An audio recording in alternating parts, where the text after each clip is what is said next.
Chapter 631, C651 The Prowler. Want to read ahead of what I've posted so far? Go to my Patreon and get early access chapters. As of now, the Patreon is 9 chapters ahead. Stop sign Patreon.com/alien warlord stop sign.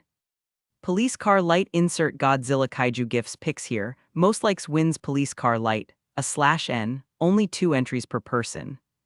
Trophy yesterday's GIF winner, Benbagman Trophy AN Crown. As the vibrant hues of the advanced city surrounded them, Miles Morales found himself frozen on the rooftop. His eyes were fixated on the larger-than-life image of his father, an unsettling mixture of grief and shock etched across his face. The words "rest in peace" seemed to taunt him from the building's side, his worst fears brought to life before him. Peter, realizing the impact of the discovery, stepped closer to Miles. Hey, Miles, take a breath. I know this is a surprise, but that's not your dad, this isn't your universe. He said, attempting to comfort the young Spider-Man and bring him back to reality. Miles, however, was lost in the realization that a version his father had perished in this alternate universe. Gwen was right. Peter placed a hand on Miles's shoulder, offering support. Miles, it's going to be okay. Your dad will be fine. Brushing off Peter's arm, Miles asked, his voice rising with every word he spoke. Why does he have to die? Who decides that? I don't know. Peter replied, stumped by Miles' final question. But if you calm down, we can. Ignoring Peter completely, Miles turned his attention to the city below. A flicker of recognition crossed his face and determination replaced the initial shock. He knew this place. And if this universe was anything like his, then he knew exactly where to go. Miles, fueled by frustration and worry, rushed to the edge of the building. He leaped off, webs shooting from his wrists, swinging through the semi-familiar city with a sense of purpose. Peter calling after him. Miles, wait! He shouted, his words lost in the wind as Miles swung away, consumed by his own thoughts. As Miles soared through the buildings, his mind raced with worry for this universe's version of his mother. He couldn't help but think of all the pain and loneliness that she must be going through.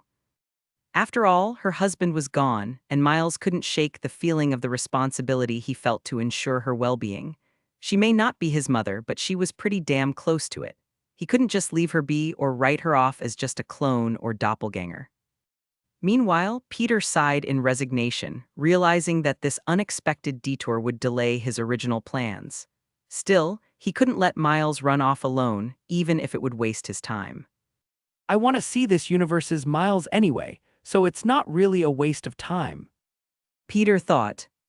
After all, he never had the chance to see the movie that came after Spider-Man, Across the Spider-Verse. He's only seen the teaser for this universe's version of Miles at the end of the movie, where he was revealed to be the Prowler. I wonder if he's actually a villain, or if he's more of a Robin Hood type of bad guy. With his curiosity piqued, Peter leaped off the building and followed in Miles's web-swinging wake, the neon lights of the city illuminating the path ahead. After a swift swing through the city, Miles landed gracefully on the outer wall of a brick apartment building. He clung to the side, silently leaning over. He peered through a window. Inside, he found his mother, this universe's Rio Morales, preparing for work in the middle of the night. She wore a uniform that surprised Miles, as it wasn't the familiar EMT attire he was used to, but that of a convenience store clerk. The stark contrast puzzled him as he watched her finishing up her makeup, the weariness evident in her eyes. Miles couldn't comprehend the change in his mother's occupation. In his universe, she devoted herself to being an EMT, saving lives and making a difference. Now, the sight of her dressing as a store clerk triggered a thoughtful frown beneath his mask. His curiosity deepened as he mulled over the apparent shift in her career. Why was she working at a convenience store, especially in the dead of night? The answer struck him as he noticed his mother's EMT bag tucked away in the closet. Immediately, it dawned on him. Miles! He began. We can help her if you want. We can get her a better job or even wire some money straight into her bank account. She won't have to struggle anymore. Peter's earnest tone carried a genuine desire to alleviate the burdens weighing on Rio's and his friend's shoulders. Miles, gripping his fists, turned to Peter, a pleading look in his eyes as he asked. Can't you just bring my dad back for her? Money is great, but my family never cared about that. I just want her to be happy, and I know money won't do that, but having her husband back will. The raw emotion in Miles's voice left Peter momentarily stunned, realizing the depth of Miles's anguish. Peter replied, both unsure of his ability to bring the dead back to life and unsure as to whether he should be doing such a thing in the first place. Do you guys want Peter to revive Prowler Miles's dad? I was thinking of reviving Uncle Ben's family too, but that would be later. Yeah, Peter could bring the dead back as undead servants, but a true living being wasn't something he's ever tried before, at least not with his powers alone. I did bring back the Valkyrie, but that was with the Infinity Stones. And sadly, the Infinity Stones are nothing but powerless rocks here, as they hold no powers outside of his universe. I could try the Resurrection Elixir, but he's probably been dead for a while now, so the probability of him going insane after his resurrection is very high. Peter shook his head, unable to come up with a way to complete Miles's request. What do you mean, you don't think you can do it? Miles asked, his voice laced with frustration. You have all of these incredible powers, don't you? Can't you just figure something out? Didn't you tell us that you could do anything with your magic? There has to be a way to do it. She doesn't deserve to live like this. Understanding that Miles was upset at the moment, Peter didn't let his angry response get to him. I know it's not the answer you want to hear, but I really don't think I can bring him back. I mean, I could try, but what happens if we fail or he comes back as a zombie or something? We'd be desecrating his corpse. He said as he gestured through the window. How do you think she'd feel about that? Before Miles could respond, a purple-clad figure appeared on the rooftop above them. The prowler, with a sleek and menacing presence, looked down at Miles and Peter. Insert picture of Prowler Miles' suit here.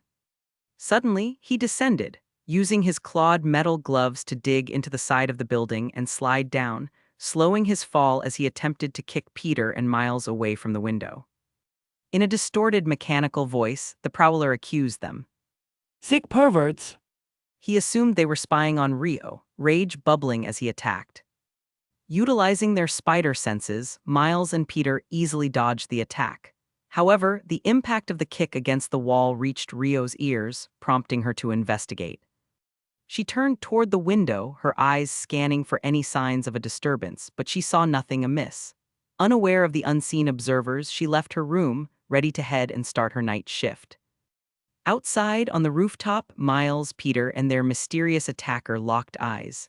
The prowler's imposing figure now stood before them, clad in the unmistakable purple suit. Miles, shocked by what he was seeing, called out in a shaky voice. Uncle Aaron! Chapter 632, C652 Doppelganger. Want to read ahead of what I've posted so far? Go to my Patreon and get early access chapters. As of now, the Patreon is 8 chapters ahead. Patreon.com/alien warlord stop sign. Police car light insert medical gifts pics here. Most likes wins police car light, /N, only 2 entries per person. Trophy yesterday's GIF winner, Ben Bagman Trophy AN crown. Uncle Aaron! Miles called out, his voice a mix of shock and nostalgia as he stared at the purple-clad figure before him. Is that you?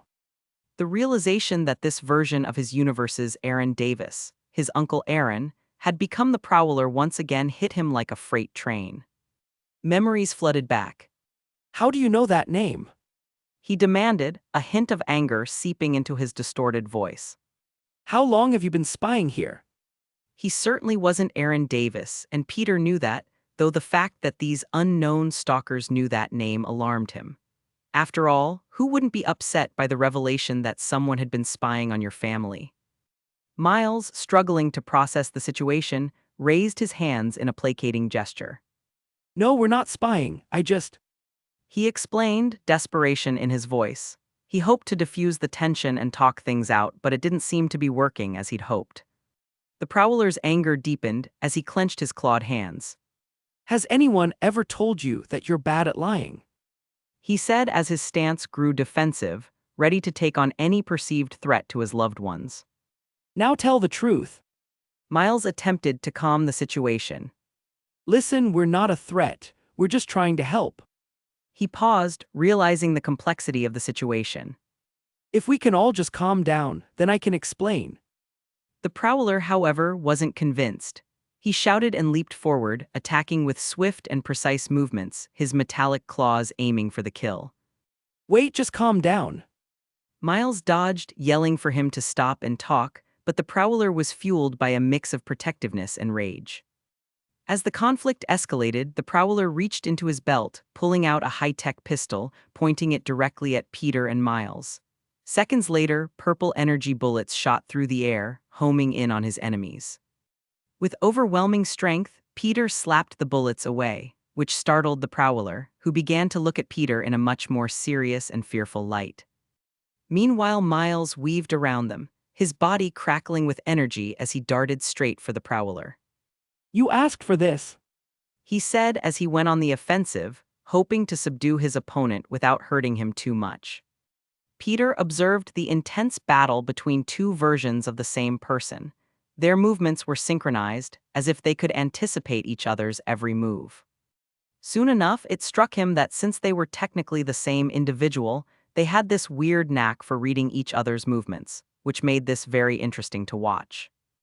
The prowler, fueled by a desire to protect his family, faced off against his doppelganger from another universe, Miles, who simply wanted to talk things out.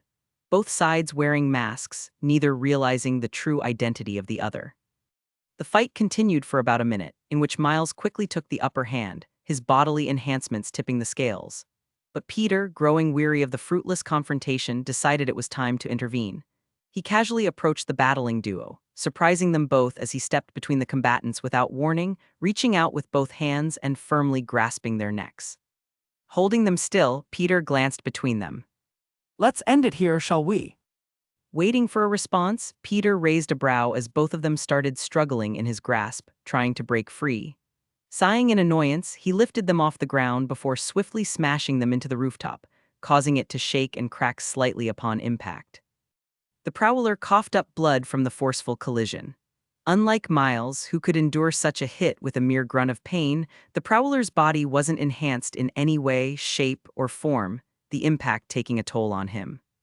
Staring down at the two prone figures, Peter asked in a deadpan tone. Are you guys done now? Miles, grunting in pain, managed to mutter. Yeah, I think we're done. Meanwhile, the prowler seemed to have stopped moving, seemingly unconscious from the damage inflicted by Peter's forceful intervention. Peter, raising a brow, frowned at the unexpected result. Did I hit him too hard? Miles, scrambling to his feet, rushed over to the prowler's side to check on him. I think he's just knocked out. Awkwardly scratching the back of his head, Peter discreetly used his X-ray vision to check his condition. He'll be fine. He shrugged it off, seeing no life-threatening injuries. As Miles knelt beside the unconscious prowler, he reached out to pull off the mask and check on his well-being. Uncle Aaron, are you okay? He asked worriedly. However, before he could uncover the identity beneath the purple mask, a gunshot echoed through the rooftop. The bullet hit the ground next to Miles, startling him. Looking up, Miles's eyes widened as what appeared to be his Uncle Aaron stepped out of a stairwell door that led to the roof, a gun trained on him. Step away. He ordered, a bloodthirsty, protective look in his eyes. Miles muttered in disbelief. Uncle Aaron. He glanced between the prowler and this universe's version of his actual uncle, confusion etching his features. If Uncle Aaron wasn't the prowler, then who was behind the mask? The tension on the rooftop escalated as the realization sank in. The imposter beneath the prowler's mask was now incapacitated, and Miles was dying to know who it was. But first, he'll have to deal with his uncle. Uncle Aaron's eyes narrowed, the gun trained on Miles. Easy now. Make one wrong move and you'll find a bullet between your eyes. He warned, his voice low and threatening. Miles, cautiously raising his hands, attempted to defuse the situation. Uncle Aaron, relax, just. Uncle Aaron barked, his gaze flickered to Peter, who stood behind Miles and the prowler. And you. He said, redirecting his attention. Don't think you're off the hook either. Breath wrong and you'll get a bullet as well. Peter, unfazed, replied nonchalantly. Sure thing, old man. He left this confrontation to Miles as he sat back and watched the drama unfold. Maybe I should conjure some snacks? Seconds later, the gun shifted back to Miles, who sighed and reached up toward his mask. But before he could even touch it, Uncle Aaron fired a warning shot, the bullet whizzing dangerously close to Miles' ear. I told you to stop. Don't push your luck. Uncle Aaron growled, his finger twitching on the trigger. Now step away slowly. Ignoring his demands and warnings, Miles slowly removed his mask, revealing his face, tossing the mask aside in the process. Instantly, Uncle Aaron's eyes widened in shock, uncertainty etching his features. What the? Miles said softly, hoping his identity could help solve all of this. Uncle Aaron seemed torn, his gaze shifting between Miles and the unconscious prowler. What the hell is going on here? He muttered, uncertainty and disbelief battling within him. As confusion mounted, Uncle Aaron began to lower the gun slightly. Seizing the opportunity, Miles moved with inhuman speed, rushing forward to disarm him. With a swift motion, Miles grasped the gun's barrel and squeezed, bending the metal effortlessly. Realizing he had been tricked somehow, Uncle Aaron pulled the trigger in desperation. But without the barrel intact, the bullet couldn't escape, causing the gun to explode in his hand. Arrig! Screaming, he dropped the useless weapon, frantically inspecting his hands for any injuries. Breathing a sigh of relief as he found no injuries, Uncle Aaron looked up at Miles, a bewildered look on his face. Who? Uncle Aaron asked, still processing the unexpected turn of events. Miles replied proudly. I'm Spiderman. Peter nodded approvingly, eating chips through his mask like a pro. Munch. Wait, please just leave him alone. Uncle Aaron yells as Miles walk away from him and toward the mysterious downed individual. Ignoring his uncle's pleas, Miles walked over, determined to uncover the identity beneath the purple mask. Uncle Aaron's urgent cries to stay away fell on deaf ears as Miles crouched beside the fallen figure. Fingers carefully reached for the prowler's mask once again, the anticipation hanging thick in the air. As Miles pulled it off, revealing the face hidden beneath, his eyes widened in shock. It's... Insert picture of Prowler Miles' face reveal here. It was him, the unmistakable features of this universe's Miles Morales, unconscious and beaten. Uncle Aaron's pleas turned into stunned silence as he stared at his two nephews, unsure which was the real one. Okay. Chapter 633, C653 Jealousy. Want to read ahead of what I've posted so far? Go to my Patreon and get early access chapters. As of now, the Patreon is 9 chapters ahead. Patreon.com/alien warlord stop sign. Police car light insert decay rot gifts pics here. Most likes wins police car light, a /n, only 2 entries per person. Trophy yesterday's GIF winner, S. Benbagman Trophy AN Crown. AN, warning, I changed Prowler Miles's middle name to Mateo. To avoid any confusion, I'll start using Mateo as his name at some point in this chapter. Opening his eyes, Miles Mateo Morales felt a throbbing ache throughout his entire body. Oh. He asked, his blurry eyes focusing to reveal his surroundings. The dim lighting of his own hideout appeared before him, a tower of an old abandoned building. The soft glow of his computer monitors and other tech caught his eye, but as he tried to move, Miles quickly realized he was tied up in chains, suspended on his punching bag. AN Uno reverse card. Panic set in as he struggled against the unforgiving chains. His memories of the recent encounter with the strange, superpowered creeps who were spying on his mother came flooding back. Suddenly, a familiar, resigned voice echoed through the hideout. I guess you're awake now. Uncle Aaron. Miles called out hopefully. Quick, you gotta let me out. I don't know when those perverts are going to come back. We need to be ready. Desperation crept into Miles' tone as he pleaded for help, asking his uncle to free him. However, the reality soon became clear. I don't think I'll be of much help either. Uncle Aaron revealed, wiggling the same chains as his nephew, which Miles could feel from his position. He was restrained as well, dangling alongside his nephew, both tied on opposite sides of the punching bag. Frantically looking around, Miles realized that their captors were nowhere to be seen. We need to figure a way out of this before they get back. He urged, his mind racing with thoughts of escape. Uncle Aaron, struggling against his own chains, nodded in agreement. I'll do what I can, but there's something you should know. He says, recalling the other Miles, the superpowered clone of his nephew. Miles, still struggling to break free, brushed off his uncle's words. Save it for when we're free. We need to focus right now. As they exchanged words, the rhythmic clinking of chains filled the air, a somber symphony of captivity. I really think that you should hear this now. He says, clearly still freaked out by the identical twin of his nephew. But suddenly, before he could explain or they could escape, the hideout's entrance creaked open, and two familiar voices approached, returning from their food run. Instantly, their eyes widened as they realized that their captors were returning, their conversation echoing through the stairwell. Should we have left them alone for so long? What if they got free and escaped while we were gone? A familiar voice spoke, stating his concern. Another voice, nonchalantly slurping on a blue issy, dismissed the worry.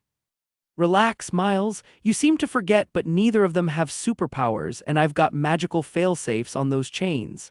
They're not going anywhere. As the voices drew nearer, Miles and his Uncle Aaron decided to feign unconsciousness, hoping to avoid their captor's interest so that they can create an opportunity to escape. Instantly, their bodies slumped over in unison, pretending to be oblivious to their surroundings.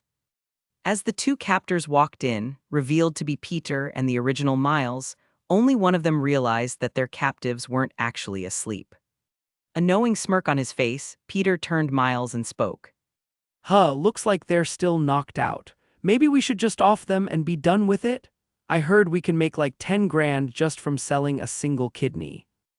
Miles, missing the sarcasm, turned to Peter, absolutely flabbergasted by the words that just left his friend and boss's mouth. Peter, what the?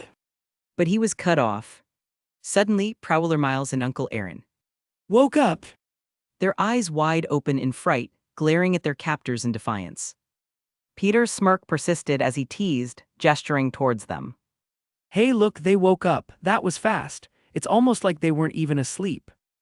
Upon hearing this and seeing the smile on Peter's face, both Miles suddenly realized that he wasn't serious about his murderous comment. Prowler Miles, frustration evident in his voice, retorted. What's the big idea? Keeping us hostage? His voice trailed off as he caught sight of his clone standing before him. They may have different hairstyles, but other than that, they were completely identical. It was like looking into a mirror. What the? Uncle Aaron chimed in. Yeah, you see. Peter, unfazed, continued slurping his issy. Miles Gonzalo Morales, meet Miles Mateo Morales. He introduces them, gesturing from his Miles to the captive one. Prowler Miles, wide-eyed in bewilderment, shot a confused look at Peter. How the hell do you know my full name? Shrugging, Peter pulled out two wallets which he stole from them earlier while he was tying them up, tossing them to the floor. It was on your school ID, Mateo. He revealed, turning to eye the captive Miles with a questioning look. You don't mind if I call you that, do you? After all, it would cause too much confusion if I were to call you both by your first names. Prowler Miles will now be referred to as Mateo from here on out.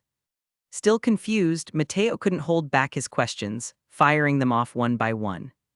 Why does he get to keep his first name and I'm stuck with my middle name? Am I not the original or something? Am I a clone? Is he a clone? Wait. Peter shakes his head. No, it's none of that. And as for why he gets to keep his first name, He sounded the name out slowly.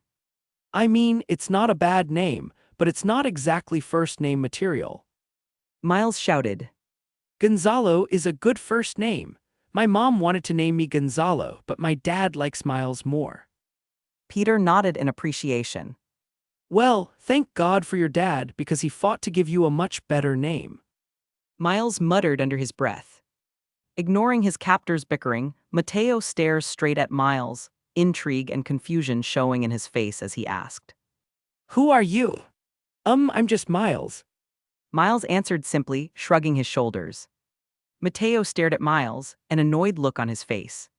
You can't just be Miles, because I'm Miles and I've been Miles for as long as I can remember. So once again, who are you? Peter stepped forward, sensing the tension in the room. I can explain. He proceeded to give a quick explanation about the existence of the multiverse, detailing how they were both from separate universes. Mateo gestured toward Miles with his head, a puzzled expression on his face. If we're the same person from different universes, then how is it that I don't have superpowers like this idiot? It's like you two just stepped out of a comic book or something. Miles looked offended but remained silent, knowing the reason behind Mateo being powerless, and it was somewhat his fault. Detecting the guilty look on Miles's face, Mateo became suspicious. Miles, however, seemed hesitant to say anything, prompting Peter to intervene. Miles, I think it's best to rip the Band-Aid off now than wait. Reluctantly, Miles shook his head, finally speaking up to clarify why Mateo lacked superpowers. He explained that the spider that was supposed to bite Mateo and grant him powers had been brought to his universe by accident, biting Miles instead. Mateo, unfortunately, missed out on becoming Spider-Man as he was meant to. Mateo and his uncle Aaron were stunned, the gravity of the revelation sinking in. Mateo realized that unknowingly missing out on getting superpowers might have changed the course of his entire life. If he had received his powers as intended, maybe he wouldn't be a criminal, or at least he would be a much better criminal than he already is. But most of all, maybe. Is your dad still alive? Miles nodded dumbly, confused by the question. Why, yeah.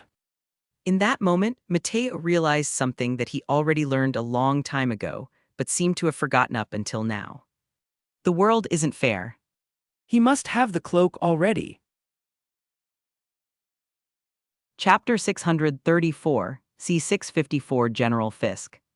Want to read ahead of what I've posted so far? Go to my Patreon and get early access chapters.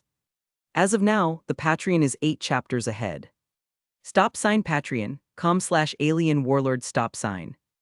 Police car light insert demonic possession gifts pics here. Most likes wins police car light, /n, only 2 entries per person.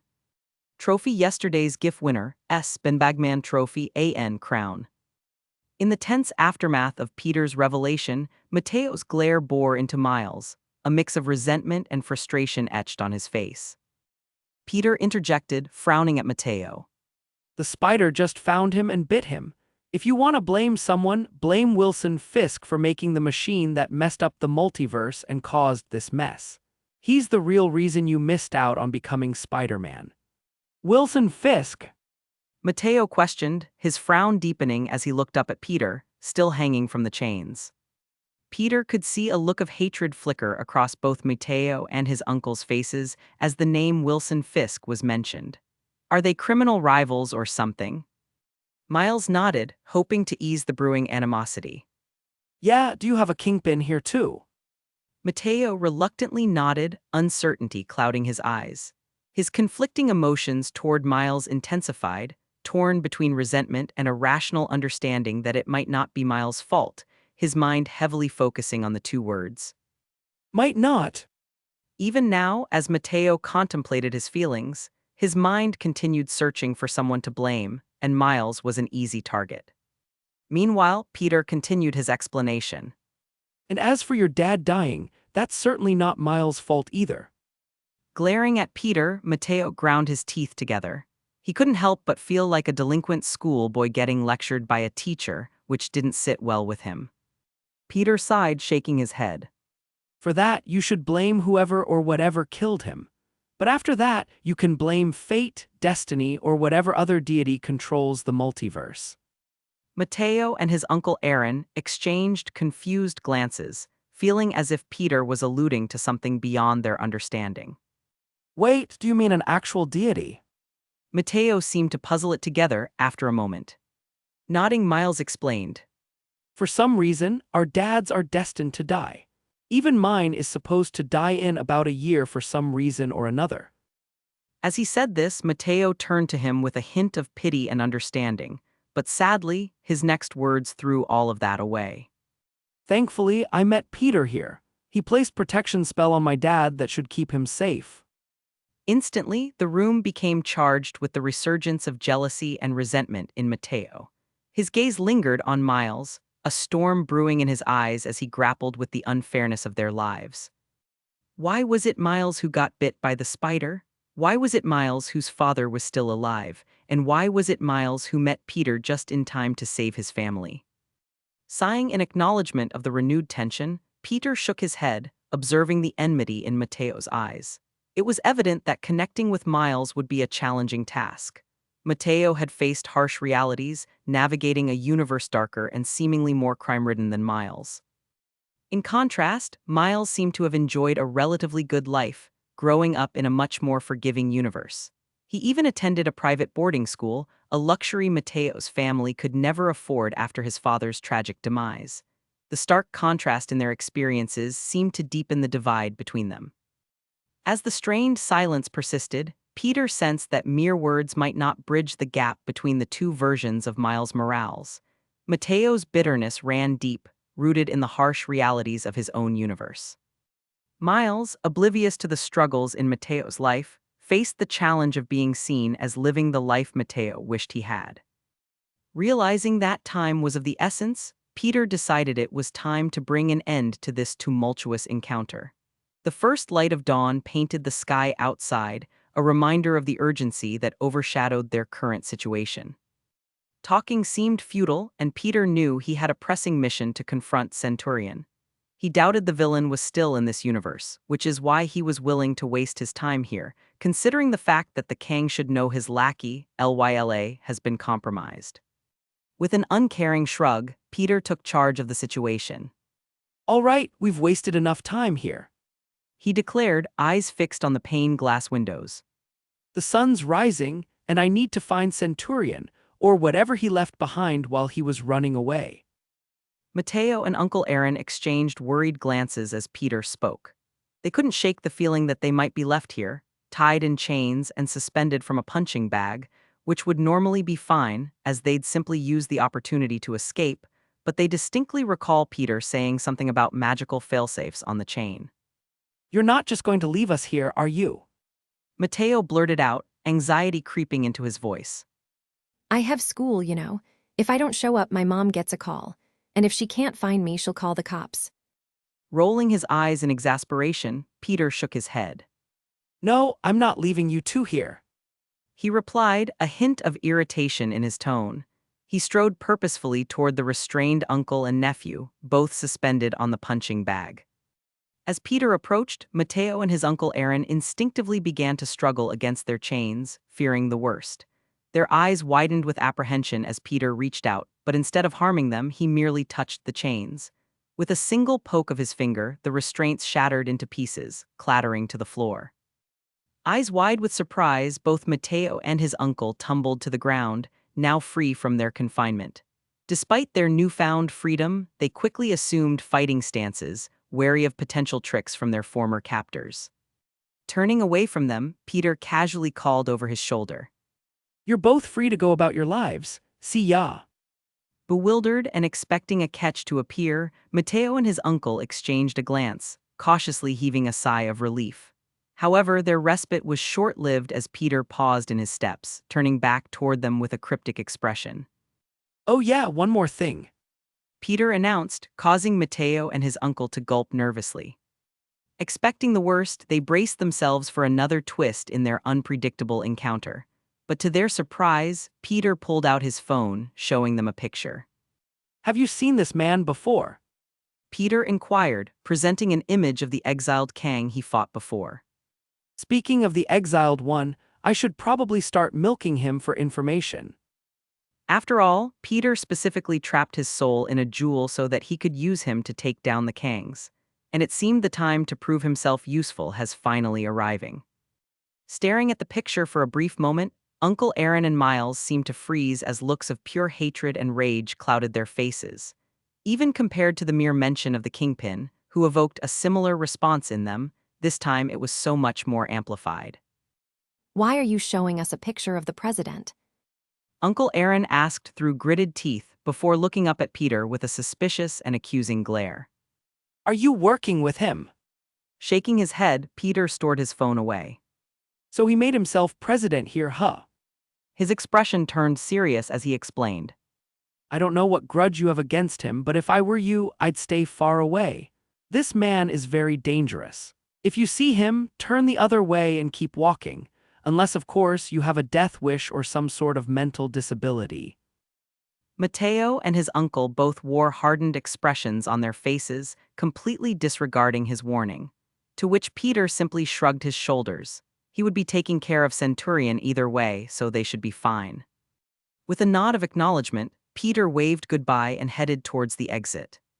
Well, it was nice holding you captive. Hopefully you aren't dumb enough to attack us again.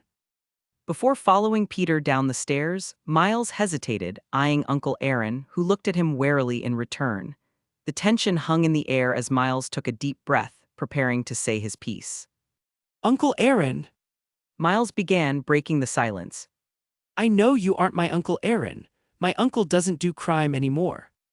Hearing this, Uncle Aaron and Mateo exchanged puzzled glances, their skepticism evident. Miles pressed on, determined to share a piece of wisdom from his own experience. I just want to say, you two don't have to be criminals. I know this universe is probably harsher than mine, which is why you seem to hate me. Miles continued, looking at Mateo with a sense of empathy.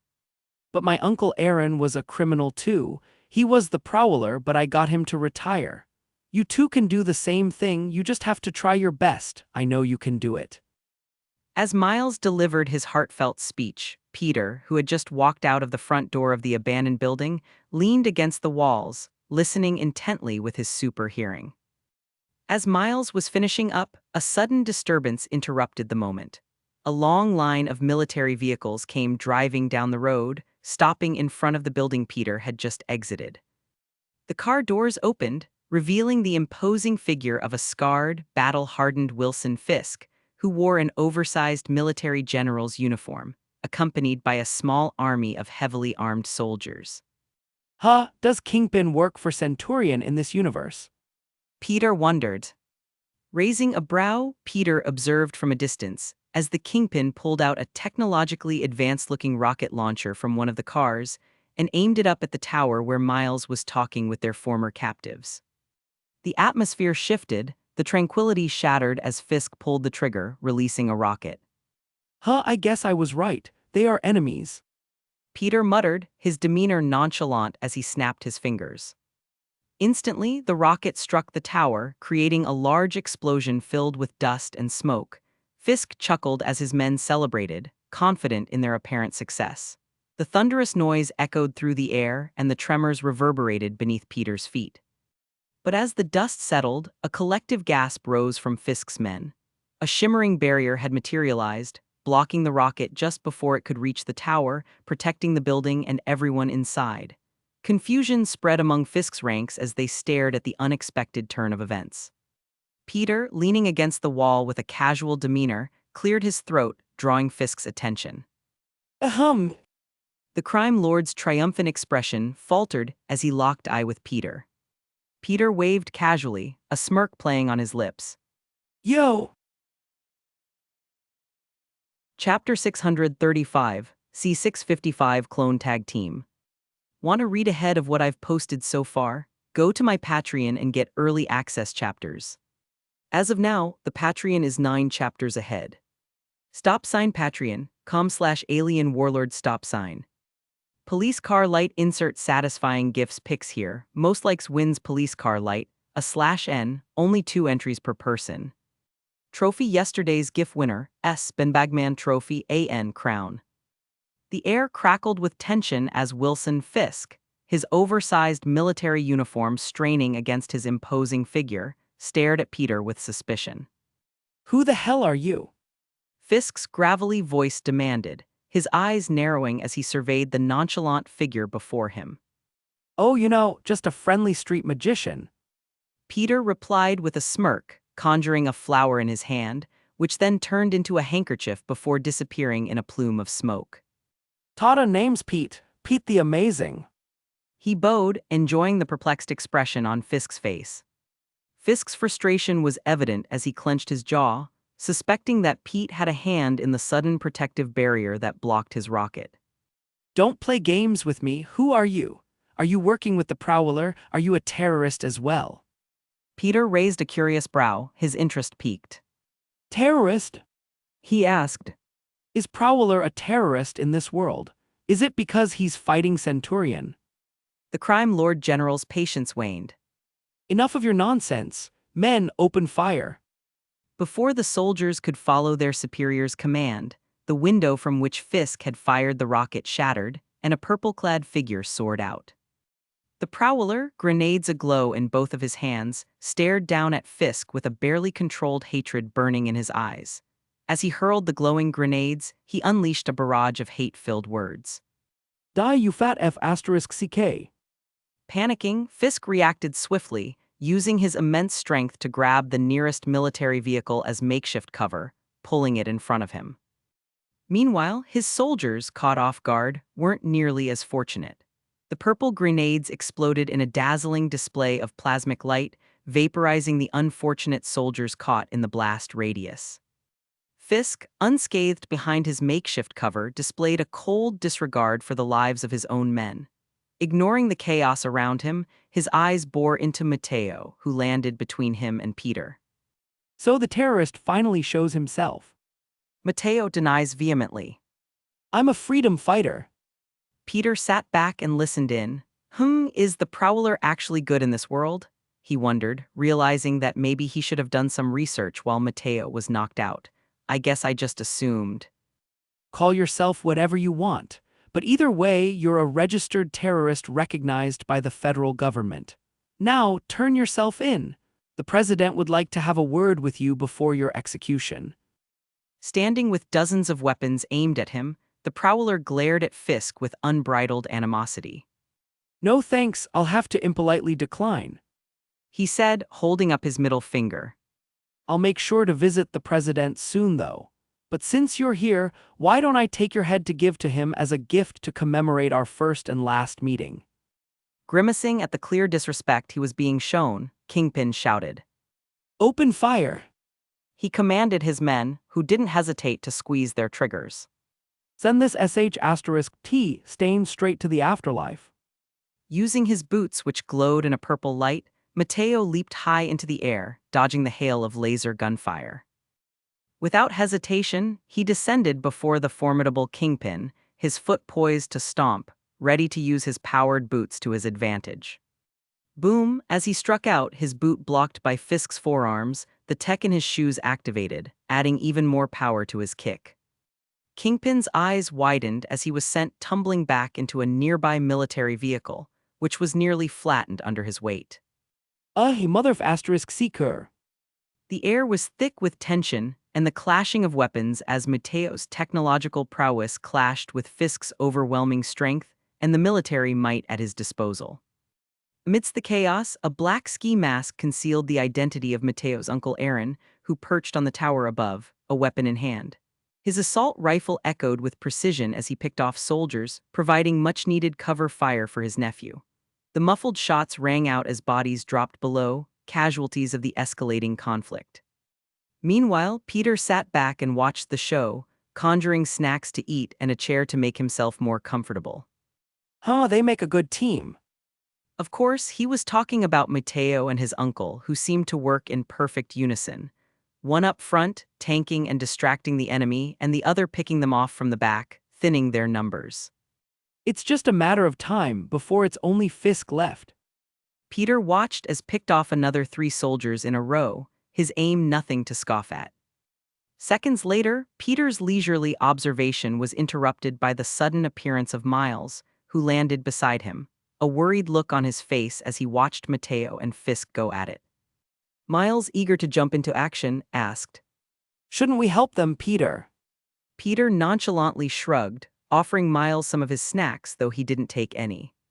If you feel like it, go ahead. I'm just here for the show. He gestured toward the unfolding battle, as if watching a thrilling movie. Miles sighed. Fine, I'll go help them myself. He grumbled in annoyance as he walked off. As the battle raged on, Miles weaved through the chaos to assist Matteo and his uncle. Spotting Kingpin's vice grip on Mateo's arm, Miles executed a perfectly timed kick, breaking Fisk's arm from the elbow and releasing his trapped counterpart. Arg. Fisk screamed in pain, his arm snapped in the opposite direction, a small piece of bone sticking out. Fisk staggered back, clutching his broken arm, the pain etched across his face. He scanned the battleground with widened eyes, realizing the grim reality unfolding before him. The once overwhelming force he had brought was now reduced to a scattered few, each falling under the precise gunfire of Uncle Aaron.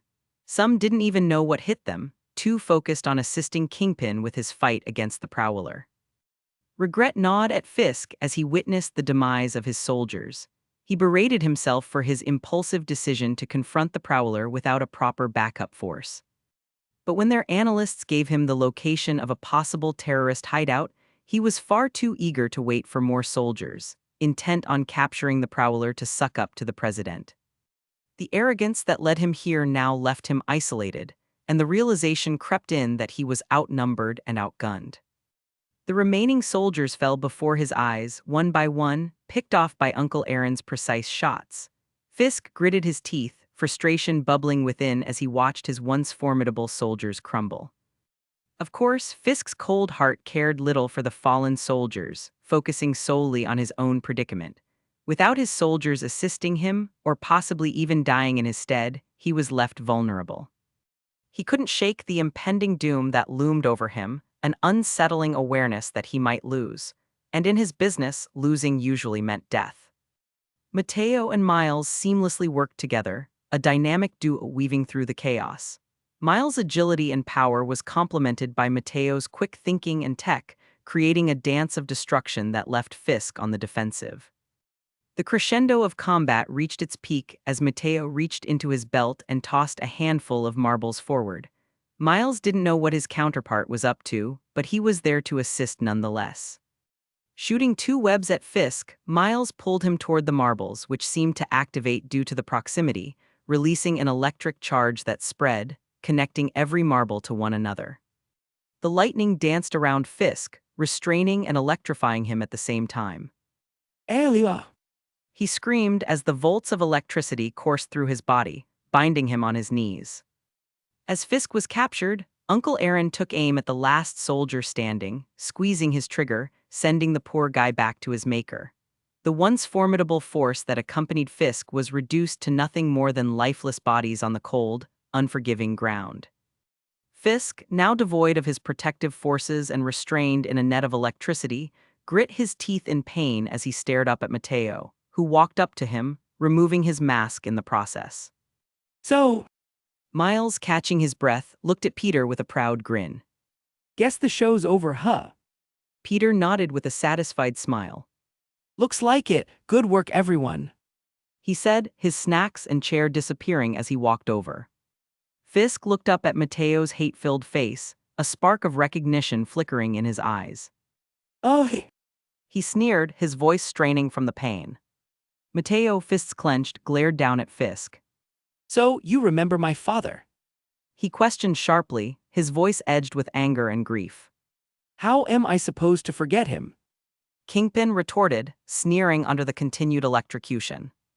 It's not every day I get the pleasure of facilitating a state-sanctioned execution of a police captain. What? Did the big mean government kill your daddy? Is that why you became a terrorist? He taunted, his words a cruel twist of mockery. Oh, Peter put all of the pieces together. Enraged by Fisk's callous remarks, Mateo's eyes burned with fury. Without hesitation, he reached into his belt, pulling out a gleaming knife. In a swift motion, he plunged the blade deep into Fisk's left eye, the knife sinking deep into the criminal mastermind's skull. wait, stop. Chapter 636, C656 Death of Captain Jefferson Davis, 1 out of 2. Want to read ahead of what I've posted so far? Go to my Patreon and get early access chapters. As of now, the Patreon is 8 chapters ahead. Patreon.com/alien warlord stop sign. Police car light insert oblivious gifts pics here. Most likes wins police car light, a /n, only 2 entries per person. Trophy yesterday's gift winner, Benbagman Trophy AN crown. Miles stared at Mateo with disbelief and anger etched on his face. Hey, what the hell was that? You killed him, he was defenseless. He exclaimed, the intensity of the situation resonating in his voice. Mateo, still catching his breath, turned to face Miles, his expression unwavering. Defenseless, he destroyed my family, Miles. He helped the government kill my father. He shot back, the fire in his eyes matching the anger in his tone. F***ck off back to your own universe with your goody two-shoes nonsense. Miles shook his head, frustration evident in his voice. Justice is one thing, but executing a defenseless man is another. We're not supposed to be like that. I'm not you, so stop it with this we CR**P. There is no we, just me and you. Mateo argues back, gesturing to the dozens of dead bodies surrounding them. Look around you, this is the real world. This is my life. I'm sorry, but not all of us get to live in a F***-seeking fairy tale. As the two versions of Miles' morals clashed in a war of words, Uncle Aaron emerged from the building, his eyes immediately locking onto Mateo. Pushing past Miles, he enveloped Mateo in a tight embrace, offering silent comfort to his grieving nephew. Instantly, the tension in Mateo's shoulders eased as he leaned into his uncle's hug. We got him, Uncle Aaron. We finally got him. Mateo whispered, his voice carrying a mix of relief and sorrow. Uncle Aaron, still holding Mateo, nodded solemnly. I know. He replied, the weight of the moment sinking in as he felt the emotional release from Mateo. Meanwhile, Miles, observing the tender moment between uncle and nephew, began to question his earlier beratement. The history and pain that Mateo carried were evident, and maybe, just maybe, Miles shouldn't have been so quick to snap at him. Feeling a hand on his shoulder, Miles turned to find Peter standing beside him. Miles, sometimes the line between right and wrong isn't as clear as we'd like it to be. The world isn't just black and white, good and bad. It's a mix of a grays, some darker or lighter than others. Even your universe is like that, you just haven't realized it yet. Miles' brows furrowed as Peter continued. I know you never really took my advice when it came to killing your enemies, and I respect that. After all, it's your decision to live however you want to make your own mistakes and learn from them along the way, but you have to learn to respect other people's choices as well. Miles absorbed Peter's words, conflicted emotions swirling within him. Peter had always been his mentor, but this was a perspective Miles had done his best to fight him on. It challenged his fundamental beliefs about the sanctity of life. While still grappling with the newfound uncertainty, Miles watched as Mateo and Uncle Aaron separated from their embrace, spotting a few stray tears dripping down his cheeks, which were swiftly wiped away. What are you looking at? Mateo snapped at Miles, clearly embarrassed. Nothing. Miles looked away, showing a bit more courtesy than he did only moments ago. Suddenly, the distant wail of police sirens pierced the air, causing Uncle Aaron to click his tongue in annoyance. Blow, someone must have called in the gunshots. He muttered, glancing around the scene of the intense battle. Mateo's eyes widened as he looked up at the towering abandoned building, his secret hideout filled with essential gear and personal belongings. He turned to his uncle, urgency in his voice. We can't just leave. I need my gear, and our DNA and fingerprints are all over the place. They'd find us by the end of the day. Uncle Aaron nodded in agreement, recognizing the gravity of the situation. We've got to. As they exchanged worried glances, Peter interjected confidently. I got it. He snapped his fingers, receiving confused from both Mateo and Uncle Aaron. But soon enough, their confusion turned to shock as they watched all of their supplies, tech, and belongings come flying out of the broken window above. The items hovered in a single file like towards Peter before disappearing, leaving Mateo and his uncle dumbfounded. How are you doing that? Mateo asked. Peter grinned and replied. Magic. But where is it going? Uncle Aaron asked, a bewildered look on his face. Peter simply pointed to his necklace. It's stored in here. Mateo, still confused, asked once again. But where is it going? Uncle Aaron asked, a bewildered look on his face. Peter simply pointed to his necklace. It's stored in here. Matteo, still confused, asked once again, but how? Peter's response was the same: magic. Laughter bubbled up within Peter as he saw the dumbfounded looks on their faces. Miles, recalling his initial reaction to Peter's magic, joined in the laughter, adding a lightness to the tense atmosphere. With all their belongings gathered, Peter extended his hand, and a bright flame appeared in his palm.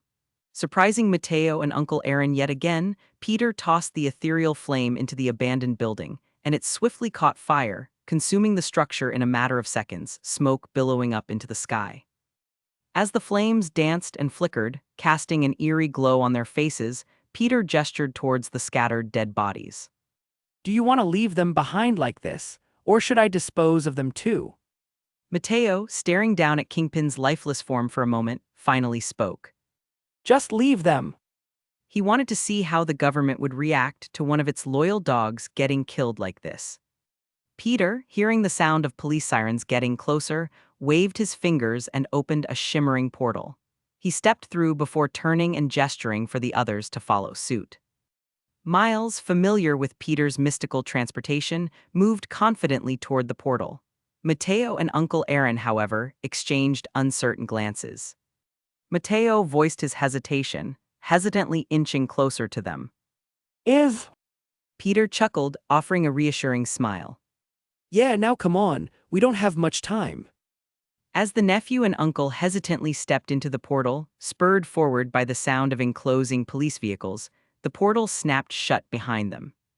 Simultaneously, a line of cop cars descended upon the scene, just in time to witness the abandoned building collapse in a fiery spectacle. The law enforcement officers, responding to a gunshot call, expected to find some idiot shooting targets in or around the abandoned buildings here. But instead, they were greeted by a chaotic scene. The burning remnants of the building, mixed with the bodies of military personnel, including a high-ranking general, left them bewildered. This was far more than a normal crime scene. Stepping out of the shimmering portal, Matteo and Uncle Aaron found themselves standing in Matteo's bedroom back at home, the soft glow of the portal fading behind them. A collective sigh of relief escaped their lips as the immediate threat of police pursuit dissipated. Miles, glancing around the room, couldn't help but marvel at the similarities and differences between Matteo's living space and his own. Breaking the silence, he whispered. Is Mom home? The curiosity in his voice revealed his concern about facing an awkward encounter with a version of his own mother. Matteo turned to Miles, correcting him with a stern expression. She's my mom, not yours, and she's at work. Usually heads straight to the hospital after her shift at the convenience store. The tension in the room lingered as the two interacted. Feeling the weight of his earlier confrontation with Matteo, Miles hesitated before extending an apology. Look, The sincerity in his voice carried an earnest desire to mend their strained interaction. As Miles began his apology, Peter sensed the need for privacy and gracefully exited the room, casually stating, I'm just going to grab some water from the kitchen. Uncle Aaron, discerning Peter's intentions and wary of a stranger wandering through his sister-in-law's house, followed him. I'll show you where the kitchen is, he said, leading the way. In the kitchen, Peter found a clean glass in the cabinet and moved to fill it from the tap, but Aaron intervened. Careful with that tap water, it's full of pollutants. He warned, his eyes narrowing with concern. Nodding appreciatively, Peter turned off the tap and placed the glass down, realizing he was no longer thirsty. I guess we have Centurion to thank for that. Aaron repeats questioningly. He's your president. That's the name he goes by in the Council of Kangs. Peter explained briefly. Seeing that Aaron still looked confused, Peter continued.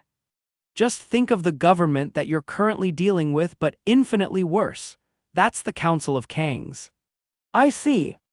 Nodding in slight understanding, Aaron walks over to the fridge and pulls out a bottle of water, handing it over to Peter. Thanks. Peter took the bottle, placing it down for a moment as his curiosity getting the better of him. Do you mind telling me about Matteo's dad? What happened, and why was he executed by the government? The gravity of the question hung in the air. Aaron sighed heavily, his expression shifting to one of sorrow. My brother was working with a secret task force investigating the president. I don't know what they were looking into, just that it was big.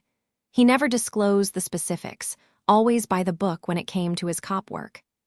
Aaron took a long breath, preparing himself for what's to come, before continuing. A week into the investigation, Fisk and his military convoy surrounded the apartment and forcefully abducted him under the guise of national security. Of course, he didn't try to resist since both Rio and Miles, Mateo, were home. He didn't want them to get hurt. His voice seemed to choke up as he kept going. Peter tried to ask a question, but Aaron answered him without even hearing it.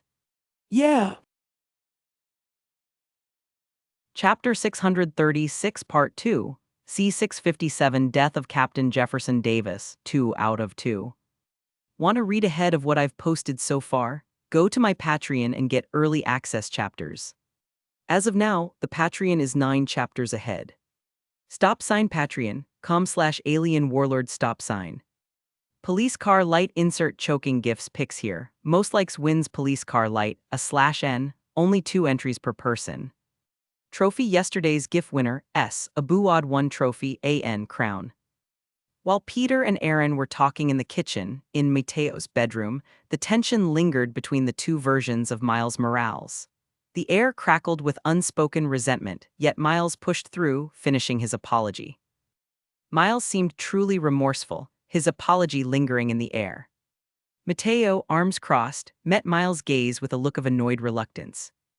Apology accepted, I guess. He mumbled, feeling just how genuine his counterpart was being, though he couldn't completely mask his ongoing dislike of Miles. Miles, happy that his apology was accepted, decided to break the ice with a more personal question that had been gnawing at him for a while now. So, how did our dad die in this universe? He couldn't help but ask, his mind wandering to his own father. Once again, it's my dad, not yours. Mateo's eyes narrowed, his discomfort evident as he hesitated before sighing deeply. And it's not a story that I exactly like telling. He admitted, his gaze drifting to a framed photo of his father on top of his desk. But I guess you'd still want to know anyway, huh? Miles replied awkwardly. He didn't want to make Mateo relive everything, but he also felt as though he needed to know. After all, his father was meant to die as well, and he still worried that Peter's protection wouldn't be enough. Sighing in annoyance, Mateo took a seat at the edge of his bed. I thought so. As he began recounting the painful memories, Mateo's voice wavered, each word carrying the burden of the past. My dad was one of the best cops you'd ever meet, and because he was so good, he was recruited into a special task force. Flashback. The Morales family was gathered in their cozy apartment, the aroma of freshly fried empanadas wafting through the air as dinner preparations were in full swing. Mateo's mother, Rio, hummed a tune while expertly maneuvering around the kitchen. His father, Jefferson Davis, sat at the kitchen table, engrossed in some leftover paperwork. Across from him, Mateo swiped through his phone, eagerly awaiting his favorite meal. This harmonious atmosphere was abruptly shattered by the distant roar of military vehicles surrounding their apartment building. The noise grew louder, accompanied by the sharp barks of soldiers screaming orders. It was as if the building itself was under attack, triggering a collective sense of curiosity and concern within the Morales family. Drawn to the windows, they witnessed the unsettling scene unfolding outside. Soldiers, armed to the teeth, took strategic positions, led by a massive figure unmistakably identified as Wilson Fisk. Fisk's imposing presence stirred a sense of dread, especially for Jefferson Davis, who recognized Fisk from a time when he wielded significant influence in New York City, before he somehow became a general in the army. Turning to his father, Mateo couldn't contain his worry. What's going on, Dad? Why is the military here? His voice trembled with a mixture of confusion and fear. His mother, trying to remain optimistic, suggested, Maybe it's just a training exercise or something. They do these things right. Despite her attempt to dismiss the tension, uncertainty lingered in the air. Jefferson Davis, however, wasn't swayed by false hope. Anxiety etched his face and he hesitated before speaking, his tones serious and low. This doesn't feel right.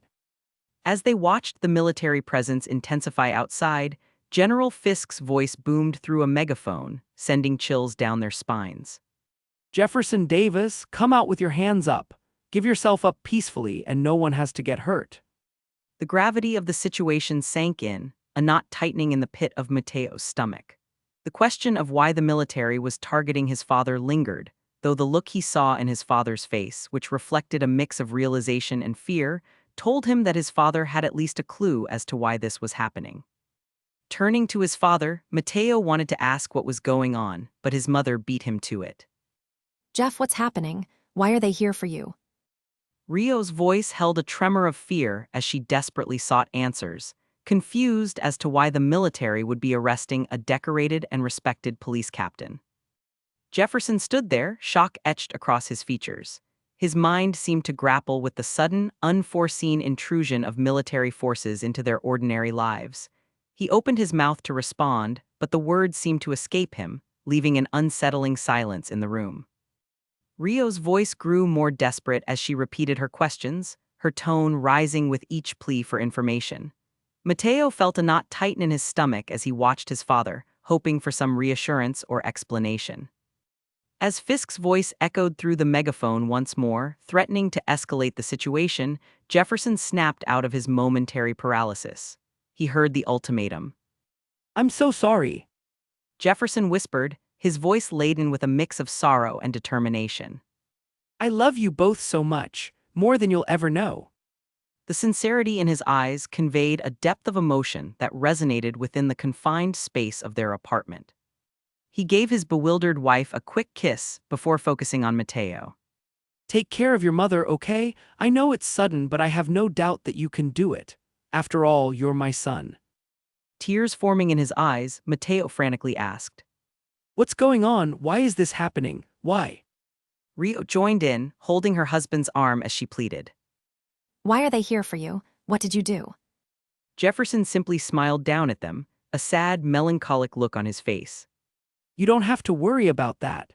Just live your lives to the fullest and don't let this drag you down. He refrained from divulging the specifics, fearing that knowledge might jeopardize the safety of his family.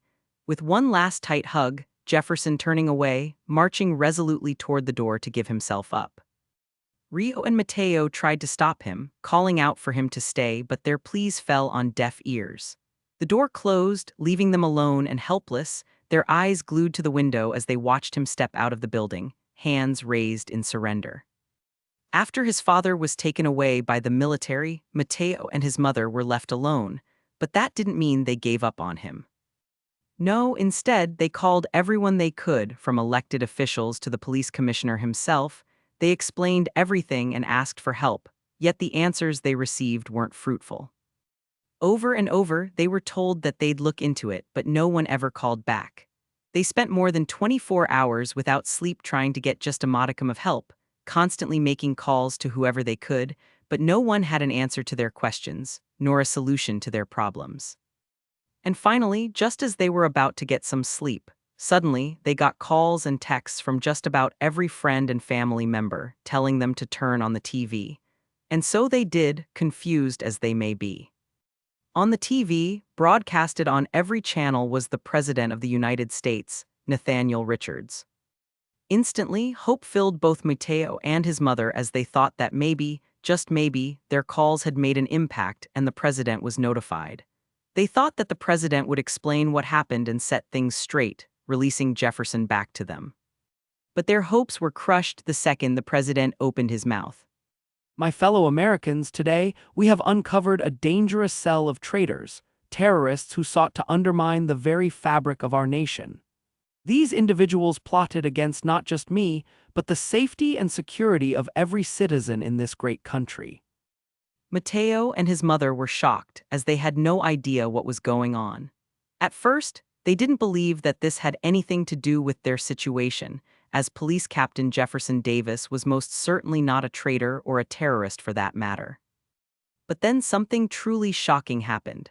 The camera widened, showing a line of haggard, kneeling prisoners.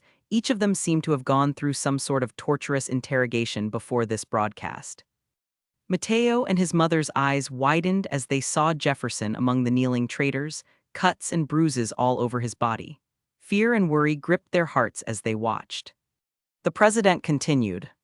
These are the traitors who conspired against our nation. Their vile plans have been foiled, and justice will be served. Let this be a stern warning to anyone who dares threaten the sanctity of our democracy. A satisfied look on his face, the president declared that these traitors shall be put to death for their heinous crimes, and as he finished speaking, gunshots went off, killing each of them one by one. Mateo and his mother watched in horror as they all died, one after the other, until finally it was Jefferson's turn. Mateo's father looked up at the camera, a sad smile on his face as he mouthed the words, I love you. before a barrage of bullets impacted his chest and skull, killing him immediately. Mateo and his mother cried, their faces damp with tears of horrified anguish. The broadcast ended, leaving them in a chilling silence, the weight of tragedy settling over their souls. Flashback end. The weight of the revelation hung in the air, casting a somber shadow over the room. In the quiet aftermath, Miles struggled to find the right words, a mix of sorrow and empathy etched across his face.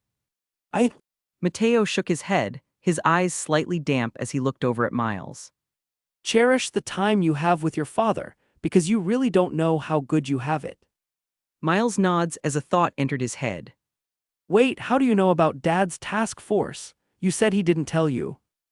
Walking over to the picture of his father on his desk. Opening the back, he pulled out a small thumb drive, plugging it into his computer. Take a look at this. Chapter 637, C658 Frozone, Static Shock. Want to read ahead of what I've posted so far? Go to my Patreon and get early access chapters. As of now, the Patreon is 8 chapters ahead. Patreon.com/alien warlord stop sign. Police car light insert pay to win gifts picks here. Most likes wins police car light, a /N, only 2 entries per person. Trophy yesterday's GIF winner, S. Benbagman Trophy AN Crown. After plugging the flash drive in, Mateo turned to Miles, a mixture of determination and sadness in his eyes. This. He said as the computer booted up. He hid it well so no one could find it. Even the government agents who came to take his stuff didn't find it. Miles looked at the small device with curiosity and concern. What's on it? He asked, wondering what kind of evidence could make the President of the United States of America execute a police captain on live television. Taking a deep breath, Mateo's fingers danced along the keyboard, navigating through a series of encrypted folders until he found what he was looking for. This. He began, gesturing to the screen. Is the evidence my dad and his task force were gathering. As the files opened, a cascade of documents, images, and videos unfolded before their eyes. Mateo explained. Since his first term, Richards has been siphoning money and resources from America, destroying the economy by raising taxes to historic levels, completely destroying social programs, causing irreparable damage to our environment, and worst of all, he started 7 different wars since he was elected, with more to come, no doubt. After all, it's not just the United States that has resources and money. Miles watched with wide eyes as Mateo brought up all sorts of documents, many of them classified, proving all of his claims. From the very public things like taxes and social programs to the more secretive documents, showing government-sanctioned pollution, logs of embezzlement, and purposeful goading of foreign nations to incite wars. Mateo's eyes flickered with anger as he continued. But that's not all, there's even evidence of assassinations all across the world, many of which were orchestrated here in the United States. As Mateo says this, he clicks on a video file which opens and plays instantly, showing a live video of Donald Trump stood on the stage of a MAGA rally. He stood on the stage, surrounded by cheering fans, a red hat atop his head, stating "Make America Great Again." Seconds into the video, a gunshot is heard and Trump collapses off the stage, a bloody hole in the middle of his forehead. As the video ended, Mateo spoke. That was Donald Trump. He was Richard's biggest rival during his first campaign for presidency 20 years ago. His death can be linked back to people under the current president. Miles watched in disbelief as the evidence painted a grim picture of the president's actions. Wait, did you say 20 years ago? How is he still president? Isn't there a limit? Nope, not anymore. Mateo dejectedly shook his head side to side. During his second term, he pushed a bill through the Senate that changed the term limits. Instead of 4-year terms with 2 being the limit for a single person, it's 10-year terms with no limit, meaning he can run for president as many times as he wants. He's practically made himself the king of America. Miles' eyes widened at the revelation. How has no one revolted against him? Mateo sighed solemnly. He's manipulated the system, silenced opposition, and ensured that he faces no consequences by framing other people for his crimes. His mood suddenly turned somber as he continued. It also helps that everyone who's ever even attempted to do anything against him has been killed, the last of which was my father and his task force, who were killed on live TV. The weight of the truth sank in for Miles. So, he made our dad an example for anyone else brave or stupid enough to stand up to him. Mateo nodded, doing his best to ignore the fact that Miles keeps claiming his father as his own. Yes, my father knew the potential dangers, but he chose to do what's right, and this is where it got him. He emphasized the words, My father. hoping to make it clear once again for Miles. Miles clenched his fists, anger simmering beneath the surface. We can't let him get away with this. We need to expose him, bring justice for our dad and everyone else he's hurt. He said, completely ignoring Mateo's subtle correction about his father. Mateo nodded in agreement. That's why I'm showing you this. It seems like you guys are here for him. He says, pausing for a moment, as if contemplating something.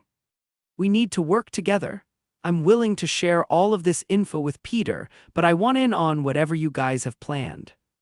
Miles saw no problem with that and nodded his head. Okay, I don't see a problem with that, but you'll have to get Peter's approval first. Suddenly, Peter's voice sounded by the door, drawing their attention. Relieved that he wasn't pushed away, Mateo adds. One more thing. He says, causing Peter and Miles to raise a curious brow in his direction. I don't care how you go about getting or doing whatever it is you're here to do, but I need to make one thing clear. Mateo paused, his hard stare glancing between both Peter and Miles. The president is mine. I'm the one who will end his life. He said, his eyes turning to Miles before a warning left his mouth. Don't get in my way. Hearing this, Peter couldn't help but warn him. You may not know this, but the man you want to kill is far stronger than you realize. He said, gesturing to counterpart. If you can't even beat Miles in a fight, then you stand no chance against a Kang. Mateo's eyes narrowed at Peter's warning, his resolve unshaken. I appreciate the concern, but he needs to pay for what he's done, and I'll be the one to make that happen. He insisted, his voice tinged with determination. Peter sighed, shaking his head in disbelief. Mateo, you don't understand. Kangs are on a whole other level. It's not even about physical strength, it's about intellect, technology, strategy. Even if you manage to get close, his defenses are impenetrable for someone of your level. Peter quickly continued before he could be interrupted by the unhappy prowler. Don't get me wrong, for a kid without any powers, you've done well to build yourself up with training and technology as a support. But compared to a Kang's technology, your gadgets look like a child's toys. Mateo's confidence wavered, his earlier bravado faltering in the face of Peter's warnings. But He protested, uncertainty creeping into his voice. Peter's expression softened, sympathy evident in his eyes. I get it, Mateo, I really do. But you need to understand the reality of the situation. You're not equipped to take on someone like Centurion. Mateo's brow furrowed in frustration. Then what am I supposed to do? Just sit back and let him get away with everything. Peter smirked, a hint of mischief in his eyes. Oh, I'm not saying that. I have a plan, but it involves a little. Mateo's interest piqued, curiosity overshadowing his doubts. Enhancement, what do you mean? This. He began, gesturing to the screen, is the evidence my dad and his task force were gathering. Is a special serum called Compound V if you're lucky, It'll give you a useful superpower or two, but don't think it'll be easy. There's a considerable amount of pain involved with the process. Matteo hesitated for only a moment before reaching out to take the vial, grasping it tightly in his hand, determination burning bright in his eyes. I'll do it, whatever it takes to bring him down. Just as Matteo was about to take the vial, the door swung open, revealing Aaron, his uncle, standing in the doorway, a stern expression on his face. Hold on just a minute. He interjected, his voice laced with concern. You're not seriously considering letting Peter inject you with whatever that is, are you? We don't even know what it is. Matteo squared his shoulders, meeting his uncle's gaze head-on. I have to, Uncle Aaron. It's the only way I can make sure justice is served. Aaron's expression softened, a mixture of pride and worry in his eyes. I understand, but I can't let you risk your life like this. Peter stepped forward, his tone earnest. I don't remember saying that the serum would kill him, did I? It's just going to be a bit painful. His life won't be in any danger. I would never do anything to endanger him. This serum may be potent, but it's not lethal. It'll just sting. Matteo nodded in agreement, determination shining in his eyes. I'm willing to take the pain. With a heavy sigh, Aaron stepped forward and snatched the vial from Matteo's grasp. Hey! Aaron ignored his nephew as he rolled his sleeve up and holds his arm out, passing the vial back to Peter. Fine, but on one condition. Peter shrugged in agreement. No! Matteo shouted immediately. What if it really does kill people? You can't just put your life in danger for me. Chuckling, Aaron patted his nephew on the shoulder, a confident look on his face. Now you understand how I felt. Matteo frowned as realized his uncle's point. Besides, I'll be fine. But you, on the other hand, have your mother to worry about. You can't just leave her, not after what happened with your father. She'd be devastated. He better be okay. Matteo threatened, his eyes boring into Peter. Well, if you're so worried, I could just not give you guys superpowers. It's not like I have to. Peter, not so happy at the constant threats he's been getting, offered, smiling as he took the vial back. After all, he was giving them superpower. The least they could do is be a little bit grateful and respectful about it. No! Matteo immediately realized his mistake. Peter shrugged in agreement. No, Matteo shouted immediately. What if it really does kill people? You can't just put your life in danger for me. Lay down and keep your arm out. As Aaron complied, walking towards the bed, Peter conjured a syringe with a flick of his wrist, the vial of compound V in his other hand. With careful precision, he filled the syringe before turning to Aaron, who lay in bed, his arm held with a mix of determination and apprehension. Let's begin, shall we? Peter muttered, pressing the needle into Aaron's skin and pushing the plunger until the syringe was emptied. As the serum entered Aaron's bloodstream, his body quickly started to convulse in agony, his muscles tensing and his screams echoing off the walls. Elia! Matteo rushed to his uncle's side, gripping his hand tightly. Uncle Aaron, are you okay? Please say something. He pleaded, his voice filled with worry. He'll be fine. This is expected. Peter reassured as he snapped his fingers, summoning straps that restrained Aaron to the bed, preventing him from thrashing about. Time seemed to crawl as Aaron's body continued to react to the serum, the pain gradually subsiding but leaving behind a chilling sensation that permeated the room. Matteo watched with a mixture of fear and hope as his uncle's breathing slowed and his body began to relax. Finally, after what felt like an eternity, Aaron opened his eyes, his gaze unfocused as he took in his surroundings. What? He murmured, his voice weak and shaky. Before Peter or anyone else could respond, a sudden drop in temperature filled the room, causing Matteo to shiver involuntarily. He looked at his uncle in astonishment as a cold energy radiated from Aaron's body, chilling the air around them. After testing out his powers for a short while, Aaron marveled at the frost forming on his fingertips, a sense of wonder coursing through him as he tested the limits of his newfound abilities. He waved his hand through the air, sending icy tendrils spiraling outward, freezing small droplets of water suspended in the air. That's pretty cool. Peter commented, a grin spreading across his face as he watched Aaron manipulate the frozen air around them. You're kinda like Frozone from The Incredibles. Aaron asked, furrowing his brow in confusion. Peter's grin faltered slightly as he realized his reference had fallen flat. Never mind. It's just a character from a movie. You guys don't have The Incredibles here. Both Aaron and Mateo shook their heads in unison, prompting Peter to let out a disappointed sigh. Well, never mind then. Just know that you basically have ice powers now. Eager to join his uncle in the realm of superpowers, Mateo wasted no time in strapping himself down onto the bed, his arm outstretched and ready for the injection. His eyes sparkled with excitement as Peter filled a new syringe with another dose of Compound V, his anticipation palpable. Are you ready for this, Mateo? Peter asked. Mateo nodded eagerly, his gaze fixated on the syringe in Peter's hand. Yes, I'm ready. Let's do this. With a steady hand, Peter injected Mateo with the serum, his heart pounding with a mixture of excitement and apprehension. As the liquid entered Mateo's bloodstream, a surge of pain rippled through his body, causing him to writhe in agony, just like Biss' uncle did only moments ago. Hang in there, Mateo. Aaron called out, his voice filled with concern as he watched his nephew struggle against the effects of the serum. Time seemed to stretch on endlessly for Mateo as he endured the excruciating transformation, his screams echoing off the walls of the room.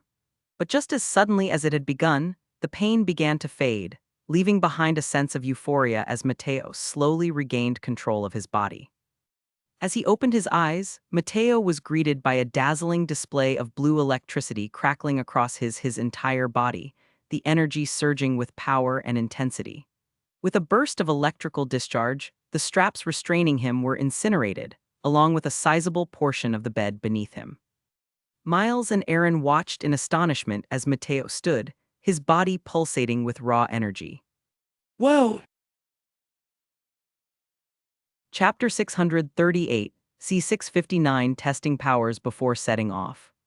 Want to read ahead of what I've posted so far? Go to my Patreon and get early access chapters. As of now, the Patreon is 9 chapters ahead. Patreon.com/alien warlord stop sign. Police car light insert minions gifts pics here. Most likes wins police car light, a /n, only 2 entries per person. Trophy yesterday's GIF winner, Benbagman Trophy AN Crown. Later that day, as the sun began to dip below the horizon, casting a warm glow over the cityscape, Peter and Miles stood on the edge of the mirror dimension, observing Mateo and his uncle Aaron as they practiced their newfound powers. The secluded landscape provided them with the perfect training ground, free from the prying eyes of the outside world. Mateo stood atop his apartment building, summoning arcs of electricity, crackling and dancing across his body, shooting bolts of lightning with a flick of his fingers. Nearby, Aaron focused his concentration, sending waves of frost spiraling outward, encasing nearby objects in a layer of shimmering ice. With each passing moment, Mateo and Aaron grew more accustomed to their abilities, honing their control and understanding of their newfound powers. Peter watched closely, taking mental notes of their progress and cataloging the range and scope of their abilities. As Aaron demonstrated his abilities, freezing puddles of water and even conjuring intricate ice sculptures with a flick of his wrist, Peter couldn't help but feel a sense of satisfaction. He had expected Aaron's powers to mirror those of Frozone when they first appeared, and he was pleased to see that his assumptions were correct. Meanwhile, Mateo's powers proved to be more complex than initially anticipated. While he displayed an impressive command over electricity, Peter noted subtle nuances in his abilities, hinting at a deeper connection to electromagnetism. As Mateo focused his concentration, a faint hum filled the air as nearby metal objects began to levitate, responding to his subconscious commands. Peter watched with keen interest, intrigued by the potential applications of Mateo's unique abilities.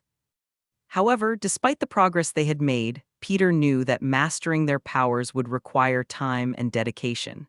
Mateo's abilities, in particular, seemed to hold untapped potential, waiting to be unlocked through trial and experimentation.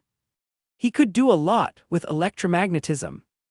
Peter thought, though he knew it would take time for Mateo to discover and fine-tune every ability that came with his powers.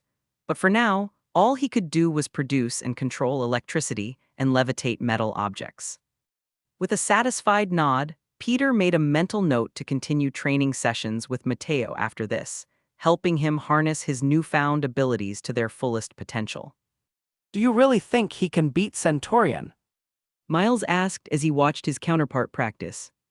I mean, I've never seen a Kang before, but from what you've told me, they sound like Boogamen or something. Are you sure he can do it? Giving Matteo a scrutinizing look, Peter hesitantly shook his head. No, he's still not strong enough. Miles frowned, expecting that answer. So, how are we going to break it to him? We don't. Peter replied simply. He wouldn't listen anyway. Would you listen to us if it was your dad that was killed? He asked, receiving a complicated look in return. See, you two are more alike than you realize. Miles grumbled. But he does. Peter said, glancing back at Matteo. Miles nodding sadly beside him. Yeah. Peter patted Miles on the back, reassuring him. Anyway, we're getting off topic. As I was saying, he's too focused on avenging his dad, which is why we'll have to watch his back. Miles nodded as they descended into silence once again, but that silence was quickly shattered as Miles spoke, an imploring tone to his voice. You know, if you would just bring back his dad, then that would solve our problems. He wouldn't be jealous of me anymore. Instantly, a complicated frown dawned Peter's face. That's easier said than done, Miles. He replied as he turned to watch Matteo working hard to master his powers. As the sun dipped below the horizon, casting long shadows across the mirror dimension, Peter called an end to the day's training session. With a sense of accomplishment, he turned to Matteo and Aaron, a smile playing at the corners of his lips. Great job today, guys. Peter said, his voice filled with pride. You're both making excellent progress, and I have no doubt that you'll master your powers in no time. Matteo and Aaron exchanged a glance, a sense of determination shining in their eyes. With newfound level of confidence, they nodded in agreement, seemingly bolstered by their new superpowers. Suddenly, out of nowhere, the two UB and nephew turned sheepish, causing both Peter and Miles to raise their brows in confusion. Matteo said, his voice filled with sincerity. We wouldn't have these incredible powers if it weren't for you. Aaron nodded in agreement, his gaze meeting Peter's with a sense of appreciation. Yeah, we owe you a lot, and we're sorry for doubting and being suspicious of you. Peter waved off their apologies with a casual shrug. Hey, no hard feelings, I get it. We didn't exactly have the best first impressions either, so don't worry about it. After all, they were found spying on Matteo's mother. Matteo and Aaron exchanged a glance, a sense of relief washing over them. Thanks, Peter, we really appreciate it. Matteo said, his voice filled with genuine gratitude. With a nod of acknowledgement, Peter clasped their shoulders in a gesture of camaraderie. Anytime, He said as he turned around and waved his hand, opening a shimmering gold portal. Now I think we've waited long enough. Let's go hunt down the President of the United States. He laughed in amusement as they followed behind him, determined and ready for revenge. As they left the mirror dimension and returned to the bustling city beyond, Peter couldn't help but feel a sense of excitement. Hopefully, Centurion hasn't actually run away.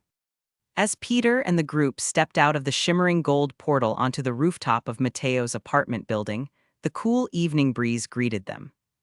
Matteo glanced at the setting sun, a pang of realization hitting him. Wait, guys, can you give me a moment? He asked, turning to Peter and the others. I need to say goodbye to my mom. She should be back from work by now. Peter nodded understandingly. Of course, Matteo, take your time. He replied, offering a reassuring smile. Aaron followed Matteo inside, concern etched on his features. He wanted to make sure Matteo would be okay and wouldn't reveal too much, especially considering the daunting task that lay ahead of them.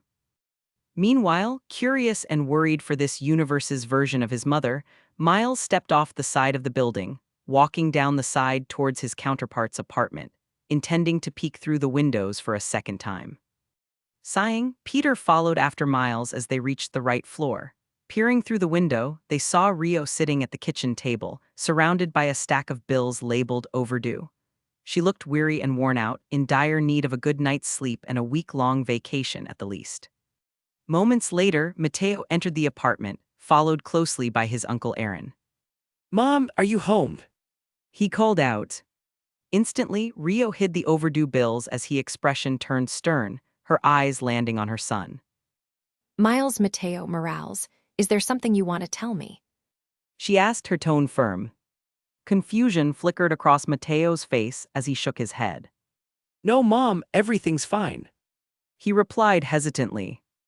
Rio raised an eyebrow, revealing that she had received a call from Mateo's school, informing her of his absence. She began to scold him for skipping school. Realizing he hadn't attended school due to recent events, Mateo apologized to his mother, who demanded to know why he hadn't gone. Mateo hesitated, scrambling for an excuse, but Aaron stepped in, explaining. He was with me, Rio. Rio redirected her frustration towards Mateo's uncle, demanding. Why did you think it was okay to keep him from school? You should know better. Mateo intervened, confessing. I was already skipping when Uncle Aaron found me, Mom. He took me home. He then promised. I won't skip again. As the tension dissipated, Mateo gave his mother a surprisingly strong hug, leaving her perplexed. I love you, Mom. He said softly, unable to say anything about his plans. After all, she would definitely freak out if she learned that he planned to kill the president, even if she hates the piece of sh*T just as much as he does. Rio's brow furrowed in confusion, but she returned her son's sentiment. I love you too, Mijo. Just don't skip school anymore, okay? You had me worried. I won't. 10 minutes later, Miles and Aaron made their way back up to the rooftop, finding Peter and Mateo waiting for them. Peter glanced at them expectantly. Are you both ready now? He asked, his tone filled with determination. Yeah, my mom is already asleep. Mateo nodded, a sense of resolve shining in his eyes as he tapped a button on his watch. Suddenly, his prowler suit activated, expanding to cover his entire body, including his face with a satisfying click of the mask. His uncle, Aaron, opted for a simpler approach, pulling on a ski mask to conceal his identity. With a nod from Mateo, they were both ready to proceed. Miles, wanting to maintain anonymity as revealing his identity would also reveal Mateo's, donned his mask as well, blending in seamlessly with the group. However, Peter chose not to hide his identity, knowing that this universe wasn't his own, and therefore, his face held no significance in the grand scheme of things. With a wave of his hand, Peter opened a shimmering portal, leading them straight into the heart of the White House. Stepping through one by one, they emerged into the Oval Office, their senses on high alert. Seeing that the room was empty, they prepared to start their search, but before they could make a move, a holographic figure materialized before them. It was Centurion, a confident smirk plastered on his smug face. Finally, you took so long getting here. Chapter 639, C660 Revelations and Earthquake Edited *.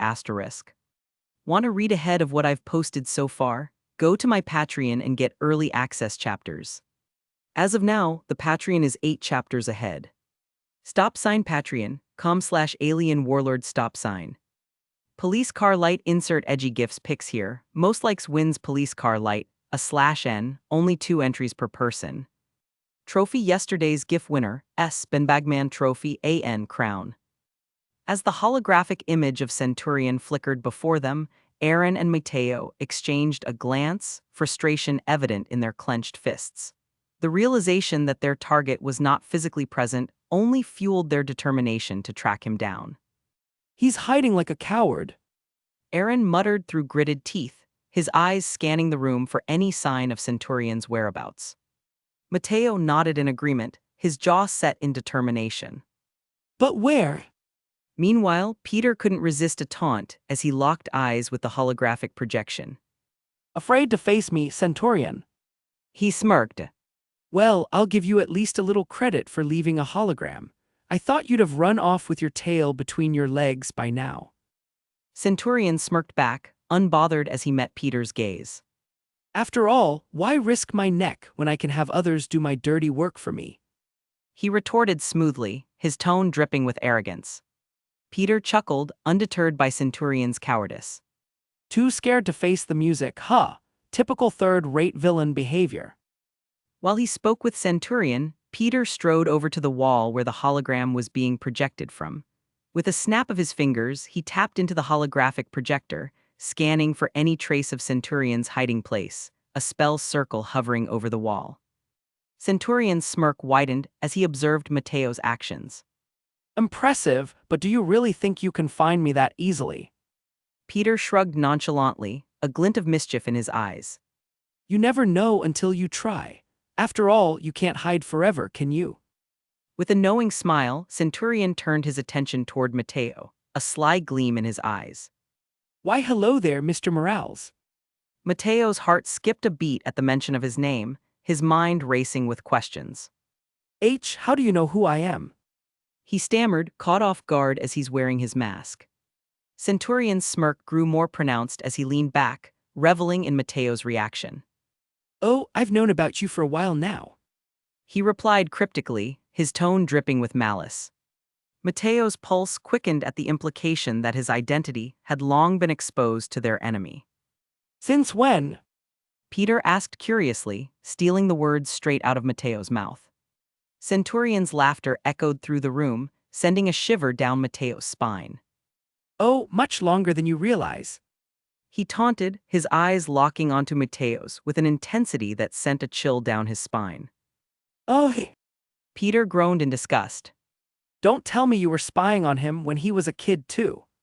Centurion frowned, unable to answer that question. So you're telling me that you've been spying on an underage boy, and you think it's a good idea to brag about that? As the words left Peter's mouth, Mateo's anger and disbelief morphed into disgust. He stared at Centurion, feeling the urge to say, Stranger danger. Centurion's frown deepened. Do not twist my words. I'm not twisting anything. Peter smirked. It's you who seem to be taking great pleasure in spying on children, he said as he turned to Aaron. Maybe we should call the police? I think he might need to be put on a list somewhere. Choosing to ignore Peter's taunting, Centurion turned to Miles, his smirk slowly returning. Oh, I see you've met your little doppelganger. He remarked casually, his tone condescending. How was that first meeting? Awkward, I'm sure. Mateo seemed surprised. How do you know that? Because he's a P***doppelstalker. Peter spoke matter-of-factly, wiping the smirk straight off Centurion's face. Speaking of your powers, how are they? Centurion hands gripped into fists as he continued to ignore Peter, his gaze turning to Miles once again. Everything working the way it should. No hairy spider legs growing anywhere. Truthfully, I didn't know how your body would react to the bite when I sent the spider over. You seem to be doing well, though. As the truth sank in, Mateo's jaw tightened, his eyes narrowing at Centurion's taunting demeanor. You sent away the spider that was supposed to bite me. He accused, his voice laced with venom. Peter spoke matter-of-factly, wiping the smirk straight off Centurion's face. Speaking of your powers, how are they? Centurion hands gripped into fists as he continued to ignore Peter, his gaze turning to Miles once again. Everything working the way it should. No hairy spider legs growing anywhere. Truthfully, I didn't know how your body would react to the bite when I sent the spider over. You seem to be doing well, though. Will you shut your F***-seeking mouth? He shouted. This is why I hate Spiderman the most. You just don't know when to be quiet. It's so infuriating. Was it amusing when you killed my brother? Aaron's voice cut through the tension like a knife, his eyes blazing with fury as he confronted Centurion, tossing his mask aside, revealing his face. Peter couldn't help but laugh, pointing his finger at Centurion. You should see the looks on your face right now. Seeing the ridicule-filled smiles on his enemies' faces, Centurion was very close to snapping, his gaze falling on Mateo. You think this is funny, do you? I wonder if you'll still find it funny when you learn the real truth about your father's death. Mateo's blood ran cold, his mind reeling from the sheer cruelty of it all. What truth? He asked, his voice barely above a whisper. You killed him. What more is there to know? Maybe your dad was investigating into his P***dophilic tendencies. Peter commented. This is why I made sure there was no Spider-Man in my world. Centurion sighed, clearly fed up with Peter at this point. Are you going to reveal your big evil plan already? I'm starting to get bored. Peter whined, doing all he can to P***SS off Centurion. If you would stay quiet, then maybe I could. Centurion ground his teeth in frustration, annoyed that his big reveal was ruined. You see, I knew about the investigation into myself from the very beginning, but instead of putting an end to it, I decided to let it play out. After all, what's the harm in a little entertainment? He paused for a moment, a smirk forming on his lips before continuing. And what would be more entertaining than recruiting your father into it? Centurion revealed, shocking the entire room. You didn't. Mateo muttered. Oh, I did. I mean, did you really think your father, a police officer from New York, was qualified to investigate me, the President of the United States of America? No, which is why it took a couple moles suggesting his name to get him involved. And then, Miles's fists clenched at his sides. you sick B***starred. He seethed, his voice trembling with barely contained rage. Mateo's blood ran cold at Centurion's callous admission. You monster! He whispered. Centurion's smirk widened into a cruel grin as he reveled in Mateo's anguish. Thank you for the compliments, Tilda. You P***dophil. Peter added his own 2 cents, taking the wind out of Centurion's sails. Instantly, Mateo's resolve hardened like steel as he stared down his nemesis, his determination burning brighter than ever before. I'm going to kill you. I don't care how long it takes or how far I have to go to get it done. Centurion chuckled darkly, his eyes gleaming with malevolent delight. Oh, I look forward to it. He replied, his tone dripping with disdain. But for now, let's just enjoy the show, shall we? With a final smirk, Centurion turned to Peter. I wish you luck, Peter. You're going to need it. He warned as he vanished into thin air, leaving Mateo, Miles, and Aaron to grapple with the horrifying truth of his manipulation. A tense silence descended upon the room, broken only by the smoldering rage which Centurion instigated before his departure. But just as everyone began to slowly calm down, a deep rumbling reverberated through the ground beneath their feet. Peter's eyes widened in alarm as he staggered slightly before immediately regaining his balance amidst the sudden tremors. What's happening? Aaron exclaimed, his voice tinged with concern. Mateo's heart raced as he glanced around the room, his senses on high alert. I don't know. He replied grimly, his gaze narrowing as he braced himself against the shifting ground. Miles's expression mirrored Mateo's concern as he steadied himself against the wall, his mind racing with possibilities. This doesn't feel like a natural earthquake. He remarked, his voice laced with unease. Aaron's fists clenched tightly at his sides as he surveyed their surroundings, his eyes flashing with determination. Whatever it is, it can't be good. Chapter 640, Important Announcement. Before getting into this, I want to emphasize, this does not mean I'm done with Spider-Man. Spider-Man will still be a significant part of my writing until I finish the story completely. So, please read through till the end. Now onto the announcement. While I'm uncertain of everyone's reaction, I'm hoping for positivity all around. Truthfully, after nearly 700 chapters, I've hit a point of exhaustion with Spider-Man. It's been an incredible journey, but I'm feeling the need for a change. Hence, I've decided to adjust my schedule and pour more energy into the Star-Lord story I've been writing, which should be posted to Webnovel as this announcement goes out. Here's the updated Patreon writing schedule. Monday, 2 Star-Lord chapters. Tuesday, day off. Wednesday, 2 Star-Lord chapters. Thursday, 2 Spider-Man chapters. Friday, 2 Star-Lord chapters. Saturday, day off. Sunday, 2 Star-Lord chapters. I would usually take Thursday off since I always write every other day, but I've decided to make it a Spider-Man writing day instead. Yes, I'll still dedicate 2 chapters a week to Spider-Man, including Webnovel, who will get 2 chapters a week as well. You guys would get 2 chapters every week, probably on Fridays. Moreover, I'm excited to announce that the Star-Lord story is on Webnovel now, So that's both exciting and nerve-wracking. Hopefully you guys give it a chance and enjoy what I've been cooking up. The new story is called I'm Star-Lord Star Wars Zover. To those disappointed or frustrated by this change, please accept my apologies. I'm sorry, I truly am, but this has to be done for my own sanity. However, I'm eager to start on this newer story while still keeping Spider-Man in the mix, albeit less frequently. I know a lot of my patrons get excited whenever I write Star-Lord chapters, so I hope you all enjoy this new shift. I really hope this announcement hasn't dampened anyone's spirits or ruined anyone's day. I genuinely appreciate you guys, and truthfully, making this announcement is scary for me because I don't know how you will all react. Anyway, thanks as always, and I'll see you guys in the new story, which is up right now. Chapter 641, C661 Peter vs. Tiamat 1 out of 3. Check out early access chapters on my Patreon, currently 7 chapters ahead. Stop sign Patreon.com/alien warlord stop sign. Police car light a/n, 2 chapters as promised plus an extra because the fight is long. Confusion gripped Peter as the world trembled around him, but that didn't last for long. Determined to uncover the cause, he delved his cosmic senses deep into the Earth's core, where he swiftly discovered a massive golden seed pulsating with energy. Attached to this seed was a colossal skeletal body made of metal, which was rapidly growing and morphing with each passing moment. What the? Peter's eyes widened in shock as he witnessed the skeletal form sprout tendons, muscles, and flesh made of molten lava, its movements sending shockwaves through the earth.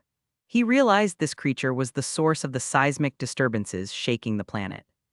Is that a celestial?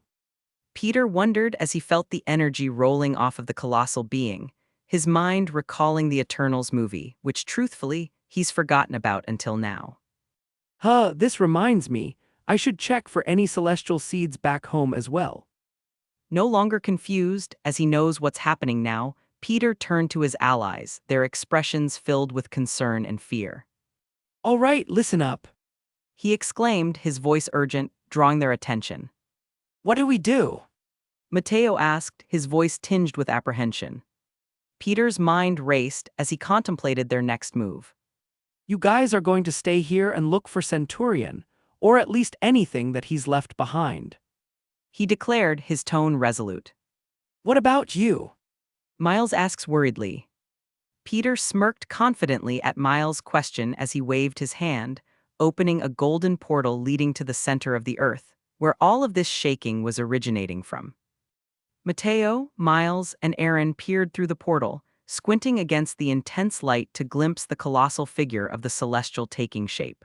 The sheer powerlessness they felt as they gazed at the god before them nearly sent them to their knees. I'll be dealing with that before it destroys the planet. Peter declared, gesturing into the portal. Anyway, good luck and try not to die if you run into Centurion. With a sense of dread, the group watched as Peter stepped through the portal, but before it closed behind him, he turned around, addressing his allies one last time. Oh, I almost forgot.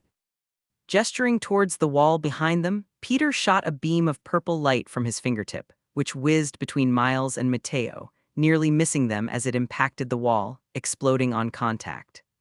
Boom! Miles, Mateo, and Aaron's eyes widened in fear as the explosion went off behind them, smoke and debris filling the room. What the hell was that? Miles was about to complain, but the ferocity in his voice quickly disappeared as the smoke cleared, revealing a secret passage behind the wall, which was heavily fortified before Peter blew it wide open. That should be a good place to start. Peter commented as the portal began to close. Remember, don't die. He reminded them as the portal vanished, leaving them alone in the Oval Office. As Peter vanished, leaving a sense of apprehension in the air, suddenly the doors were slammed open, and teams of heavily armed soldiers stormed in, their guns blazing without warning, the earth still shaking below their feet. Mateo, Miles, and Aaron ducked for cover, their hearts pounding in their chests as laser bullets whizzed past them. Now they decide to show up. Aaron shouted before activating his powers, transforming the floor into a slick sheet of black ice, causing the soldiers to lose their footing. Amidst the chaos, the soldiers began to slip and slide, their attempts to regain balance futile against the relentless shaking of the ground, which had now become slick and slippery. Seizing the opportunity, Matteo and Miles sprang into action, Matteo unleashing bolts of lightning from his hands while Miles used his webs to restrain the disoriented soldiers. With precise coordination, Matteo's lightning and Miles's webbing quickly subdued the soldiers, rendering them unconscious and immobilized. As the chaos subsided, the three intruders exchanged a glance, their eyes filled with determination as they all turned to the secret passage that Peter had opened for them. As Peter stepped into the cavernous center of the earth, where the celestial was taking shape, he couldn't ignore the remnants of a laboratory workshop strewn across the area. The once pristine setup now lay in ruins, destroyed by the growing celestial's emergence. Instantly recognizing the lab as belonging to Centurion, Peter wondered just how long his enemy had been cultivating this seed. This must be his biggest trump card. Determined to uncover any clues left behind and make use of any leftover data for his own purposes, he decided to salvage what remained of the lab, knowing it might prove useful later. With a focused gaze, Peter tapped into his telekinetic abilities, levitating the broken pieces of equipment and debris towards him. With precision, he carefully pocketed the salvaged items into his storage necklace, planning to sift through it all later when he has some free time. As the remnants of Centurion's lab vanished into Peter's storage necklace, the cavern around him began to crack and tremble violently as rocks and other debris fell from above, signaling the imminent emergence of the celestial, which was now straining against the walls and ceiling, its body still growing. With a surge of adrenaline, Peter realized the urgency of the situation and sprang into action. He knew that if he wasn't fast, then a little worldwide earthquake would be the least of this planet's worries. Without hesitation, Peter disappeared in a blur of motion, reappearing atop the colossal celestial's chest as it struggled to break free from its earthly confines. The gravity of the situation weighed heavily on Peter's mind as he knew that allowing the celestial to emerge unchecked would spell disaster. Summoning all his strength, Peter conjured a massive portal beneath the celestial, the swirling vortex stretched wide. With a determined expression, Peter unleashed powerful punch, driving the celestial downward into the gaping maw of the portal.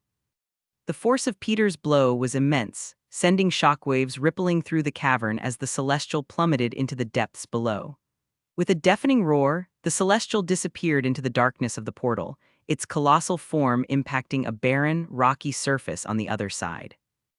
As the dust settled and the tremors subsided, Peter let out a breath before following the giant through the portal, touching down on the surface of Mars, far away from any innocent lives.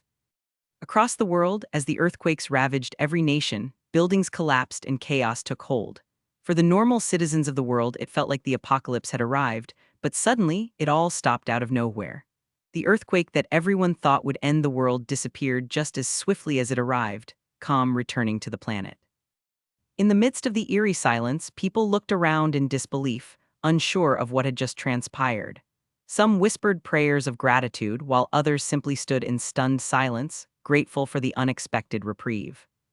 Back with Miles, Matteo, and Aaron, who were exploring the secret passage, they felt the earthquake stop and sighed in relief. Looks like Peter did it. Miles remarked, a smile spreading across his face. Matteo nodded in agreement, his expression turning nervous. Yeah, but do you think he can beat that? He asked, a sense of fear welling up as he recalled what he saw through that portal. Miles' smile vanished, replaced by a contemplative look. I think so. As they continued exploring, they came upon Centurion's lair, which was filled with all sorts of sleek technology. But most notably, as they appeared, another hologram of Centurion materialized before them. The hologram of Centurion regarded his surroundings with a cold, calculating gaze, his voice dripping with a sense of disappointment. It seems like he was able to save the planet. He sneered, his image flickering slightly as he spoke. No matter. Miles clenched his fists, his jaw set in determination. Is that what that thing is? A celestial? He asked, his voice firm despite the tension in the air. Matteo and Aaron stood beside him, curious to hear the answer. Centurion's hologram chuckled, noticing the presence of others in the room. Oh, you're still here. He commented, his voice echoing through the chamber. I forgot you existed for a moment, my apologies. Miles, Mateo, and Aaron clenched their fists, their jaws tightening as they resisted the urge to be provoked by Centurion's taunts. Nonetheless, Centurion relished their reactions, a wicked gleam in his eyes as he observed their responses. Seeing that his biggest threat was preoccupied, and the world wasn't about to end, Centurion turned his attention to the three intruders in his lair. You know what? He remarked casually, his voice dripping with malice. I have some free time. As he spoke, the hologram disappeared, leaving Miles, Mateo, and Aaron momentarily confused. But their confusion quickly turned to alarm as the real Centurion materialized before them in a flash of light, his smirk sending a shiver down their spines. Why don't I kill you with my own hands? Yo! Peter called out to the Celestial before him, who began to stand as its molten body solidified into what appeared to be a suit of golden armor, towering hundreds of feet tall. Its form is both alien and divine, pulsating with raw energy. Its four eyes, glowing with cosmic power, pierce through the darkness, while tendrils of energy emanate from its body, crackling with otherworldly force. Insert picture of Tiamat the Communicator here. Feeling the immense power radiating from the Celestial before him, Peter couldn't help but marvel at its sheer magnitude. He's definitely stronger than Null. The thought of what Centurion had done to create such a formidable entity gnawed at his mind, stirring a mix of curiosity and concern. Putting his concerns aside for the moment, Peter stepped forward, hands raised in a gesture of peace. Hey, big guy. He began, his voice steady despite the adrenaline coursing through his veins. I know things seem intense right now, but let's talk this out. Maybe we can find a way to work together. The Celestial's response was not what Peter had hoped for. Instead of words, a deafening scream erupted from its gaping metallic maw, accompanied by a blinding burst of light which shot up from its throat, aimed directly at him. AARRGGGH. Reacting on instinct, Peter leaped aside, narrowly avoiding the searing blast as it scorched the ground where he stood, creating a smoldering hole which tore through the entire planet before shooting back out the other side. Regaining his footing, Peter glanced back at the smoking hole that was created. Not much of a communicator, are you? Chapter 641 Part 2, C662 Peter vs Tiamat 2 out of 3. Check out early access chapters on my Patreon, currently 7 chapters ahead. Patreon.com/alien warlord stop sign. Not much of a communicator, are you? Peter commented, frustration knotting his brow as he faced the towering Celestial, its metallic form crackling with raw power. He was fairly certain that Centurion's meddling had twisted the Celestial's nature, robbing it of its innate wisdom and leaving only a mindless aggression in its wake. Although uncertainty lingered, Peter knew one thing for certain: words were useless against the Celestial's fury. With a heavy sigh, he resigned himself to the inevitable clash, his mind already calculating strategies amidst the chaos. He would make a good addition to my shadows. Peter thought, a greedy gleam shining in his eyes. As the Celestial loomed closer, its steps echoing like thunder, Peter braced himself for the impending clash. The ground shook beneath his feet with each heavy step of the towering entity, its metallic form casting an ominous glow on the barren planet. Let's see how strong you really are. Peter shouted, his adrenaline spiking. With a swift movement, he launched himself into action, his spider sense tingling as he dodged the Celestial's massive metal fist, the strike sending shockwaves rippling through the air. Acting quickly, Peter leaped up into the air and retaliated with a fist of his own, his body glowing in a purple light, empowering his every move. Boom!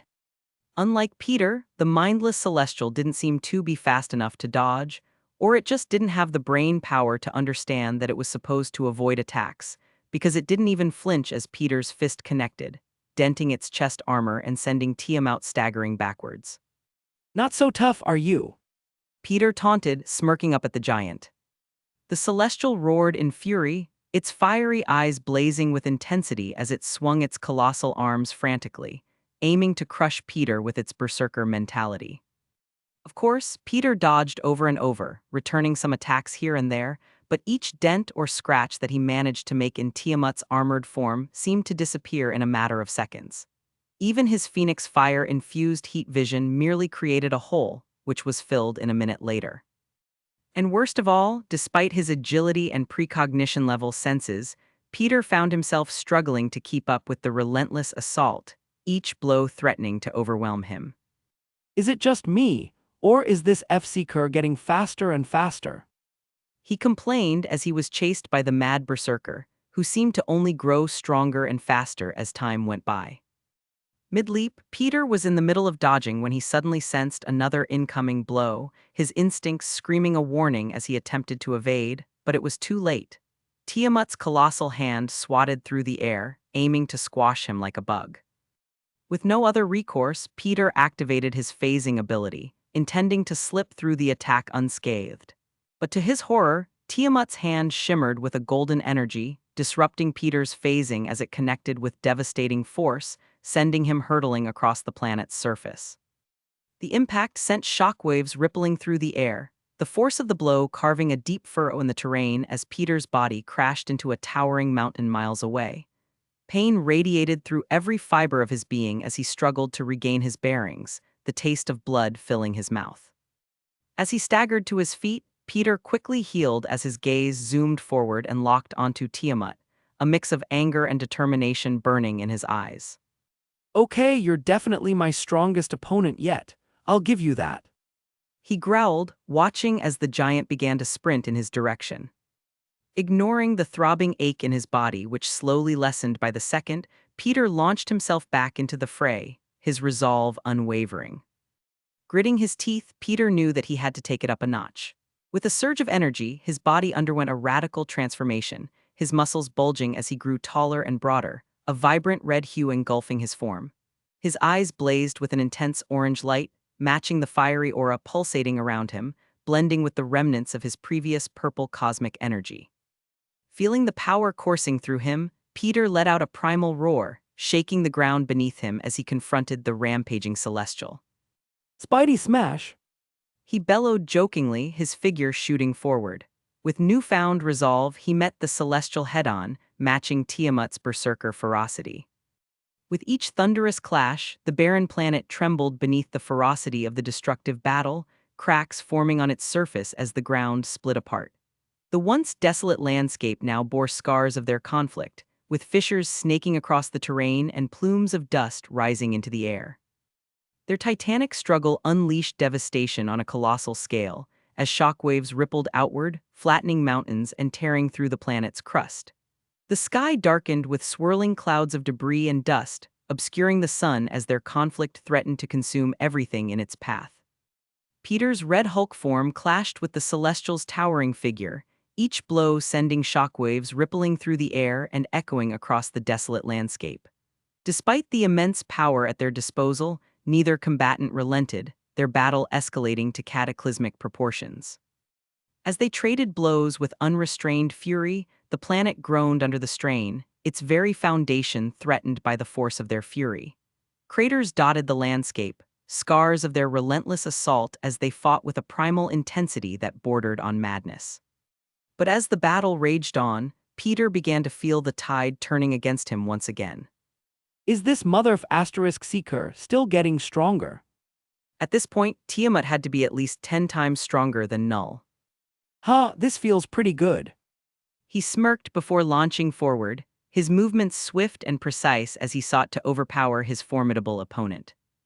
With each strike, Peter unleashed the full force of his combined powers, his attacks raining down upon the Celestial, who began to stagger backward as its entire form creaked under every blow, countless dents covering its metallic body.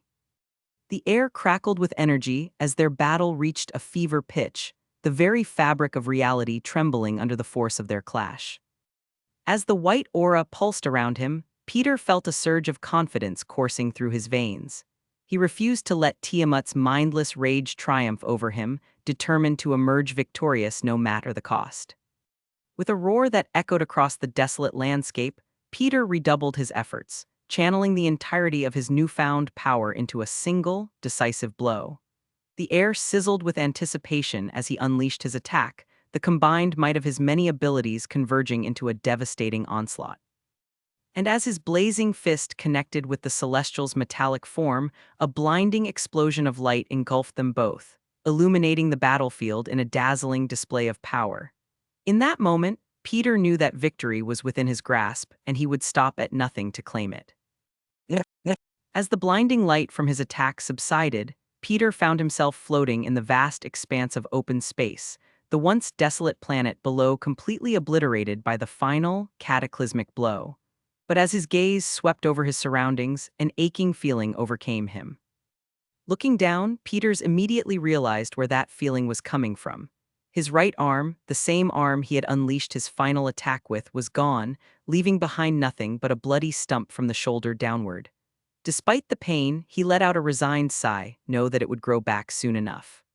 Whatever, at least that annoying B asterisk starred was take care of. Peter thought as he felt his arm slowly growing back. But just as he began to process his perceived victory, out of nowhere, a golden metallic figure materialized before him, towering over him with an imposing presence. Peter's eyes widened in disbelief as he beheld the pristine form of Tiamat, completely unscathed by his devastating attack, despite the loss of his own limb. And worst of all, Did he actually get stronger, again? AARRGGGHHH. with a mighty roar, the Celestial unleashed a devastating blast of energy from its open mouth, sending Peter hurtling through the air with bone-jarring force, the impact of the blast tearing a hole in his chest, which quickly pierced through his body and out the other side. In the heart of Centurion's lair, the air crackled with tension as Miles, Mateo, and Aaron faced off against Centurion. His sleek armor gleamed ominously, a stark contrast to the trio's determination. Why don't I kill you with my own hands? Centurion's voice dripped with malice, a sinister grin curling his lips. His opponents tensed instantly, bracing themselves for the impending onslaught. Without warning, Centurion vanished in a blinding flash, reappearing beside Miles with deadly energy blades in hand, poised for a lethal strike. Miles reacted with lightning-fast reflexes, narrowly evading the lethal blades aimed at his throat, while Mateo and Aaron swiftly moved to counterattack from different angles. In a synchronized display of power, Mateo enveloped himself in crackling lightning, while Aaron unleashed a chilling aura, both determined to protect Miles at all costs. Miles, get out of the way. Mateo's voice rang out, accompanied by arcs of electricity shooting across the room in a display reminiscent of Darth Plagueis. Unlimited power. Meanwhile, Aaron attempted to immobilize Centurion by freezing the floor, but their adversary proved to be more resilient than anticipated. Centurion observed the futile attempts against him with a bored, almost apathetic look on his face. His cyborg-like suit effortlessly countered the attacks on its own, draining the lightning to recharging its energy reserves and countering the ice by simply increasing the heat beneath his boots. How cute. Centurion remarked sarcastically, his demeanor unfazed by their efforts. Now it's my turn. Chapter 641 Part 3, C663 Peter vs Tiamat 3 out of 3. Check out early access chapters on my Patreon, currently 7 chapters ahead. Patreon.com/alien warlord stop sign. Police car light insert funny gifs pics here. Most likes wins police car light, /n, only 2 entries per person. Trophy yesterday's GIF winner, Benbagman Trophy AN crown. As Peter coughed up a mouthful of blood, he clenched his teeth, feeling the familiar surge of pain mingled with determination. With a grimace, he wiped the blood from his lips and floated in the void of space, his gaze locked onto the towering figure of Tiamat, determination burning in his eyes. Looking down, Peter watched as his arm slowly grew back, and the hole in his chest from his opponent's previous attack began to close. I need to make sure to kick the sh*T out of Centurion for this. After all, it was him who set all of this up before hiding like a coward. Just thinking about it made Peter feel a burning need for sweet, sweet vengeance. But before that, He muttered, reining in his burning need for revenge, as he eyed the enemy before him. Despite the searing pain coursing through his body, Peter refused to back down. With a primal roar, he launched himself back into the fray, his movements fueled by sheer adrenaline as he faced the relentless onslaught of the Celestial.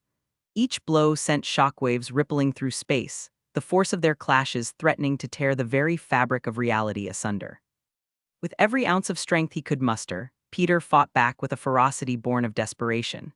His remaining arm moved with lightning speed, delivering precise strikes aimed at exploiting the slightest weakness in Tiamat's defenses. Each blow landed with bone-crushing force, denting the Celestial's metallic form and drawing a guttural roar of fury from its lips.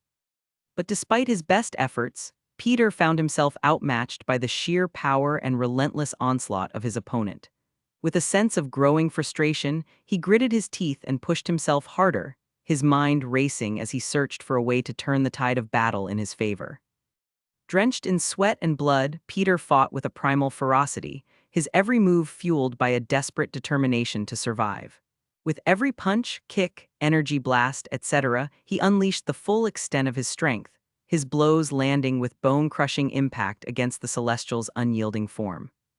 But for every strike Peter landed, the Celestial retaliated with equal, if not greater, force. Its metallic fists hammered down relentlessly, each blow driving Peter closer and closer to defeat, his body battered and bruised, yet refusing to yield. Blood seeped from countless wounds, floating throughout the space around them as the battle raged on, the air thick with the acrid scent of ozone and burning flesh. Despite the pain coursing through his veins, Peter gritted his teeth and fought on, his mind consumed by a singular focus. Although Tiamat was rather mindless, he seemed to recognize Peter's boost in power as its eyes widened for a brief moment. Smirking, Peter slowly floated closer to his opponent. Although Tiamat was rather mindless, he seemed to recognize Peter's boost in power as its eyes widened for a brief moment. Smirking, Peter slowly floated closer to his opponent. What a nice expression you just had. How does it feel, you sadistic F***seeker? He shouted, venting all of his fury from his earlier beatdown. With each strike, Peter felt the lingering pain in his chest slowly receding, replaced by a renewed sense of vigor and determination. Meanwhile, the hole in his chest closed and healed swiftly, leaving behind nothing but a faint scar as a testament to the ferocity of their battle. But just as Peter began to gain the upper hand, Tiamat unleashed a devastating barrage of energy blasts, each one aimed with deadly accuracy. With lightning-fast reflexes, Peter dodged and weaved through the onslaught, his movements a blur of speed and agility as he fought to keep himself one step ahead of the Celestial's relentless assault. With a defiant roar, Peter retaliated with a burst of heat vision, empowered by his deathly aura which turned the laser black, the blast slamming into Tiamat with explosive force. The Celestial staggered backward, its form trembling under the impact as rust spread access its metallic armor, causing it to decay in some areas. Hi. Peter thought, a smile in his face as he noticed the rust and decay, no doubt from the deathly nature of his powers. Come on, is that all you've got? I expected more. Peter taunted, his arm nearly fully regrown, only his fingers remaining to be seen. As Peter's taunt echoed through the void, the Celestial's rage ignited like a blazing inferno. Its form shimmered with renewed power, crackling with energy as it surged forward. With a primal roar, it unleashed a beam of energy from its chest, carrying the weight of a collapsing star.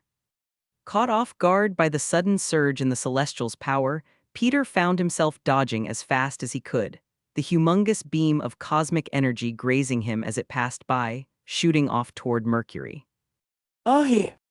Peter grunted in pain as the attack singed his skin as it grazed him, causing it to bubble and melt. But thankfully, his healing factor kicked in, lessening the pain as his skin returned to normal. As Tiamat's devastating beam struck Mercury, the planet erupted in a cataclysmic explosion, reminiscent of the Death Star's destructive power. The shockwave rippled through space. Not another one. Peter sighed as he witnessed yet another planet disappear. The force of the shockwave of the distant explosion reverberated through his body, nearly sending both him and Tiamat flying away.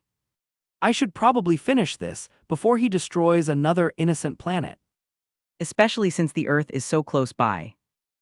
Although Tiamat was rather mindless, He seemed to recognize Peter's boost in power as its eyes widened for a brief moment. Smirking, Peter slowly floated closer to his opponent. "What a nice expression you just had." F***CK. Peter struggled to speak as a large fist impacted his back over and over again.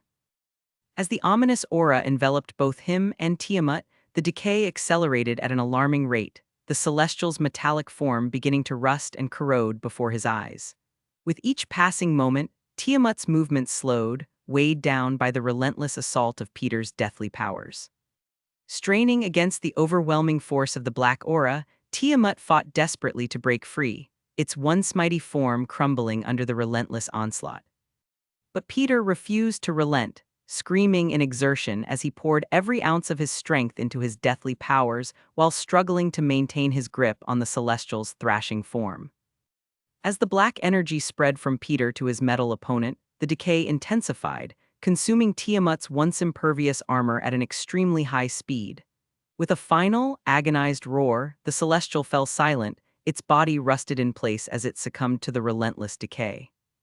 With a victorious sigh, Peter watched as Tiamat's form disintegrated before his eyes, leaving nothing behind but a glowing yellow spark suspended in the void of space.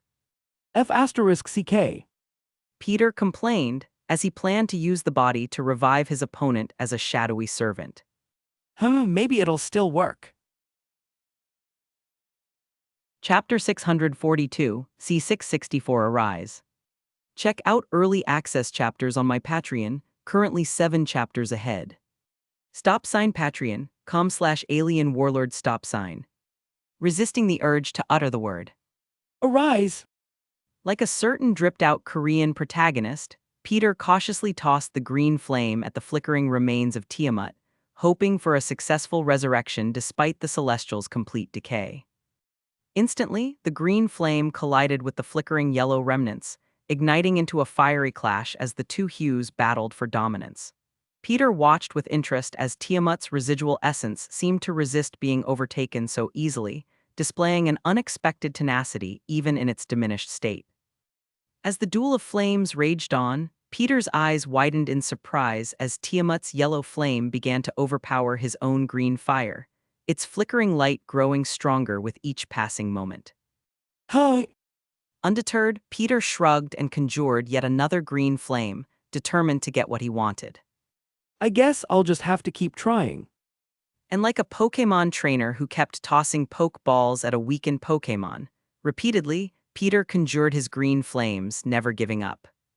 Over and over, Tiamat's remaining essence would assert its dominance, but Peter persisted, conjuring more and more green flames whenever his opponent gained the upper hand.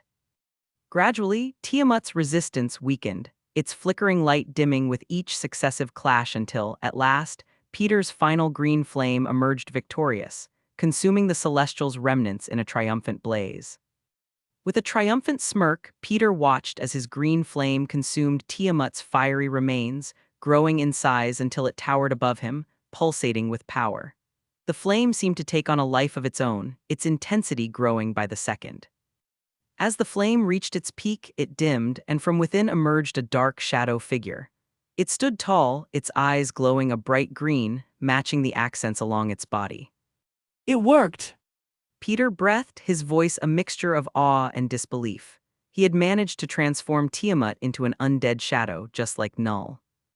The shadowy figure of Tiamat loomed over Peter, but it just wasn't as intimidating as before. After all, he is Peter's servant now. Master! Tiamat spoke reverently, his knees buckling as he kneeled, still towering over Peter nonetheless. I owe you my deepest. Thanks for liberating me from Centurion's grasp. Peter's eyebrows shot up in surprise, his mind struggling to process the fact that Tiamat can now speak. You! Tiamat nods solemnly, his glowing green eyes reflecting a mix of relief and sorrow. Yes, Master. Even as a seed buried deep within the earth, I retained my consciousness. But Centurion's experiments robbed me of my voice and will, turning me into a mere rage-fueled puppet.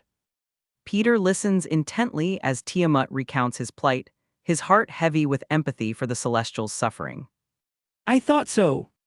Tiamat shakes his head, a grateful smile tugging at the corners of his shadowy form. No need for apologies, Master. You have freed me from that nightmare, and for that, I am eternally grateful. Peter meets Tiamat's gaze, his own expression softening with understanding. Well, I'm glad I could help. Still in a deep bow, Tiamat acknowledges Peter's words, his loyalty unwavering. Thank you, Master. I am Tiamat, and from this day forth, I am yours to command. Peter returns the gesture with a nod of his own. I look forward to having you at my side, Tiamat. He says as a cruel smirk forms on his face. Hey, why don't we go and test your powers a bit? I'm sure Centurion wouldn't mind being our test dummy as well. Tiamat's expression shifts, mirroring Peter's cruel smirk as thoughts of revenge consume his mind. I would relish the opportunity to show Centurion the extent of my newfound power. He growls, his voice dripping with malice. Peter nods in agreement, his own desire for justice fueling their shared determination. Then let's not keep him waiting. He says, his tone filled with anticipation as Tiamat shrank and disappeared into his shadow.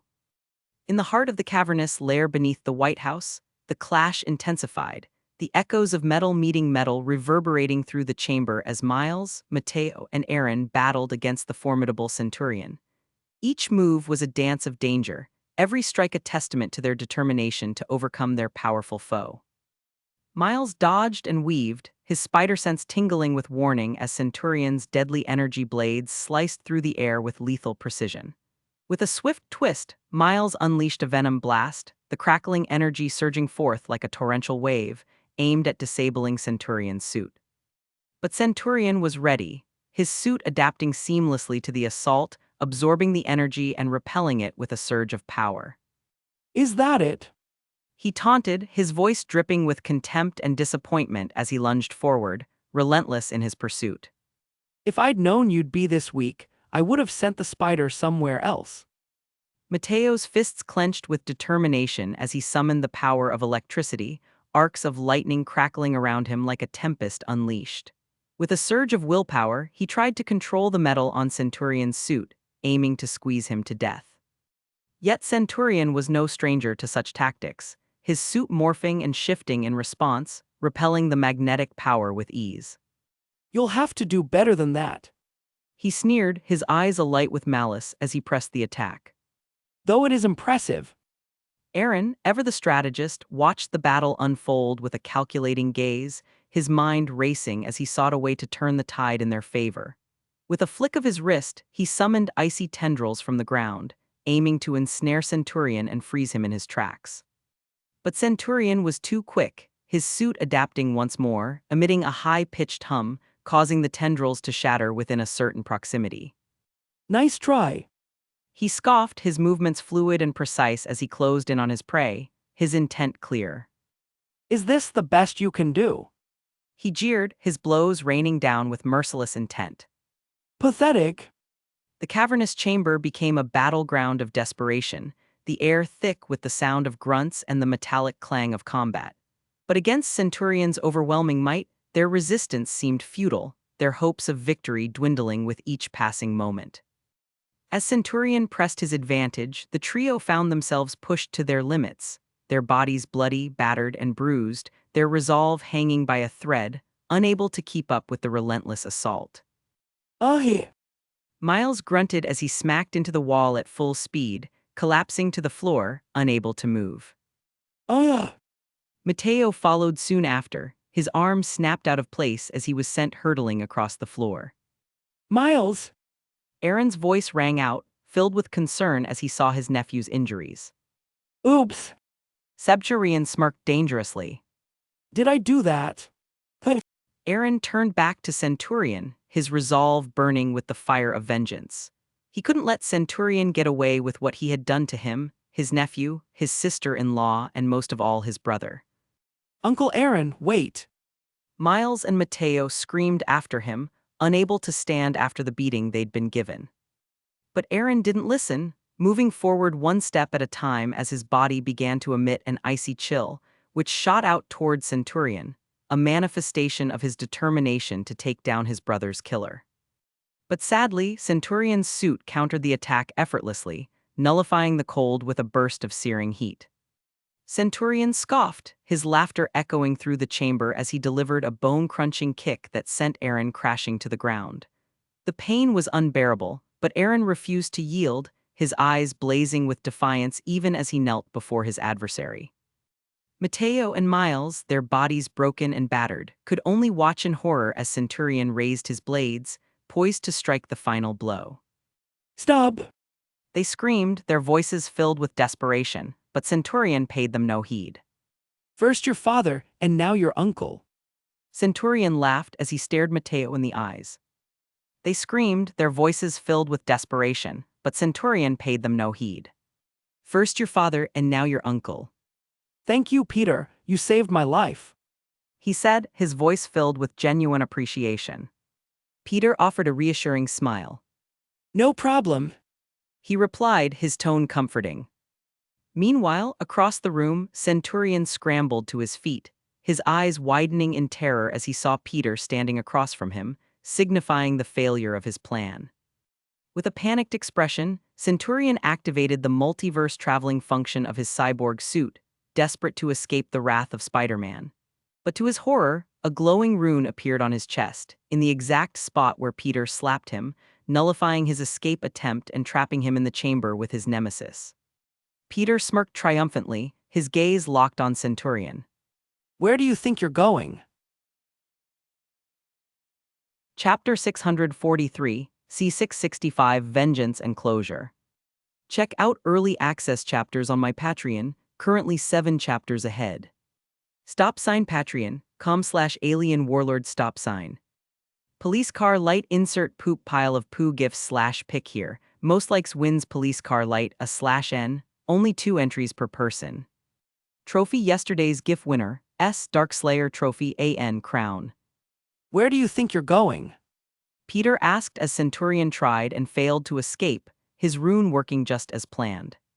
I just got here, and you already want to leave. Centurion tried to make up an excuse, but before he could say much, Peter spoke once again, cutting him off. What do you think, Tiamat? It's rude, isn't it? He asked, and immediately the air crackled with tension as the undead Celestial's gigantic figure materialized from his shadow, a towering figure of darkness and rage. What the hell is that? Miles and Mateo shouted in unison, their eyes widening as the monstrous figure appeared behind Peter and glared down at Centurion. I don't know. Their uncle Aaron answered, just as confused and frightened as they were. Centurion's eyes widened in terror at the sight, his body trembling with fear as he recognized his former pawn, now transformed into an undead shadow under Peter's command. How? The Kang's mind raced for answers as he began to wonder where it all went wrong. He especially wanted to know how his former pawn had turned into this shadow creature, but he doubted Peter would answer his questions at this point. Perhaps it has something to do with Death's cloak. Centurion guessed. Tiamat's voice echoed through the chamber, a guttural growl filled with centuries of pent-up anger and frustration. You thought you could control me, Centurion. You thought you could bend me to your will like some mindless, rampaging puppet, and then you have the gall to try and escape. Each word out of the Celestial's mouth dripped with venom, his gaze fixed on Centurion with an intensity that sent shivers down the cyborg's spine. Master is right, you're being quite rude. Oh, Peter commented tauntingly, enjoying the show playing out in front of him. Master! Centurion staggered backward, his confidence faltering in the face of Tiamat's overwhelming power. And no! He stammered, his voice trembling with fear as he desperately tried to activate the multiverse traveling function of his suit, only to find it disabled by Peter's rune once again. Reaching forward, Tiamat's shadowy arms closed the distance between them, his fists wreathed in dark energy. With a roar of fury, he unleashed a barrage of blows upon Centurion, his fists raining down on his most hated enemy. Centurion's suit hummed with energy as he desperately tried to fend off Tiamat's relentless assault. With a swift movement, he summoned an energy shield, hoping to deflect the incoming blow. But Tiamat's strength was overwhelming, shattering the shield with a single strike, sending Centurion flying across his own lair, smashing into the wall with a loud thud. Oh! The Kang spat out a mouthful of blood upon impact, collapsing to the floor soon after. Miles, Mateo, and Aaron watched from the sidelines, relieved to see that the monster from Peter's shadow seemed to be on their side. Is that all, Centurion? Peter tauntingly commented from across the room, casually leaned against a nearby wall. I thought you were supposed to be one of the most powerful Kangs in existence. Does the Council of Kangs only amount to this much? Centurion wanted to answer and defend himself, but sadly he had no reply. Although he hated to admit it in front of beings like Peter and Tiamat, who held godlike powers, any Kang would have a hard time, especially with their ability to escape sealed away. I need to get out of here before. As he regained his footing, Centurion activated his suit's thrusters, propelling himself out of harm's way just in time to avoid Tiamat's next attack. But the undead Celestial was relentless, his shadowy form moving with unnatural speed as he closed the distance once again. With a surge of determination, Centurion launched a counterattack, firing a barrage of energy blasts at Tiamat. But the Celestial seemed unaffected, the dark energy surrounding him absorbing the impact of the blasts as if they were mere mosquito bites. Realizing that brute force alone wouldn't be enough to stop Tiamat, Centurion tried a different approach. He focused his suit's energy, attempting to disrupt Tiamat's form with a concentrated blast, putting as much power into it as he could. But to his dismay, the attack had little effect, Tiamat's shadowy form absorbing the energy with ease. Where are you going, little bug? Tiamat asked as he swatted Centurion out of the air like an annoying fly. Alorg. Centurion screamed in pain as he was slapped into the floor, a small crater forming below him. Why don't you just give up? Peter asked Centurion from the other side of the room. It's not like you can escape, and you certainly can't beat Tiamat, which means you stand absolutely no chance against me. So why not just make it easy on yourself and surrender? Centurion spoke as he shakily stood to his feet. He shouted, refusing to give up, drawing upon every ounce of determination and ingenuity he possessed in a desperate bid to survive, but... Is he still alive? Peter asked as he walked over, stepping in front of Tiamat to check Centurion, who wasn't looking so good. He was covered in wounds and blood, and even his suit was barely holding together, shattered pieces scatter all around his beaten form. But most of all, he was still conscious and alive. His breath ragged and labored as he stared up at Peter with wide, fearful eyes. Please. He gasped, his voice barely a whisper. Have mercy. But Peter's expression remained cold and unyielding, his gaze unwavering as he stood over his fallen foe. Mercy! He scoffed. Did you show mercy to those you've killed? What about Mateo's dad? Did you give him mercy? He asked, pausing for a moment, hoping to hear an answer, but Centurion remained silent. No, you didn't, did you? So why should I show you even an ounce of mercy? Coming to terms with his loss and inevitable death, Centurion looked up at Peter and smiled. Then I might as well go out with a bang, huh? Everyone seemed confused by what he meant but their confusion would be cleared up in a moment. With a final, defiant roar, Centurion activated his suit's self-destruct sequence, channeling all of its remaining power into one last explosive burst. Everyone watched as his suit began to brighten, its power rising with every passing second. If I'm going to die, then I'm taking all of you with me. Centurion exclaimed as his suit began to pulse. Mateo, Miles, and Aaron stood frozen in fear, their hearts pounding in their chests as they braced for the impending explosion. But just before Centurion's suit could unleash its deadly payload, Peter approached him with an air of calm confidence, tapping the glowing suit with a single finger. As Peter withdrew his hand, the suit began to dim, the ominous glow fading until nothing remained. Centurion looked up at Peter in shock, his disbelief evident in his expression as he whispered. I never stood a chance, did I? Peter simply shook his head, his gaze unwavering as he replied. No. Turning to Mateo and Aaron, Peter gestured towards Centurion, his tone matter-of-fact as he said. He's all yours. Mateo and Aaron, still nursing their injuries, limped over to the fallen Kang, their faces etched with determination as they confronted the man who had caused them so much pain. Conjuring two swords, Peter handed them over to Matteo and Aaron before taking a step back, allowing them to exact their revenge. Looking up at his executioners, Centurion's voice was resigned as he said, Just get it over with already. Chapter 644, C666 Reward. Check out early access chapters on my Patreon, currently 7 chapters ahead. Patreon.com/alien warlord stop sign. Miles shifted uncomfortably as he gazed at Centurion's lifeless body, a myriad of conflicting emotions swirling within him.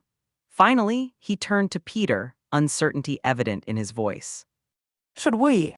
He asked, frowning. They looked. Peter shook his head, his expression grave yet resolute. No, Miles, they need some time alone. Let's leave them alone for a little while. Nodding in understanding, Miles glanced once more at Centurion's body before mustering a faint smile. Okay, I'll wait outside for you. He said softly, his voice tinged with a hint of sadness. With that, he exited the chamber, leaving Peter alone with Tiamat and the remains of their fallen adversary. As the sound of Miles' footsteps faded into the distance, Peter turned his attention to Tiamat, who stood beside him, a towering sentinel of darkness and fury. The undead celestial's gaze was fixed upon Centurion's body, a silent question lingering in the air. Tiamat's voice rumbled like distant thunder as he addressed Peter, his words reverberating through the chamber. Should I deal with it, Master? Peter nodded, his eyes never leaving Centurion's lifeless form. Yeah, go ahead. In an instant, Tiamat moved with a speed that defied comprehension, his shadowy form darting across the chamber until he reached an empty corner. With a swift motion, he extended his hand into the air, his fingers curling around an unseen figure. Suddenly, the air was filled with anguished screams as a figure materialized within Tiamat's tight grasp, writhing in agony as if caught in the throes of a nightmare made manifest. Peter's eyes narrowed as he regarded the trapped figure, his voice cold and devoid of emotion. Did you think you could trick me with this weak illusion, Centurion?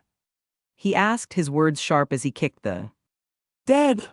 Centurion, sending it crashing into the wall, where it shattered into particles of light. Did you really believe you could escape? Centurion, now held captive within Tiamat's grasp, could only stare helplessly at Peter, his defiance crumbling in the face of his inevitable fate. He knew he had underestimated Peter's cunning and power, and now he would pay the price for his arrogance. Can I deal with him this time, Master? Tiamat asked, his fist tightening, squeezing the life out of Centurion. Peter gazed at Tiamat, silent permission granted. With a malicious grin, Tiamat tightened his grip on Centurion, relishing in the agony. Aleg! Centurion's screams pierced the air, echoing off the chamber walls until finally, with a sickening crunch, his body couldn't take the strain anymore. Ahi! He let out one last grunt as blood shot out from every orifice of his body, as if he were a tube of toothpaste which Tiamat was wringing out. A sense of finality hung in the air as Tiamat released his grip, the disfigured remnants of Centurion hitting the floor with a sickening thud. Peter watched, his expression unreadable, as Tiamat's shadowy form seemed to swell with satisfaction. It is done. Tiamat declared, his voice like the rumble of distant thunder. He will trouble us no more. Peter nodded, a weight lifted from his shoulders. Good. He murmured. Now let's focus on what's next. Tiamat inclined his head, giving Peter a quick bow. Yes, Master. He replied subsequently. I'll return to your shadow. Please call upon me again. And with that said, Tiamat's giant form shrank and vanished into Peter's shadow. Alone in the dimly lit chamber, Peter's eyes conjured a ball of phoenix flame in his hand. With a flick of his wrist, he sent it hurtling towards Centurion's lifeless body, igniting it in a blaze of bright, cleansing fire. The flames danced and crackled, consuming Centurion's form until nothing remained but a pile of smoldering ash. Ignoring the smoldering remnants, Peter strode purposefully over to Centurion's computer setup. Taking a seat at the large metallic desk, Peter pulled out a hard drive from his storage necklace and plugged it in. With a few deft keystrokes, he initiated a download, his eyes scanning the many screens as every bit of data from Centurion's system began transferring over. As the progress bar filled slowly, Peter leaned back in the chair, his mind whirling with possibilities. He knew that within Centurion's files lay all sorts of information on the Council of Kangs, information that could prove invaluable to his plans. Huh, what are you doing here? I thought you only showed up when I completed a task. Death regarded him with an enigmatic look, his skeletal visage devoid of expression. Actually, I'm here to congratulate you. Peter arched an eyebrow, his curiosity piqued. Congratulate me, for what? Death's voice resonated with a chilling echo. For being the first of my successor candidates to eliminate 2 of your competitors. Recognition dawned on Peter's face as he recalled Centurion's true identity. Oh yeah, I forgot he was a successor as well. He was just so weak that it slipped my mind. Death merely shrugged, his bony shoulders rising and falling in a gesture of indifference. I wouldn't say he was weak. You just happened to be among the stronger few of my successors. So there are others who are as strong as me. Peter nodded slowly, absorbing Death's words. Okay, so why are you here again? Death's gaze pierced through him, his hollow eyes gleaming with an otherworldly light. I'm here to offer you a reward, of course. As the first candidate to eliminate 2 competitors, you've earned a special privilege. Peter's interest was piqued as he leaned forward, eager to hear more. What kind of reward? As he asked, instantly, a holographic screen appeared before him. You now have the ability to know how many successors remain, as well as a way to track them down. Peter nodded slowly, taking in everything on the screen before him. Thank you. He replied, shocked by the sudden boon. But wait, why is the tracker saying there's no successors nearby? Because there are none in this universe. Death explained. You'll have to travel around and start your search. After all, I won't make it too easy for you. With a nod of acknowledgement, Peter watched Death begin to fade away, his form dissipating like mist in the wind. I look forward to seeing your next battle. Hopefully, the next candidate you meet will put up more of a fight, He said before vanishing completely. Peter was left alone in the chamber, his thoughts swirling with newfound boon. With this gift bestowed upon him, he knew that finding the other candidates would only be slightly easier. Finding the right universes is going to be a hassle. He mused, though Peter took solace in the fact that he now had a newly established multiverse-level organization at his disposal, poised to embark on the search in his stead. If I can link each universe they explore with gate-type portals, perhaps the tracker will detect a candidate, and I won't have to do any work. Uncertain of its success, Peter acknowledged that it was worth attempting nonetheless. Minutes later, Peter led the way through a shimmering portal, stepping out onto the familiar rooftop of Mateo's apartment. He glanced back as Miles, Mateo, and Aaron followed suit, their expressions a mix of relief and exhaustion as they pulled off their masks. Once the portal closed behind them, Mateo and Aaron wasted no time in expressing their gratitude. Aaron spoke, Mateo following right after him. Yeah, we would be dead right now without your help. Peter accepted their words with a humble nod, a small smile playing on his lips. No need to thank me. He replied, his voice laced with sincerity. Just glad I could help. Of course, he chose not to mention anything about Centurion's fake death, wanting to preserve their sense of victory and closure. Mateo's voice broke through the gratitude, a note of sadness creeping into his tone. So, you guys leaving now? He asked, his gaze shifting between Peter and Miles. I mean, you've done what you came here for, right? Peter returned Mateo's gaze with a reassuring smile. Not just yet. He said, his tone gentle. We'll stick around for a little while longer. He could sense Mateo's reluctance to see them go, and he didn't want to leave on a somber note. Suddenly, Mateo's relief melted into disbelief as the rooftop door creaked open, revealing his mother, Rio, cigarette in hand and lighter in the other. Miles, Mateo, and Aaron spun around, paralyzed in shock at the unexpected intrusion. With nowhere to escape on the open rooftop, they were trapped, waiting for her to notice them. Unaware of their presence, Rio casually lit her cigarette, took a long puff, and leaned against the door, seeking solace from the stress of her life. Mom, since when do you smoke? Mateo blurted out, his concern evident. Rio's next puff halted midway, her eyes widening in astonishment as she processed the scene. Mateo, Miles, Aaron, and an unknown man stood before her, their stares fixed on her like startled deer in headlights. Miles, what are you? Rio began, but her words faltered as she took in Mateo's prowler suit, and beside him, Miles, both a mirror image of the other. Chapter 645, C667 Big Money. Check out early access chapters on my Patreon, currently 7 chapters ahead. Patreon.com/alien warlord stop sign. Police car light insert poop gifts pics here, most likes wins police car light, /n, only 2 entries per person. Trophy yesterday's GIF winner, Ben Bagman Trophy AN Crown. After a long explanation and relocating to their apartment's living room, Mateo sat, practically cowering before his mother, Miles and his uncle Aaron at his side.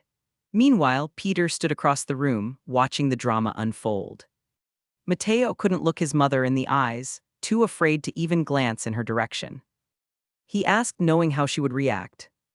Ignoring Miles and Peter for the moment, Rio put all of her attention on her son, her eyes blazed with fury, her voice laced with disappointment and anger. Miles, Mateo. Que diablos estas haciendo?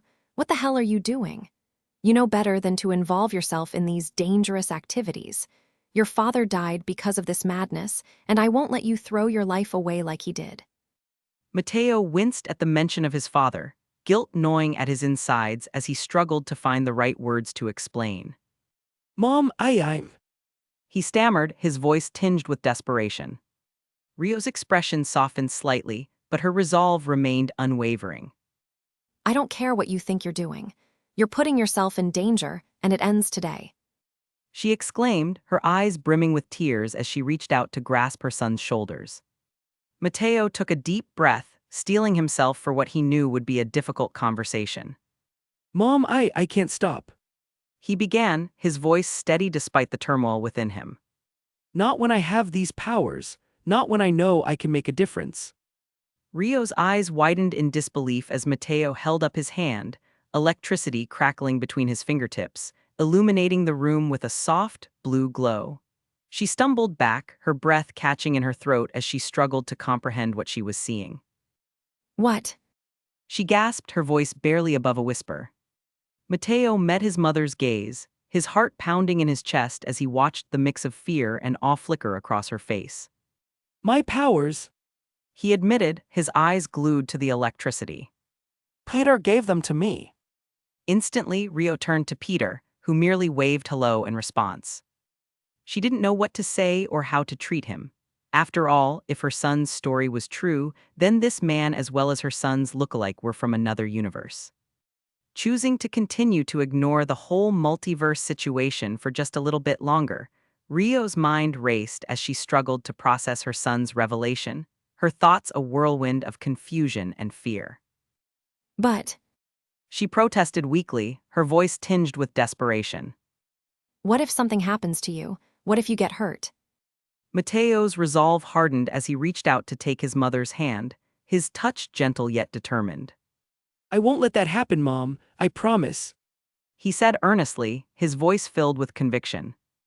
I'll be careful, I'll be smart, but I can't just sit back and do nothing while people suffer. I have to help. Tears welled up in Rio's eyes as she looked into her son's determined gaze, her heart torn between pride and fear. She admitted, her voice choked with emotion. But I can't stop you either, just. Mateo squeezed his mother's hand, his own eyes shimmering with unshed tears as he nodded solemnly. I promise, Mom. He whispered, his voice filled with love and determination. I'll always come home, I promise. And as they stood there, hand in hand, mother and son, they knew that no matter what challenges lay ahead, they would face them together. As the tension in the room began to dissipate, Rio turned to Aaron, her eyes searching his face for answers. Aaron, is he really dead? She asked quietly, her voice trembling with emotion. Aaron met her gaze with a solemn nod, his expression grave. Yeah. He confirmed, his voice steady but tinged with sadness. Rio's breath caught in her throat as the weight of Aaron's words sank in. Her husband's killer was finally gone, justice served in the only way they knew how. Tears welled up in her eyes, a mixture of relief and grief washing over her. Miles, She whispered, turning to her son, her voice choked with emotion. I may not approve of what you've been doing, but Mateo's eyes glistened with tears as he stepped forward, wrapping his arms around his mother in a tight embrace. I'll always protect you, Mom. He vowed, his voice barely above a whisper. I'll make sure no one ever hurts us again. As they held each other close, Miles couldn't help but smile and feel a little bit jealous of how close Mateo and his mother seemed to be, which was odd. After all, it was usually Mateo who was the jealous one. I guess death can break up a family, but it can also make them closer as well. don't think you're forgiven so easily. She spoke sharply, still holding her son.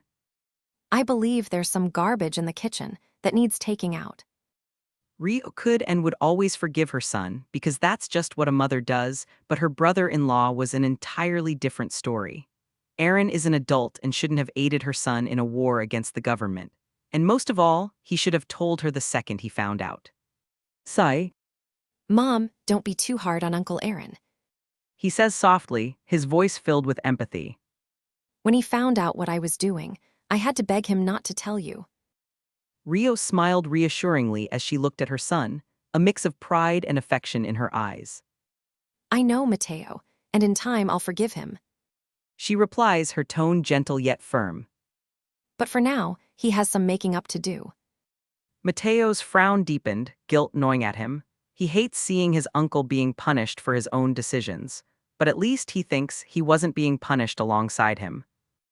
Now, young man, there are dishes in the sink that need cleaning. She says, her voice leaving no room for argument. And once you're done with that, you can clean the rest of the kitchen as well. Mateo's eyes widen in surprise, momentarily stunned. But I thought. He starts to say, confusion evident in his voice. Rio raises a brow, finishing his sentence for him. You thought you got away with everything. No, your punishment will be just as bad as your uncle's. She says firmly, her tone leaving no room for negotiation. For starters, you're grounded for the foreseeable future. Now, off you go. The dishes won't clean themselves. With a heavy heart, Mateo nods, shoulders slumping as he heads towards the kitchen to face his punishment. As he eyed the pile of dirty dishes, he couldn't help but feel a sense of regret for keeping everything from his mother. But deep down, he knew that she would never have allowed him to take his revenge. Besides, she knows now, and all things considered, the punishment is very light. Left alone in the living room with Miles and Peter, Rio takes a deep breath before turning to Miles, her heart pounding with disbelief as she reached out to touch his face, tracing the familiar lines of his features with wonder. You look just like him. She whispered, her voice filled with awe and disbelief. Miles squirmed uncomfortably under her scrutiny, blushing as he tried to pull away. Mom!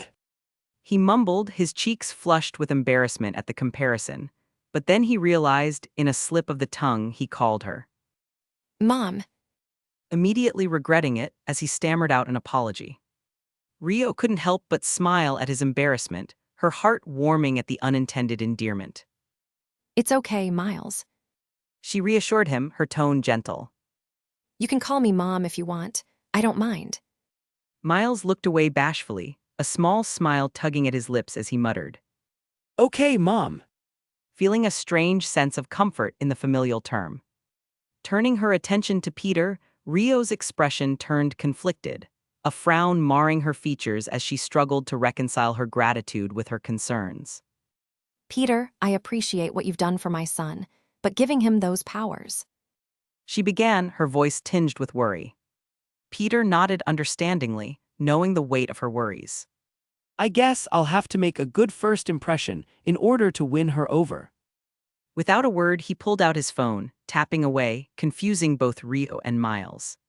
And? As he finished and stored his phone away, suddenly, a notification chimed on Rio's phone, interrupting their conversation. You should really look at that. he told her, a knowing smile on his face.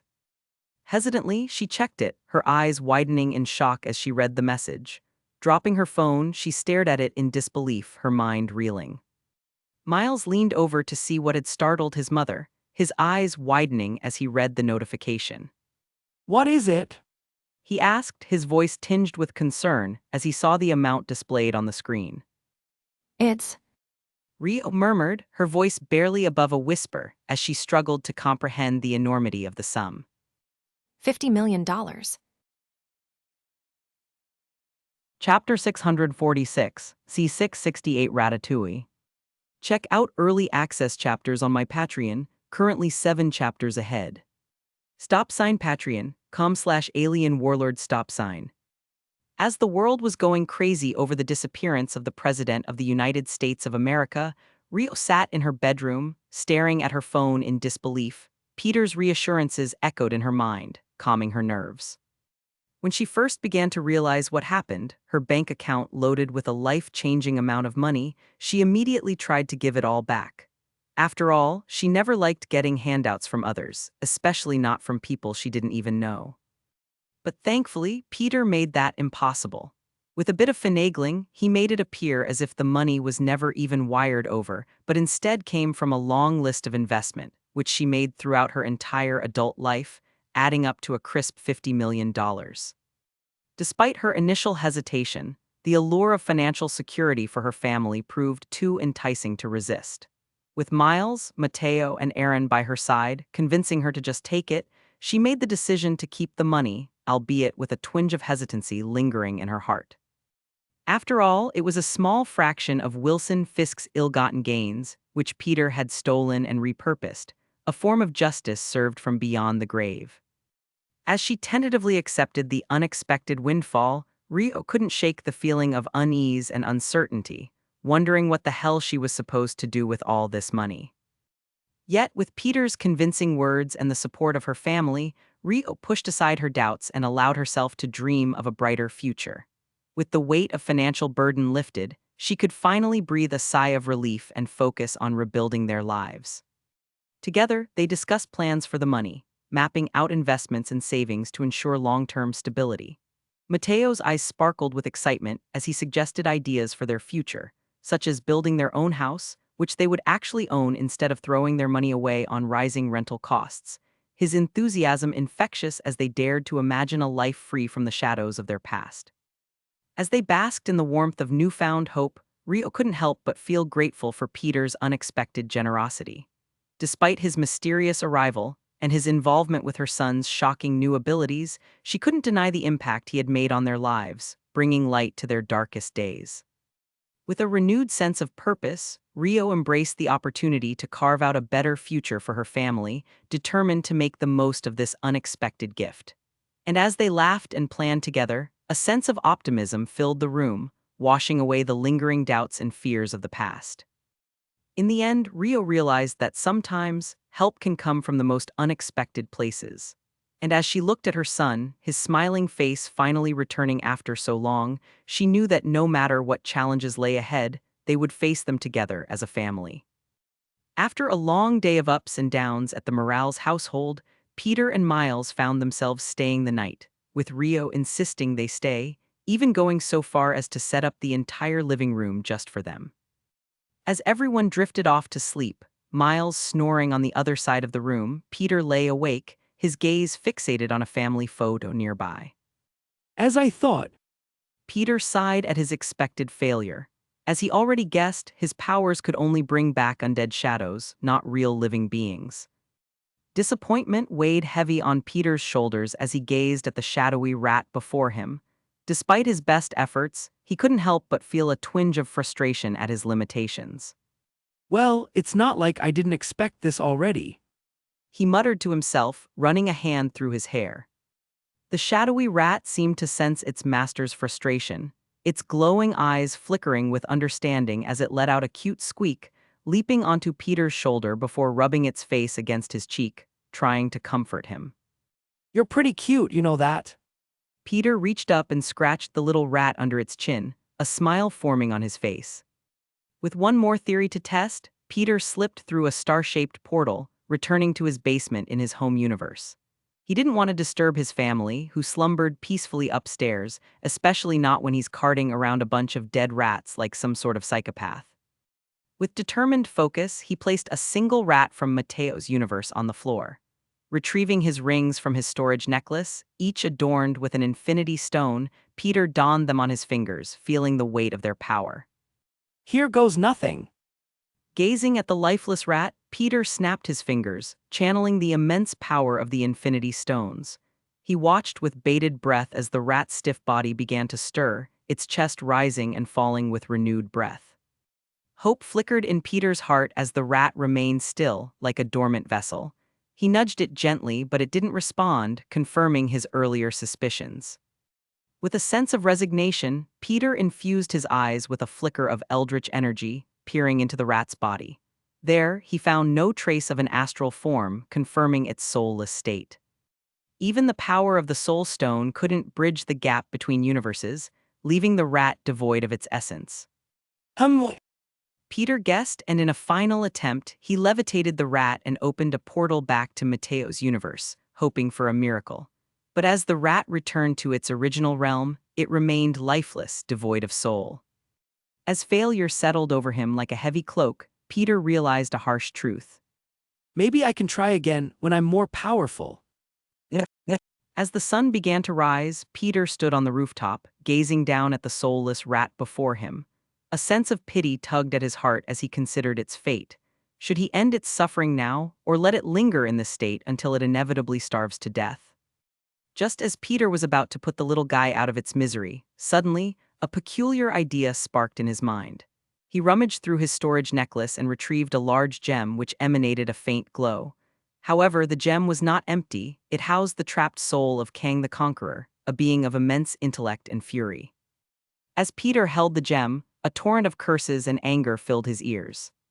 You mother of asterisk seeker, do you have any idea how long I've been stuck in your storage space, trapped in silent darkness? Any lesser-minded being would already be insane. Kang berated Peter for imprisoning him and subjecting him to endless boredom. Yet Peter remained unfazed, his expression morphing into a mischievous grin. Since you were so bored in there, Kang, I thought I'd offer you a change of scenery. He quipped, his tone dripping with sarcasm. Kang's metaphorical eyes widened in apprehension, sensing trouble brewing. With a wave of his hand, Peter unleashed his magical prowess, manipulating Kang's soul, pulling it from the gem and merging it with the soulless rat before him. A surge of energy pulsed through the rodent as Kang's essence infused its being, granting it newfound vitality. Wait, stop, don't put me in that thing. He shouted as he noticed where Peter was bringing him. Soon enough, Kang's protests fell silent as his consciousness merged with the rat's body, his once formidable form reduced to that of a mere creature, a dirty pest. Peter watched with a sense of satisfaction as the rat twitched and squeaked, rising to its feet, now imbued with the essence of Kang the Conqueror. This was a great idea. He laughed as the Kang-turned rat seemed to look itself over, its beady eyes wide in bewilderment. Insert picture of Ratatouille here. An Elmao. See, this is a lot better than the gem, isn't it? Peter chuckled, amused by the entire situation. As Kang looked up at him, baring his new little rat teeth in anger, he spoke his first words. F***CKU. But sadly, instead of the normal tone he was used to, what came out was a high-pitched, squeaky voice which caught even him off guard. Ha. Peter laughed as he pulled out his phone, pointing the camera in Kang's direction. Go on, say it again. I'm going to post this on YouTube. Chapter 647, C669 Home Again. Check out early access chapters on my Patreon, currently 7 chapters ahead. Patreon.com/alien warlord stop sign. Police car light insert doll gifts pics here, most likes wins police car light, a /n, only 2 entries per person. Trophy yesterday's GIF winner, Benbagman Trophy AN Crown. After imbuing the soul of Kang the Conqueror into the unsuspecting body of a rat, Peter wasn't about to leave anything to chance. He knew all too well the intellect and ambition that thrived within just about every Kang, especially this one. So Peter set to work, weaving an intricate web of spells around the rat. These enchantments were designed not to harm, but to safeguard, restricting Kang's ability to manipulate his new form in any way that might lead to a power-armored rodent uprising or some other unknown catastrophe. As the first light of dawn began to paint the New York skyline, Peter and his peculiar new companion made their way back to the apartment where the Morales family, unaware of the night's events, still slept. In the quiet of the early morning, Peter took to the kitchen, moving with the silent grace of someone who knows their way around both a battlefield and a stovetop. As bacon sizzled and eggs cooked, the room filled with the comforting aroma of breakfast as Peter conversed with the rat, whom he forced to help him cook, ratatouille style, because he thought it was hilarious. Of course, he made sure that Kang's new body was clean and disease-free beforehand with a few spells. After all, he's still a rat from New York City. As they cooked, Peter questioned Kang on the intricacies of the Council of Kangs. Despite the surreal situation, his focus was sharp. The information Kang possessed could prove invaluable in Peter's upcoming crusade against Centurion and the Council. Kang, begrudgingly and with a rodent-like squeak, complied as his hate for his fellow Kangs far outweighed everything else. Each question Peter posed was met with a high-pitched, albeit reluctant, flood of insights and secrets. The rat's body might have been constrained by Peter's spells, but his mind remained as sharp and cunning as ever. As the rest of the household began to stir, drawn to the kitchen by the enticing smell of breakfast, Peter couldn't help but chuckle in anticipation, awaiting their reactions to his new rat companion. Mornin', Peter. Breakfast smells amazing. Rio greeted him, her voice warm with gratitude, though that quickly disappeared as she noticed the rat sat on Peter's shoulder, her eyes going wide. What are you looking at? Kang responded aggressively in his high-pitched voice, clearly annoyed with this entire situation. What the hell is that? Rio exclaimed, her voice trembling as she backed away, her eyes wide with disbelief and fear. It wasn't just the shock of hearing a rat speak, but also her deep-seated fear of rodents, which she had painstakingly ensured never found a place in her home. Get it out, get it out. The commotion quickly awoke Mateo and Miles, who rushed into the kitchen, prepared for an emergency. What they found, however, was a scene that left them both bewildered. Rio was cowering behind a wall, while Peter stood across the room, an amused smile playing on his lips despite the tension, and an unmistakably angry rat on his shoulder. Guys, meet our new.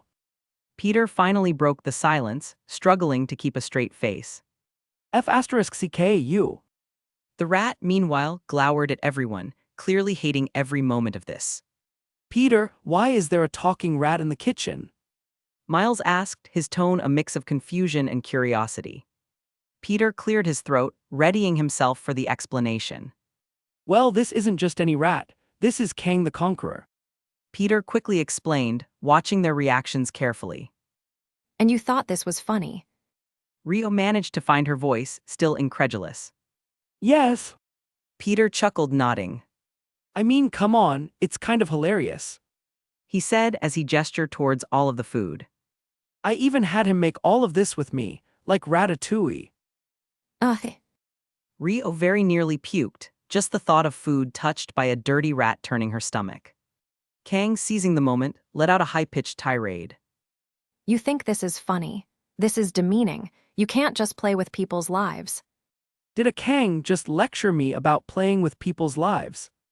Peter raised a questioning eyebrow, his words sealing Kang's mouth almost instantly. The room fell into an awkward silence, the gravity of Peter's actions hanging in the air. Seconds later, Rio made a declaration. I don't care what or who it is. I want that dirty rat out of my house. In the week that followed, with Rio's adamant refusal to house a rat, especially one with a malicious Kang's soul attached to it, Peter had no choice but to check into a nearby hotel, which he was planning to do anyway. After all, sleeping on a couch isn't the most comfortable situation. Miles, however, remained at Mateo and Rio's apartment, his sense of duty anchoring him there until he was certain Rio was doing okay. She may have money now, which would make life much easier, but he was still worried. While Miles was busy with this universe's version of his mother, Peter found himself splitting his time between helping Mateo train his electromagnetic abilities and extracting invaluable knowledge from Kang. Kang, for all his cunning and ambition, found himself in a predicament that would have seemed laughable had it not been so humiliating. Reduced to a rodent, his every attempt at escape or retaliation was thwarted by Peter's meticulously crafted spells. Each effort to flee or craft any form of weaponry ended in either a painful zap that left him writhing on the floor or the disintegration of his makeshift tools before they could be put to use. The once mighty Kang the Conqueror could not fathom a more disgraceful situation. The very idea of being seen as a pet, subject to the whims of Spider-Man, would make him the laughingstock of all Kangs. Yet, despite his pride and the burning desire for revenge that fueled his every waking moment, Kang found himself at an impasse. After all, he may hate Peter, but he hates the Council of Kangs far more. If I stick with Peter and help him, then maybe, just maybe I'll get to see them all burn. He thought, a malicious look in his beady little rat eyes. The dawn of their last day in this universe broke with a bittersweet glow, marking the end of Peter and Miles' time here. Peter and Kang the rat found Miles on the rooftop, gazing out over the city that mirrored yet diverged so starkly from his own. The air was filled with a heavy silence, the kind that spoke volumes. You okay? Peter finally broke the stillness, his voice tinged with empathy. Miles sighed, a mix of resignation and resolve in his gaze. Yeah, it's just. He admitted, his thoughts lingering on the universe's version of his mother. Peter placed a comforting hand on Miles's shoulder. She's got Mateo, he'll look after her. Besides, you have your own mother back home. Nodding, Miles allowed himself a small smile, reassured by the truth in Peter's words. Before they could dwell further, Mateo, Aaron, and Rio joined them, their arrival signaling that it was time. But Peter had one more task before their departure. Mateo, I've got something to ask you. Peter began, his tone serious. How would you like to join the Watchmen? Mateo seemed confused. What's that? It's a group I put together. Think of us as. Peter explained, his offer hanging in the air like a promise of purpose.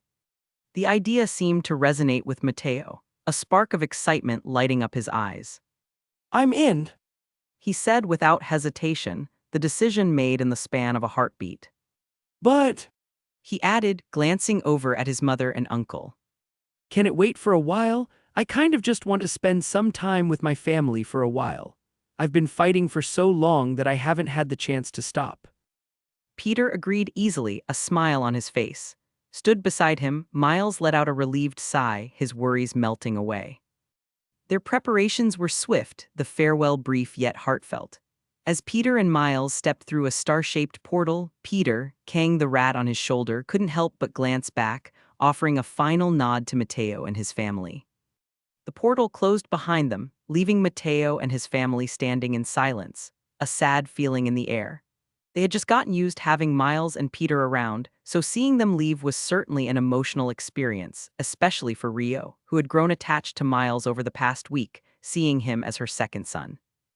After ensuring Miles was safely back in his own universe, Peter Parker and his new rat companion returned to the familiar landscape of his New York. As he walked out of his portal and into his house, the silence greeted him oddly, a stark contrast to the lively atmosphere he'd become accustomed to when he returned home. Glancing at his phone, a message from MJ caught his attention. Out with the kids for dinner. It read, Be back late. Love you. A smile tugged at the corners of his mouth, warmed by the message. He was about to type a reply when his phone abruptly rang, cutting through the quiet of the house. The caller ID flashed Tony Stark's name, instantly piquing Peter's curiosity. Yo, Tony, what's up? Peter answered, his tone light yet curious. Good, you answered. If you're interested in seeing that compound V of yours in action, then get here as fast as you can. We're about to start administering as planned. Chapter 648, C670 Avengers Upgrade. Check out early access chapters on my Patreon, currently 7 chapters ahead. Patreon.com/alien warlord stop sign. The atmosphere in the Avengers Tower was charged with anticipation. Various Avengers gathered, some with visible excitement, others with a hint of skepticism in their eyes. Donned in his spider suit, Peter couldn't help but feel a rush of adrenaline, curious about the potential enhancements they were about to experience. As he didn't want Kang's presence to distract away from today's proceedings, Peter dropped the little rat off in his office, sealing him inside for the time being. I should set up a cage or something for him. He thought, as he didn't want to carry around a rodent everywhere he went. Tony led the way to the main lab, where Bruce Banner and Peter stood ready with the compound V doses. Each vial, filled with blue liquid, glinted under the lab lights, promising untold possibilities. Peter may have not been involved with the testing of Compound V, as he's been rather busy lately, but that doesn't mean he can't help with the whole process. After all, he's the one who gave them the serum, and he's already used it on 2 people. Technically, he's the most experienced person in the room when it comes to Compound V, at least when it comes to human subjects. All right, everyone. Tony began, his voice carrying through the room. This is it. Compound V, we've ran all sorts of tests and trials, so you don't have anything to worry about besides a bit of pain during the transition. But other than that, everything has been accounted for. Are there any questions? Are there any side effects we should be aware of? Steve Rogers broke the silence, his voice steady yet carrying an undercurrent of concern. His question echoed the collective apprehension of the room. Tony, with a reassuring smile, responded. We've run every test imaginable. None have shown any side effects. It appears to be clean. And the powers, any idea what we're looking at? Natasha chimed in, her gaze fixed on the vials as if trying to decipher their contents. That's the million-dollar question. Tony said, his hands gesturing to the vials. It seems to be completely random. Could be anything from enhanced strength to... A murmur of whispers swept through the room, each Avenger lost in thought about the possibilities, both thrilling and daunting. After all of the questions were asked, the room fell into a contemplative silence, the weight of Tony's words settling over them. Peter glanced around at his fellow Avengers, a mix of resolve and uncertainty in their eyes. Yet, beneath it all lay an unspoken bond, a commitment to face whatever the future held together. Bruce, if you'd do the honors. Peter said as he laid down on the heavily reinforced bed in the center of the room, and Tony began strapping him down. Since you all seem so worried, I'll be the one to go first. Bruce nodded, stepping forward with a vial in one hand and a big syringe in the other. Okay, just give me a moment. He said as he carefully filled the syringe before setting the empty vial aside and asking. Ready? Yup, hit me with it. Peter nodded, waiting for the pain. The tension was palpable as Bruce, with a steady hand, injected the shimmering blue serum of Compound V into Peter's veins. The gathered Avengers watched in silence, each one holding their breath as the plunger descended, marking the beginning of an uncertain transformation. Peter's body tensed, a sharp pain radiating through him like wildfire, yet his years as Spider-Man had taught him resilience in the face of agony. He grunted, his features contorting slightly, but no scream escaped his lips. The moment stretched on, every second feeling like an eternity until finally the ordeal was over. Bruce and Tony, with cautious movements, unstrapped Peter from the bed. Sitting up, Peter stretched his limbs, trying to shake off the lingering discomfort. The room was silent, every pair of eyes locked onto him with a mixture of concern and curiosity. What? Peter finally broke the silence, his voice edged with a hint of humor to lighten the mood. Natasha stepped forward, her voice betraying her usual calm composure. Did it work? She asked, echoing the question on everyone's minds. Peter paused, inwardly probing for any sign of new abilities. At first, nothing seemed amiss, but as the seconds ticked by, an odd sensation began to ripple through him. Oh. Without warning, his arms elongated, stretching toward the floor with an eerie fluidity that took everyone, including Peter, by surprise. A collective gasp filled the room as his arms reached an unnatural length, touching the floor. For a moment, panic flickered across the faces of the Avengers, a shared fear that something had gone terribly wrong. Peter, however, was quicker to adapt. A spark of excitement replaced the initial shock, and he focused, willing his arms to retract. To everyone's amazement, they snapped back into place with a swift, elastic motion. A wide smile spread across Peter's face, a mix of relief and exhilaration as he began to experiment, stretching various parts of his body with a childlike wonder, drawing some laughs and odd comments from the surrounding Avengers. I guess I'm a rubber man like Luffy from One Piece. Peter seemed to enjoy his new powers. This might come in handy in the bedroom as well. Seeing the serum work with any issues, the room's atmosphere shifted from tension to relief. They had witnessed the birth of a new ability, and now they were excited to get one of their own, especially those who never had a power to begin with. With Peter's turn over, it was time for someone else to step up next. Any volunteers? Bruce asked. Silence filled the room for a moment before Natasha stepped forward, a determined glint in her eye. Let's get this over with. As Bruce administered the dose, all eyes were on Natasha as she went through the same process as Peter, waiting for any sign of change. Within moments of the pain disappearing, a subtle glow enveloped her, her eyes flashing with newfound intensity. How do you feel? Peter asked as she was unbuckled from the bed. Sharper, stronger. She replied, flexing her hands as if feeling out the extent of her enhanced capabilities. It's like everything's been turned up a notch. As Natasha's words hung in the air, an unexpected transformation began. A radiant, white-colored energy enveloped her entire figure, casting a soft glow that illuminated the room. Her eyes, wide with astonishment, mirrored the shock of everyone present. For someone who wasn't used to having such an ability, the sudden manifestation was overwhelming. Hawkeye asked worriedly. Peter, witnessing Natasha struggle with her new powers, realized the urgency of the situation. Her power, uncontrolled and escalating, posed a risk to herself and everyone in the vicinity. With a quick decision, Peter acted. Walking over and tapping her in the shoulder, he reached out to the surging energy within Natasha, seeking to dampen it to give her a moment of reprieve. The effect was immediate. The white energy, which had been growing more intense by the second, receded at Peter's intervention, dimming until it finally dissipated, leaving Natasha gasping for breath but unharmed. The room, once filled with the soft light of her power, returned to normalcy, the tension evaporating into a collective sigh of relief. How do you feel now? Peter asked, his concern evident. Controlled.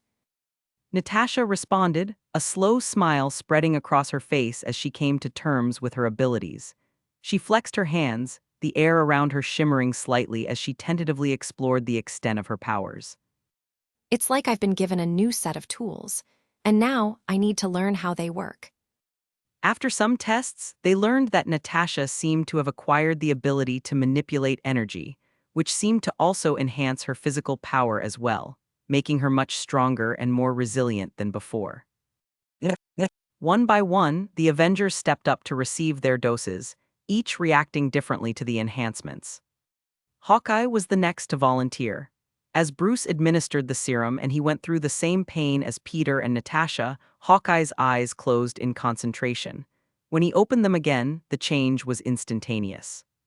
His eyes darted around the room, capturing every minute detail with newfound clarity.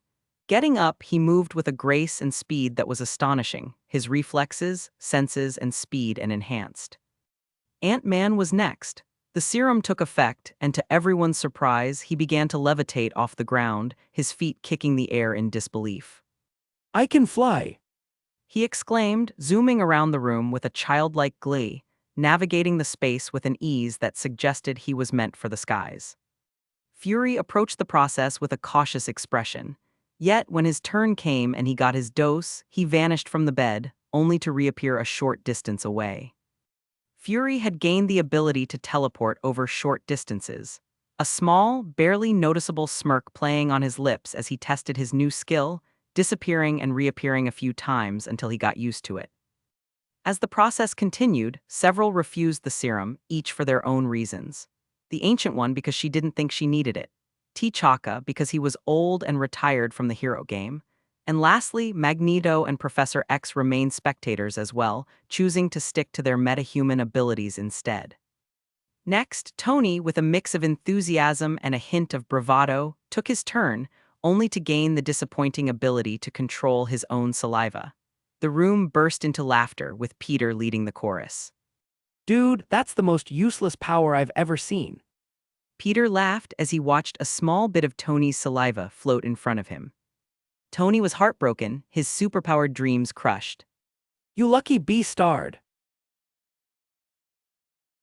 Chapter 649, C671 Kang's Incoming.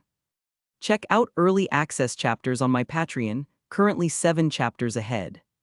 Patreon.com/alien warlord stop sign. Police car light insert booty gifts pics here. Most likes wins police car light, /n, only 2 entries per person. Trophy yesterday's GIF winner, Benbagman Trophy AN Crown. A few days had flown by since the Avengers had undergone their remarkable transformations. The Compound V experiment, which initially filled the air of the Avengers Tower with a mix of excitement and uncertainty, had concluded successfully. Almost every member and several trusted agents had received their doses, emerging with powers that ranged from the astounding to the amusing. But for Peter, the aftermath was just a backdrop to a far grander plan. Peter didn't linger to witness the full extent of everyone's newfound abilities. His mind was preoccupied with a more complex challenge: the creation of gates that would link this universe to countless others. This endeavor wasn't just a scientific curiosity, it was a means to quickly and efficiently find his fellow successor candidates. He was even given a way to track them. A holographic system-like panel capable of finding a successor as long as they're in the same universe, of course. It also displayed a number that represented the remaining candidates. 66 out of 69. Peter stared at the number, a contemplative look on his face. I've killed Null and Centurion, which means someone else managed to either kill themselves, which is a possibility but not very likely, or they killed another successor. He wondered who it was. Sadly, he would have to wait to find out since the functionality of his little boom from death was limited. It only showed a number of remaining successors and detected those within the same universe, meaning he would have to go searching throughout an infinite multiverse in order to complete his mission. Yeah, no thanks. Peter thought, refusing to bother with the massive workload. So, to overcome this limitation, Peter's solution was as ambitious as it was crazy: to link his universe with others, creating a network of gates that would allow his tracker to bypass its limitations and more easily detect its targets. Peter's plan was strategic. By expanding these gates, he could significantly simplify the task of finding his enemies or potentially allies.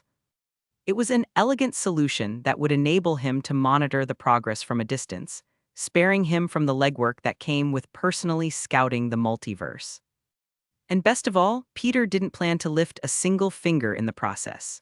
After all, why bother with the grunt work when he has a whole new multiverse organization ready and waiting to take the job? Of course, he would still have to do some prep work to make it all happen. After all, the concept was sound, but the execution would be far from straightforward.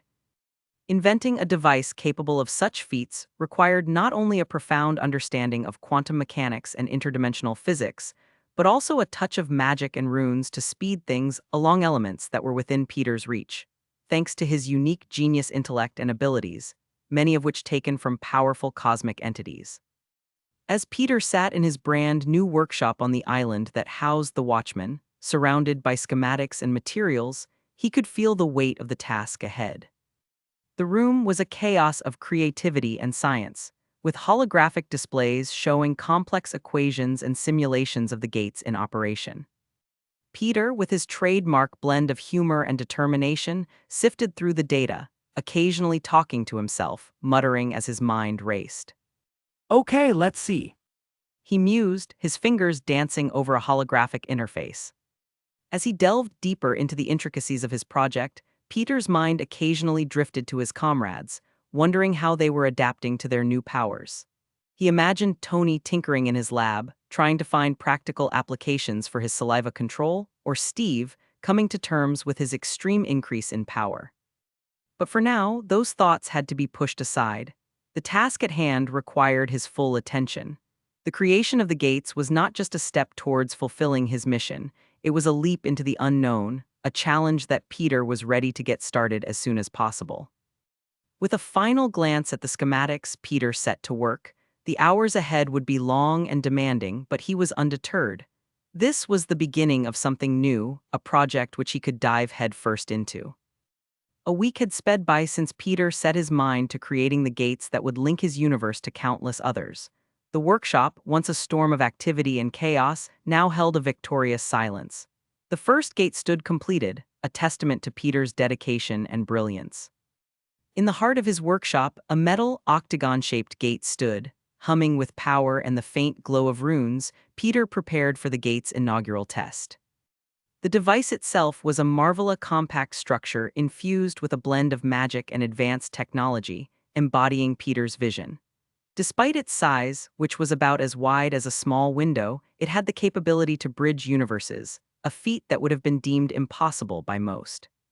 All right, let's see if all this hard work pays off. Peter said with a grin, his fingers hovering over the activation console. He had chosen a peaceful universe for the first connection, one he had scouted beforehand. This universe, devoid of all sentient life, would serve as the perfect testing ground for the gate's capabilities. As he initiated the sequence, the gate hummed to life, its surface shimmering with a kaleidoscope of lights. Peter watched, holding his breath as the portal stabilized, then exhaled in relief and excitement as the gateway opened, revealing a serene landscape on the other side. Success! Now let's talk security, shall we? Peter mused to himself, his gaze returning to the console. The security features of the gates were nothing short of extraordinary. First and foremost, they were hidden, virtually undetectable to anyone not in possession of a Watchman multiverse-hopping watch. This alone would deter most from even discovering the gates. However, should this first line of defense ever be breached, the gates were equipped to incinerate anyone or anything unauthorized upon contact. But why stop there? Peter chuckled, recalling the myriad of security measures he had installed. With a blend of magic and technology at his disposal, Peter had crafted approximately 1,000 different security features. Each one was more complex and dangerous than the last, designed to ensure that the gates remained exclusively under his control. The size of the gates, too, was part of their security. Initially small, they would be made even more inconspicuous and secure through the use of PIM particles, shrinking them to a completely imperceptible size. This feature was crucial, for Peter had no intention of using the gates for travel. Their sole purpose was to connect his universe with others, serving as conduits for his larger plan. After all, he already had 3 different ways to travel the multiverse: his star-shaped portals, his TARDIS, and the Watchman watches. Why would he need to bother with gates?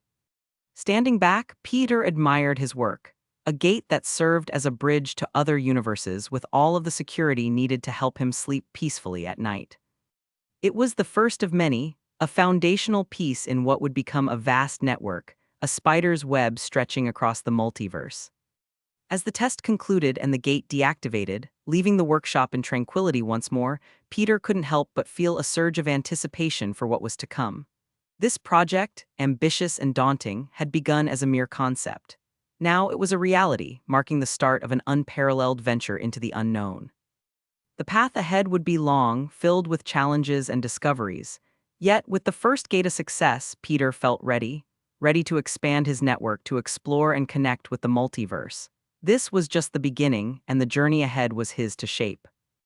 And with that, Peter turned off the lights, leaving the workshop in darkness. Tomorrow, he would start the work of mass-producing these gates, and after that, his watchman would be tasked with spreading them throughout the multiverse, weaving his web for him.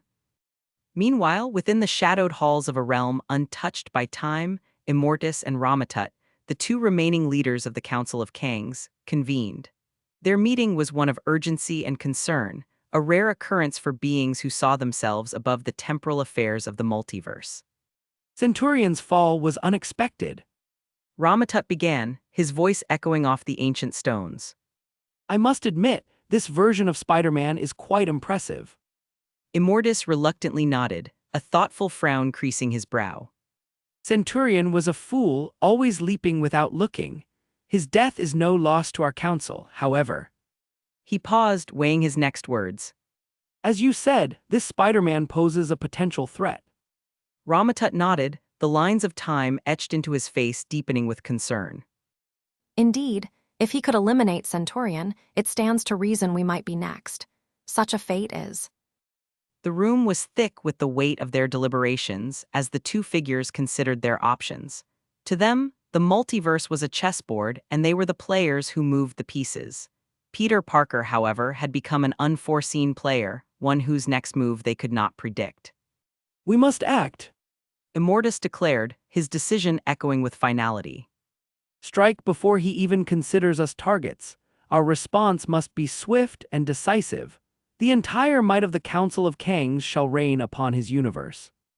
Ramatut's eyes gleamed with a mix of apprehension and excitement. An all-out attack, then. We mobilize at once. Chapter 650, C672 Arise and Symbiotes. Check out early access chapters on my Patreon, currently 7 chapters ahead. Patreon.com/alien warlord stop sign. After days turned into weeks and the hum of machinery faded into the background, Peter found himself at a rare moment of peace. His grand scheme to bridge the multiverse with a network of gates had transitioned from fervent labor to delegated responsibility. The Watchmen, a dedicated group forged from trust and necessity, were now dispersing these marvels of science and magic for him, a specially built factory pumping out a steady supply so that they never ran out. Peter, the creator of it all, took this time to breathe, to live. As someone who's almost constantly busy, he enjoyed this moment of peace more than anything. In these quieter times, Peter reconnected with the essence of life outside his heroic duties. Family moments with his wife, children, and mother figures became a regular occurrence. Laughter, shared stories, and the warmth of home refueled his spirit, reminding him that his world was more than just a battleground for cosmic stakes. Yet the gears of curiosity and responsibility never truly halted for Peter. One evening, as dusk painted the sky with hues of fading light, Peter called upon Null, the shadowy enigma bound to serve him. From the darkness of Peter's own silhouette, Null emerged, a form both mesmerizing and menacing. Null, we need to chat about your subjects. Peter began, his tone mixing the casual with the serious. The symbiotes or the Clinter, whatever you call them, do you still have a connection to them? Or was it severed when you died? Null, a figure of deathly allegiance, nodded. His voice, a chilling whisper, carried the weight of untold secrets. The symbiotes, as you call them, are bound to me, as I am their king. What do you wish of them, master? I'd like to recruit them. Peter revealed, explaining his vision. If each member of the Watchmen could bond with a symbiote, it would enhance our strength by a large margin. The request sparked a rare flicker of intrigue in Null's void-like eyes. Yes, they will heed my call, but I'll need a way to reach them across the vastness of the multiverse. Without hesitation, Peter handed over one of the multiverse-hopping watches, which all members of the Watchmen wore, a tool as precious as it was powerful. Take this and go, but don't be gone long or else I'll have to come looking for you. Null accepted the watch, and with a twist of its dials, a portal tore through the fabric of reality, a pitch-black doorway. Stepping through, he vanished, leaving Peter alone in his thoughts. With Null gone for the moment, Peter decided it was time to test something, while simultaneously adding another powerhouse to his side, or at least he hoped he could. It would all depend on whether or not he succeeded. In a moment of silent anticipation, Peter waved his hand, summoning what remained of the Silver Surfer's corpse. The legs, all that was left after their cataclysmic encounter, materialized before him. His previous attempt to resurrect the Surfer as an undead servant had failed due to the body's incomplete state.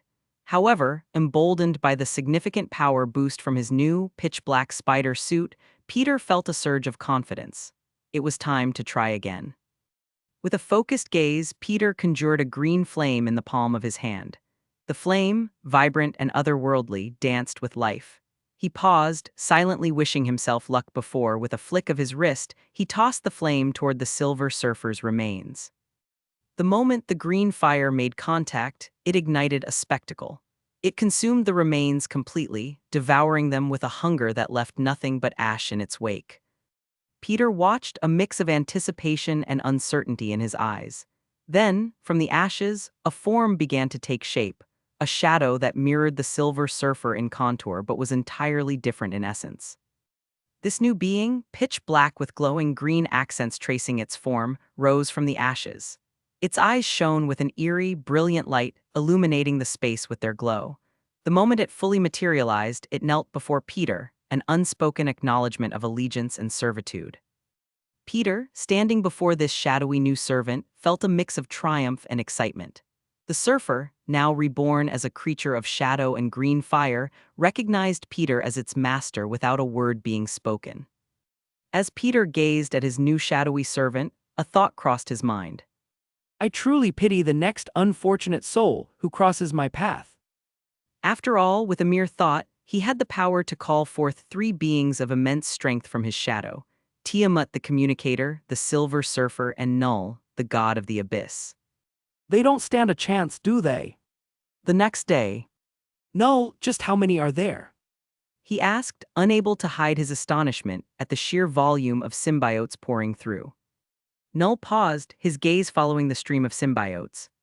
A few million, perhaps. He speculated with a nonchalant shrug, as if the number was a mere afterthought. Peter felt a wave of regret wash over him. What was he supposed to do with millions of symbiotes? The very thought was overwhelming, a logistical nightmare that he hadn't fully considered. Okay, that's... Peter half-joked, trying to mask his concern. After a moment's hesitation, he instructed Null to close the portal. The idea of housing millions of symbiotes was untenable. Their numbers alone could disrupt the planet's ecosystem. So, with a heavy heart and a pragmatic mind, Peter settled for about 1,000 symbiotes for now. We'll take more later, once we've figured out how to properly accommodate them. He reasoned, already plotting solutions to this unexpected challenge.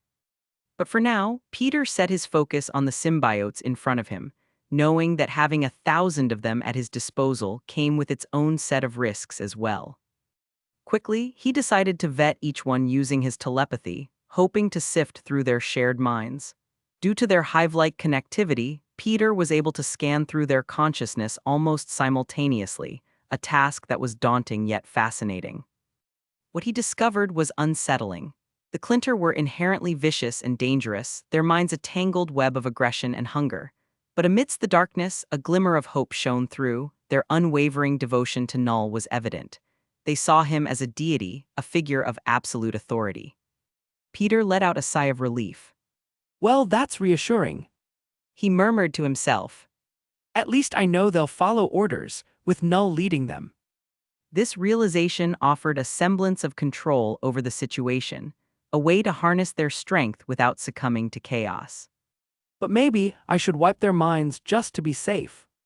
Peter thought, and with a heavy strike of telepathic force, he wiped their shared minds completely, leaving them blank slate of clay, ready to be molded.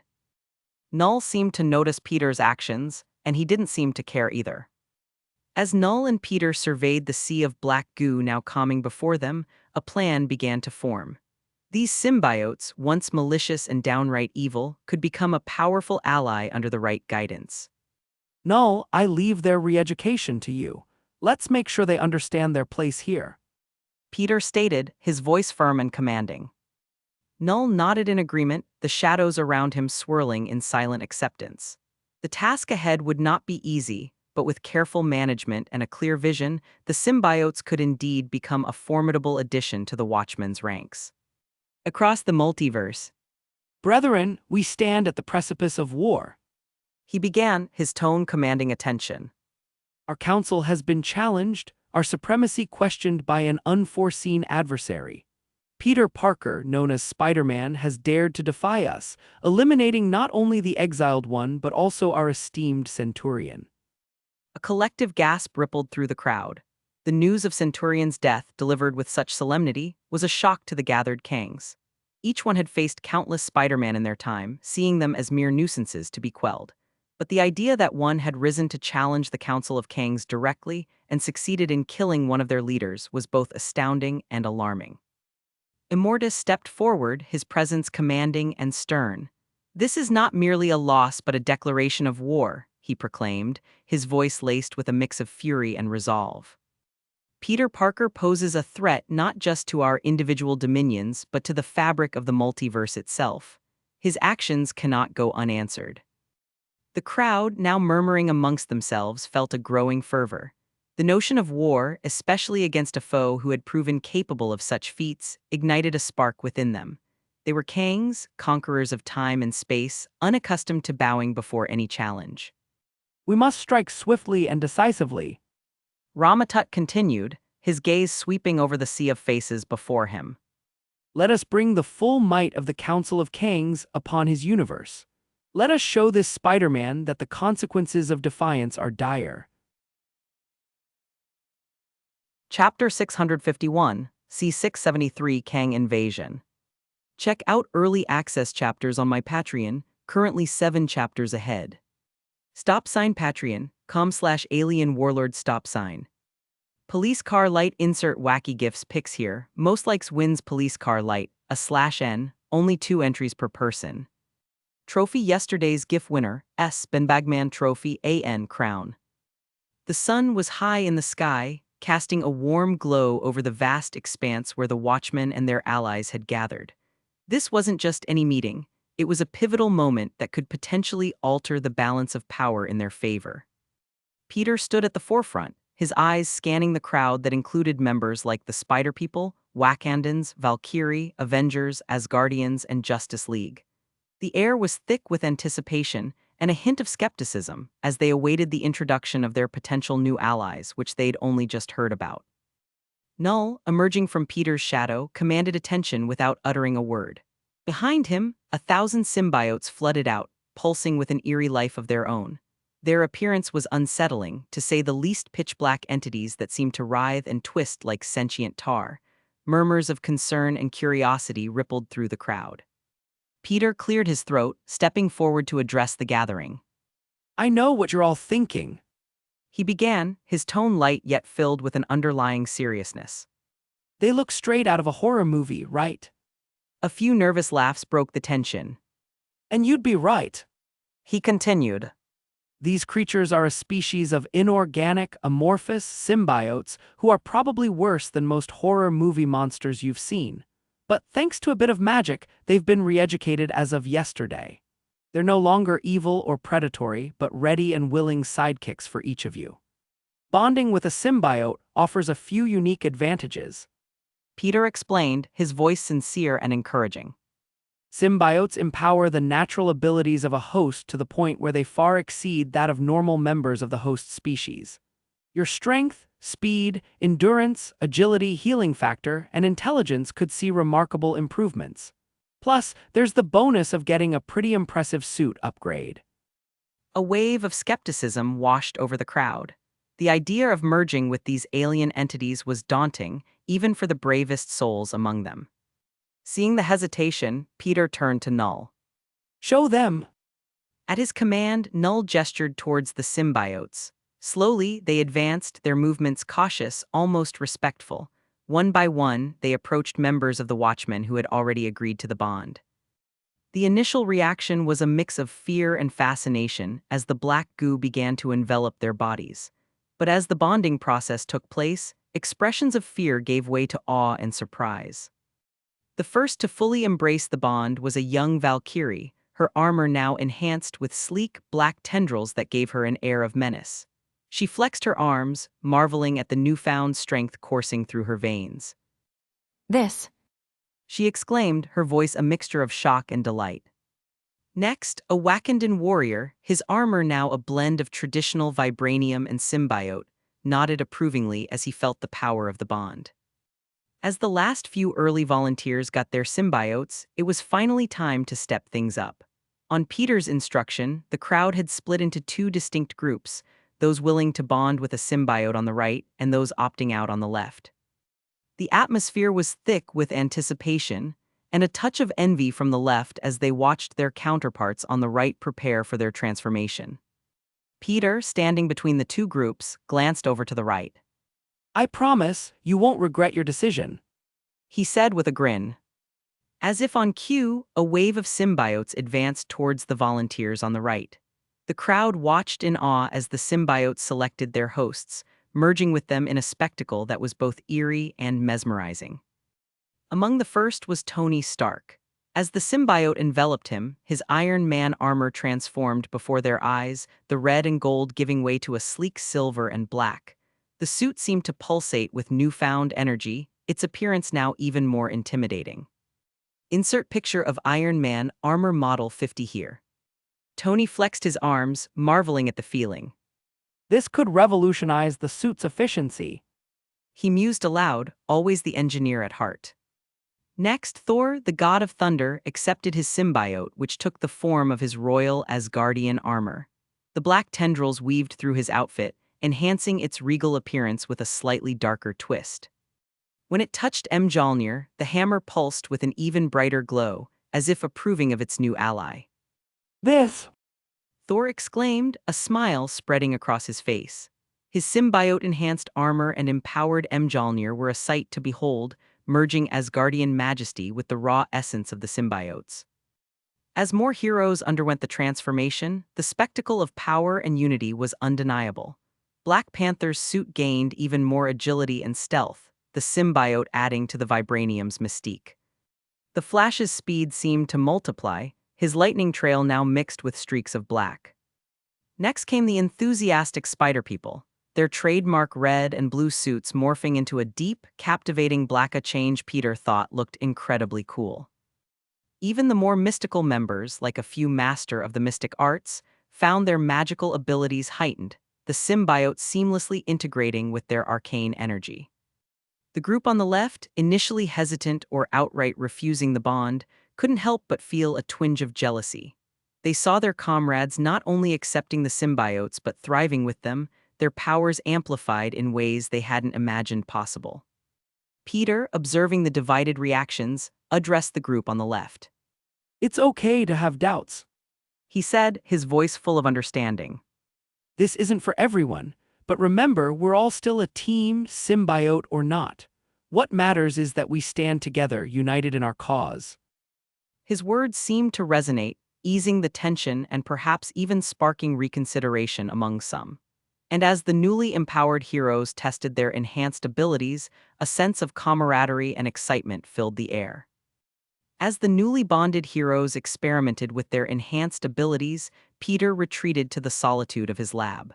The world outside buzzed with excitement and newfound powers, but inside, Peter prepared for a transformation of his own. From his storage necklace, he retrieved a vial containing a thick, black substance Null's blood. Peter had collected samples from formidable beings throughout his adventures, each time using their essence to evolve, to become more than he was. Today, he aimed to integrate the essence of Null into his own, to absorb the godlike powers of the symbiote king. Hopefully, it's not too painful. He hoped, though he knew that it probably would be. This could change everything. He muttered to himself. Not only did he have a legion of enhanced heroes at his side, but now he could ensure their safety, their effectiveness, their unity, and even their loyalty in a way he never thought possible. However, Peter knew with great power came great responsibility. This ability was not to be abused. It was a tool for leadership, for safeguarding those under his command, and finally, for weeding out any possible traitors. I need to use this wisely. Chapter 652, C674 Spider's Arrival. Check out early access chapters on my Patreon, currently 7 chapters ahead. Patreon.com/alien warlord stop sign. The calm of the Parker residence was abruptly shattered, just as MJ, followed by America, Lily, and Leo, stepped through the door, each one bustling with the energy of a day spent out and about in the city they loved. The light-hearted bickering over what MJ would conjure up for dinner tonight, tacos or pizza, the eternal debate was a familiar tune in their household. Yet, in an instant, that comforting normalcy was torn away. As MJ placed her keys on the kitchen counter, the air outside crackled with an ominous energy, a precursor to the chaos that was about to unfold. Suddenly, the house's arcane protections, set up by both Peter and the Ancient One herself, sprang to life. A shimmering barrier enveloped their home, deflecting a barrage of energy bolts that rained down from the sky. The sounds of the outside world were muffled, but the flashes of light and the vibrations of impact were impossible to ignore. What's happening? Lily asked, her eyes wide as Leo clung to her, trembling in fright.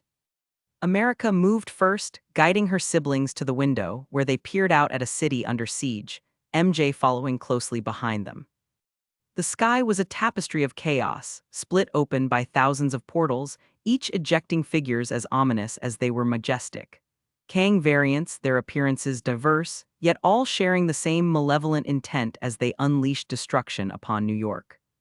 MJ's hand flew to her mouth, her heart racing. Stay here.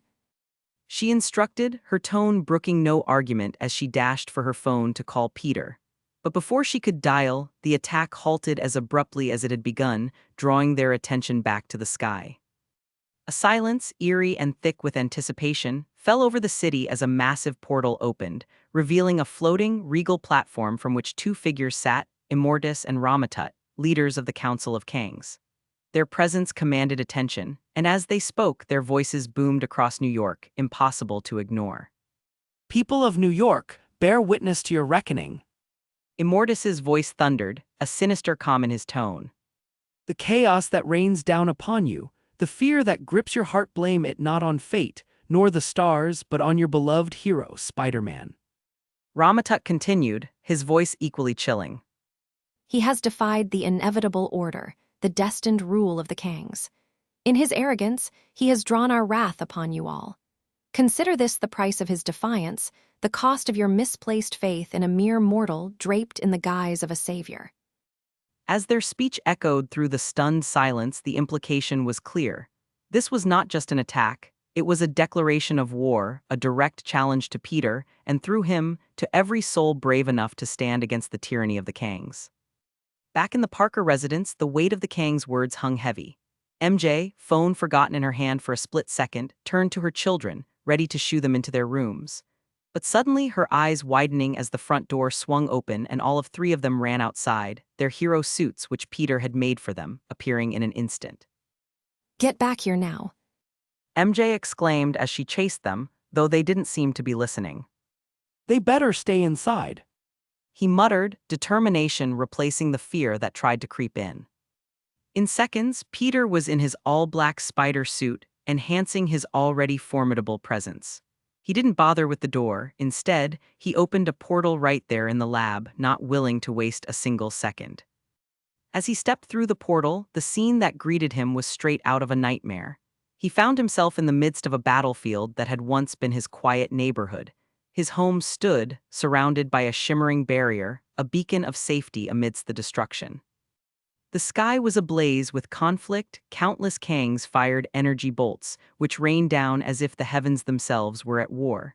But Peter had no eye for the chaos above. His focus was first and foremost on the safety of his family. To his astonishment and dismay, he discovered the front door of his house wide open. And to make matters worse, above him, in the sky, he found his family, clad in their superhero attire, locked in a fierce battle with the Kangs, leaving him utterly transfixed in shock and disbelief. What are you doing? Get inside now. Peter's voice, usually warm and humorous, was sharpened by fear and command, but his words were lost in the racket of battle. Leo, with strength and speed that rivaled Superman's, sent a Kang flying with a powerful punch, only for another to take its place. Lily, agile and quick, her body moving with the grace of a spider and the finesse of a mystic arts practitioner, weaved between their enemies, landing blows that were both precise and powerful.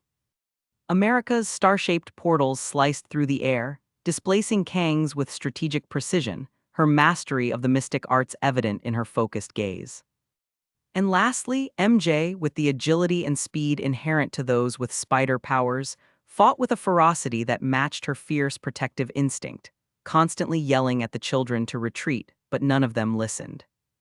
After all, the city was in danger and their father wasn't here, at least as far as they knew, so they needed to step up and fight in his place. Yet, despite their strength and effort, the tide of battle seemed against them. The Kangs, relentless in their assault, pressed forward with a manic determination, their numbers overwhelming the Parker family. Amid the chaos, a Kang wielding a giant bastard sword, his eyes alight with malice, lunged at America, his blade gleaming with deadly intent. Lily's eyes widened in horror as she realized the danger her sister was in. Without a moment's hesitation, she dove in front of America, her arms spread wide, prepared to shield her sister with her own body. No. MJ's scream tore through the air, a heart-wrenching sound that echoed Peter's own fear. In that instant, time seemed to slow as Peter's world narrowed to the image of Lily, her body in the path of the sword. Rage, pure and incandescent, surged through Peter.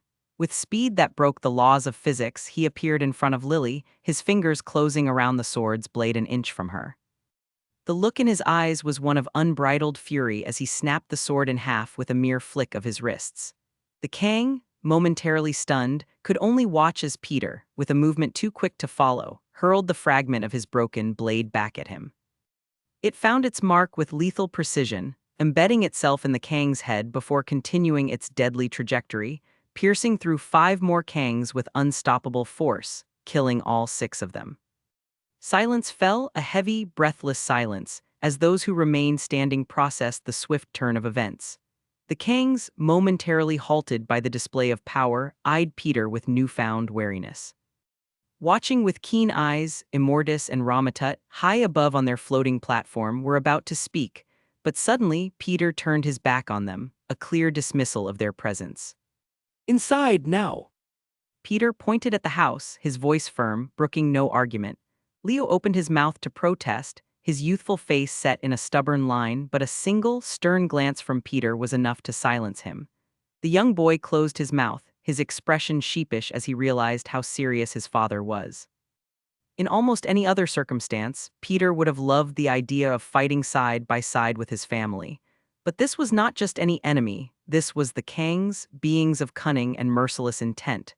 The risk was too great, and he could not let them face such peril. Immortus and Ramatut, their irritation boiling into outright fury at being so blatantly ignored, decided to provoke Peter. Do you not appreciate our handiwork, Spider-Man? Look around you. Witness the chaos we've wrought upon your precious city. Ramatut taunted, his voice laced with malice. Peter, his patience wearing thin, finally turned to face them. The city that lay beyond his neighborhood was filled with destruction. Buildings were ablaze, streets torn asunder, and the air was filled with the cries of the frightened and the wounded. His jaw clenched at the sight, a burning resolve igniting within him. But before he could take a step toward the villains, a sudden movement caught his eye. The Kangs, sensing an opportunity, moved as one, a strategic blockade aimed at preventing his family's retreat to the safety of their home. MJ, her instincts as a mother overriding all else, stood in front of the kids, her eyes darting around for an escape route. But there was none to be found, they were effectively trapped. As the Kangs closed in, forming an unbreakable circle around Peter and his family, the air crackled with tense anticipation. High above, on their floating platform, Immortus and Ramatut peered down, their eyes gleaming with cold amusement. Is that your family? Immortus asked, his voice dripping with menace, a smile playing threateningly on his lips. Peter sighed heavily. Without a word, he waved his hand, conjuring a large, swirling portal directly beneath his family's feet. With a mix of surprise and relief, MJ and the kids fell through it, landing safely inside the house. With a snap of his fingers, Peter sealed the house once more, the front door slamming shut, the arcane protections glowing brighter, warding off any attacks from the Kangs with ease. The Kangs, their confidence faltering, launched a barrage of energy bolts at the house, only to watch in frustration as the magical shields absorbed the impact without a hint of strain. Peter, now with a smirk on his face, turned towards the Kangs, his posture relaxed. Thanks for dropping by. You've saved me a trip. He smiled, though it didn't reach his eyes. He didn't show it, but the state of his city was really starting to grate on his nerves. The Kangs, ready to unleash another attack, paused as Peter held up his hand, signaling them to wait. They watched, confused and wary, as Peter tapped a few buttons on his wristwatch. Sorry to make you wait. I'm just inviting some friends over to play with us. Chapter 653, C675 Spiders vs Kangs. Check out early access chapters on my Patreon, currently 7 chapters ahead. Stop sign Patreon, com/alien warlord stop sign. Police car light insert dirty gifts pics here. Most likes wins police car light, /n, only 2 entries per person. Trophy yesterday's GIF winner, Benbagman Trophy AN Crown. The battlefield, once a peaceful Queens neighborhood, was now a scene of surreal confrontation. As Peter stood with the newly arrived spider people flanking him, he couldn't help but feel the undeniable urge to pull out his infinity stones and snap each and every one of these Kangs into dust, but he stopped himself, at least for the time being. Peter's gaze turned to the spider people behind him. I promised them revenge, so I can't just kill all the Kangs myself. He concluded, though he found it hard to restrain himself, his eyes lingering on the ruins that his city had become. I'll definitely use the stones to fix all of this, though. The army of Kang variants across from him waited impatiently as their leaders, Immortus and Ramatut, prepared to break the heavy silence. Ah, the famed Spider Society. Immortus's voice echoed mockingly through the chaos, his gaze sweeping over the group with disdain.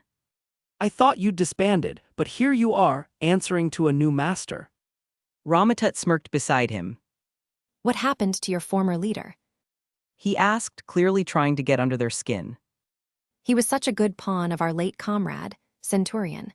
It's such a shame you've all chosen to throw him to the wayside. The surrounding Kangs chuckled, their laughter a harsh sound against the backdrop of smoldering building. The derision was clear, their confidence unshaken by the numbers that now faced them. Peter, his mask hiding his frown but not his annoyance, stepped forward. Well, you would know about throwing comrades to the wayside, wouldn't you? Isn't that what you did to Kang the Conqueror?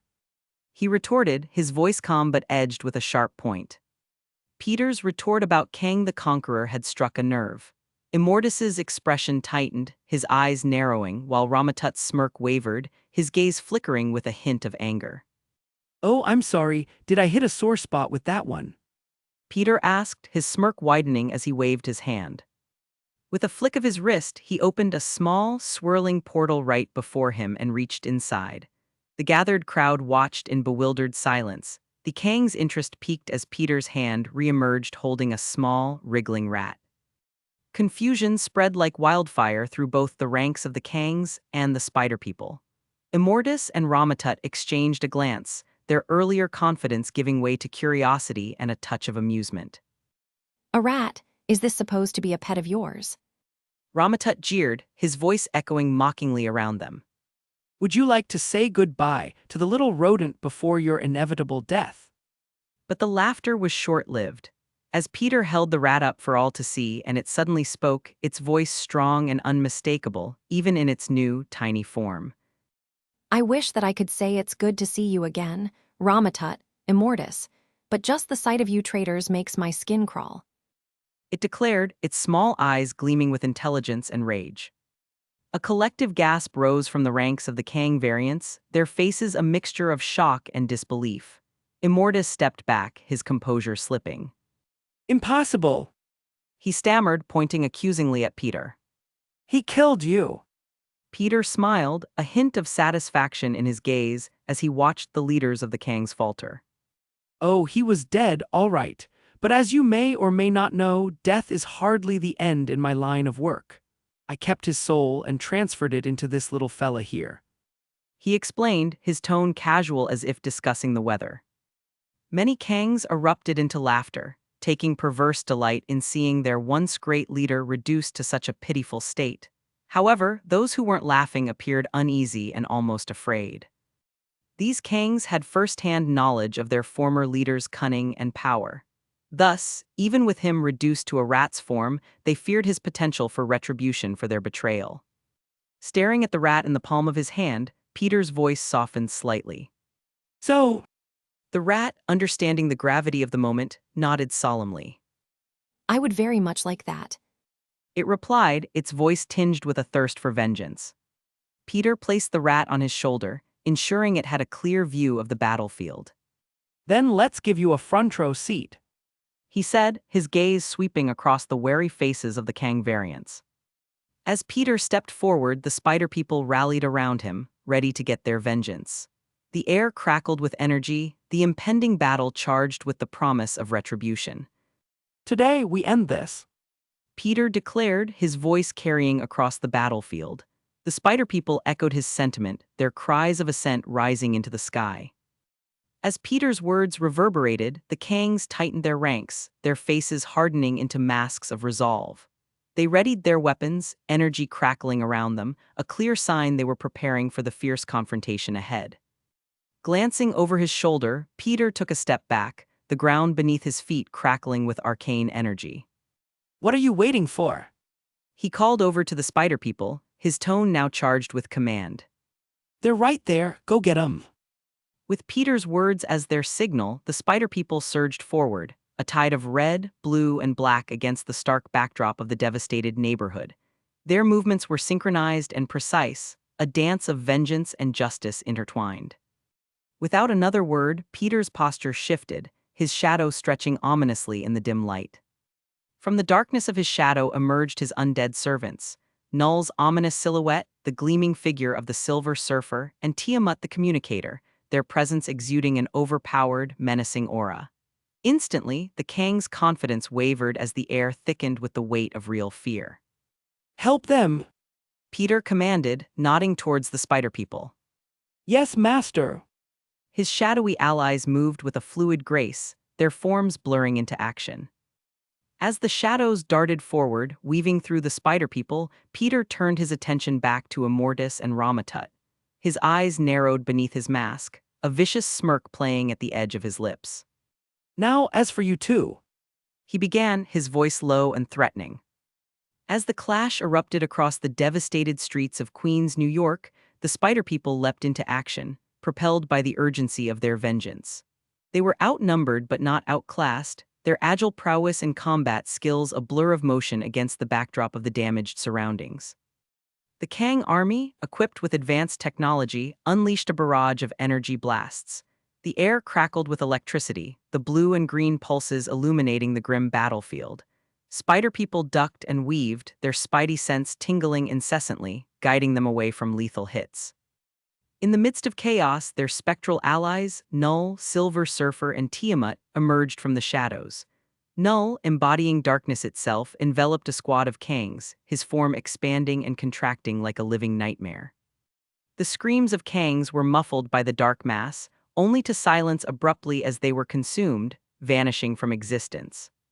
Silver Surfer swooped low, his shadowy board cutting a dark arc through the air. He moved with otherworldly grace, intercepting energy blasts and redirecting them back where they came from. Each reflection not only killed or injured an enemy, but also saved the lives of the spider people, whom they were tasked with assisting. Tiamat, towering and imposing, used his sheer size to his advantage. With each step, the ground trembled, and with a sweep of his arm, he knocked a phalanx of Kangs off their feet, their armor clanging loudly as they collided with the concrete. But it didn't stop there, as they were quickly squashed like bugs under the undead Celestial's feet. The spider people rallied, inspired by the formidable display of their shadowy protectors. One young hero, wearing a suit dyed in all black thanks to his new symbiote companion, flipped over a beam, landing a devastating kick to a Kang's helmet. The impact cracked and dented the visor, sending the Kang flying into a nearby car. Another spider, masked and mysterious, spun webs with tactical precision, ensnaring weapons and pulling them from their owner's grips. The webs, stronger than steel, resisted the Kang's attempts to break free, leaving them vulnerable to her allies. As the battle raged, the Kangs began to falter. Their initial confidence waned under the relentless assault of the spider people and their spectral protectors. Despite their superior technology and numerical advantage, the raw power and unpredictability of Null, the Silver Surfer, and Tiamat proved far too overwhelming for them. Watching the beginnings of their battle, Peter floated high above the wreckage, smirking as his shadows cut through the enemy lines with ease, allowing his spidery subordinates to run wild. Things aren't looking too good for you guys, huh? He asked, his gaze on the Kang leaders. Ramatut and Immortus, their pride bruised and schemes slipping through their fingers, stood on their floating platform, which began to morph with a series of mechanical whirs and clicks into an advanced, heavily armed yet small ship. Their eyes fixed on Peter, burning with a mixture of rage and desperation. You think you won, just because your lackeys killed a few worthless variants. Immortus spat out, his voice trembling with fury. Let me tell you, the war is just beginning. With a flourish, Ramatut slammed his hand onto a control panel, igniting the ship's arsenal. Instantly, the air was filled with the deadly whine of powering up energy weapons. Lasers, cannons, and an array of ballistic missiles locked onto Peter, their intent deathly clear. Peter simply arched an eyebrow beneath his mask, his disappointment palpable even from afar. His gaze, quick and unimpressed, swept over the menacing armament. Really, is this it? You came all this way, brought an entire army with you, and even trashed my city, yet this is all you've brought. You think this is enough? His tone mixed disbelief with a hint of mockery, clearly underwhelmed by their efforts. Come on, guys, you can do better than this. Immortus's smirk faltered as anger flared in his eyes, Peter's taunting words stoking a fire of rage. His hand clenched into a fist, hovering momentarily over the control panel. Very well. He hissed, his voice seething with fury. Let's see how you handle this. Chapter 677, 677 C676 No Kang Remains, 1 years ago. Chapter 654, C676 No Kang Remains. What do we have here? Peter quipped, the smirk audible in his voice as he eyed the transforming vessel. A shiny toy for big boys. From his vantage point, the ship began to bristle with weaponry, a deadly array of futuristic arms unfolding with mechanical precision. Ramatut, his features twisted in fury, slammed his hand onto a control panel, initiating the onslaught. Peter, undeterred, floated casually in the air, his eyes aglow with power. Really, you think those pea shooters will do anything to me? He taunted, watching as the ship's cannons swiveled to aim directly at him. The first volley of energy blasts cut through the air, their trajectories clear and deadly. But Peter simply tilted his head, a flick of his wrist redirecting the energy harmlessly into the sky, where it exploded like distant fireworks. Is that all you got? Peter called out, his voice dripping with disdain. He raised his hands, gathering a swirling mass of elemental energy, ready to strike. Here, try not to die too easily. With a graceful motion, he sent a torrent of phoenix fire spiraling towards the ship. Ramatut, quick on the uptake, activated the ship's shields, which glowed with a pulsing blue light, absorbing the brunt of Peter's attack. Is that all you've got? He shouted back, repeating Peter's taunt, his voice echoing through the ship's speakers. Now! Peter retorted simply, flying closer with a burst of speed. As he approached, he phased through the next barrage of laser fire, his form blurring in and out of tangibility. Inside the ship, Ramatut and Immortus exchanged a look of concern. They were not accustomed to dealing with an adversary who could simply ignore their most powerful weapons. Peter circled the ship, his movements a blur. Every attempt they made to lock onto him failed as he effortlessly dodged or countered their attacks. He then landed atop the ship, his weight causing the structure to groan under the pressure. Nice view from up here. Peter joked, tapping on the hull with his foot. Kang the rat, still perched on his shoulder, squeaked in agreement, its eyes gleaming with anticipation. With a sudden burst of strength, Peter tore open the hull like it was made of paper, exposing the frightened faces of Ramatut and Immortus. Room service. He announced cheerfully, his eyes glowing a bright red before firing beams of energy at whatever machinery was within his sight. Sparks and fire erupted as the ship's systems began to falter and fail. Ramatut frantically hit another series of controls, causing the ship to teleport a short distance away. But Peter was too quick, catching up in a flash of light, his laughter ringing out across the battlefield. Why don't you two ditch this dingy thing? Peter said, his voice now serious as he hovered in front of the crippled ship. He clenched his fists, energy crackling around them with increasing intensity. With a final, contemptuous look at Ramatut and Immortus, Peter unleashed his power. A massive blast of chaotic energy surged from him, striking the ship with such force that it was obliterated in an instant. The explosion was deafening, a brilliant flare that lit up the night sky. As the dust settled, Ramatut and Immortus crawled from the wreckage, their bodies battered and their armor smoking. They looked up at Peter, who landed before them, a casual smile on his face. You know, Peter said, glancing down at the defeated Kangs. you really should have tried harder. Even Centurion sent a celestial after me, but maybe he was the better of you three. He shrugged, turning back to survey the battlefield, a hint of amusement in his voice as he added. Anyway, Peter began, turning to the small creature perched nervously on his shoulder. you've got a score to settle, right? Kang the rat twitched its whiskers affirmatively, its beady eyes narrowing with a palpable thirst for vengeance. Peter gently set Kang on the scorched earth, stepping back with a solemn nod. He extended his hands, fingers weaving through the air as he chanted under his breath.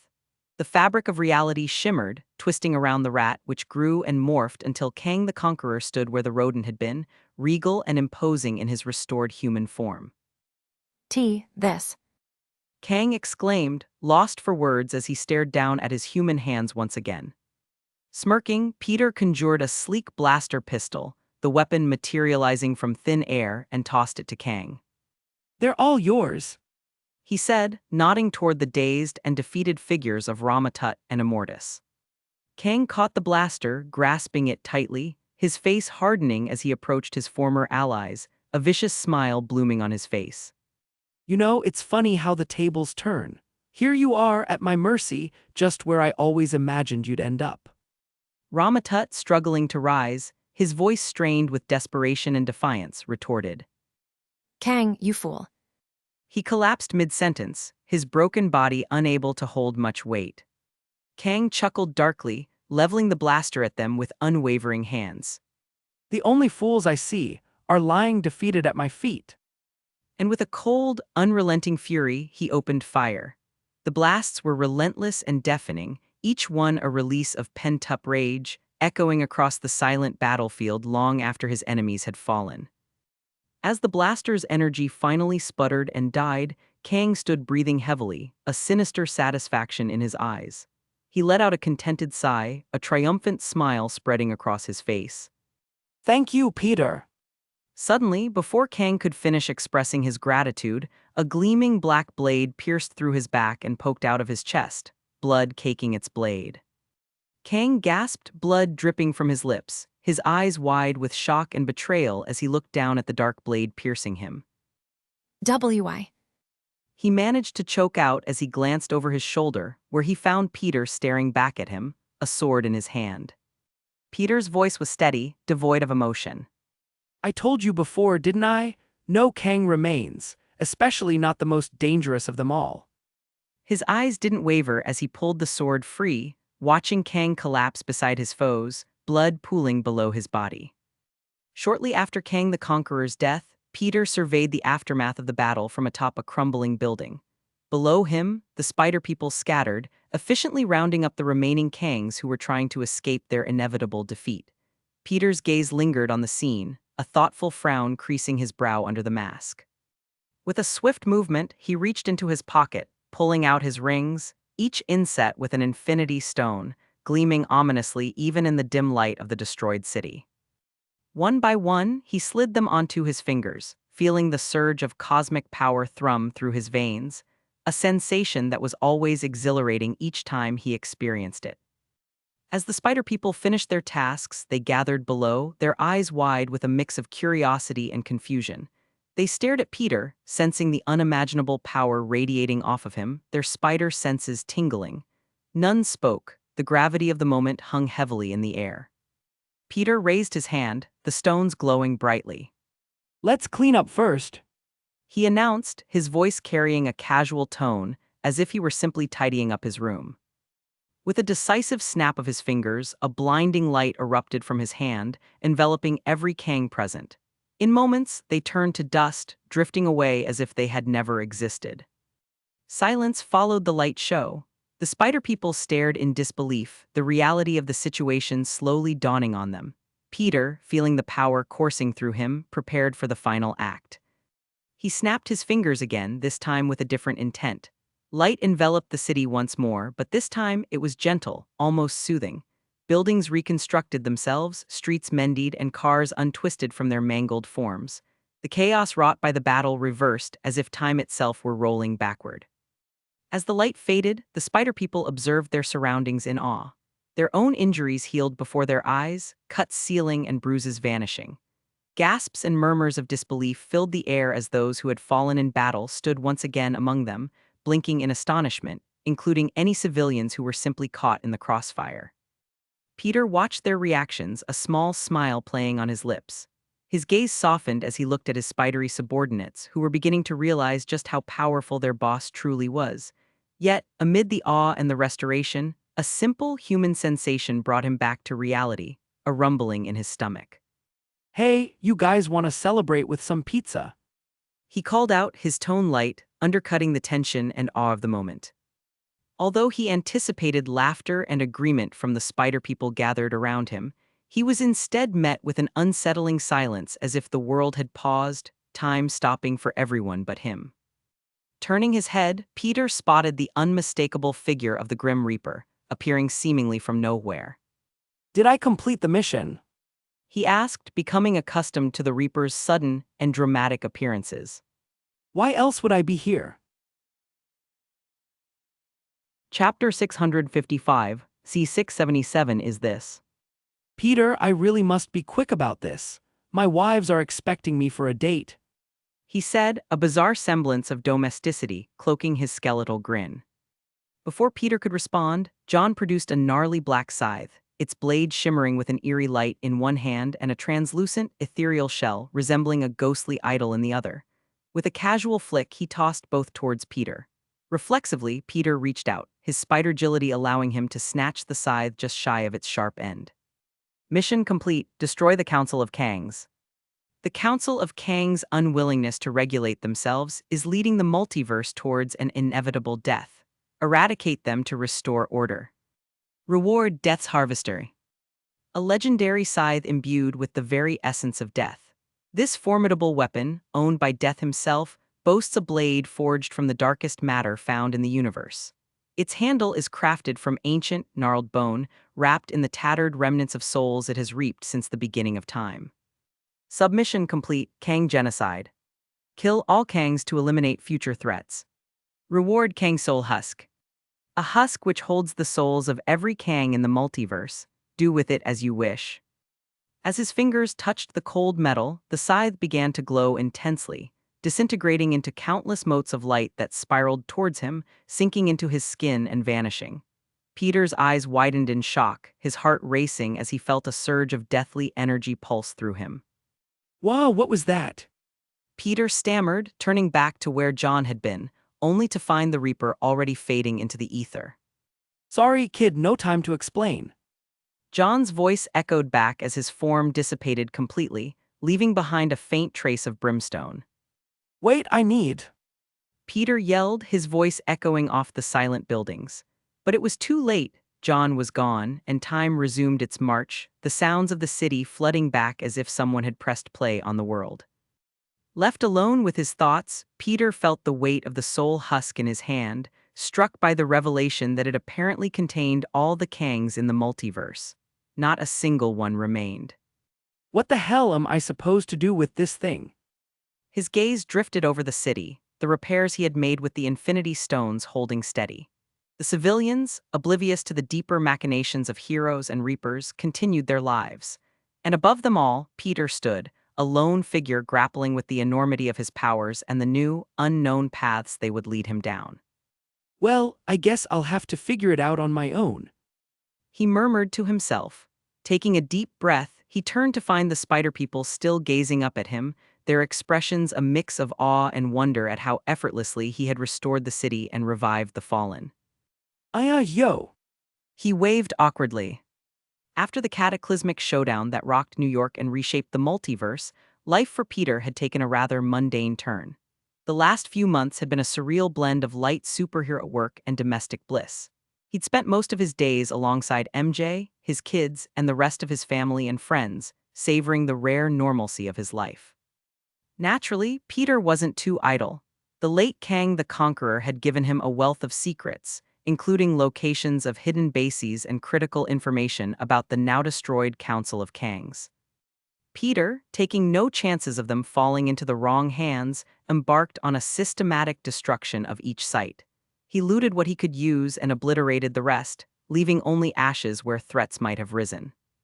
Yet, despite the thrill of these missions, Peter found himself sinking comfortably into the routines of everyday life.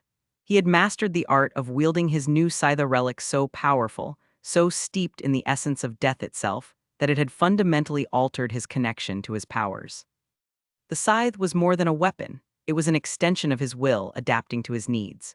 When a scythe proved impractical, as Peter wasn't much of a weapons user, let alone a giant Grim Reaper's scythe, it transformed, weaving metallic fibers into his suit at the boots, knees, hands, and elbows, enhancing his attire with formidable strength. I'm still unsure what to do with the soul husk. Peter mused, having secured it for safekeeping, until he could determine how to make use of it. On this particular evening, the Parker residence was filled with the comforting aroma of Aunt May's cooking. The table was set, and the laughter was plentiful, as Peter shared a meal with those closest to him. Despite the extraordinary life he led, these moments grounded him, reminding him of what he fought for. Suddenly, as they began to eat, a sharp beep from his watch cut through the atmosphere like a knife. The screen lit up with an important alert, and Peter's eyes widened as he read the message. The room fell into a hush as everyone's gaze turned towards him, sensing the change in the air. MJ, sensing the gravity of the situation, leaned over and whispered. What's going on? Peter looked up, meeting the worried glances of his loved ones. I might be leaving for a little while. He revealed. The reason was simple. His network of portals across the multiverse had pinpointed another of Death's successors, a mission he couldn't ignore but hadn't anticipated so soon. After all, the multiverse is quite large. Leo, his youngest, dropped his fork, his young face clouded with disappointment. Are you leaving now? He asked, his voice tinged with sadness. Peter reached across the table, ruffling Leo's hair with a smile. No, buddy, not yet. I'll leave later tonight once everyone's asleep. He reassured, trying to soften the blow of his impending departure. Leo's features brightened slightly at that. Okay. He said, a small smile returning as he picked up his fork again. After a peaceful dinner with his family, Peter and MJ gently tucked their kids into bed, whispering goodnight amidst soft giggles and final bedtime stories. Once the house fell silent with the deep, contented sleep of their children, Peter and MJ shared a quiet moment alone. MJ wrapped her arms around Peter, her head resting against his chest. Be careful out there. She murmured, her voice tinged with worry yet filled with trust. Peter kissed the top of her head, holding her close. I'll be back before you know it. He reassured her, his voice steady yet soft. They lingered in their embrace, savoring the warmth and familiarity of each other. Finally, with a deep breath, Peter stepped back and opened a portal. The star-shaped gateway shimmered into existence, casting eerie lights across the room. He glanced back at MJ, offering a brave smile. With one last wave, he stepped through the portal and materialized in the thick of a dense forest, the cool night air a stark contrast to the warm goodbye he'd just received from MJ and the kids. Navigating the underbrush with ease, Peter used his heightened senses to scout the area. The trees were dense, a mix of pine and cedar that filled the air with a pungent scent, enhancing the feeling of being far from home. A low hum of activity to his left didn't startle him. Instead, he followed the sound with practiced stealth, moving toward what his instincts told him was the direction of civilization. Before long, the dense forest gave way to a clearing, and beyond that, the unmistakable outline of a large, ancient-looking Japanese town or village. Peter paused at the edge of the forest, taking in the sight of high wooden walls and the large, imposing gate guarded by men in traditional armor. It was like stepping into another time. As he approached the gate, the guards tensed, immediately blocking his path. Their conversation was rapid and entirely in Japanese, a language Peter didn't speak very well. He could only offer a friendly, albeit awkward, smile in response, hoping his universal gesture of peace would be understood. Unfortunately, the guards were not reassured. Their hands went to their swords, and Peter found himself facing the sharp end of cold steel. He raised his hands in a non-threatening gesture, trying to defuse the situation with a nervous chuckle. Hold on a second, guys. I'm sure I can magic a way for us to communicate. Boom roared. His words were cut off by a sudden, earth-shaking explosion. A deafening roar followed, and as both Peter and the guards whirled towards the source, they saw it, a giant nine-tailed fox rampaging through the center of the village. Its tails lashed out, toppling buildings and throwing debris into the air. For a moment, the surreal scene seemed beyond belief, yet the pieces clicked for Peter. The village, the guards wearing leaf headbands, the Mount Rushmore-style faces etched into the distant cliff, and now, the rampaging nine-tailed fox. He couldn't help but mutter to himself. Is this? Chapter 656, C678 Nine Tails Manhandled. Check out early access chapters on my Patreon, currently 7 chapters ahead. Patreon.com/alien warlord stop sign. Moments earlier, a man who called himself Midora Uchiha, clad in his swirling wooden mask, stood over a beautiful yet haggard red-headed woman in a secluded clearing outside the village. Insert picture of masked Albedo here. The night was eerily quiet, save for the heavy breathing of Kushina Uzumaki, who lay exhausted and weakened from childbirth. The trees around them were dense, casting long shadows under the moonlight that seemed almost to whisper of the impending chaos. Insert picture of Kushina here. The masked man's voice, muffled slightly, was calm but carried a cruel joy. At last, the power of the Nine Tails will be mine. This village and all its hopes will crumble. With a swift, ruthless motion, he performed a series of hand seals, summoning a dark, swirling jutsu that enveloped Kushina. Screams pierced the night as the monstrous form of the Nine Tails began to manifest, forcibly ripped from its host. The fox, massive and bristling with malevolent energy, roared into the sky, its eyes burning with untamed fury. Kushina, nearly lifeless, her voice barely a whisper, pleaded with the creature of her torment. Please. The masked man, his eyes glinting red with the power of the Sharingan, issued his next command with a sinister grin. Nine Tails, end her. As the creature raised its massive paw to crush Kushina, suddenly, a blur of yellow flashed through the clearing.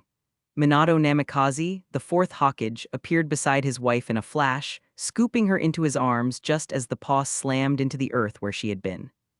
Insert picture of Minato here. Minato's face was a mask of resolve mixed with deep pain. Are you okay? He asked his wife, who merely groaned out a sad smile. She understood that the extraction of the Nine Tails would leave her with little time to live. Minato was aware of this as well, but he pushed the thought away, unable to face it. Ignoring the looming threat of the Nine Tails and the man currently controlling it, Minato focused solely on Kushina, whispering reassurances as he teleported away. His only goal at that moment was her safety, the safety of the woman he loved more than anything. Madara.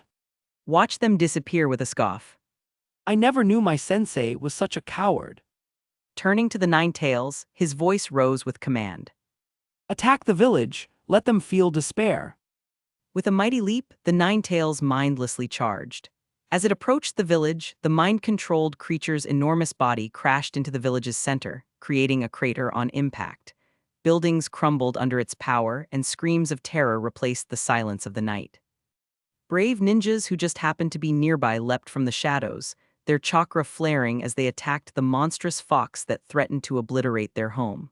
Among them, Kakashi Hatake and Might Guy fought valiantly, coordinating their attacks to buy the villagers precious time to escape.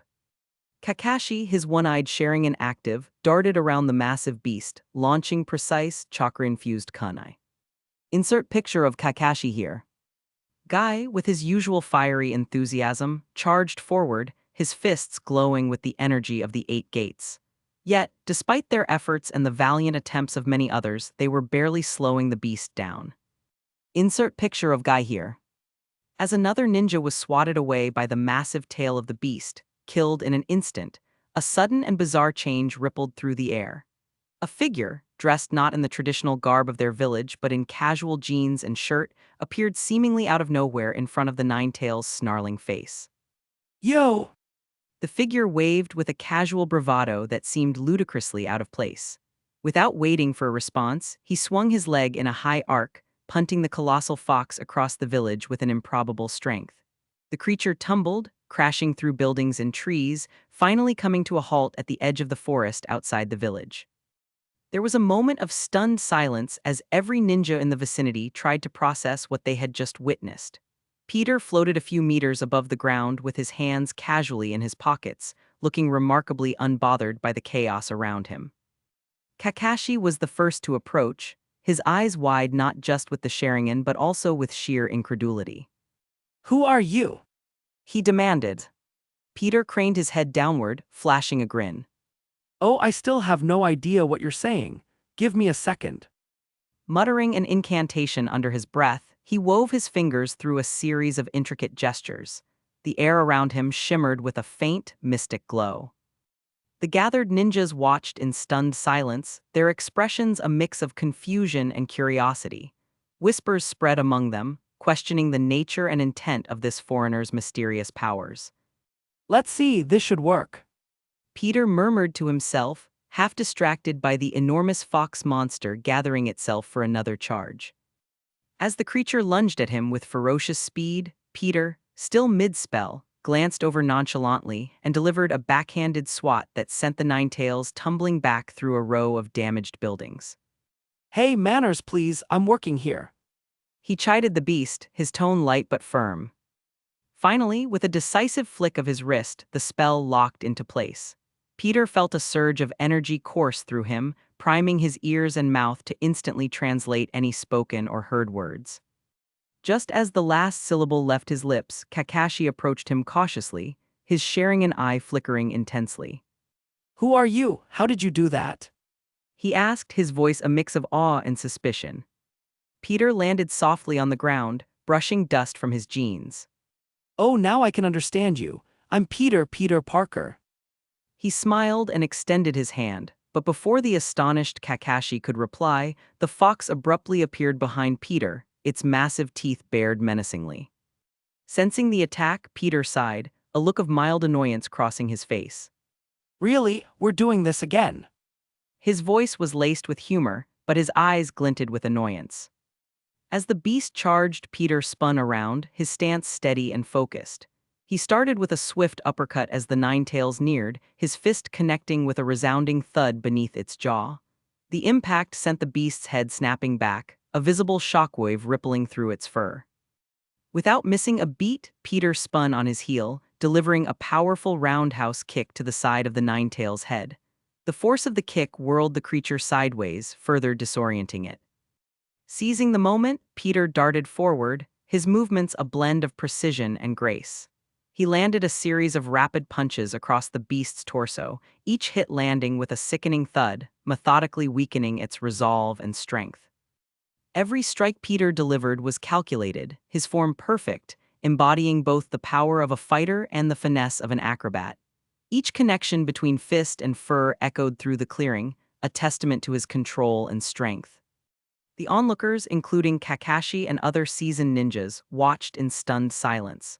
The ferocity of the beating was unlike anything they had ever seen. It wasn't just a fight. It was a lesson in respect and boundaries, taught by a stranger who handled the beast as if it were a misbehaving puppy, not a legendary force of destruction. As Peter maneuvered the Ninetales, he chatted nonchalantly. You know where I come from. We have manners and don't constantly interrupt someone when they're in the middle of something. He grunted as he delivered a particularly forceful kick that sent the Ninetales crashing into a nearby building, reducing it to rubble. But you're being controlled, so I won't be too hard on you. Just as Peter prepared to slam the creature down once more, a new rush of chakra filled the air. The third Hawkage arrived, ready for a fierce battle, but the scene before him left him utterly astonished. Accompanied by a squadron of elite Anbu, he paused, his breath catching at the surreal sight of a lone young man effortlessly overpowering the fearsome Ninetales. Insert picture of Hiruzen Sarutobi here. What on earth is happening here? The third Hawkage demanded, his voice carrying a mix of confusion and concern. Kakashi, still processing the scene, could only offer a helpless shrug. I wish I knew, Lord Third. As Peter continued his relentless assault, the Ninetales seemed to diminish, not just in ferocity but in the will to fight back. It was a display of sheer power and indomitable spirit that none in Konoha had ever witnessed. And just as Peter slammed the fox down for what seemed like the 50th time, the air shifted ominously. From a swirl of dark chakra, the masked man appeared again, his gaze fixed on Peter with a mixture of rage and disbelief. Who are you? No leaf ninja possesses such strength. He snarled, stepping forward with a threatening posture. Peter paused, brushing a strand of hair from his eyes as he looked up from the sprawled-out nine-tailed fox. Oh me, I was just strolling by when a giant fox crossed my path. He replied nonchalantly, mimicking a tone oddly reminiscent of Kakashi's usual evasiveness.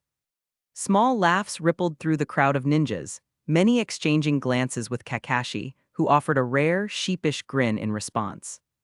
But before another word could be said, a yellow flash cut through the tension. Minato Namikaze, the fourth Hokage, appeared out of nowhere, his hand glowing with the swirling blue chakra of a Rasengan. Without hesitation, he drove the powerful sphere into the masked man's stomach, sending him reeling back with a cry of pain. As Minato's Rasengan struck true, Peter glanced around at the assembled ninjas and the havoc strewn across the village. Looks like you guys can handle the rest. He muttered with a casual nonchalance. Stepping lightly over the debris, Peter approached the subdued Ninetails. He climbed atop the massive head of the fox, finding a comfortable spot to sit. As he settled in, Peter tapped his hand lightly against the fox's forehead. His finger glowed with a soft, ethereal light as he delicately severed the threads of mind control, entangling the creature's will. Hey, you awake yet? Peter asked, his voice carrying a mix of curiosity and friendliness. After a moment, the Ninetail's eyes fluttered open, clear and free from the sinister influence of the Sharingan. The creature groaned, its voice groggy and confused. Huh. Chapter 657, C679 Pee-wee. Check out early access chapters on my Patreon, currently 7 chapters ahead. Patreon.com/alien warlord stop sign. Police car light insert sniff gifts pics here, most likes wins police car light, /n, only 2 entries per person. Trophy yesterday's GIF winner, Benbagman Trophy AN crown. The dust of the battlefield hung thick in the air as Peter sat casually atop the massive head of the Ninetails, Kurama. His light-hearted demeanor contrasted sharply with the tense, wary postures of the surrounding ninja from Konoha. As the huge creature's eyes fluttered open, slowly regaining consciousness, the ninjas instinctively recoiled, kunai knives laced with explosive tags in their hands, which they swiftly hurled forward. The sharp glint of metal flickered under the moonlight as they aimed at both Peter and the fox. Whoa, easy now. Peter said, waving his hand dismissively. In a smooth motion, he conjured a gust of wind that spiraled upwards, whisking the kunai into the air where they detonated harmlessly like fireworks. He turned back to the stunned crowd. I'd really appreciate not being blown up, thanks. Below him, Kurama was fully alert now, the impromptu fireworks serving as a rather explosive wake-up call. Recalling his recent subjugation and the subsequent thrashing by this unusually strong human, rage brewed within him. But as he tried to rise, a quick slap from Peter sent him back to the ground. Calm down, will you? Unless you want another beating. Peter chided, looking directly into Kurama's large, fiery eyes. The assembled ninjas, including the third Hokage, Hiruzen Sarutobi, watched in disbelief. None had ever seen anyone handle the Ninetails with such audacity. Not even the legendary first Hokage had displayed such nonchalance when dealing with a tailed beast. Enraged, Kurama thrashed, attempting to dislodge Peter from his head. With a resigned sigh, Peter gestured with a flourish, casting a spell that wrapped the fox in glowing golden eldritch energy, pinning him firmly to the ground. Just as the ninjas began to relax, sighing in relief, Kurama's mouth suddenly gaped open, gathering a swirling mass of chakra that formed a glowing purple orba-tailed beast bomb. Panic spread rapidly as the orb pointed ominously toward the village's residential district. Without hesitation, the third Hokage leapt forward, unrolling a scroll filled with sealing jutsu, prepared to risk everything to contain the destructive force. But before he could act, Peter intervened, stepping between them and reaching out to touch the deadly orb. No! Hiruzen shouted, a mix of command and concern in his voice, fearing for the young man's life. Ignoring the warning, Peter's fingers met the churning energy of the tailed beast bomb. The ninjas braced for the worst, but instead of detonating or incinerating him, the orb began to shrink under Peter's touch, the energy dissipating until it vanished completely, leaving behind only a stunned silence. Kurama, now visibly shaken and more confused than ever, stared at Peter with wide eyes. Who are you? He muttered in a mix of fear and awe. A ripple of astonishment swept through the gathered ninjas as they processed the fox's ability to speak. Whispers broke out among them, a mixture of fear and wonder coloring their tones as they stared at Kurama, realizing that the creature wasn't some mindless beast. Peter just grinned, dusting off his hands as if he'd done nothing unusual. Me, I'm just your friendly neighbor Spider-Man, but I'm not on the job right now, so you can call me Peter. He answered, his voice light and teasing. So who are you? Kurama's eyes narrowed, his voice a deep rumble. Why should I tell you? Peter just shrugged, the corners of his mouth twitching upwards. Fair point. Still, if you won't tell me your name, I guess I have to call you something. How about Pee-wee? The fox's fur bristled and he snapped. Do not call me that. Peter chuckled, unaffected by the threat in Kurama's tone. Sorry, Pee-wee, but if I don't know your name, what am I supposed to call you? His eyes sparkled with mischief, clearly enjoying himself. The fox growled, low and menacing, but there was a flicker of curiosity in his eyes. Why do you care? What are you really after? Nothing much. Peter replied, stretching his arms lazily. Just making conversation. Besides, isn't it nicer talking like this than trying to kill each other? Kurama huffed, turning his massive head away, his gaze fixed on the distant mountains. Humans have never cared for conversation, only control. Peter nodded, his tone softening. I get it, you've had it rough, but not everyone's out to control you. Some of us prefer making friends or at least trying to. The air hung heavy for a moment as Kurama's eyes shifted, reflecting a starry sky. Why would you want to be friends with a creature like me? Because Peter began, leaning forward, his expression earnest. everyone needs a friend, even a giant nine-tailed fox. Besides, you're kind of cool, in a terrifying, awe-inspiring sort of way. A soft snort escaped Kurama, and for a moment it seemed as though he might smile. You are a strange human. That's part of the charm. Peter quipped. So, friends. Kurama's gaze hardened, reflecting the suspicious sentiments that flickered among the watching ninjas. No, we are not friends. I trust no human. Peter paused, his easy smile faltering slightly. All right, no rush. We'll take it one step at a time. He said, though the lightness in his voice had dimmed. Kurama's eyes remained steely, unyielding. And stop calling me Pee-wee. Peter nodded, the playful spark in his eyes replaced by a more serious glint. Sure, if you tell me your name. The fox eyed him warily, the mistrust palpable. After a moment he grudgingly muttered. Kurama. Kurama. Peter repeated, nodding in acknowledgement. His tone carried a newfound respect. All right, Kurama, it's nice to meet you. Suddenly, the crackle of kunai clashing against kunai echoed through the air, dragging every eye back to the ongoing duel in the field. They were so stunned by Peter's handling of Kurama and the revelation that the Nine Tails could speak, that they had entirely overlooked the ongoing battle between Minato and the mysterious man. Minato, with his bright yellow hair flashing under the moonlight, teleported around the battlefield with supernatural speed, his kunai shimmering with the residue of his jutsu. Across from him, the masked man matched each of Minato's moves with eerie calmness, his Sharingan eye glinting malevolently. The clash of their battle was brutal and unforgiving. Minato's movements were a blur, each teleportation leaving behind a gust of wind that rustled the nearby trees. He wielded the Rasengan, a whirling orb of chakra, launching it at Obito with deadly precision. Obito, in turn, used his unique ability to phase through physical attacks, his body swirling and blurring at the edges each time Minato's Rasengan passed harmlessly through him. As the third Hokage, Hiruzen Sarutobi, witnessed the fierce engagement, he felt a surge of urgency. With a determined look, he started forward, intent on aiding his successor. But just as he took a step, a wall of shimmering energy sprang up around the combatants. Hiruzen halted, his eyes widening in disbelief.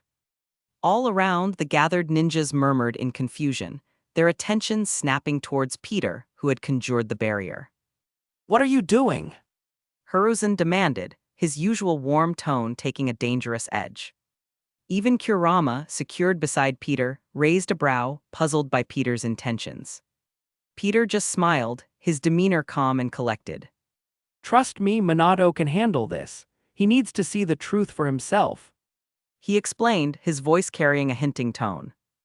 Before anyone could react, Peter vanished from their side and reappeared inside the barrier, materializing directly behind Abaito, startling him. With a swift motion, Peter reached out, yanking the mask from Abaito's face. The action was so unexpected, so quick, that Abaito had no time to react or to use his phasing ability, especially since Peter waited until he couldn't phase anymore. You see, Abaito can only keep his body intangible for approximately 5 minutes, and as long as his intangibility is activated, he cannot teleport. In the brief moment between when he solidifies and when he teleports, Abaito is vulnerable. And that's exactly when Peter chose to appear, ripping the mask from his head. The mask clattered to the ground, revealing Abaito's face to the shocked onlookers. Minato's eyes widened in disbelief, his heart pounding loudly in his ears. Outside the barrier, Kakashi gasped, his body beginning to shake. Abaito, his face now bare and filled with a mix of rage and humiliation, turned sharply towards Peter. You! He snarled, but before he could launch an attack, Peter was already outside the barrier, waving cheekily. Sorry, but this is between master and student, so I'll keep out of your business. Peter's voice was light, but there was an undeniable firmness to it. Frustration boiled over in Abaito. With a roar, he tried to teleport away, intent to escape, but found himself hopelessly trapped in the barrier. What? He shouted in shock, turning to Peter. What did you do? Peter's smirk only widened as he observed from the outside. Sorry, that won't work. I made it so you can't run away. He called out as the barrier pulsed with energy, sealing Abaito's fate within. In the quiet that followed the revelation of Abaito's identity, Peter suddenly remembered something, his gaze shifting back to Minato, whose face was etched with betrayal and confusion. Hey, Minato! Peter called out, his voice cutting through the silence with an urgency that refocused everyone's attention. Where's your wife? She needs help, right? Minato's eyes, clouded with shock, flicked towards Peter. Realization dawned on him as he remembered Kushina's perilous state. Even amidst the chaos, a thread of trust wove its way through Minato. He hardly knew Peter and had barely noticed anything beyond his immediate confrontation with Abaito, yet, amid all the uncertainty, he found himself believing in this strange, unknown ally. She's at our home with Naruto. She's probably not going to make it.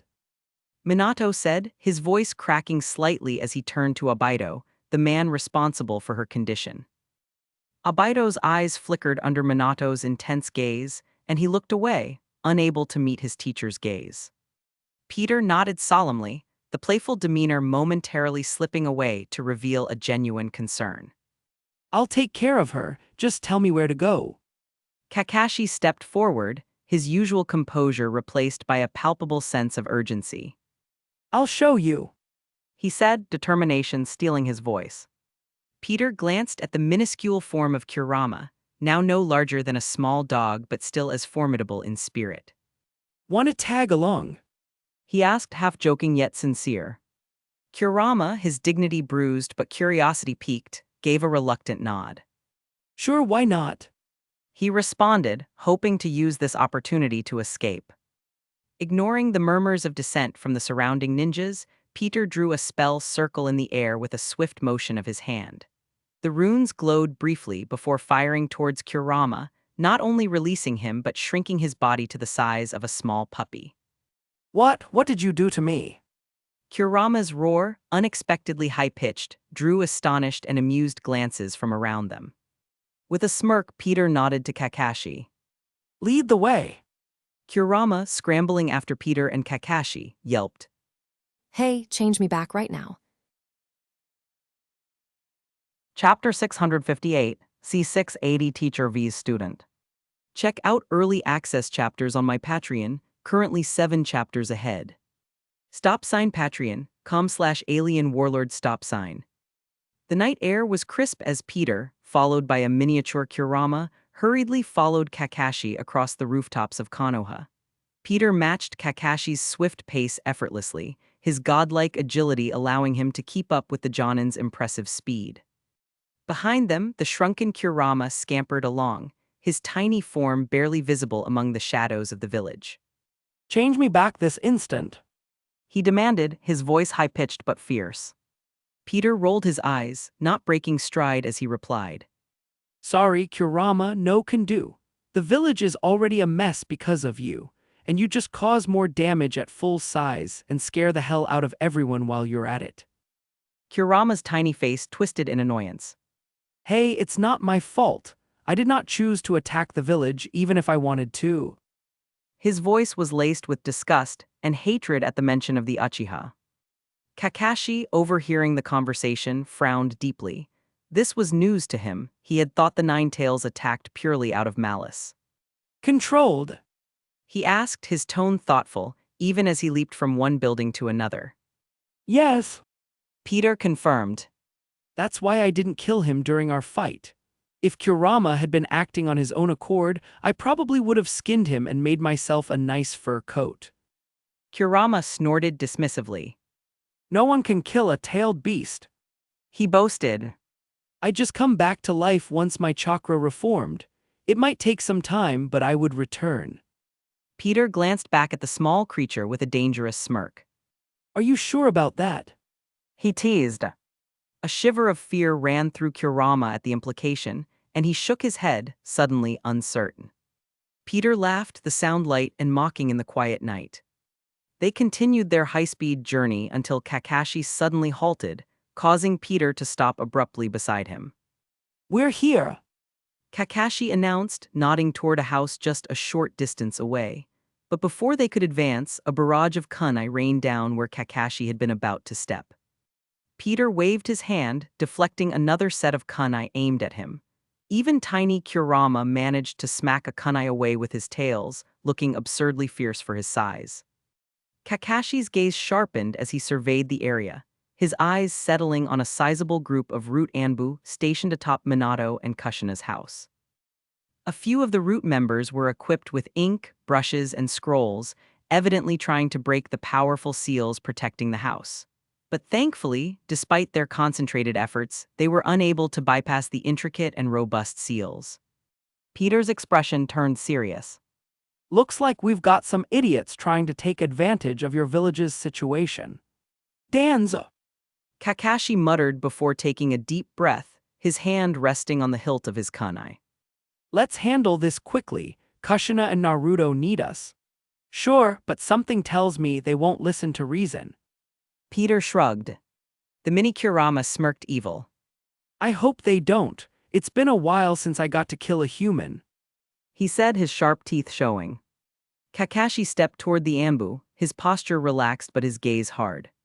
We're all leaf ninjas here. He began, his voice steady. There's no need for us to fight. Stand down and let's resolve this peacefully. The leader of the Root Anbu, masked and unreadable, shifted slightly. Our orders from Lord Danzo are clear. He replied, his voice muffled by the mask. We cannot fail him. Either leave or die. Peter glanced at Kakashi, his brow furrowing under his mask. The situation was deteriorating fast, and time was something they didn't have in abundance. Every second wasted here was a second Kushina might not have. Kakashi sighed heavily, his disappointment evident. I see. He murmured before turning to Peter and giving a slight nod. Understanding the signal, Peter stepped up. You had your chance to leave.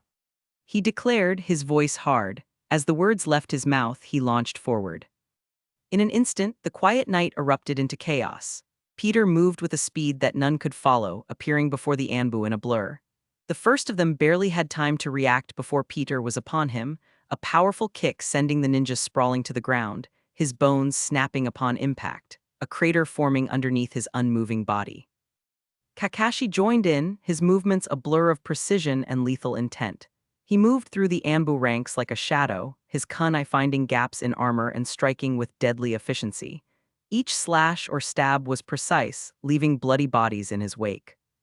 Kurama, despite his reduced size, moved with surprising strength and agility. He attacked the Anbu with fierce excitement, his tiny form darting and weaving through the chaos. Each swipe of his miniature tails carried unexpected force, knocking his opponents around like rag dolls. Peter's next opponent swung a sword in a wide arc, but Peter ducked under the swing, webbing the Anbu's hands together and yanking him forward, impaling him on his own blade. Moving fluidly, Peter spun to deflect a kunai with a shot of webbing, which he then used to swing the knife, embedding it into another Anbu's forehead with sickening accuracy. As the last of the Ambu fell, the adrenaline began to fade, leaving behind nothing but dead bodies. The ground was littered with the fallen, and the air was tinged with the iron scent of blood. Kakashi surveyed the carnage with a grim expression. Let's go. He said quietly. They approached the house, and Kakashi dabbed a drop of his blood on the front door lock, activating his access to the seals, allowing them entry. Inside, the scene shifted from violence to sorrow. Upstairs in the bedroom, Kushina lay on her bed, her life force waning. On her chest, baby Naruto cried for her, his small fists flailing. Peter's heart clenched at the sight, the earlier adrenaline rush replaced by a deep, aching sadness. Kakashi knelt beside Kushina, his hand gently brushing her forehead. We're here now. He whispered, though whether it was a comfort to her or himself, Peter couldn't tell. Minata. Kushina groaned, opening her eyes, searching for her husband. No, it's me, Kakashi. He replied softly. Minato is still fighting. Kakashi paused, his voice trailing off as he hesitated to mention Abido. Kushina's expression tightened with understanding and concern. Go. She urged him, her voice barely above a whisper yet firm with resolve. Help Minato, he needs you. Peter stepped closer, his presence reassuring. Minato will be fine. He assured her confidently. Right now, we need to focus on you. As he spoke, he extended his hands, fingers tracing intricate patterns in the air. Before Kushina's hazy eyes, a spell circle materialized, its glow vibrant and filled with mysterious, shimmering symbols she had never seen before. The moon hung low in the sky, casting long shadows across the battered landscape of Konoha's outskirts where Minato faced Abido, the student he once thought lost.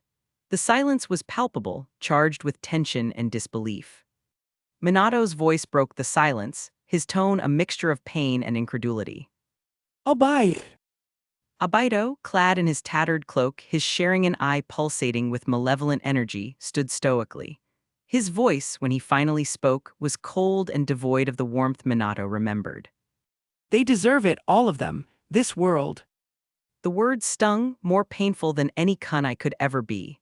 Minato's heart raced, his mind reeling from the shock of seeing his once dead student alive and as an enemy. Your cure is to attack your own village, to harm Kushina. Abido's expression hardened, the Sharingan spinning wildly. Don't try and guilt me, it won't work, you know nothing of my suffering. With a fierce cry, Abido charged, his body blurring as he activated his phasing ability. Minato, seasoned and quick, dodged gracefully, his own body a blur of motion as he tried to engage Abido, to bring him back to his senses. The fight was brutal, each exchange a testament to their skills. Abido's attacks were ruthless, aimed with deadly precision, but Minato was relentless, his every move calculated to subdue without causing fatal harm. Abido, listen to me, this isn't the way, you can still come back. Minato pleaded as he parried a particularly vicious strike. But Abido was beyond reasoning. There's no coming back from this path. He hissed, launching a flurry of shuriken, which Minato narrowly avoided. The moon hung low in the sky, casting long shadows across the battered landscape of Konoha's outskirts where Minato faced Abido, the student he once thought lost. The silence was palpable, charged with tension and disbelief. Minato's voice broke the silence, his tone a mixture of pain and incredulity. Abido. Why, Abido, why did you really do this? Minato whispered, his voice heavy with regret and sorrow. Abido lay defeated, the rage in his eyes giving way to a flicker of confusion and loss. You! Chapter 659, C681 Saving Kushina. Check out early access chapters on my Patreon, currently 7 chapters ahead. Patreon.com/alien warlord stop sign. Police car light insert cry loudly crying face gif/pic here. Most likes wins police car light /n, only 2 entries per person. Trophy yesterday's GIF winner, Benbagman Trophy AN Crown. In the quiet room where life seemed to hang by a thread, the gentle sound of baby Naruto's cries echoed as Peter waved his hands through the air, inscribing a golden spell circle. The mystical symbols shimmered in front of Kushina, who lay weakened on the bed, her pale complexion illuminated by the spell's soft glow. Kakashi stood tense by the bedside, his gaze shifting between the glowing spell and Kushina's frail form. Prepared to defend her from any potential threat, his hand hovered near the kunai at his belt. As the spell completed and its effects became evident, his suspicion briefly spiked, prompting him to act decisively. In a swift, fluid motion, Kakashi appeared beside Peter, the sharp blade of his kunai pressed gently yet firmly against Peter's neck, ready to defend Kushina if the unexpected ally proved to be a threat. As the spell was completed, Peter ignored Kakashi and directed it toward Kushina. The spell shot forward, a stream of light that seemed both alarming and beautiful. It entered her body, causing her to jolt slightly from the surprise. What was that? She gasped, but her words trailed off as a warm sensation flooded through her, knitting her flesh and bones back to health with astonishing speed. Kushina's eyes widened in disbelief, feeling strength surge through her veins. She sat up straight, cradling a much calmer Naruto against her chest. Her condition had not just improved, she felt as if she had never been ill at all. And it seemed Naruto realized that too. He stopped crying altogether, giggling up at his healthy mother. Kakashi, observing the rapid transformation, lowered his kunai slightly but didn't sheath it, his instincts still on high alert. Peter, noticing Kakashi's hesitation, remained calm, a soft smile playing on his lips as he asked, So how are you feeling? Any problems? The spell should have taken care of everything, but you never know. Before Kushina could reply, she caught sight of Kakashi still holding his weapon near Peter. Her relief turned to indignation. Kakashi. She exclaimed, her voice a mix of relief and reprimand. With a swift motion of her hand, adamantine chains sprang from her wrist, wrapping around Kakashi and pulling him away from Peter. Apologize to him. She demanded, her maternal fierceness on full display. Kakashi, caught in the chains, couldn't help but smile as a stray tear escaped his exposed eye, mixed emotions of relief and happiness flooding him. He managed to say, his voice cracking with emotion. After all, Kushina is like the mother he never had, losing her would be crushing. Kushina softened at his words, her stern expression melting into a warm smile. She drew Kakashi into a hug, her chains disappearing. I'm not going anywhere, Kakashi. I promise. As they embraced, a moment of peace settled in the room. Peter watched them, a satisfied yet somber smile on his face, appreciating the scene's heartfelt sincerity. However, the moment was abruptly interrupted by a small, sarcastic voice. Oh, you managed to save the red-haired demon woman. What a shame. I was hoping she would die. Kurama, still in his small form, stood at the doorway, his comments slicing through the tender atmosphere. Kushina's head whipped around, her fiery gaze locking onto the tiny figure of Kurama. With Naruto still securely in her arms, she leapt from the bed, pointing an accusing finger at him. You. She accused, the word echoing with the weight of their shared history, her eyes blazing with the intensity of 1,000 suns. Me! Kurama looked almost comical in the face of her fury, but his eyes held a defiant gleam. Before the situation could escalate, Peter stepped in, his voice carrying a mix of authority and reassurance. Kushina, Kurama isn't a threat at the moment. He said, glancing at Kurama with a warning look that made even the formidable fox flinch. And if he tries anything, I'll handle it. Kushina's eyes widened in disbelief as she saw the fox flinch in fear. She turned to Peter, her curiosity skyrocketing. Who are you exactly, and how did you heal me? Those seals. Peter chuckled softly. I'm Peter, and that wasn't a seal, it was the mystic arts. Mystic arts. Kushina echoed, her interest now fully awakened. She had never heard of such a thing, not even in her extensive clan's lore. But her inquiry was cut short by Naruto's sudden whining, his small form beginning to squirm in her arms. She rocked him gently, trying to soothe his discomfort. Oh, I'm sorry, sweetie. Was mommy being too loud? Kurama, annoyed by the noise, grimaced. Can you shut that meat bag up already? He snapped, which only fueled Kushina's irritation. What does it look like I'm doing? If you don't like the noise, then take your tiny *s out of my house. Kushina shot back, her voice laced with a mocking tone that made Kurama bristle. Their bickering continued, the old animosity flaring between them. But as they exchanged barbs, Peter suddenly cut in, redirecting Kushina's focus. You should probably head back to Minato. He seemed really worried about you. The mention of Minato snapped Kushina out of her squabble, her eyes widening in an instant. Minato.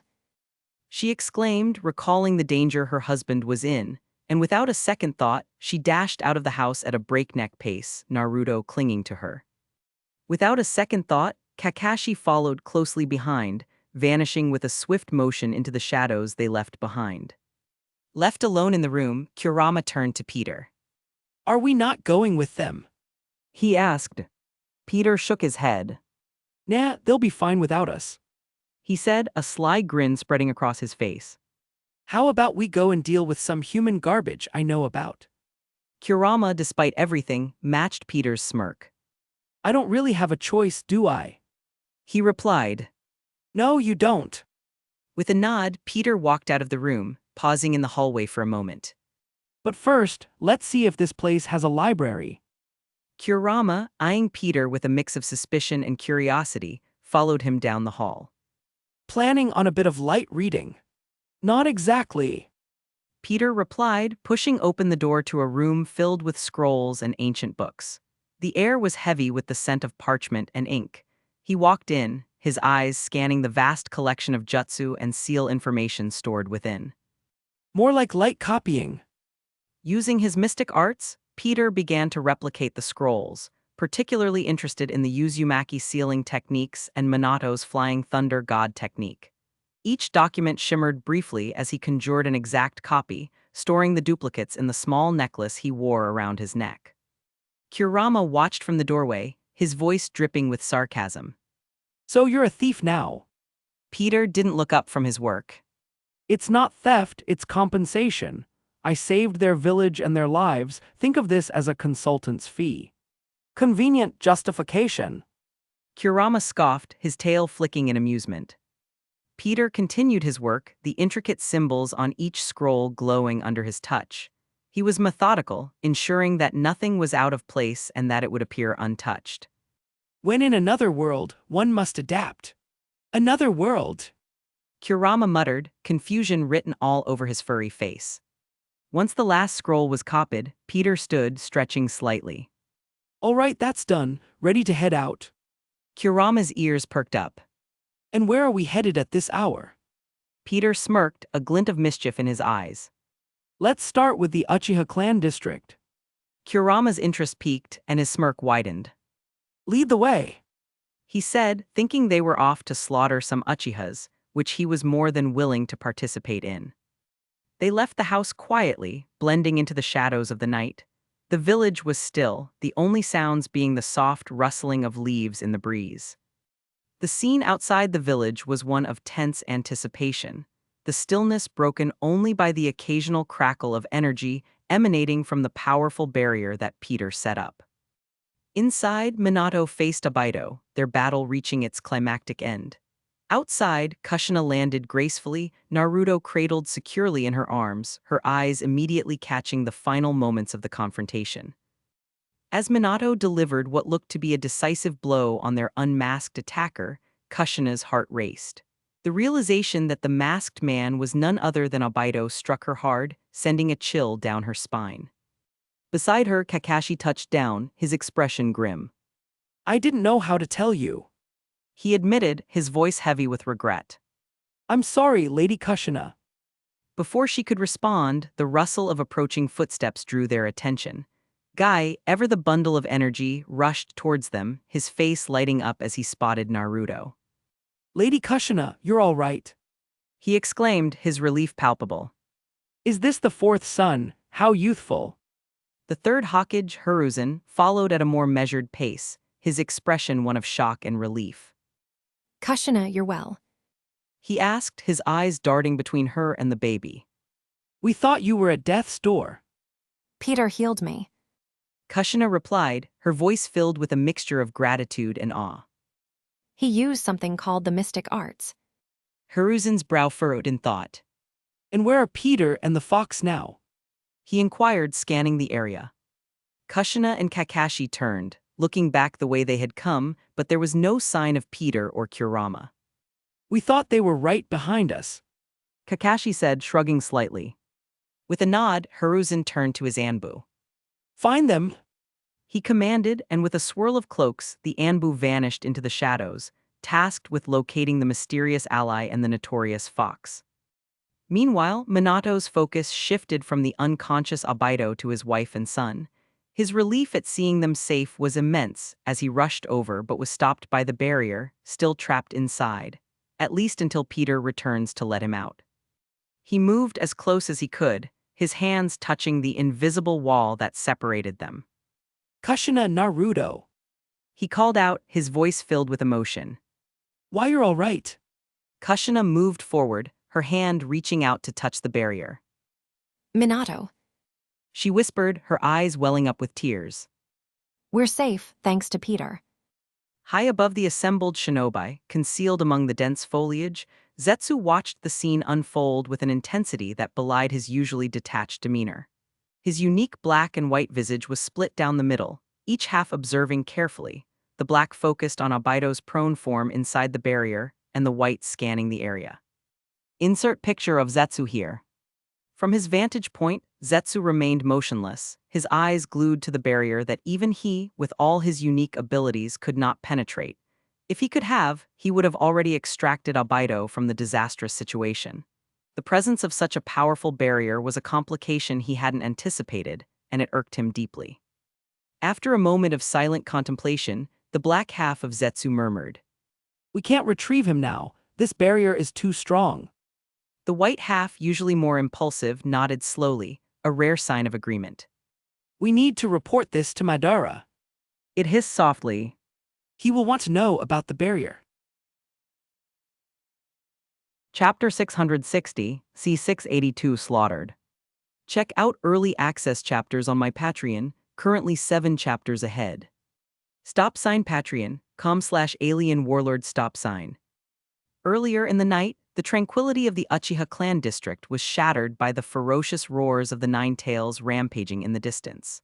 As the ground trembled beneath its wrath, the Uchiha were jolted awake, their instincts honed from generations of warfare kicking into action. The streets quickly filled with ninja men and women who shepherded the elderly, children, and civilians towards shelters. The air was tense with urgency, yet there was a method to the chaos, a practiced efficiency born from the Uchiha's storied legacy of readiness. As the clan gathered, Fugaku Uchiha, the clan head, stood with his fellow ninjas, ready to lead them out to aid their fellow villagers in the fight.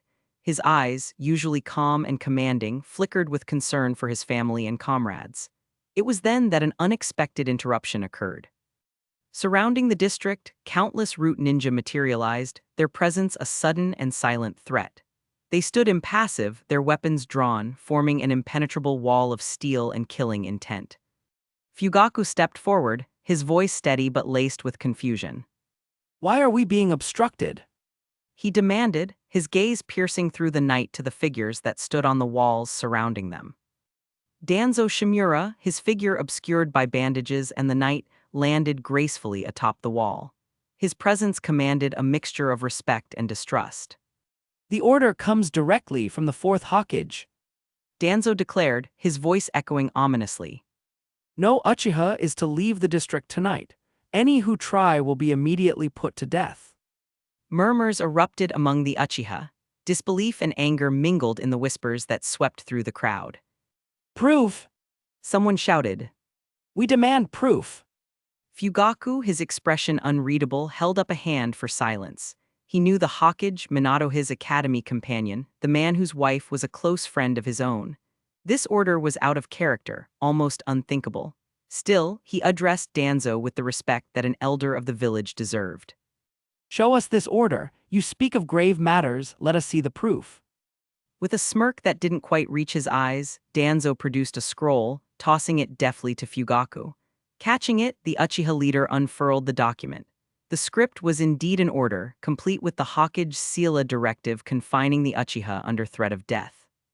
Fugaku's eyes narrowed as he scanned the scroll. The weight of the seal was heavy, but something in his gut screamed forgery. Yet, the stakes were too high for rash actions. Accusing Danzo of deceit without concrete proof could unleash catastrophic consequences on his clan. As his members seethed, urging him to defy the order, Fugaku took a deep breath. His decision would shape the fate of his clan. We will comply. He announced, his voice resonant with reluctant authority. For tonight, we stand down. The decision did not sit well with many. The air was thick with resentment and frustration. However, the collective discipline of the Uchiha held. They would obey, survive the night, and seek justice later. Fugaku's gaze lingered on Danzo, a silent vow passing between them, an unspoken challenge that this was not the end. The tense atmosphere in the Uchiha clan district was palpable as Fugaku and his fellow Uchiha stood rigidly, their gazes locked on Danzo and his root Anbu, who refused to leave, standing guard around the district as if it were a prison. The night, once broken by the distant cries of the Nine-Tails, had fallen into an eerie silence.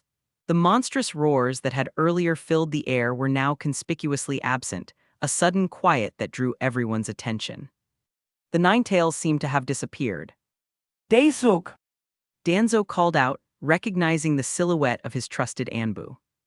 However, his call was cut short by a shocking sight. The figure swayed and then collapsed, tumbling from the rooftop in a lifeless heap. A gasp rippled through the crowd as the body hit the ground, blood pooling ominously around it. The sudden violence stunned both the Uchiha and the Root, their attentions snapping to the spot where the ninja had fallen. And then, as if conjured by the night itself, two figures appeared where the Root Anbu had stood just seconds before a man and a small fox. Peter, with his unmistakable casual demeanor, waved cheerfully down at Danzo. Yo! He greeted with a nonchalant grin, peering over the edge at the fallen ninja. Sorry, was that your lackey? I ran into him on the way, and he was a bit rude, so I slapped him around a little. But who would have thought he'd die so easily? Beside him, Kurama smirked at the stunned faces below. His eyes glinted with mischief, clearly enjoying the chaos Peter had stirred. The Uchiha and the Root remained frozen for a moment, processing the sudden and dramatic entrance. Danzo's eyes narrowed, his voice cold and measured. Identify yourself. You wear no leaf headband, and yet you interfere in village affairs. Peter's smile broadened. Just your friendly neighborhood pest control. He quipped, his eyes scanning the crowd below. Heard there was an infestation here, so we came to clean it up. Kurama let out a loud, mocking laugh. Yeah, so step aside so I can start my work. It's been too long since I've tasted red-eyed blood. The Uchiha around them unsheathed their weapons reflexively, their Sharingan eyes glowing ominously in the dark. The air thickened with the promise of violence. Peter glanced at Kurama with a raised eyebrow. We're not here for the Uchiha, buddy. Kurama looked visibly disappointed. What? I thought we were here to wipe out those Uchiha bastards. Nope. Peter pointed a finger at Danzo. Our target is the mummy-looking guy and his minions. Relief mixed with confusion among the Uchiha, while Danzo and his Root tensed further, their grips tightening on their weapons. Kurama scoffed at the change in atmosphere. Those small fries. Kurama's voice dripped with disdain. Why bother with them? They look weak. Peter nodded. True, they're not exactly top tier, but I don't like them, so they have to go. Kurama's face twisted into a grimace. Fine, we can take them out, but I'd like to snack on a few Uchiha too. Thinking it over, Peter shrugged. If any of them try to jump in or help these Root goons, you're clear to do whatever you want with them. Kurama grinned maliciously, turning to address the gathered Uchiha. Feel free to jump in or lend a hand to your root friends. I'm sure they'd appreciate it. Danzo, having had enough of the disrespect and the mockery, snapped. Enough, take them down. He ordered sharply to a squad of his root ninja. As four masked figures vanished in a sudden burst of motion, aiming straight for Peter and Kurama, Peter merely sighed. Pulling his hand back, he mimicked a backhand slap through the thin air in front of him. A heartbeat passed, and then the four ninja reappeared midair between Peter and Danzo. Their bodies gruesomely bisected, they plummeted to the street below, joining Daisuke in death. The remaining root members looked on in horror, the street now a canvas of blood and shadow. As the echo of their fall faded, Peter looked down at his hand, then back at the stunned crowd. Guess they were weaker than I thought. He remarked casually. That seems to be a trend with you root guys, huh? Seeing even more of his lackeys die, Danzo Shimura's fury was palpable as he slammed his cane into the ground, the sound echoing ominously. Attack! He bellowed, his voice seething with rage. The root Anbu, previously statuesque in their disciplined formation, surged forward in a wave of black cloaks and gleaming weapons, converging on Peter and Kurama. But Peter and Kurama were a whirlwind of chaos and destruction. Peter's agility and reflexes allowed him to dodge and weave through the attackers with supernatural grace, his fists connecting with sickening thuds as he dropped one Anbu after another. Kurama, on the other hand, used miniature-tailed beast bombs to scorch the earth, incinerating entire groups of Anbu. His tails, swift and deadly, swept through the ranks, each swipe leaving a trail of death and devastation. As the battle raged, Danzo realized the futility of his efforts. With a snarl of frustration, he turned to flee, barking orders over his shoulder. Distract them! Seeing this, Peter flicked his wrist, and from the shadows, eldritch chains sprung forth, their eerie, otherworldly glow illuminating the night. The chains snaked around Danzo's legs, pulling him back with a force that sent him sprawling on the ground. They wrapped around him, binding him tightly. Stay put, we're not done yet. Peter called out over the sounds of battle, his voice tinged with dark humor as he turned back to join Kurama in the fray. The massacre continued. Each move Peter and Kurama made was precise and deadly, their opponents falling one by one, their numbers dwindling rapidly. The street was filled with fallen root Anbu, their black cloaks stained with their own blood. Danzo, trapped and desperate, turned to the Uchiha, his voice hoarse as he shouted. Help me, this is an order. You must help me. The Uchiha exchanged wary glances, the weight of their decision heavy in the air. Fugaku Uchiha, their clan head, watched the scene unfold with a detached expression. As Danzo's pleas grew more frantic, Fugaku lifted the scroll Danzo had given him earlier, his voice echoing clearly across the battlefield. I'm sorry, Lord Danzo, but we cannot help. We must stay in the Uchiha clan district and obey the Hokage's orders, as you so clearly enforced. Fugaku declared, his tone dripping with irony. The Uchiha stood back, their decision made. No one moved to aid Danzo, their disdain for the man evident in their silent refusal to intervene. As Peter and Kurama finished off the last of the root Anbu, the district was once again enveloped in silence, a stark contrast to the chaos that had just transpired. Danzo, bound and defeated, lay amidst the carnage, the realization of his defeat sinking in as he watched the two figures standing at over him. Peter wiped his hands, looking down at Danzo with a smirk. Looks like you're the only one left. Chapter 661, C683 Izanagi. Check out early access chapters on my Patreon, currently 7 chapters ahead. Patreon.com/alien warlord stop sign. Police car light insert grumpy gifts pics here. Most likes wins police car light, /n, only 2 entries per person. Trophy yesterday's GIF winner, Benbagman Trophy AN crown. Minutes earlier. Wait, Hiruzen! Minato called out, his voice laced with both command and concern, but Hiruzen was already gone, his figure a fleeting shadow against the moonlit night, many Anbu rushing after him. As the seconds passed, another wave of ninja prepared to follow their former leader, their loyalty to Hiruzen driving them forward, but Stop! Minato's command halted them in their tracks, his eyes bearing down on the Anbu that whispered in Hiruzen's ear, his authority as Hawkage undiminished by the barrier that trapped him. Explain what's going on right now. He ordered, his tone brooking no argument. As Hiruzen Sarutobi, the third Hawkage, raced through the village with his loyal Anbu in tow, the night seemed to darken around him, mirroring the chaos of his thoughts. His heart pounded with urgency, fear, and an escalating dread. After all, he witnessed Peter's strength, so he knew that dealing with him and the 9 failed Fox on top of that wouldn't be easy. Upon his arrival, the scene that greeted him outside the Uchiha district was one of grim carnage. The streets were littered with the bodies of root ninja, the air thick with the metallic tang of blood. His gaze, however, was drawn instantly to the center of the chaos, where Peter stood over Danzo, his body enveloped in chains of eerie, glowing energy. Hiruzen's breath hitched as he saw Peter's hand raised high, poised like the blade of a guillotine above Danzo's exposed neck. The Hawkage's voice tore through the silence, a desperate plea laden with horror. Peter, stop! But his cry came too late. In a swift, merciless motion, Peter's hand swept down, and the night was split by a horrific sound of finality that echoed through the streets as Danzo's head was severed from his body. Blood sprayed in an arc, painting the cobblestones crimson. The gruesome spectacle unfolded before the eyes of the Uchiha as well, who stood by behind their clan's boundaries, and the Anbu, who followed after Hiruzen and arrived just in time to witness the grim finale. Silence fell, a suffocating blanket over the once vibrant district. Hiruzen's knees nearly buckled under the weight of what he had just seen.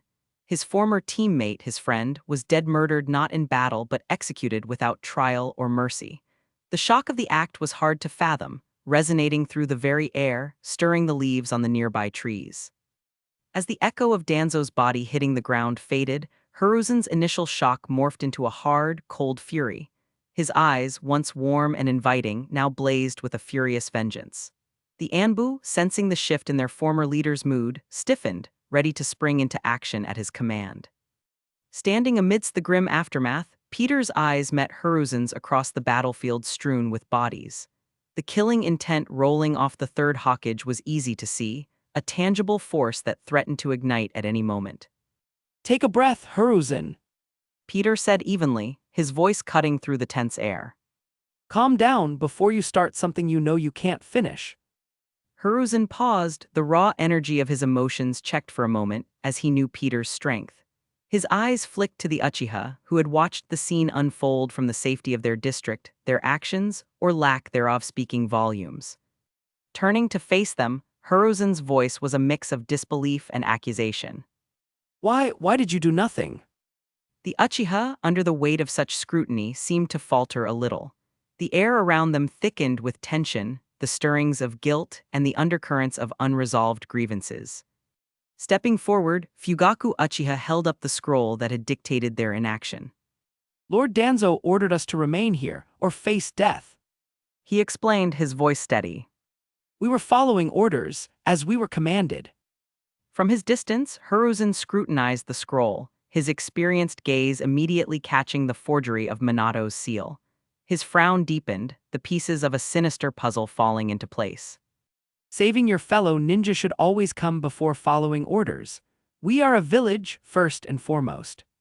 Hiruzen said, his voice rising with each word. But Fugaku countered calmly. Lord Third, we both know that Danzo did not share that sentiment. His methods required absolute obedience. He would have sacrificed any number of ninja or civilians to achieve his objectives. Hiruzen's rebuttal was sharp. But you knew the scroll was a forgery. Don't play dumb with me, you chose inaction. Fugaku's expression feigned surprise. The scroll is fake. His voice carried a tone of mock astonishment, then shifted to one of reasoned argument.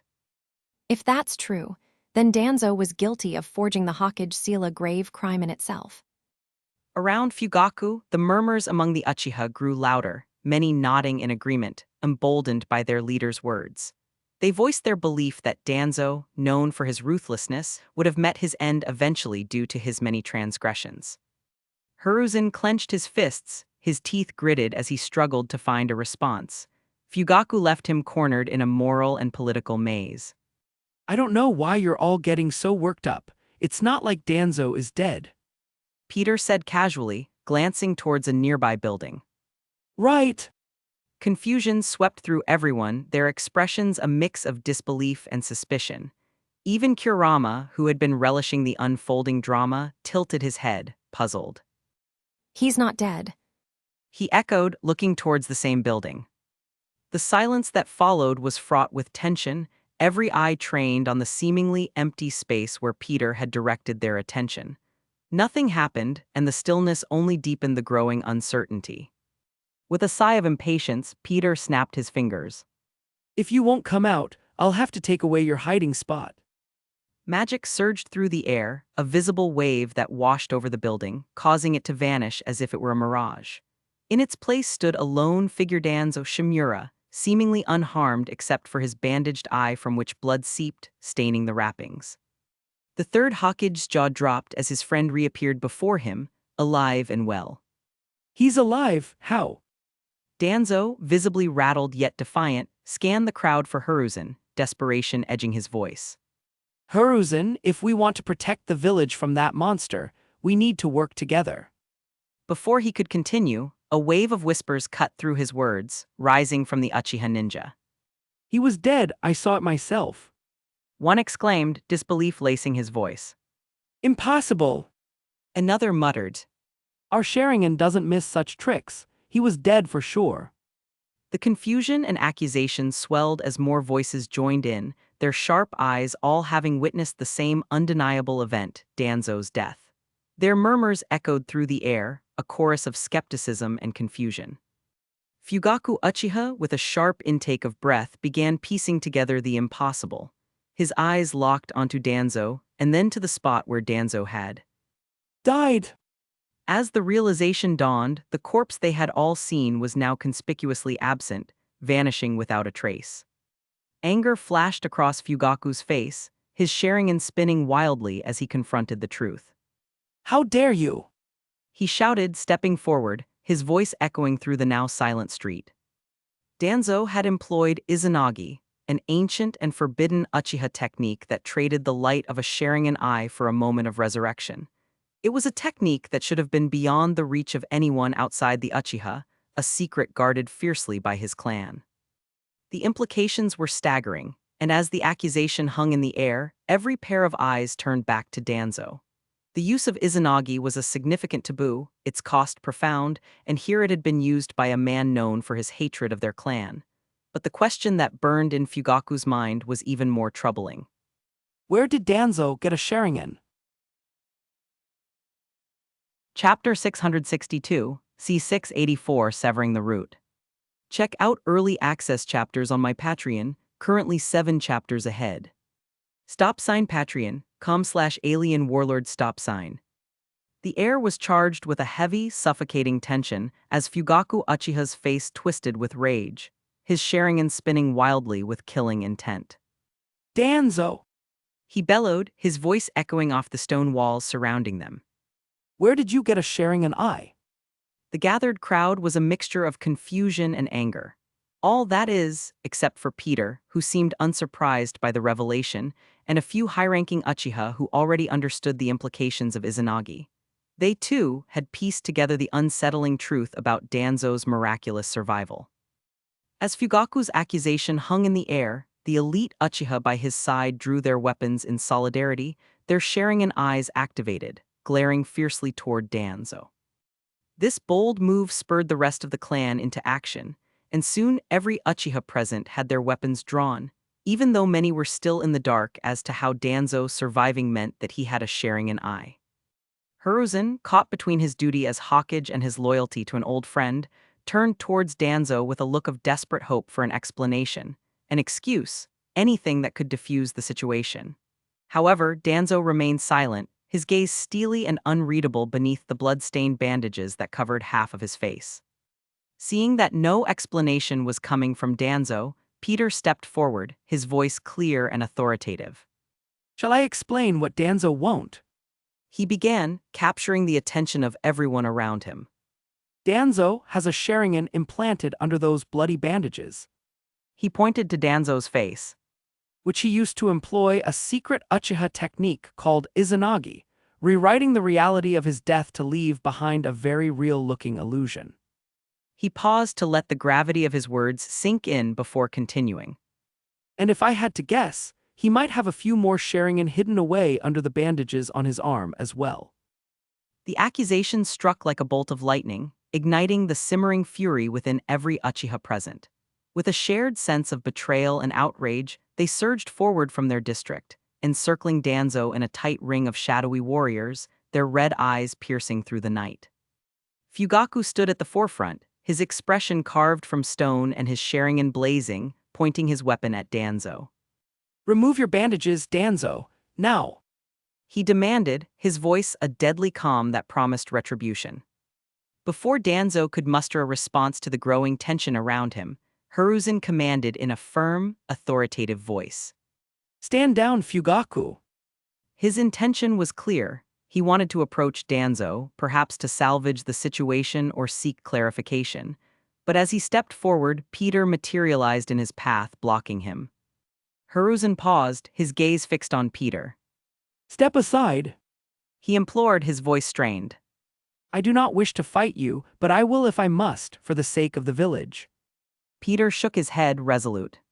Nah, let's let them settle their grudges themselves. He countered. Danzo had to have orchestrated at least one Uchiha death to acquire the Sharingan he just used. This is now a matter between him and the Uchiha. Kurama, who had sauntered over to Peter, grumbled audibly, his disdain for the Uchiha evident. Why help these red-eyed meatbags? I despise them. He complained, glaring around at the tense faces. Peter simply shook his head, a firm line set to his mouth. I don't kill indiscriminately. He stated, his voice carrying a weight that silenced even Kurama's grumbling. It was Danzo who broke the ensuing silence, his laughter cold and mocking. You don't kill indiscriminately. He scoffed, gesturing broadly to the carnage that littered the streets. What do you call what you did to my subordinates? Peter's response was a dismissive scoff as he began listing off Danzo's numerous transgressions. You're responsible for countless atrocities. Peter accused, his voice rising with each point. From orchestrating Uchiha deaths for their eyes to a very likely involvement in the downfall of the Uzumaki clan. Not to mention, you likely had a hand in tonight's Ninetales attack, or at least exploited it to further your own schemes for power and control. As Peter detailed each accusation, the anger among the Uchiha grew palpable, their hands gripping their weapons tighter, their eyes blazing with fury. Hiruzen, on the other hand, looked increasingly disturbed. He turned to Danzo, a silent plea for denial in his eyes, but Danzo's expression was one of confusion and surprise, as if unsure how Peter could know so much. Peter continued, his voice unwavering. As I said, I didn't kill your subordinates indiscriminately, Danzo. I removed them because the world is better off without Root's corruption. And yes, He added, his gaze hardening as he looked directly at Danzo. I plan to exterminate the rest of Root as well, including you. He paused, letting his words sink in, before glancing at the Uchiha encircling Danzo. Though I might not need to lift a finger after the Uchiha are done with you. They might just take care of everything for me. Fugaku, his expression steely and determined, nodded curtly to Peter. Yes, we'll handle it from here. Thank you for your assistance. He said, bowing his head, his voice grim but resolute. Turning back to Danzo, his eyes flared with a renewed fire. Now, show us what you're hiding under those bandages. Danzo, cornered and defiant, sneered at the encircling Uchiha. You want to see? Fine. He barked. With a swift motion, he began unraveling the bandages that covered his arm. As the fabric fell away, it revealed a grotesque sight. His arm was riddled with empty eye holes, and a few of them opened to display the blood-red swirls of Sharingan. I had to be discreet with my collection up until now. Danzo confessed, his voice tinged with madness as he pointed to each eye. This one belonged to an old Uchiha Jonin, fallen in a skirmish I orchestrated. And this? He paused, his finger hovering over another eye. Came from a young academy graduate. Kidnapped during a mission, tortured until her Sharingan awakened, and then disposed of. The revelation struck like a physical blow, and the air around the Uchiha seethed with fury and horror. Faces twisted in rage and hearts pounding with betrayal, the Uchiha could contain themselves no longer. With a collective roar, they surged forward. The Uchiha, driven by vengeance and grief, attacked with a ferocity that was both terrifying and awe-inspiring. Kunai and shurikens sliced through the air, their paths illuminated by the occasional flash of fire jutsu. Danzo, for all his crimes, was not defenseless. He parried with seasoned precision, his own Sharingan granting him foresight that allowed him to counter the relentless assaults. An Uchiha youth lunged with a katana, aiming for Danzo's heart, but with a swift sidestep and a palm strike to the chest, Danzo sent him sprawling to the ground, blood spewing from his mouth. Another Uchiha, older and more experienced, engaged next, his Sharingan spinning wildly. He unleashed a torrent of fire, the flames shaped like dragons, roaring towards Danzo. With an almost dismissive wave, Danzo summoned a wind jutsu that snuffed out the flames before they could consume him. The fight grew more intense, each strike and counter-strike more desperate than the last. An Uchiha Kunoichi joined the fray, her movements a blur as she attempted to outmaneuver Danzo. She managed to slice a kunai across his thigh, drawing blood, a small victory in what seemed an uphill battle. As the combatants clashed, Peter and Hiruzen watched from the sidelines.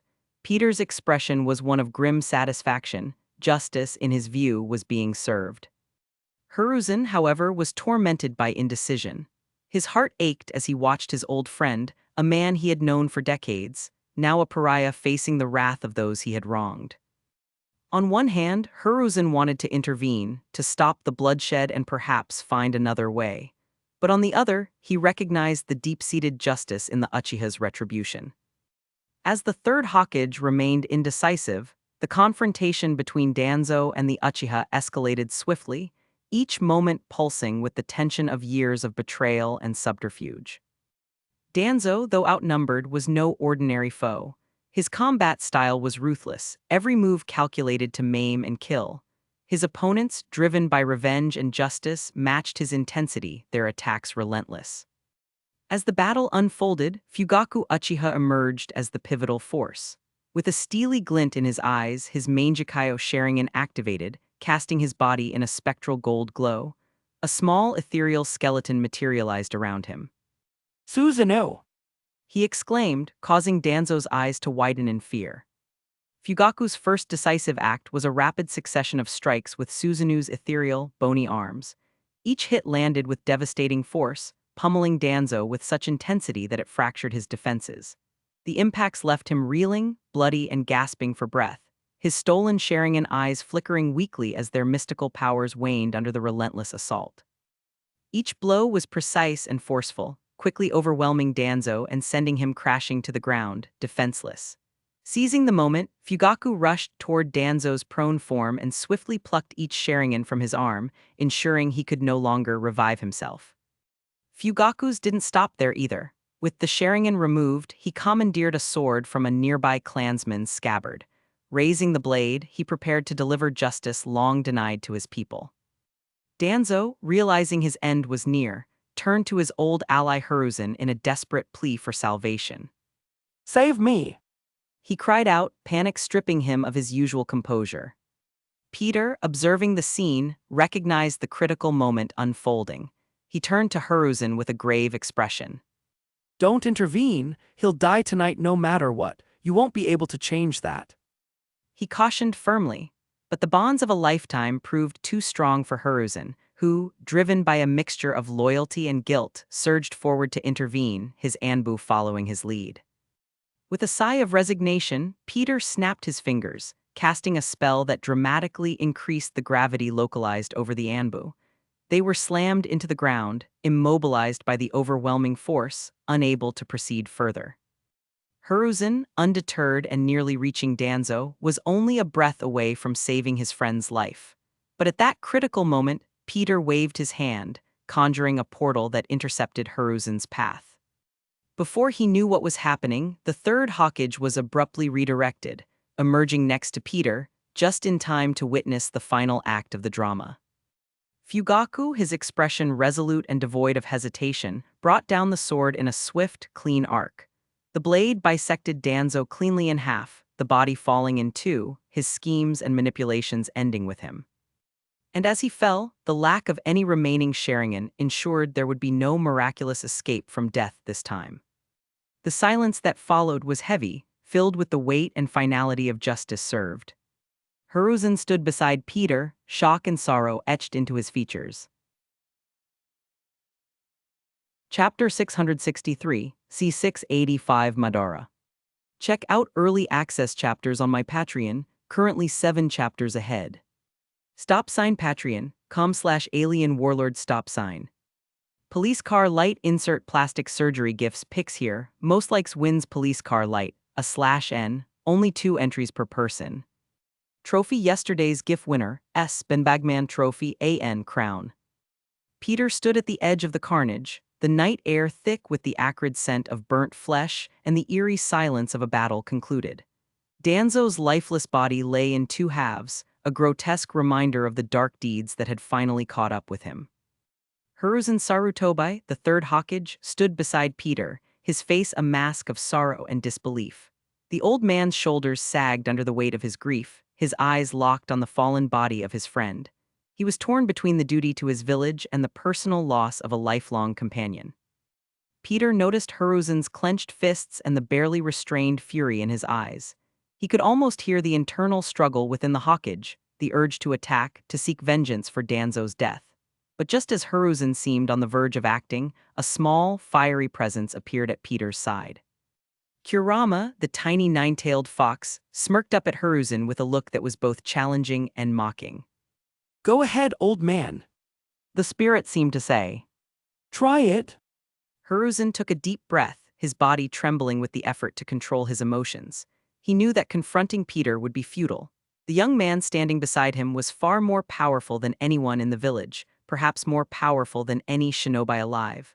Fighting him would only lead to more destruction, and the village had already suffered enough tonight. As Hiruzen struggled to regain his composure, Fugaku Uchiha and the other clan members approached. The Uchiha leader's eyes flickered with a mix of gratitude and calculation as he assessed Peter.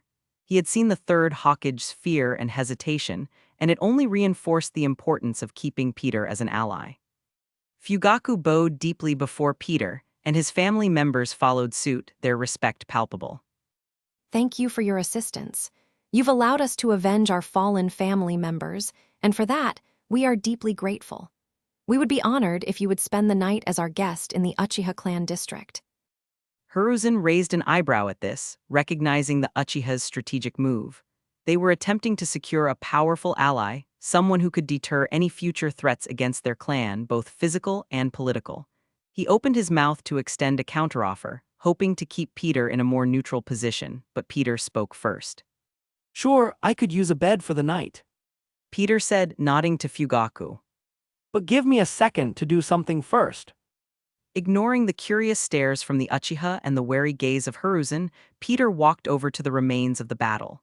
He raised his hand, and a black fire began to fill the area. The bodies of the fallen root Anbu began to dissolve into the flames, their forms shifting and warping. Seconds later, out of the dust and fire, emerged shadowy figures with glowing green eyes. Each shadow resembled the person they used to be, even Danzo's form twisted into a dark, spectral version of himself. Hiruzen's heart clenched at the sight, a look of hope and horror crossing his face as he muttered. Danzo. But his hopes of his friend's revival were dashed when the shadows all bowed to Peter, acknowledging him as their new master. The realization hit Hiruzen like a physical blow. Peter had turned the fallen root Anbu into undead shadow slaves, defiling their bodies and souls. He only knew one technique that could accomplish anything like this, the summoning technique, impure world reincarnation. Yet this seemed to be something slightly different, possibly even darker. Do you still remember everything? He asked, his voice calm but firm. Danzo's shadowy form nodded, the glowing green eyes flickering. Yes, master. He replied, his voice carrying an eerie echo. Good. Peter said. I have some tasks for you. First, clean up the rest of root. I want nothing of the organization to remain. Kill all active members and release any innocents to the Hawkage. Gather all information and assets you have and deliver them to the Hawkage as well. Danzo nodded again, the light in his eyes unwavering. Yes, Master. And one more thing. Peter continued. I want you to write a list of every crime you've ever committed or had others commit in your name or the village's name. Deliver that list to the Hawkage too. Make sure it's thorough.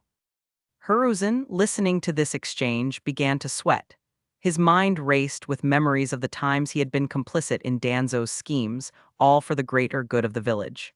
Now it seemed his own misdeeds might come to light. Fugaku, standing nearby, looked on in shock. He had never expected Peter to resurrect Danzo and his soldiers just to turn them against their own organization and expose their crimes. Can I have a copy of that list as well? He asked, his voice tinged with disbelief. Peter shrugged. Sure. He said, turning back to Danzo. He replied, his voice carrying an eerie echo. Good, Peter said. I have some tasks for you. First, clean up the rest of Route. I want nothing of the organization to remain. Kill all active members and release any innocents to the Hawkage. Gather all information and assets you have and deliver them to the Hawkage as well. Danzo nodded again, the light in his eyes unwavering. Yes, Master. And one more thing, Peter continued. I want you to write a list of every crime you've ever committed or had others commit in your name or the village's name. Deliver that list to the Hawkage too. Make sure it's thorough. Hiruzen, listening to this exchange, began to sweat. His mind raced with memories of the times he had been complicit in Danzo's schemes, all for the greater good of the village. Now it seemed his own misdeeds might come to light. Fugaku, standing nearby, looked on in shock. He had never expected Peter to resurrect Danzo and his soldiers just to turn them against their own organization and expose their crimes. Can I have a copy of that list as well? He asked, his voice tinged with disbelief. Peter shrugged. Sure, he said, turning back to Danzo. Make a few copies while you're at it. Danzo nodded once more. Yes, Master, he said. Go and get to work. Peter ordered, shooing them off. With a final nod, Danzo and his shadowy ninja melted into the night, their forms blending seamlessly with the darkness as they disappeared to carry out their tasks. With everything handled, Peter turned to Fugaku, his expression softening slightly. Lead the way to where I'll be spending the night, He said. As they began to walk away, the tiny, shrunken Kurama at Peter's side began to grumble loudly. I'm not going anywhere near these red-eyed bastards' land. Kurama spat, his voice filled with disdain. Peter sighed, clearly used to Kurama's antics. He bent down and picked up the tiny fox by the scruff of his neck, lifting him effortlessly. Despite Kurama's screams and protests, he couldn't overpower Peter and was forced to tag along, dangling helplessly in Peter's grasp. Fugaku smiled awkwardly at the sight, quickly collecting himself. He gestured for Peter to follow. This way. He said, leading the group toward the Uchiha district. As they walked, Peter suddenly paused and turned back, a thought crossing his mind. Hiruzen. He called out. Have Minato and Obito finished their fight yet? Fugaku and several Uchiha nearby raised their brows at the mention of Obito's name, finding it oddly familiar. Hiruzen, broken from his thoughts as he tried to figure out how to handle the current situation, responded with a nod. Yes, Obito has been beaten, knocked out, and captured. Minato is just waiting for the barrier to disappear. Peter nodded and snapped his fingers. Across the village, near the outskirts, the barrier that held Minato and Obito vanished. The barrier is gone. Peter informed Hiruzen. Tell Minato to bring Obito to me before he wakes up. He has a very powerful space-time ability, so we need to make sure he can't escape easily. Though, he and Kushina can try to seal him instead if they want. He shrugged uncaringly. Whatever Minato wants to do, just don't come crying to me if he gets away. Hiruzen nodded, his mind racing with the implications of Peter's actions.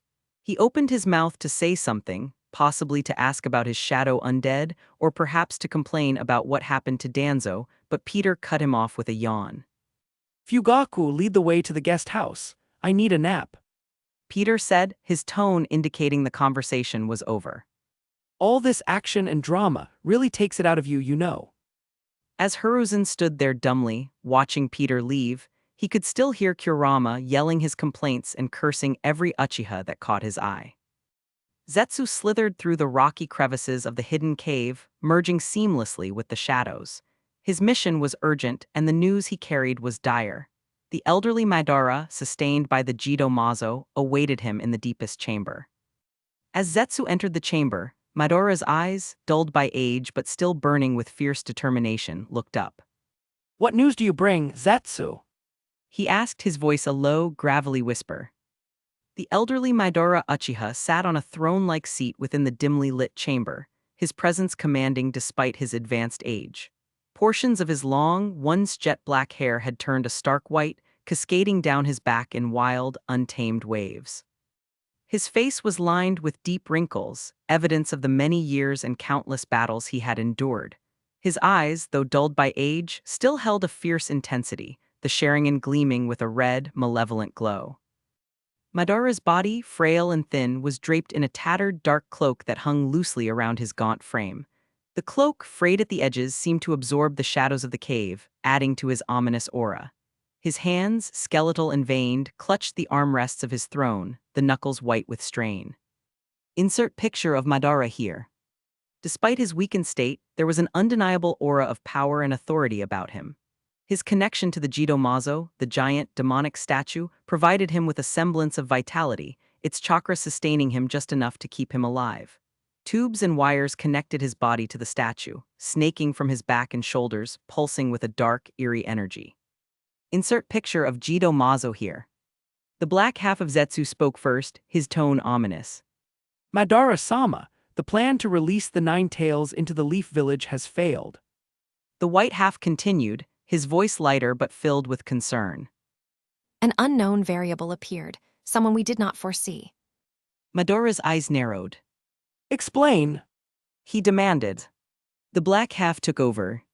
There was a mysterious young man. He defeated the Nine Tails with ease and then turned it into a tiny fox. He seems to have tamed it through sheer strength alone. The white half added. Abido has been outed and captured after losing a fight to his old master. A barrier was used that blocked our ability to extract him. Madara's expression darkened, his hands clenching into fists. This mysterious man. He seethed, his voice trembling with barely contained rage. The black half replied. We do not know. He is a complete unknown, and his power is unlike anything we've encountered before.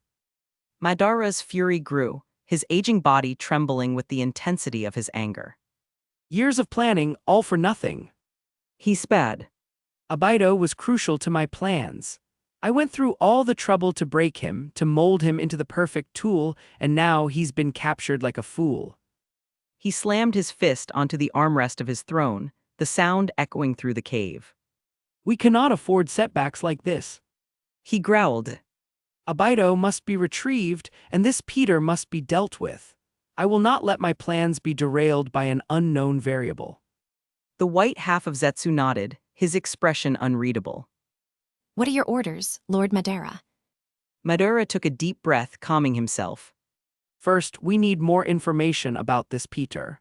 Find out everything you can about him, his origins, his abilities, his weaknesses, and prepare a plan to retrieve Abido. We will need him if we are to proceed.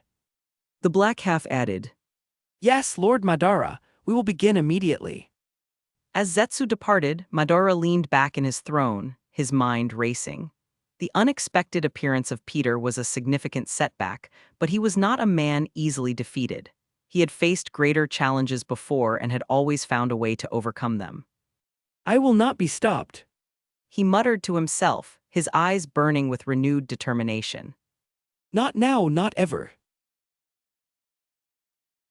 Chapter 664, C686 Aftermath. Check out early access chapters on my Patreon, currently 7 chapters ahead. Patreon.com/alien warlord stop sign. The dawn light filtered through the large windows of the Hawkage's office, casting a warm glow on the room's wooden interior. Minato Namikaze, the acting Hokage, sat behind his desk, sifting through reports of the previous night's chaos. Hiruzen Sarutobi, the former Hokage and now advisor, sat on the couch to his left, his face etched with concern. How are the damage reports looking? Hiruzen asked, not looking up from the scroll he was reading. Minato sighed, rubbing his temples. The property damage is extensive, but repair crews are already at work. Most of the civilian areas should be restored within a month. We were lucky that the casualties were minimal, thanks to the swift response and Peter's intervention with the Nine Tails. Hiruzen nodded. The villagers are resilient. They'll rebuild quickly. Our main concern should be the perception of our strength. Other villages might see this as an opportunity to strike. Minato leaned forward. But we didn't lose more than a handful of ninja. We are practically at the same strength as we were yesterday, even stronger if you add Peter to the equation. Hiruzen shook his head. That doesn't matter. The other villages will hear about the attack and assume we're weakened. And that's when the wolves will gather, hungry and on the prowl for their next meal. He sighed as he added. And let's not forget how Peter killed Danzo, an elder of our village. His undead are currently dismantling root as we speak. Minato placed the scroll down and looked directly at Hiruzen. Truthfully, he was happy when he heard that Danzo was dead. Danzo's death is a significant blow. His influence and the knowledge he possessed were vital to our village's defenses. Minato could see the anger in Hiruzen's eyes, a mixture of grief and fury. I understand your concerns, Hiruzen, but Danzo was also a liability. You already know that I've been planning to dismantle Root since I became Hokage, but it was never easy with Danzo's connections. Although I'm sorry for your loss, I can't help but feel grateful to Peter. Hiruzen interjected. He's an unknown. We don't know his motives or the full extent of his power. We can't trust him blindly. Minato stood up, walking around the desk to face Hiruzen.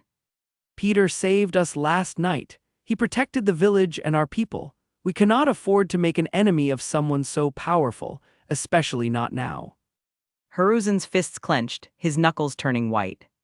I won't pursue vengeance, Minato, but I'll keep my guard up. We still don't know anything about him other than his immense power and his hatred for Danzo.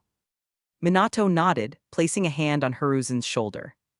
That's all I ask. For now, let's focus on rebuilding and protecting the village. We'll keep a close eye on Peter, but we must also show him the respect he's earned. Hiruzen sighed, his body relaxing slightly. Agreed, but we must remain vigilant. Minato smiled, the tension in the room easing. Thank you, Hiruzen. I know it's hard, especially after everything that's happened.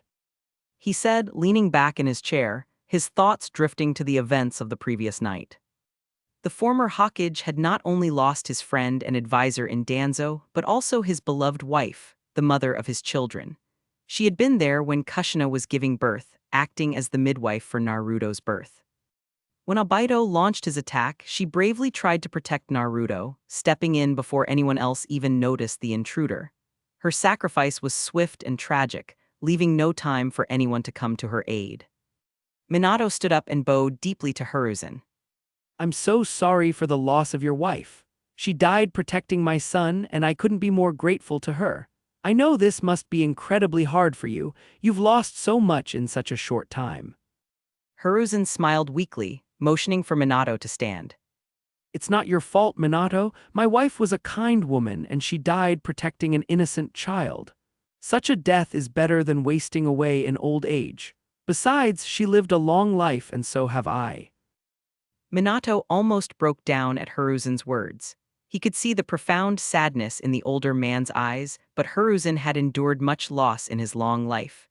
He was too accustomed to losing loved ones, having lived through many wars.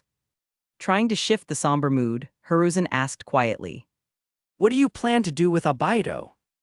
Minato's brow furrowed as he thought about his wayward student. He remembered the young, cheerful genin who had once been full of dreams and ambition. How had he turned into a crazed murderer? The transformation was still a mystery to him. We've already sealed his chakra. Minato began, his voice heavy with the weight of the situation. Kushina and I even removed his Sharingan. His prison cell is sealed so tightly that no one, not even me, can teleport inside. Hiruzen nodded thoughtfully. And what about Peter's offer? He said he's willing to help imprison Abaito. Minato nodded. Yes, I'll ask him when he wakes up. We can't take any chances after all. Although Hiruzen had his reservations about involving Peter, he refrained from commenting. He knew his judgment was clouded when it came to Peter, so he was trying his best not to act on it. Glancing out the window, Hiruzen asked, How are Kushina and Naruto? I haven't seen them since last night. Minato glanced at the clock and smiled. They should be on their way to the Uchiha district by now. Uchiha District. Huh, you didn't run away. I thought for sure you'd try to escape. Kurama scoffed, his tails flicking in annoyance. I know I don't stand a chance.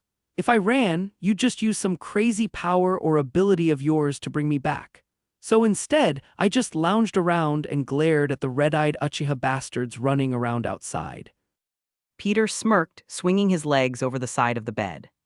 Or, Kurama jumped down from the windowsill, following Peter as he stood up and walked to the door. I'd rather have some strange fungus growing on me than you. Kurama barked. I'm dying to get the hell away from this place. Peter laughed, not believing a word. Sure you are. He teased, opening the door and stepping into the hall, Kurama at his heels. As they walked downstairs, Peter continued to tease Kurama, who responded with a mix of grumbling and shouts. The aroma of breakfast grew stronger, leading them to the source of the delicious smell. Peter entered the kitchen and found Kushina Uzumaki and Mikoto Uchiha cooking breakfast. Kushina, the woman he had saved, and Mikoto, with her long black hair and gentle features. Both women were busy at the stove, working in perfect harmony as they chatted. Insert picture of Mikoto here.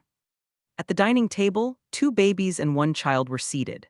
Peter instantly recognized the first baby as Naruto, having seen him last night when he saved Kushina. The other baby, only a few months older than Naruto, had to be Sasuke Uchiha. He had a small tuft of black hair and wide, curious eyes. Insert picture of Sasuke here.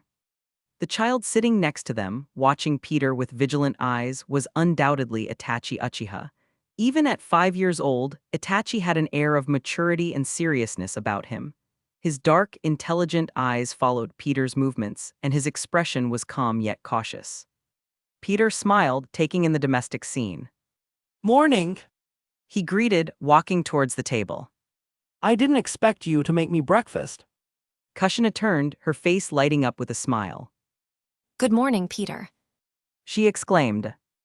It's the least I can do. After all, you saved my life, not to mention the village as well. Mikoto nodded, her smile equally warm. And you got rid of Danzo for us as well. Forget about a single breakfast. I'll make you meals for the rest of your life for that. So just take a seat and let us thank you properly. She then gestured to the children. I'm Mikoto Uchiha, by the way, and these are my sons, Itachi and Sasuke. You met their father, Fugaku, last night. Thank you again for helping him. Peter nodded, sitting down at the table. Kurama jumped up onto a nearby chair, drawing some wary looks from the 2 mothers, but they didn't say anything since Peter was there. They at least knew that the 9 Tails was powerless with him around. Peter glanced at Itachi, giving him a friendly nod.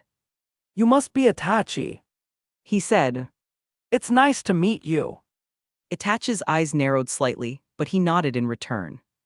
Yes, I am, and you're Peter, the one everyone is so afraid of. Mikoto's eyes widened as she turned back to admonish her son. Itachi. Peter chuckled, cutting her off. That's me. He said, leaning in slightly. How scared are they exactly? Very. Itachi answered honestly. Though most of our clan is grateful as well. Peter nodded. Good, and what about you? How do you feel? Itachi paused to think, both mothers eyeing him warily, hoping he wouldn't anger their very powerful guest. I'm grateful. You saved my village and helped my clan, but I'm also a little scared. His eyes traveled to Kurama as he asked. Is that the real 9 Tails? Peter glanced at the small fox and then back at Itachi. Yes, that's Kurama. He's not as scary in this form, is he? Kurama huffed indignantly.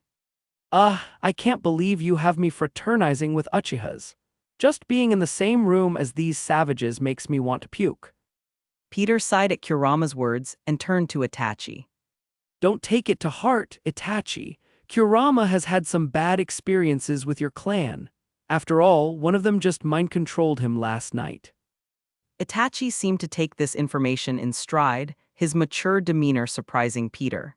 The boy nodded, understanding the context without showing any fear or resentment. The smell of food intensified, and soon Kushina and Mikoto brought over the finished breakfast. They made plates for Peter and Itachi, while the babies were left out as they couldn't eat solid food yet. The women served themselves and sat down, ready to enjoy the meal together. Peter took a bite and smiled. This is delicious. He complimented. So, how's the village doing? Mikoto smiled warmly. Great, thanks to you. Barely anyone died from the attack. There was some damage to the buildings and the outer gate, but nothing we can't fix. Kushina joined in, her eyes bright. I feel perfect after your healing as well. It's like I was never even hurt. Even old injuries are gone. I feel 10 years younger. Peter smiled, genuinely happy. I'm glad you're alive and well. Curiosity got the better of Kushina. How did you heal me? Your magic, as you called it, looked a lot like seals, but they weren't any seals I've ever seen before. Peter was about to explain the mystic arts to her when suddenly, the shadowy figure of undead Danzo emerged from the shadows, kneeling before Peter and offering some papers. The appearance of the shadow startled everyone, especially Itachi, who immediately pulled out a kunai and positioned himself in front of his mother and brother, ready to protect them with his life. Peter raised an impressed brow and snapped his fingers.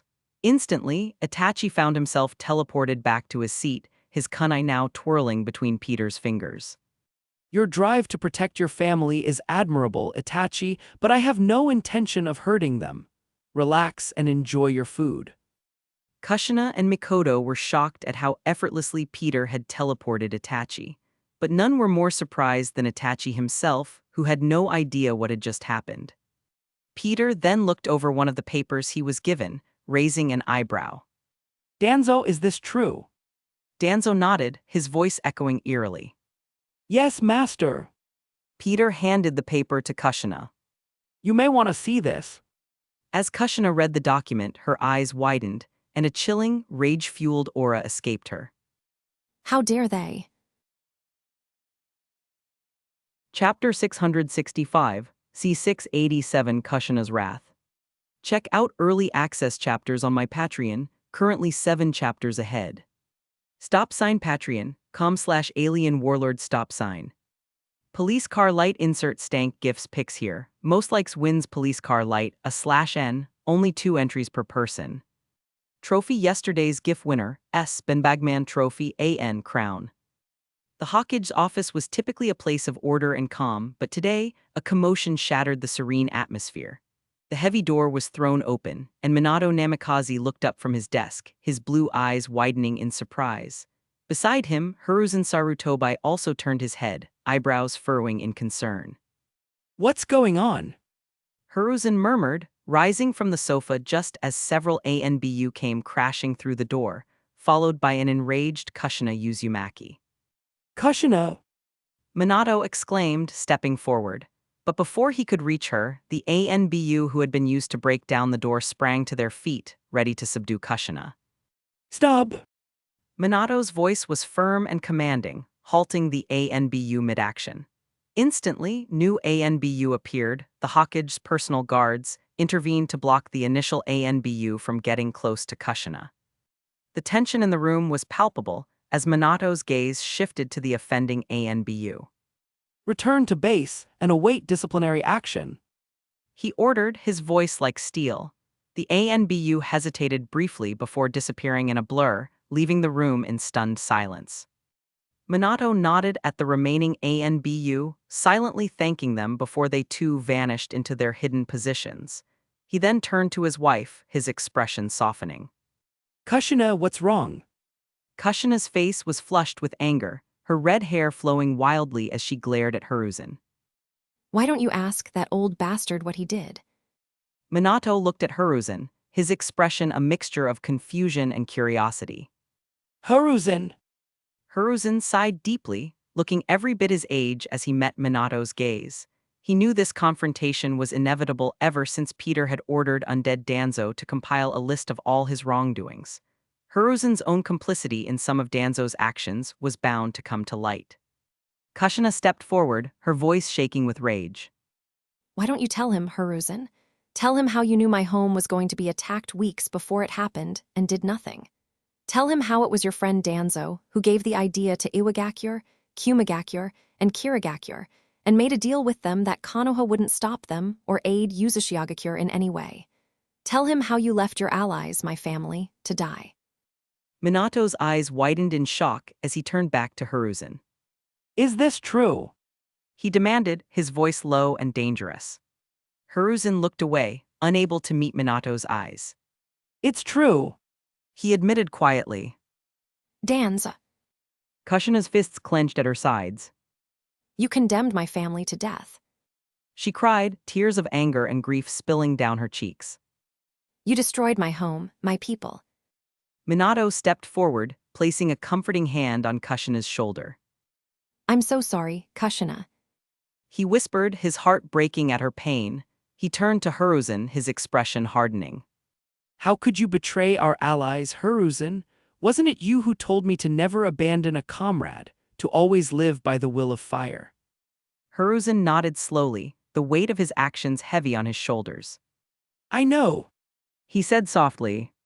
and I will live with that guilt for the rest of my life. Hiruzen's words were cut off as Kushina's chakra flared, ethereal chains materializing around her body, their ghostly glow illuminating the room. Her voice trembled with fury. Do you think I'm going to let you live after what you've done? My family is dead, my people are dead, my country is dead. Why should you get to live out the rest of your life with regret when they weren't even allowed that opportunity? She slapped Minato's hand away, her eyes blazing with anger, and launched forward, her kunai-tipped chakra chains shooting out toward Hiruzen, ready to strike.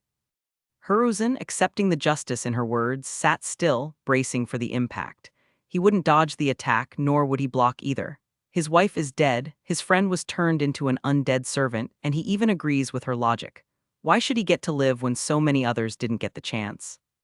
Besides, it's not like he has much left to live for anyway. But before the chains could reach him, Minato appeared in their path, his kunai deflecting the bladed chains. He even managed to block his wife's superpowered fist, pushing her back gently but firmly. Kushina, calm down. Minato pleaded, his voice desperate. We need to talk about this. Violence isn't the answer. But before Kushina could respond, a sudden force struck Minato, sending him hurtling out of the window and across the village, where he crashed into the gate surrounding the village with a thunderous impact. Kushina's eyes widened in shock. Minato. She screamed, her voice filled with worry. Peter appeared beside her, waving nonchalantly. He'll be fine, I only kicked him a little bit. Kushina turned to Peter, her fury momentarily replaced by confusion. But Peter continued, his tone casual. Unlike Minato, I think violence is justified in this situation, so why don't you two go at it? Who knows, it might make you feel better. With a wave of his hand, a portal appeared under all three of them, transporting them to a clearing outside the village. The surroundings were quiet, the only sound being the rustling of leaves in the breeze.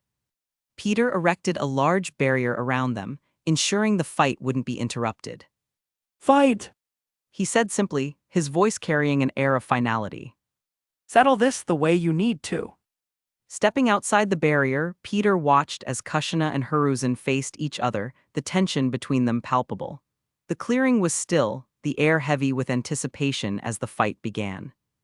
Before the fight could start, suddenly, Minato appeared beside Peter, his expression one of grim determination.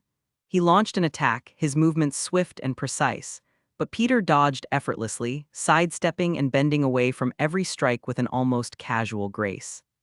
Minato, this is pointless. Peter said, his voice calm and even. You should just calm down and let Kushina work this out with Hiruzen on her own. Frustration mounting, Minato gave up on his futile attempts to land a hit. He activated his Flying Thunder God technique, aiming to teleport to Kushina inside the barrier, but it didn't work. Despite the fact that she had his mark on her, Peter's barrier blocked him completely. Knowing he could only use his words now, Minato called out to Kushina. Kushina, please, Hiruzen may have made many mistakes, but he is a good man. Killing him won't bring your family back. We can find another way to make this right. Kushina hesitated, the chains around her flickering as her resolve wavered. She looked at Minato, her eyes filled with pain and anger, but also a hint of uncertainty. Seeing this, Minato pressed on.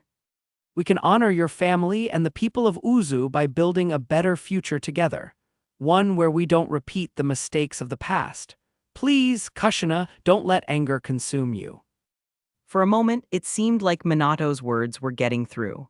Kushina's chains began to retract slightly, and the fierce expression on her face softened just a bit. But then, surprisingly, it was Hiruzen who spoke up. Minato! Hiruzen said, his voice steady but filled with resignation. You should let Kushina do as she pleases. I did the crime. I could have helped her family, her people, her country, but I didn't. I let them die, and I deserve whatever she decides to do with me. Kushina's eyes locked onto Hiruzen, her chains reigniting with intensity. The clearing grew silent, the weight of Hiruzen's words hanging heavily in the air. The decision now lay with Kushina, all eyes on her, anticipating her next move. Kushina turned to Minato, her expression filled with sorrow and resolve. Minato, I wish I could do things your way, but I can't. You may not understand the feeling of losing everything you hold dear, but I do. And it just won't go away. With that, she launched off the ground, her speed blinding as she appeared beside Hiruzen, who stood still, not even bothering to defend himself. No, wait, please. Minato screamed, his voice filled with desperation. But it was too late. Kushina swung her leg, the force of the kick connecting with his head, sending him crashing into the barrier wall with a sickening thud. The fight that ensued was one-sided and brutal. Kushina's fury drove her every move, each strike a manifestation of her pain and anger. She darted forward, her chains whipping through the air with deadly precision. One chain wrapped around Hiruzen's arm, pulling him off the ground and slamming him into the dirt. The impact sent a shockwave through the clearing, the ground cracking under the force. Hiruzen coughed, blood spraying from his mouth, but he didn't move to defend himself. He simply lay there, accepting the punishment. Kushina didn't let up. She lifted Hiruzen again, her chains tightening around his body, squeezing the breath from his lungs. She flung him into the air and met him with a powerful punch to the stomach, driving the wind from his lungs and sending him crashing back down. Hiruzen landed hard, his body leaving an impression in the ground. He groaned in pain, but still, he made no move to protect himself. Kushina's eyes blazed with fury as she stomped toward him, her footsteps heavy with determination. She raised her arm and her chains lashed out, carving deep gashes into Hiruzen's flesh. Blood flowed freely, staining the ground beneath them. Each attack was relentless, a testament to the depths of Kushina's rage. She kicked him again, sending him rolling across the clearing. His body came to rest against the barrier, beaten and bloodied, but he made no effort to escape. Kushina stood over him, her breath ragged, her body trembling with emotion. Her bladed chains hovered at his throat, ready to deliver the final blow. Hiruzen looked up at her, his face a mask of pain and regret, but there was also a sad smile on his lips. I'm sorry for what I did. He whispered. It's okay, I forgive you for killing me. I only hope that one day you can find it in your heart to forgive me as well. Hearing these words, tears welled up in Kushina's eyes. She let out a final war cry, her chains lunging forward. Elrg. But instead of piercing his throat, the blades missed their target and embedded into the ground beside Hiruzen, surprising him, his eyes widening in shock. Kushina stood there, tears streaming down her face, her chest heaving with emotion. She pulled her chains back and took a step away from Hiruzen, her expression a mixture of anger and sorrow. I do not forgive you. She said, her voice breaking. And I don't think I ever will, but I won't kill you, because I'm better than you. Chapter 666, C688 Sensei. Check out early access chapters on my Patreon, currently 7 chapters ahead. Stop sign Patreon, com/alien warlord stop sign. The barrier dissipated as Peter stepped forward, placing a reassuring hand on Minato's shoulder. See, sometimes you just have to trust that people can settle their own differences. Minato's eyes, still filled with concern, flicked to Peter. But what if she had killed him? Then what? Peter shrugged nonchalantly. Would it really have been a bad thing? Minato's shock was palpable. Yes, it would have. His voice almost rose to a shout, anger and confusion blending on his face. Peter glanced at the prone form of Hiruzen, who lay still, staring up at the sky. Reaching into his storage necklace, Peter pulled out a thick stack of papers and handed them to Minato. You might change your opinion after going through all of that. Minato accepted the papers, a mix of curiosity and dread filling him. Before he could begin reading, Kushina approached, her steps slow and measured. Without a word, she pulled Minato into a hug, burying her face into his neck. Minato wrapped his arms around her, the papers crumpling slightly in his grasp. He held her close, feeling the tension in her body gradually easing. I'm so sorry, Minato. She whispered, her voice muffled against his shoulder. You were right. I just needed to get all of the anger out of me. I won't kill Hiruzen. Minato smiled, squeezing her gently. It's okay. I'm just glad you're all right and that you didn't do anything you'd regret later. Kushina hummed in agreement, though a small part of her wondered if she might regret leaving Hiruzen alive instead. She hoped not. Breaking the embrace, Minato looked into her eyes, concern replacing his earlier relief. Wait, where's Naruto? Everything happened so quickly, I forgot about our baby. Kushina placed a calming hand on his chest. Mikoto is watching him for me. Minato relaxed and nodded, pressing a kiss to her cheek. Why don't you go check on him? I trust Mikoto, but Naruto is still so young. He said, indicating the papers in his hand. I need to deal with this. I'll be home soon and we can talk more then. Kushina smiled and nodded, watching as Minato walked over to where Hiruzen lay. She turned to Peter, gratitude in her eyes. Thank you for letting me deal with things without anyone interrupting. Peter accepted her thanks with a nod. Any time. He smiled, gesturing behind him. I was planning on heading to the Uchiha district. Want to walk together? She accepted, and they began the journey back, leaving just as some Anbu appeared to carry Hiruzen to the hospital. As Peter and Kushina walked back to the Uchiha district, the silence between them was companionable, but heavy with unspoken thoughts. Peter glanced at Kushina, noticing the distant look in her eyes. He guessed that she must be thinking about her homeland and decided to break the silence.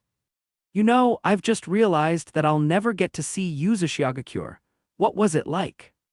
Kushina's expression softened, a small smile tugging at her lips as she looked ahead, lost in memories. Uzu.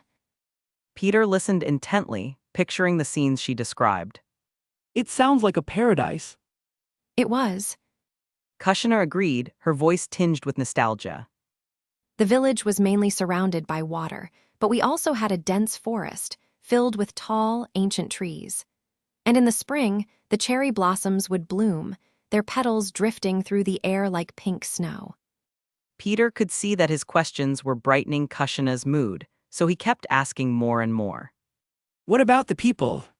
Kushina's smile grew, though there was a hint of sadness in her eyes. The people were kind and strong. We were a close-knit community, always looking out for one another. The Uzumaki clan was known for our sealing techniques, and we took great pride in our knowledge and abilities.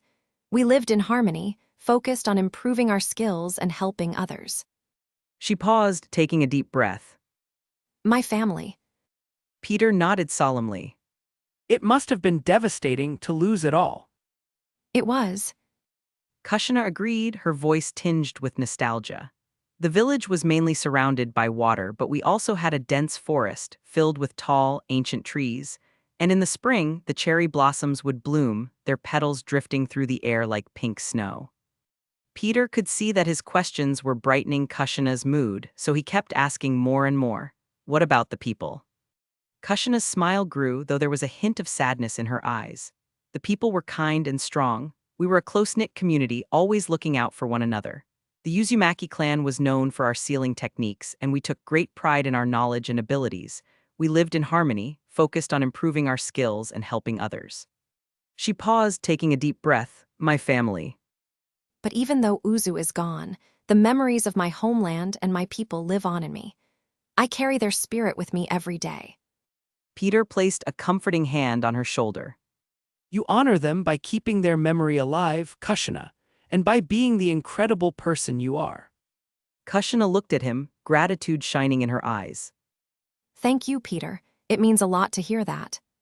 As they passed through the entrance to the Uchiha district, Peter spoke again, his voice thoughtful. You know, I doubt that you're the last Uzumaki in this world. There have to be at least a few wandering clansmen who survived the attack. Maybe you should send out a message or something and call them together. I'm sure Minato would be happy to help you start a new Uzumaki clan here in Konoha. Kushina nodded, a determined look slowly appearing on her face. That's. She muttered, a smile blooming on her face.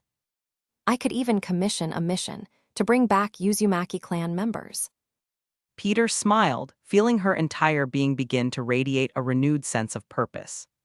See, the Uzumaki clan hasn't disappeared yet, you've only just begun. And you even have a second clan member now. He said, motioning over to a nearby house window, where Mikoto could be seen rocking a crying Naruto in her arms. Kushina smiled warmly as she saw her son, the only blood-related family she had left in this world. Yeah, I do, don't I? Peter paused, turning to Kushina. Take care, Kushina. He said as he walked off. And tell Mikoto that I'll be back later.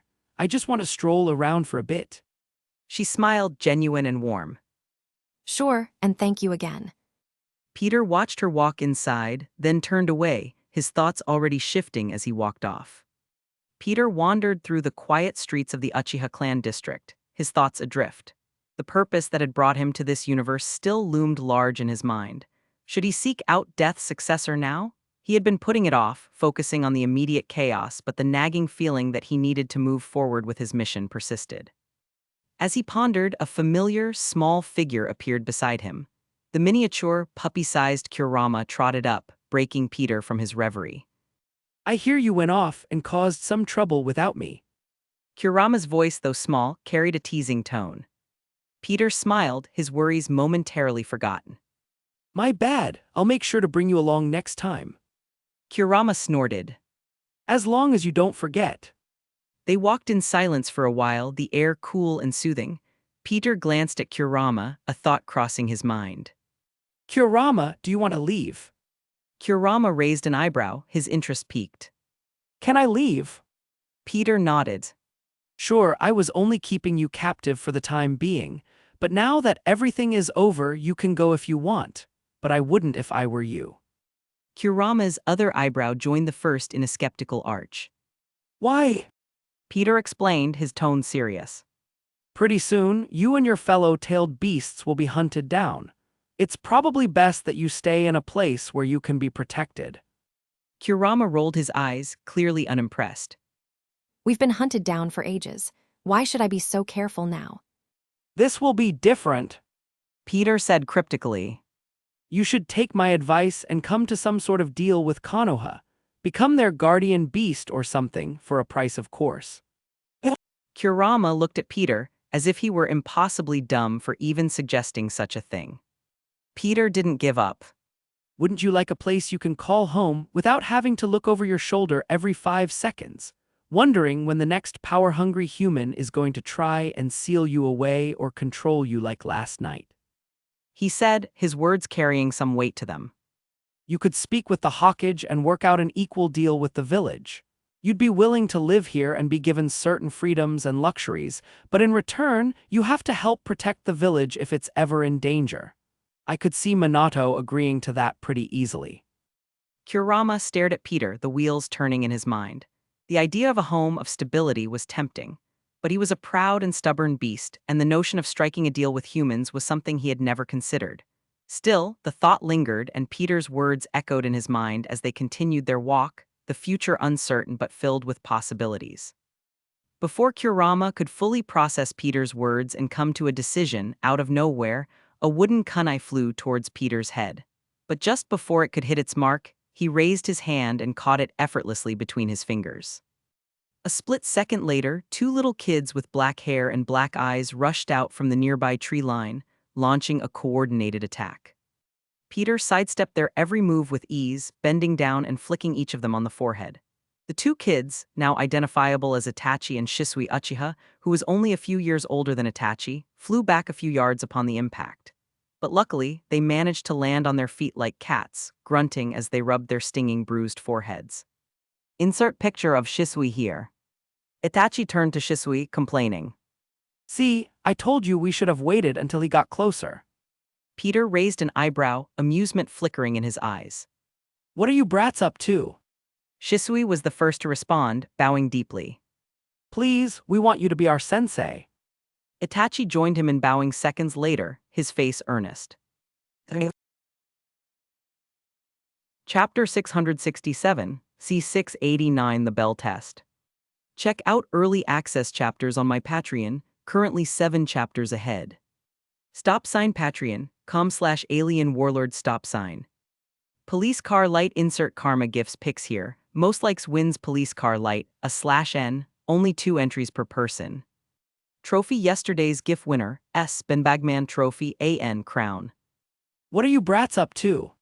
Peter smirked in amusement, eyeing the boys who ambushed him and Kurama. Shisui was the first to respond, bowing deeply. Please, we want you to be our teacher. Itachi joined him, his face earnest. Both boys remained bowed, clearly unwilling to stand until Peter gave an answer. Peter looked at the two young Uchiha, surprised by their request. It made sense, though. He was the strongest person in the village by a long shot, so they must see this as a golden opportunity. However, he did notice how Itachi seemed to be following Shisui's lead, which made him wonder if Shisui had somehow talked Itachi into this. After all, Peter met Itachi earlier during breakfast, and the boy didn't seem too friendly at the time. Yet, now he wanted to be his student. Odd, He thought. Shisui must have convinced him somehow. But there was also a possibility that this was a ploy by the Uchiha clan to keep Peter close and friendly with them and the village. After all, it's better to have a powerful ally than a powerful enemy. However, Peter quickly shook his head. He could see and feel the determination from Shisui. The boy was dead set on becoming his student, and no amount of acting could fake that. He truly wanted this, and it didn't seem to be fabricated either.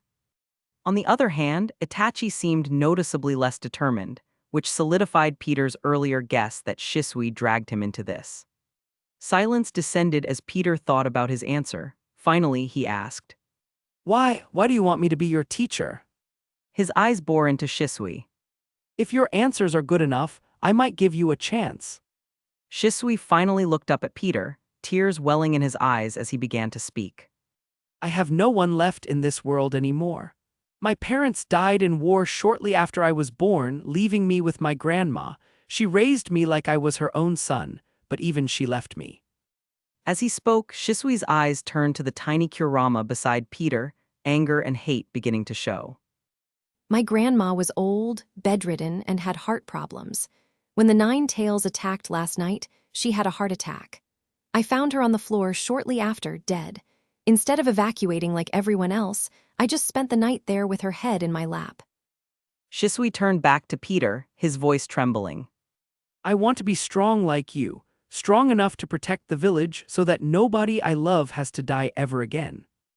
Peter frowned in sympathy as he glanced down at Kurama, who stood frozen for a moment. He knew that Kurama liked to pretend he was the big bad evil fox that didn't care about anything, but Peter could tell that he was affected by Shisui's words. Peter tried to speak. Kurama, But Kurama cut him off, sneering to hide his emotions. Do you think I care about what happens to these red-eyed demons? Yeah, right. He then walked off, leaving them behind. Hearing what he said, Shisui looked murderous as he gripped his hands tightly, his fingernails digging into his palms and his Sharingan unintentionally activating, his eyes glinting a dangerous red. But he held back, knowing that he needed to make a good impression on his future master. Peter noticed the change in Shisui's eyes. I wonder if he already has the Mangekyo. He couldn't. Sighing, Peter decided to worry about Kurama and Shisui's sharing in later. Turning to Itachi, he asked. And you, what's your reason? Itachi took a moment before answering, his voice calm but determined.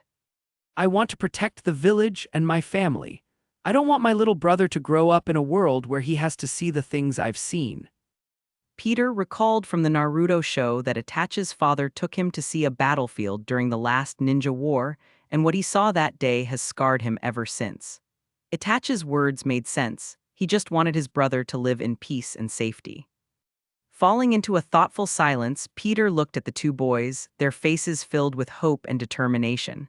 Finally, he nodded. All right, I'll accept you as my students. After all, who would turn down the opportunity to be the master of two of the coolest Naruto characters? Shisui and Itachi's faces lit up with joy, but Peter raised a hand to stop their celebration. But you have to pass a test first. The boys exchanged a glance, then nodded resolutely. They were ready for whatever challenge Peter would throw their way. Seeing their agreement, Peter asks, Do you guys have a park or a training ground where we can go? Itachi nodded. The clan has many training grounds. Follow me. The trio walked through the quiet streets of the Uchiha district until they arrived at a walled-in empty field. It was spacious, more than enough for what Peter had in mind. Peter took his place opposite the two boys and explained. All right, here's the test. Let's call it the bell test. A smirk played on his lips, knowing full well he was ripping off the same test that every Team 7 had gone through after their graduation. With a snap of his fingers, a small bell appeared, dangling from a string that he held between his fingers. Peter shook the bell, letting its soft jingle reach their ears. All you have to do is take this single bell from me. If you can do that, I'll accept you as my students officially. Itachi and Shisui exchanged wary looks, clearly not very confident. They were young, not even genin yet, and Peter was strong enough to defeat the Ninetales with ease. Seeing their hesitation, Peter realized the test might be too difficult for them. He thought it over for a moment before adding, I'll give myself a couple of handicaps to make it less impossible for you. With another snap of his fingers, dozens of golden spell circles appeared, wrapping around his body before disappearing. Boom! Suddenly, a giant crater over 100 meters in diameter formed below Peter's feet, shocking Itachi and Shisui, who nearly lost their footing as the ground changed. Shisui exclaimed. What was that? Peter explained. I've imposed restrictions on my body and increased the gravity around me so that I won't be able to move much faster than a Jonin-level ninja. Their shock quickly turned into determination as they began to see a possibility of victory, but Peter wasn't done. I also won't use any of my powers, just my own strength and senses. Meanwhile, you can use whatever you want to take the bell. As long as you take it from me, you win. Shisui laughed, turning to Itachi. We got this now. Seeing their growing confidence, Peter smirked. But let's up the stakes a little, shall we? After all, there's no penalty if you two lose. Itachi frowned. What do you want? Peter smiled mischievously. Let's see. Both boys screamed. What? Shocked and bewildered, they were clearly very unwilling to do such a thing. Peter smirked, asking, What, not good enough? Should I make it worse? Itachi was about to start arguing, but Shisui quickly covered his mouth. No, it's fine, we'll do it. Itachi turned to him with a look that said, No, the hell we won't. Peter chuckled. Good, then we have a deal. He said, tying the bell to his belt, letting it dangle around his waist at his hip. All right, I'll remain in the training ground, and you have until the sun sets to take the bell. If you can't get it by then, you lose. Itachi and Shisui glanced up at the sun, which was high in the sky, indicating it was already midday. Half of the day was already gone. Ready, 3. As soon as the countdown ended, both boys glanced at each other and disappeared in a swirl of leaves, leaving Peter standing alone in the middle of the training ground. Peter smiled, muttering to himself. Smart. He was impressed that kids so young had taken the time to run off and regroup. They were probably already discussing their plans to take the bell right now.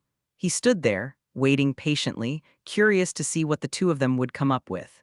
Maybe I should make myself more comfortable since they could be a while. Okay, we need a plan. He's strong, but he's given himself handicaps. We can use that to our advantage. Itachi nodded. He said he wouldn't use his powers. If we work together, we should be able to distract him and grab the bell. This is what we'll do. Shisui considered their options for a moment. I'll create a diversion while you. He explained his plan, taking charge of their two-man team. Itachi nodded again, determination flashing in his eyes. Got it, let's do this. They both disappeared again, moving silently through the trees until they found Peter once more. However, what they saw stopped them in their tracks. This B** starred isn't taking us seriously. Shisui gritted his teeth. In front of them, Peter was lying back in a sun chair, his clothes changed into a swimsuit and sandals. He seemed to be sunbathing, completely ignoring them. The bell still hung from his swimming trunks, gently swaying in the wind as he relaxed. Shisui and Itachi exchanged incredulous looks, their initial determination now mixed with bewilderment and a hint of frustration. Peter, meanwhile, continued to bask in the sun, a small, amused smirk playing on his lips. Maybe Peter was right. He thought, Peter's words replaying in his mind.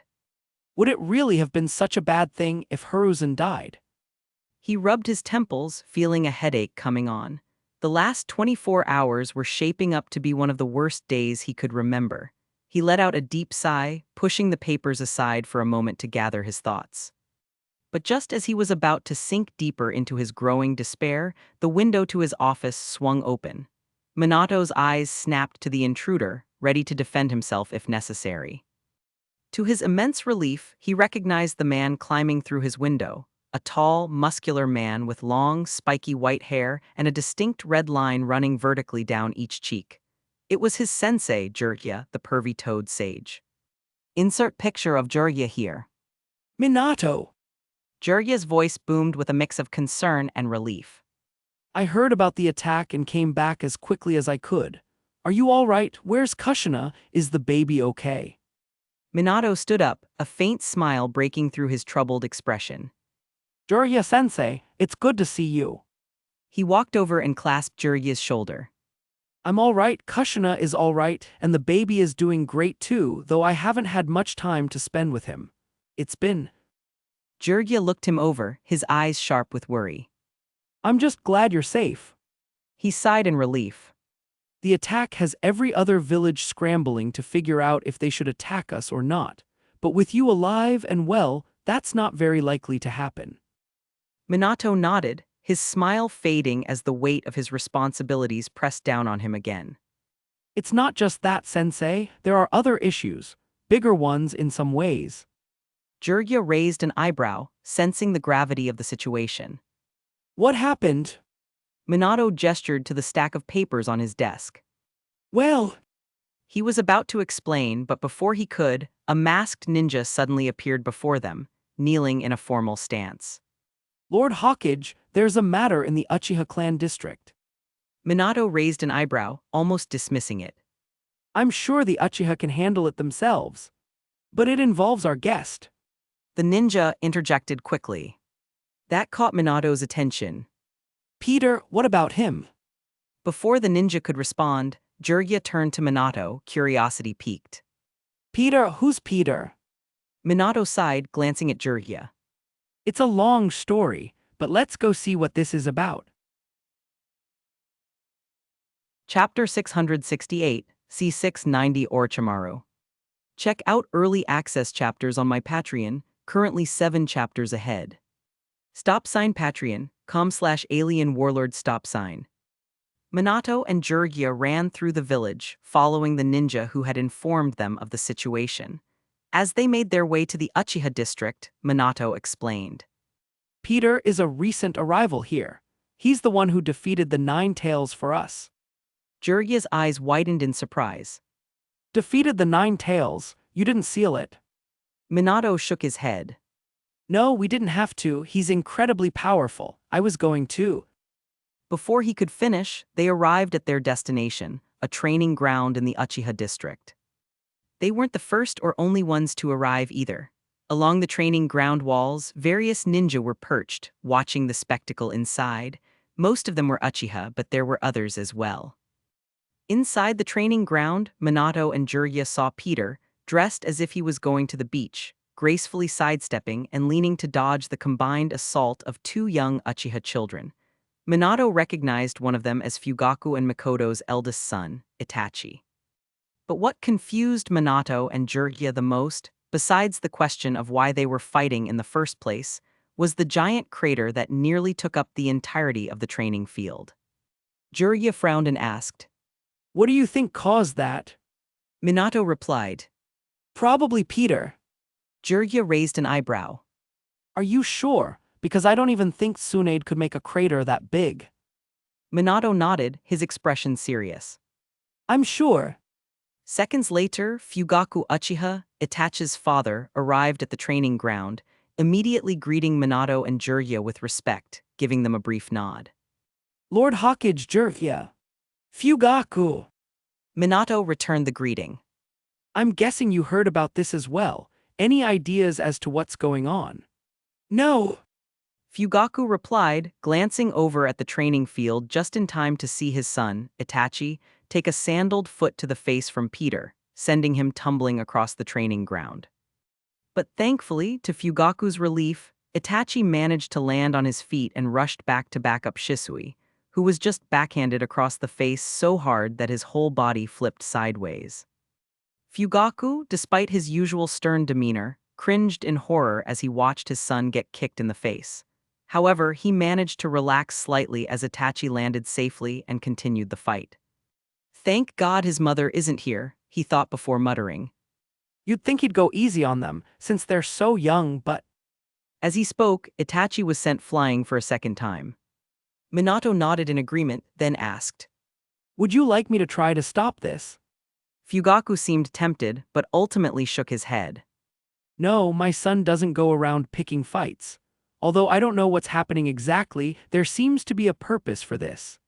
He said, his eyes never leaving his son. Let them continue. Jiraiya's eyes widened as he noticed something. I think I know what they're doing. He muttered. What? Both Minato and Fugaku asked.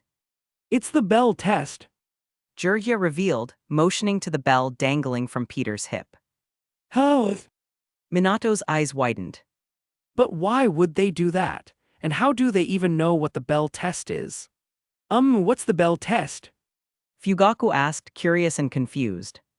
Well, as Minato and Jiraiya explained Team 7's traditional graduation test, Peter stood at the center of the training ground, the bell dangling from his hip.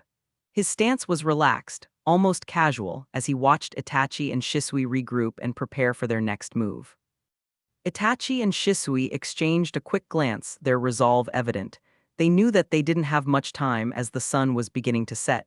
With a nod, they sprang into action. Shisui led the charge, his movements fluid and precise. He flicked through a series of hand signs and launched a barrage of flaming shuriken at Peter, who dodged effortlessly, twisting and leaning to avoid each projectile.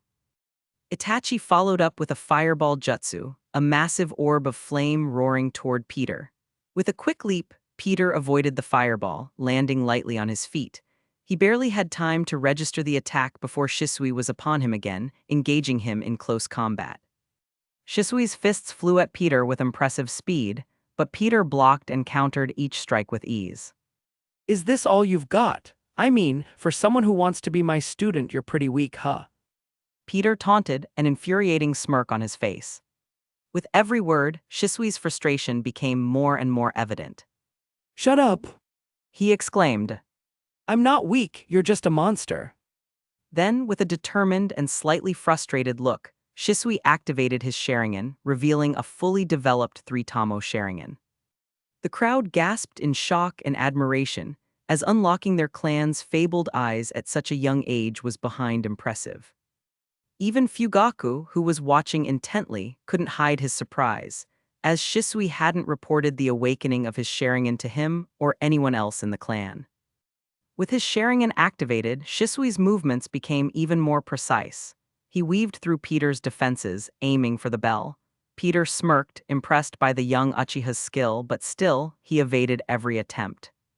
Itachi, watching closely, both tired and battered but unwilling to give up. He had to support Shisui. He joined the fray, using clone jutsu to create multiple copies of himself. The clones surrounded Peter, attacking from all sides. Peter moved gracefully, dodging the clones' attacks, surprised to see that they were solid clones and not illusions. These kids have some real skill. No wonder they were geniuses. He thought as he knocked the clones away with powerful strikes, but Itachi's real body stayed back, waiting for the right moment. Itachi's eyes narrowed, focusing intently. When suddenly, unbeknownst to him, his vision sharpened and his eyes began to glow a bright red. Although he didn't realize it yet, his Sharingan awakened, a single Tamo appearing in each eye. He has one too. Peter raised a curious brow. Or did he just unlock it? The crowd was stunned, murmurs of awe spreading among the onlookers.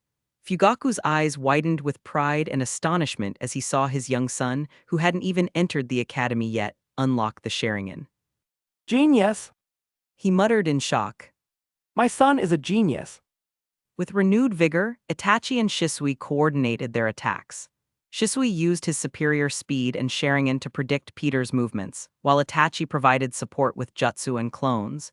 They were relentless, their teamwork seamless, but Peter continued to dodge and deflect their every move.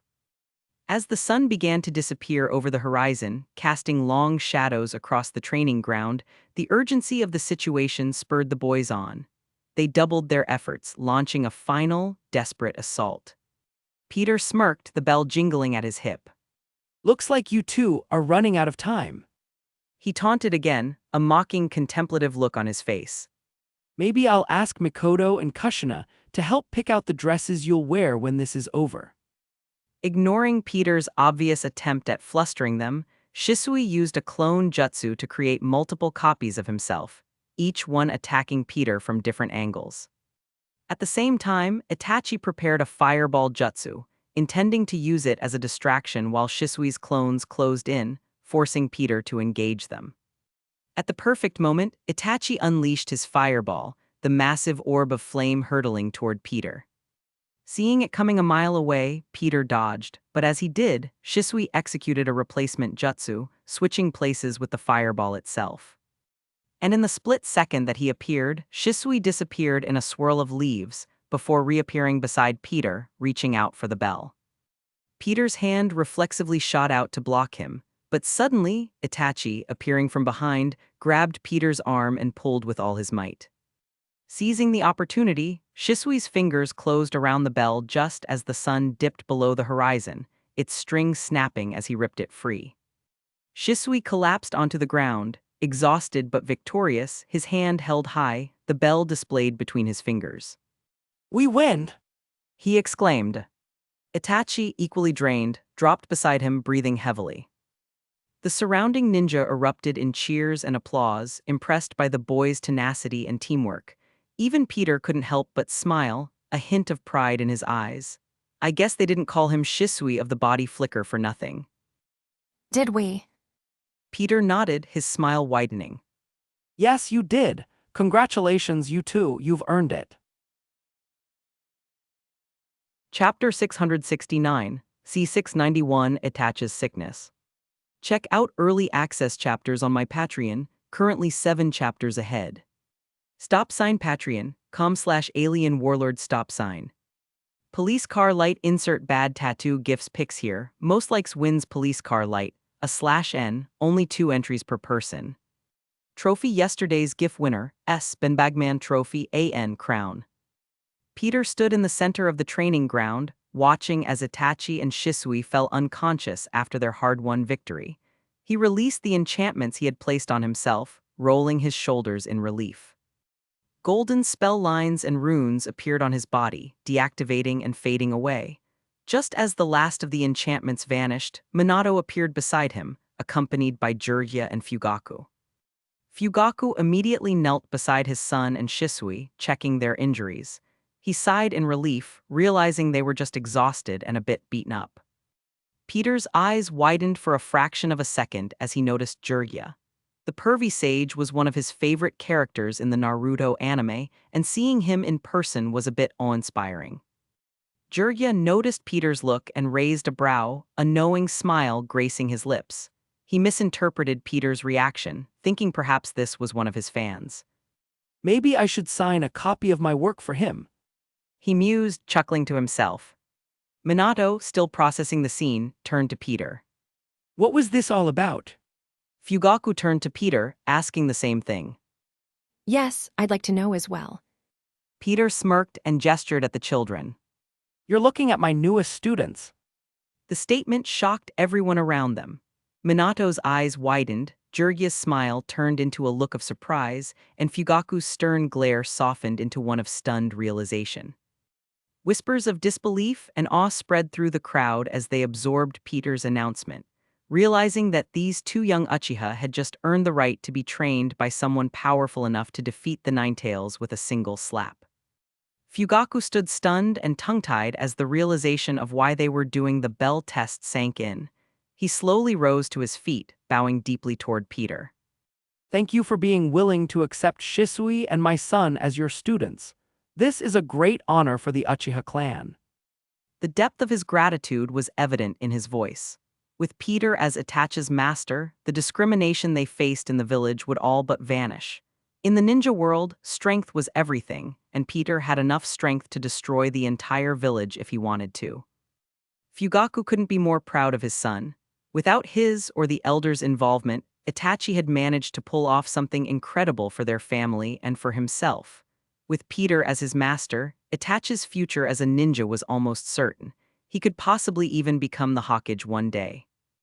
Itachi was already considered a genius, and Shisui was as well, but now they would be geniuses with a master who could push them to the very peak of the world. The possibilities were endless, and Fugaku's heart swelled with pride and hope as he looked at his son and Shisui, unconscious but victorious. The whispers of awe and admiration continued to ripple through the crowd as everyone began to understand the significance of this new mentorship. Peter's smirk softened into a genuine smile as he looked at Fugaku. You're welcome, they earned it. Beside them, Minato offered Fugaku a heartfelt smile. Congratulations, Fugaku. This is a remarkable accomplishment for Shisui, your son, and your clan. Hearing the sincerity in Minato's voice and seeing that he meant what he said, Fugaku let out a sigh of relief. He couldn't help but feel happy. If this had been the third Hokage, Fugaku would have felt worried and suspicious. He knew how Hiruzen would react to something like this suspicious of the Uchiha, and possibly even try to find a way to place someone he trusted as Peter's student as well, or perhaps employing Danzo to work in the shadows and ruin the Uchiha's relationship with Peter. But not Minato. Minato was a true leader of the village. He wouldn't be suspicious of people who hadn't done anything wrong, and he most certainly wouldn't conspire and act against his own people. Minato saw this as a win for the village and nothing more. Fugaku couldn't help but appreciate Minato. After all, he and the Uchiha had been dealing with hostile Hokages ever since the first Hokage passed away, and now they finally had a leader worth following again. Fugaku bowed deeply to Minato. Thank you, Lord Hokage. Minato immediately got flustered, waving his hands dismissively. You don't have to be so formal, Fugaku. We're friends after all. Lifting his head, Fugaku couldn't help but smile. Minato, you are the Hokage now, and that position demands a certain level of respect. He gestured to the many Uchiha surrounding the area, who had been watching the fight. Especially with so many eyes on us, I must show respect. I don't want to teach the Uchiha that they can be disrespectful to their Hokage. Minato sighed, half-heartedly annoyed. Yeah, I get it. But can't you just be normal when we're alone? It's tiring hearing everyone being so formal all the time.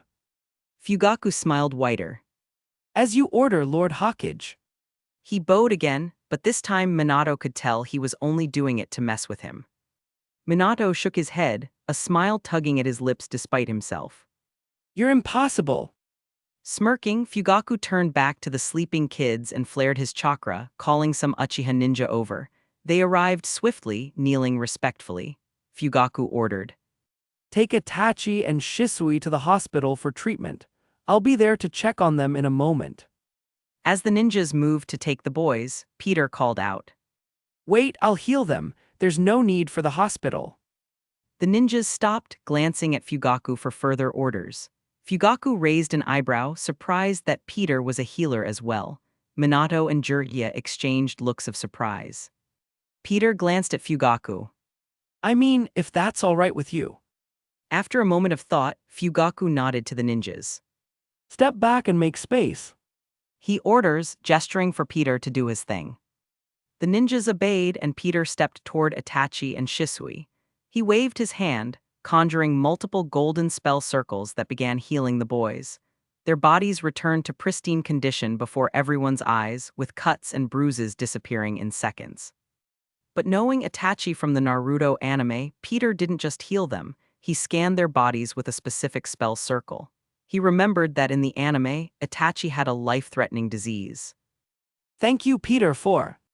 He stopped mid-sentence, noticing the contemplative frown on Peter's face as he stared at Itachi. Alarmed, Fugaku asked, Is there something wrong with Itachi? Snapping out of his contemplation, Peter turned to Fugaku. You know your son is sick, right? Fugaku was shocked to hear this. Sick, but I've never noticed anything wrong with Itachi. He's never even had a cold before. What's wrong with him? Peter thought for a moment before replying. I don't think what he has actually has a name, but I can tell you what's happening.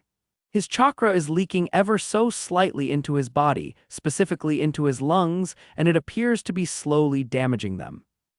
Fugaku's worry deepened as Jiraiya and Minato looked contemplative, trying to recall if they'd ever heard of such a thing happening before, but they came up empty.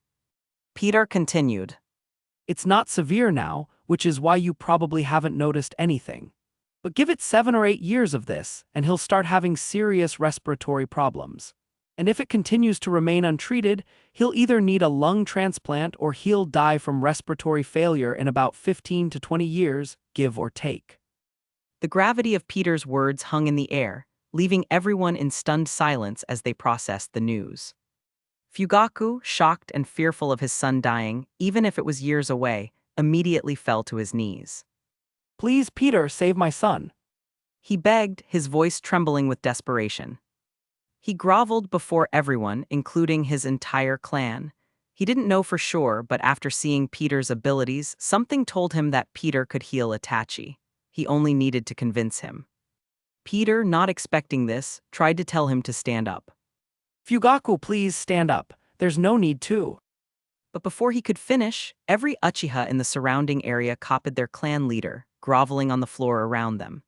Each of them mirrored Fugaku's words, begging Peter to save Itachi. To them, if their leader was going to grovel, they would shame him by standing and not following suit. Peter felt a wave of embarrassment. He didn't like being put on a pedestal like this. He walked over and helped Fugaku to his feet. Fugaku, you don't have to beg. I was already planning on fixing it.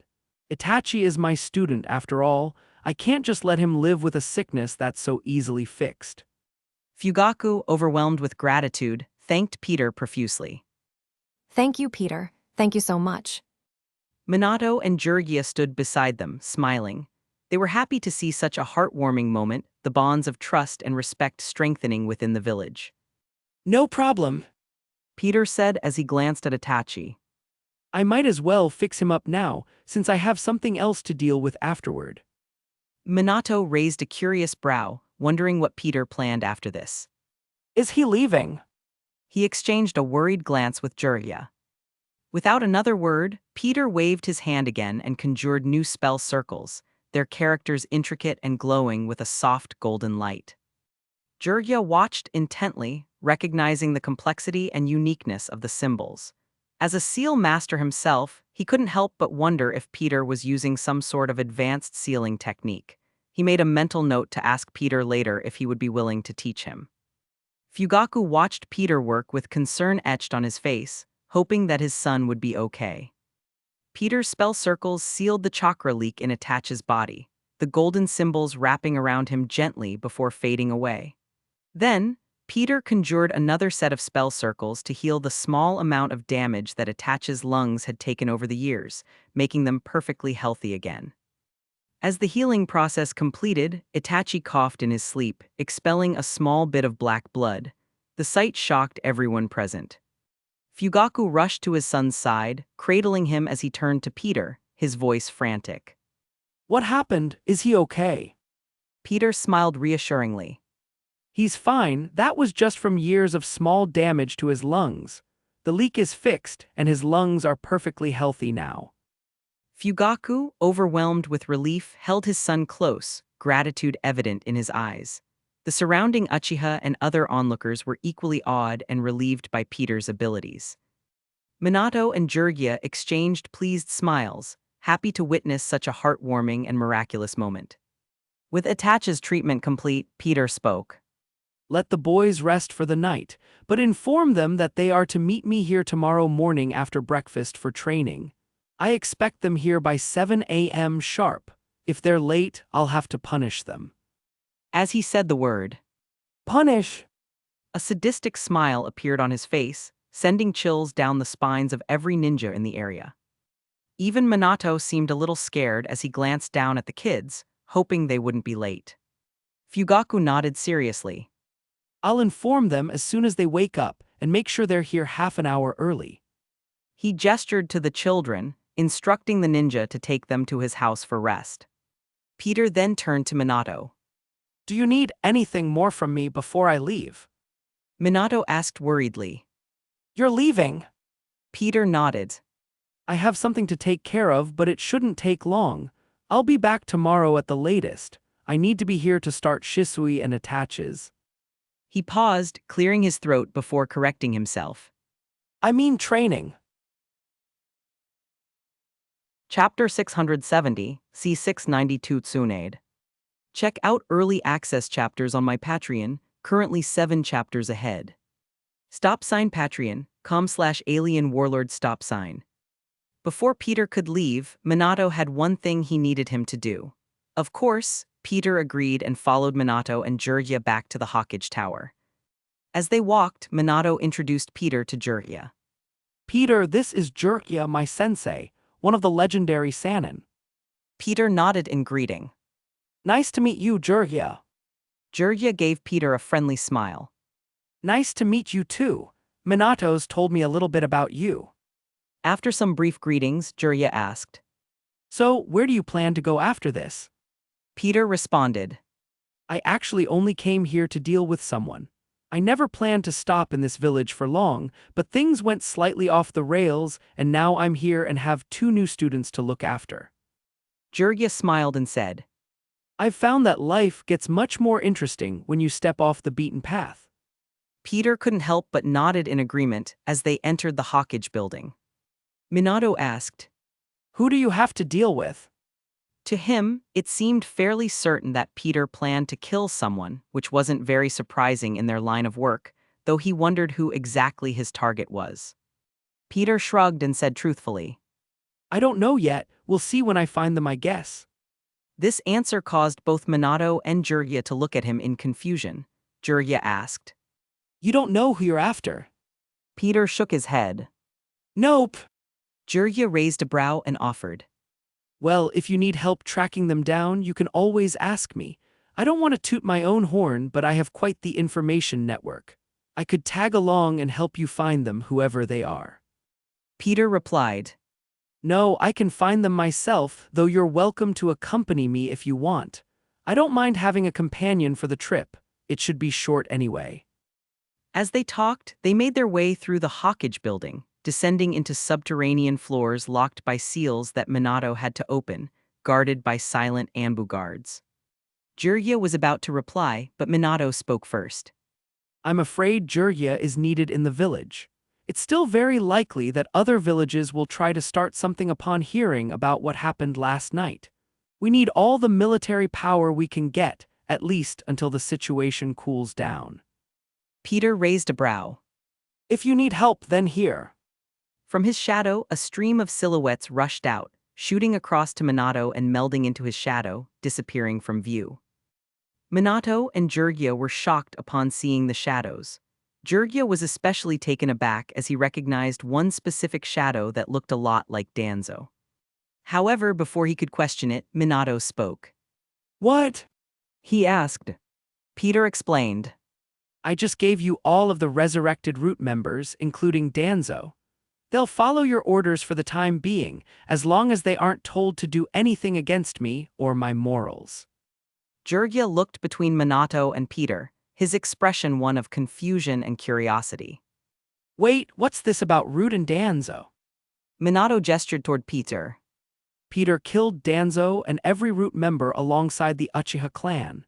The Uchiha got involved when they learned that Danzo was hiding Sharingan eyes underneath his bandages. Apparently, he had been stealing them for years. He then resurrected Danzo and the Root members he killed with some sort of technique. Peter chimed in. I resurrected them as shadow servants. He revealed, though it didn't really explain much. Jirgia seemed bewildered. You can revive the dead as shadow servants. That's... Jirgia couldn't say he was sad to hear that Danzo was dead, as he always hated that old mummy. Even for a pervert like him, who routinely peeps on women in the name of research, Danzo was considered a grade A creep. He just always rubbed him the wrong way, similar to Orochimaru but on a lesser scale. Jirgia glanced at Minato before shrugging. If Minato is fine with it, then I won't make a fuss. Peter ignored Jirgia's comment and finally asked. So where exactly are we going? We've gone through so many checkpoints and just keep heading lower and lower. Minato opened one last seal and they arrived at a prison hold. Inside, Abido lay unconscious, locked behind a cell reinforced with an impressive array of seals. Even Peter was impressed by the complexity and number of seals. Jirgia whistled, awed by the intricate work. Nice job, Minato. Minato shook his head modestly. Kushina did most of the work. That makes sense. Jirgia muttered, knowing that only an Uzumaki could craft something this impressive. Turning to Peter, Minato asked, Can you secure our prisoner even more, as you offered earlier? Our seals are strong, but I'd feel safer with your help. Peter nodded. Sure. He walked over to the cell, examining it closely. As he did, Jirgia turned to Minato. Who is the prisoner? Minato's face darkened. Abido. Jirgia nodded for a moment before freezing, the name registering. Wait, you mean that Abido? I thought he was dead. Me too. Minato replied. As Minato began explaining in more detail what happened during the Nine-Tails attack, particularly Abido's role in it, Peter got to work enhancing the cell's security with his mystic arts. He waved his hands, conjuring dozens of spell circles at once. Some of these circles reinforced the seals that Minato and Kushina had already set up, while others added entirely new layers of security, incorporating protections that they hadn't thought of or didn't know existed in the first place.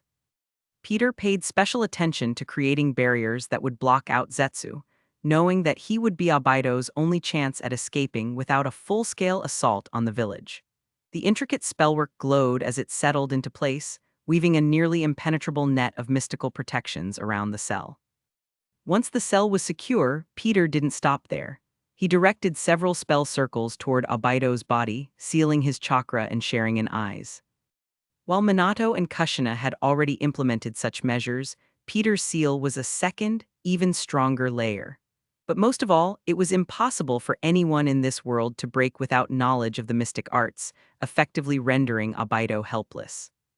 With the final spell circle in place, Peter stepped back, surveying his work. The cell now shimmered with an ethereal golden glow, a testament to the formidable security measures in place. Minato and Jirgia looked on in awe, still shocked by Peter's odd form of sealing. Peter turned to Minato, explaining. I've reinforced the existing seals and added several new layers of security. I've also sealed Abido's chakra and Sharingan eyes with an additional layer of enchantments, making it impossible for anyone without knowledge of the mystic arts to break. Minato nodded appreciatively, taking in the enhanced security measures. Thank you, Peter. It hasn't even been 24 hours since we met, and yet I already feel like I've come to rely on you a bit too much. Peter smiled. I'm just glad I could help, but if that's all, I'll head out now. With a wave of his hand, he conjured a shimmering portal, its ethereal glow lighting up the underground chamber. Both Minato and Jiraiya stared in shock. Peter gestured to the portal and asked Jiraiya. You coming or not? Jiraiya looked at Minato, seeking permission. Minato shrugged, his expression indicating that it was up to him. Jiraiya smirked and turned to Peter. I'm coming. Peter nodded and stepped through the portal, beckoning Jiraiya to follow. Jiraiya approached the portal, poking a finger through to test it before leaping through, feeling a rush of excitement. As he emerged on the other side, he found himself hundreds of miles outside the village, standing alongside Peter. The scenery had changed dramatically, leaving him wide-eyed in shock and awe, which seemed to become a regular thing around Peter. Allowing him to take it all in, Peter called back into the portal. We'll be back soon. Before the portal snapped closed behind them. Slowly getting over his shock, Jiraiya asked. So, where are we headed exactly? Peter looked around for a moment, activating the ability that death had given him. Sensing the direction that would lead him to his target, Peter started running. This way, follow me. Jiraiya, curious and excited, quickly followed Peter, eager to see more of his abilities. Back with Minato, Peter's voice echoed through the portal just before it snapped shut, waking Abido and causing him to stir. As he awoke, Abido groggily opened his eyes and groaned, his body aching from his fight with Minato. He glanced around the room, realizing he was in a prison cell. The seals covering the walls were intricately designed, making the cell seem almost impenetrable. His groan and movement caught Minato's attention, who silently watched him, unsure of what to say, a conflicted look on his face. As Abido took in his surroundings, the memories of his identity being revealed and his loss against his former teacher sank in. He scrambled to his feet, instantly attempting to escape using his Sharingan, but quickly realized that he couldn't sense his chakra, nor could he activate the power of his eyes. After some futile struggle, a voice broke through his thoughts, saying, You won't be able to escape, Abido. Freezing at the familiar voice, Abido turned to see Minato, his former teacher, standing there, watching him with a sad, thoughtful frown on his lips. Abido grunted out. Sensei. Meanwhile, Tsunade Senju, a striking woman with long blonde hair tied in a loose ponytails and a prominent diamond-shaped mark on her forehead, and her apprentice, Shizune, a dark-haired woman with a kind and earnest face, arrived at their meeting point, a hidden bunker door which creepily swung open as they approached.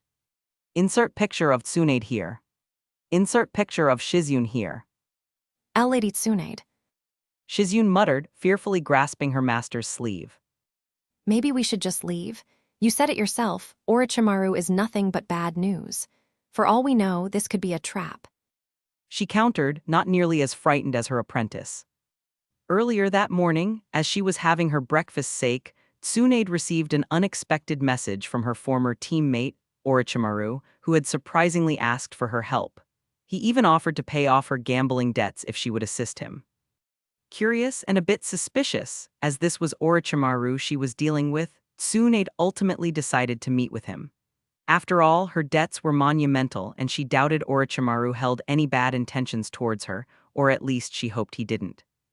As they stood outside the open bunker door, waiting, a familiar figure suddenly appeared in the doorway, a twisted yet welcoming smirk on his face. Tsunade, how good of you to accept my invitation.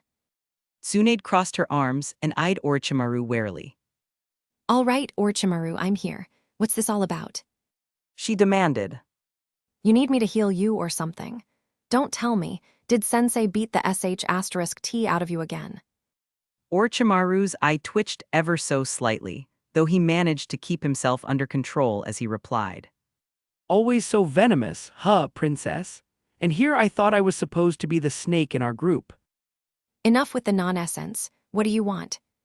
Tsunade cut straight to business. Let's discuss this inside, shall we? Chapter 671, C693 Scared Snake Sannin. Check out early access chapters on my Patreon, currently 7 chapters ahead. Patreon.com/alien warlord stop sign. Police car light insert Futurama gifts pics here, most likes wins police car light, a /n, only 2 entries per person. Trophy yesterday's GIF winner, S. Benbagman Trophy AN Crown.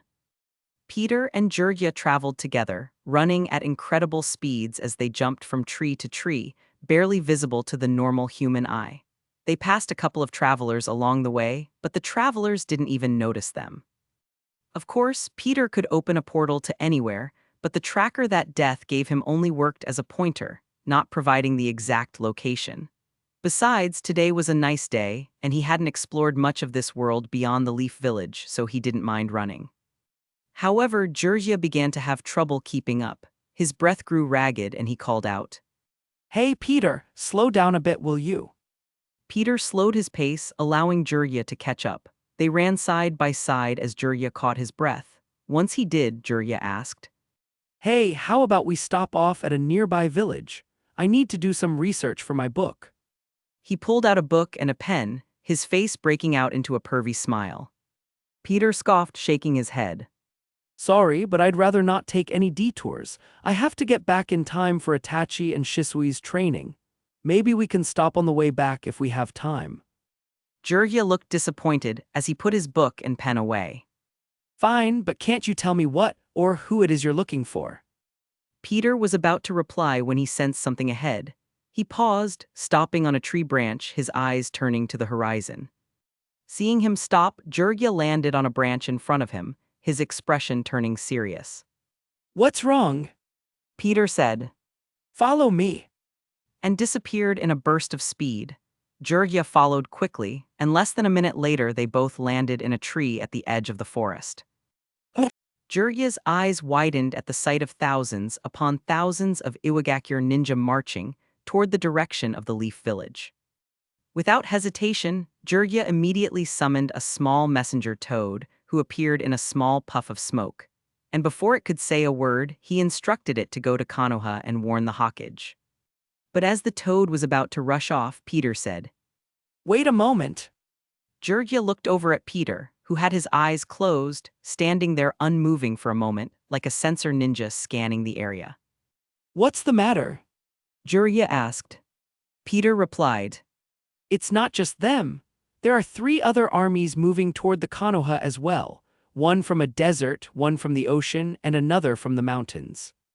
Instantly, Jurgia realized who these armies belonged to: Sunagakure, Kirigakure, and Kumagakure. He raised a brow and asked. You can sense that. They must be thousands of miles away. Peter nodded. They seem to all be moving at a similar pace. Each army should arrive at your village by tomorrow morning, give or take a couple of hours. Eyes widening, Jurgia realized the gravity of Peter's words. If these armies would arrive at the same time, that meant they were coordinating their attack. They were working together. How did they manage to band together so quickly? He wondered aloud. This wasn't the first time multiple villages had formed an alliance against Konoha. Such alliances had occurred many times over the years, but never with such speed. Typically, trust among ninja is hard-won, and forging these agreements requires significant time and effort. Yet, just one day after Konoha was attacked by the nine-tailed fox, the Allied forces were already marching. Something felt off. Go report everything to Minato. He instructed. The toad glanced over at Jurgia for confirmation. Jurgia nodded, and the toad disappeared in a cloud of smoke, vanishing to deliver the urgent message. Peter noticed the worried look on Jurgia's face and said, You can go back to the village and help if you want. It's not like I need you here. Jurgia frowned as he watched the ninja army march past them, headed toward Konoha, his home. But if you want to tag along still, that's fine too. Peter added, We'll be back by tomorrow morning anyway, so you have nothing to worry about. It's up to you. Jurgia's frown deepened in thought. How strong are those shadow things you gave to Minato? Peter smirked. More than strong enough. Jurgia nodded, making his decision. Then I'll stay with you, but I'd appreciate it if we could make this as quick as possible. Peter nodded. Then you better keep up. He disappeared in a burst of speed, heading toward his destination and leaving the army of stone ninja behind. Jurgia glanced back at the army headed towards his home, hesitating for a moment before following Peter, his mind made up. He would trust in Minato and the shadows and see this through with Peter. Konoha. Seconds after Peter and Jurgia left, Minato stood alone with Abido, who had just woken up in his cell. The silence between them was thick with tension. Minato's heart ached with a mix of anger and sadness as he stared at his former student, now a traitor. Why Abido? Minato began, his voice filled with a mix of confusion and pain. Why would you betray the village? Why would you target my son and my wife? Where have you been all this time? Abido's gaze was cold and distant, his eyes refusing to meet Minato's. You wouldn't understand. He muttered. Try me. Minato pressed. I deserve to know why you did this. Why you turned your back on everything we believed in. Abido's jaw tightened, his silence speaking volumes. Minato's frustration grew. Answer me, Abido, why did you do this? Abido's eyes flashed with anger. You let her die. Minato blinked, taken aback by the accusation. What do you mean? Who are you talking about? Abido's fury erupted. You really don't know? Have you already forgotten her? I guess she doesn't matter, right? Only your prize student Kakashi the murderer matters. Everyone else is just trash that you can throw away. Minato's eyes widened as realization struck him. Rin! Abido shouted, his voice echoing in the cell. The one you failed to protect. The one you let die. You think you're such a great Hokage, such a perfect sensei, but you couldn't even keep her safe. She needed you and you weren't even there. Minato's heart pounded as memories of Rin flooded back. Abido, Rin's death was a tragedy. We didn't know what the enemy had planned. Kakashi did everything he could to save her. Save her! Abido spat, his voice dripping with venom. Kakashi killed her. He drove his Chidori right through her heart, and you. Minato's voice broke with emotion. I know, Abido, I know it was my failure. I should have been there to protect her, to protect all of you. But this. Abido roared. You know nothing about what she wanted. You weren't there when she needed you most. You failed her, Minato. Minato's shoulders sagged under the weight of Abido's words. I failed her and I failed you. But this isn't the way, Abido. We can still make things right. Abido's laughter was hollow and bitter. Make things right? It's too late for that, Sensei. The village you love so much will crumble to dust, and there's nothing you can do to stop it. Before Minato could respond, suddenly, a toad appeared before him in a puff of smoke. Minato, urgent news! All 4 major villages are marching toward Konoha. Lord Jurgia believes they've allied together. Hearing the information, Abido couldn't help but laugh. On one hand, he wanted to use this opportunity to get to know Peter better, as the village knew almost nothing about him or where he came from. On the other hand, he couldn't sit back while his home was at risk. But if you want to tag along still, that's fine too, Peter added. We'll be back by tomorrow morning anyway, so you have nothing to worry about. It's up to you. Jurgia's frown deepened in thought. How strong are those shadow things you gave to Minato? Peter smirked, more than strong enough. Jurgia nodded, making his decision. Then I'll stay with you, but I'd appreciate it if we could make this as quick as possible. Peter nodded. Then you better keep up. He disappeared in a burst of speed, heading toward his destination and leaving the army of stone ninja behind. Jurgia glanced back at the army headed towards his home, hesitating for a moment before following Peter, his mind made up. He would trust in Minato and the shadows and see this through with Peter. Konoha. Seconds after Peter and Jurgia left, Minato stood alone with Abido, who had just woken up in his cell. The silence between them was thick with tension. Minato's heart ached with a mix of anger and sadness as he stared at his former student, now a traitor. Why, Abido? Minato began, his voice filled with a mix of confusion and pain. Why would you betray the village? Why would you target my son and my wife? Where have you been all this time? Abido's gaze was cold and distant, his eyes refusing to meet Minato's. You wouldn't understand, he muttered. Try me, Minato pressed. I deserve to know why you did this, why you turned your back on everything we believed in. Abido's jaw tightened, his silence speaking volumes. Minato's frustration grew. Answer me, Abido, why did you do this? Abido's eyes flashed with anger. You let her die. Minato blinked, taken aback by the accusation. What do you mean? Who are you talking about? Abido's fury erupted. You really don't know? Have you already forgotten her? I guess she doesn't matter, right?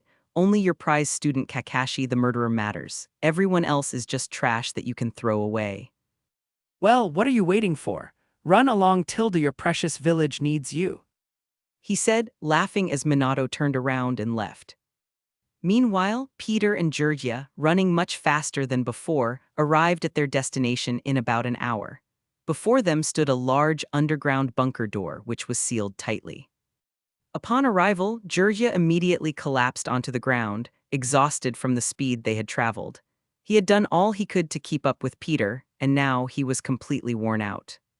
Meanwhile, Peter stood there perfectly fine, not a drop of sweat on his body, and not the least bit winded. Seeing Peter in such a state, Georgia looked up at him through ragged breaths. What? Georgia was by no means out of shape. He was a cage-level ninja, his body in peak physical condition. Yet, he could barely keep up with Peter, and he had the impression that Peter was holding back as well. Peter shrugged. What? How am I a monster? You just need to stop lazing around and work on your cardio. Georgia scoffed as he stood up, his eyes landing on the bunker door in front of them. He hadn't noticed until now due to his exhaustion. Instantly, he got a bad feeling. You're not going after Orochimaru, are you? After all, his former teammate loved hidden bunker bases like this, so it was very likely that this was one of them. Of course, Danzo favored them as well, but he was dead now. Peter simply shrugged. I'm not sure. Why don't we go and find out? Walking up to the door, Peter held out his hand and flicked it with his pointer finger.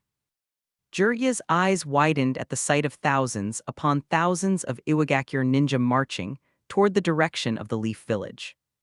Without hesitation, Jirya immediately summoned a small messenger toad who appeared in a small puff of smoke, and before it could say a word, he instructed it to go to Konoha and warn the Hokage. But as the toad was about to rush off, Peter said, "Wait a moment." Jirya looked over at Peter, who had his eyes closed, standing there unmoving for a moment like a sensor ninja scanning the area. "What's the matter?" Jirya asked. Peter replied, "It's not just them. There are 3 other armies moving toward the Konoha as well, one from a desert, one from the ocean, and another from the mountains."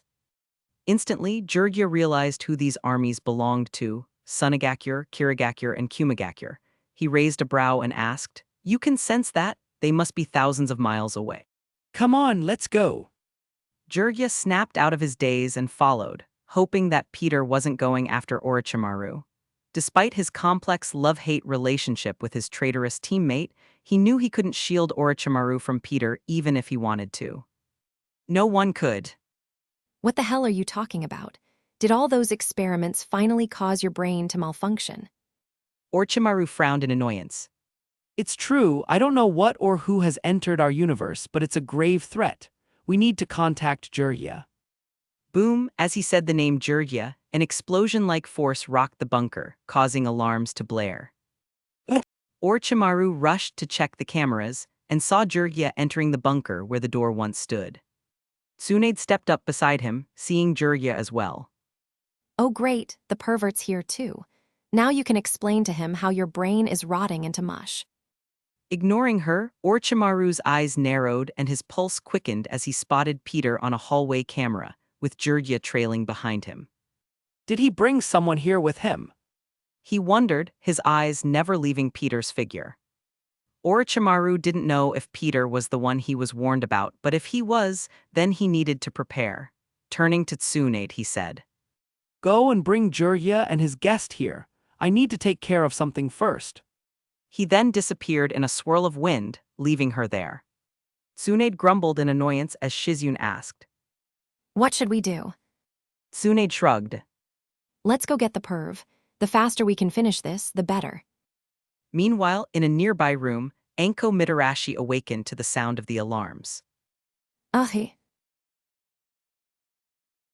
Chapter 672, C694 Misunderstanding.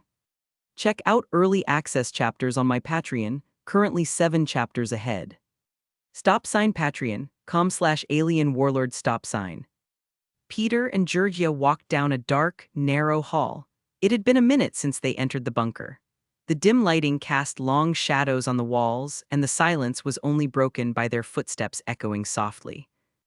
As they walked deeper into the base, Jurgia began to notice more and more similarities to the other bunkers his former teammate had used. Trailing behind Peter, Jurgia couldn't help but chat nervously. So, what happens if Orochimaru is the person you're looking for? Then it's very likely that he'll die today. Peter replied. Jurgia didn't know what to think about that. As they ventured deeper into the bunker, Jurgia's mind raced. He felt conflicted, memories of his past with Orochimaru resurfacing. He remembered the good times, their days in the academy, training together as genin, and their missions as part of Team Hiruzen. But he also remembered the bad. Orochimaru's betrayal, his attempt to kill their sensei, the third Hokage, and the horrific human experiments he conducted on Konoha citizens. But despite everything, Jurgia couldn't forget the young Orochimaru he had once called a friend. The genius boy who pushed him to be better, the teammate who had his back during their missions, and the person he had shared so many experiences with. With these thoughts weighing heavily on his mind, Jurgia started trying to convince Peter not to kill Orochimaru. You know, Peter, He began, his voice almost pleading. Orochimaru may have done terrible things, but there was a time when he was good.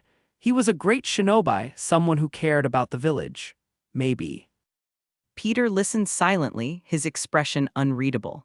He knew there was a high likelihood he would have to kill Orochimaru, no matter what Jurgia said.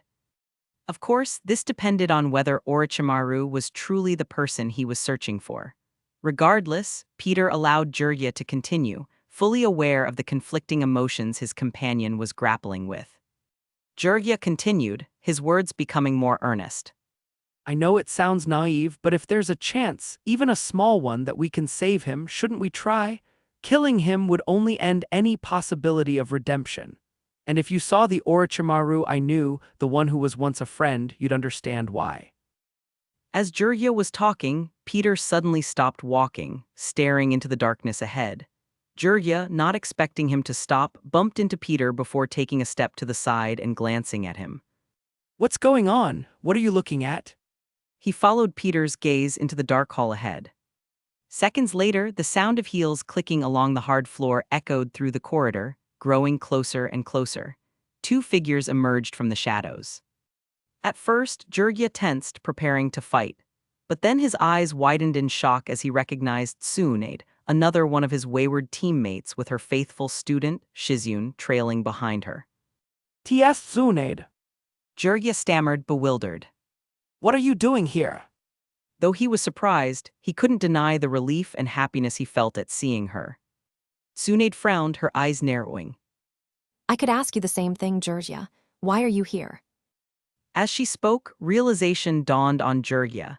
His eyes widened as it hit him Tsunade was the person Peter was looking for.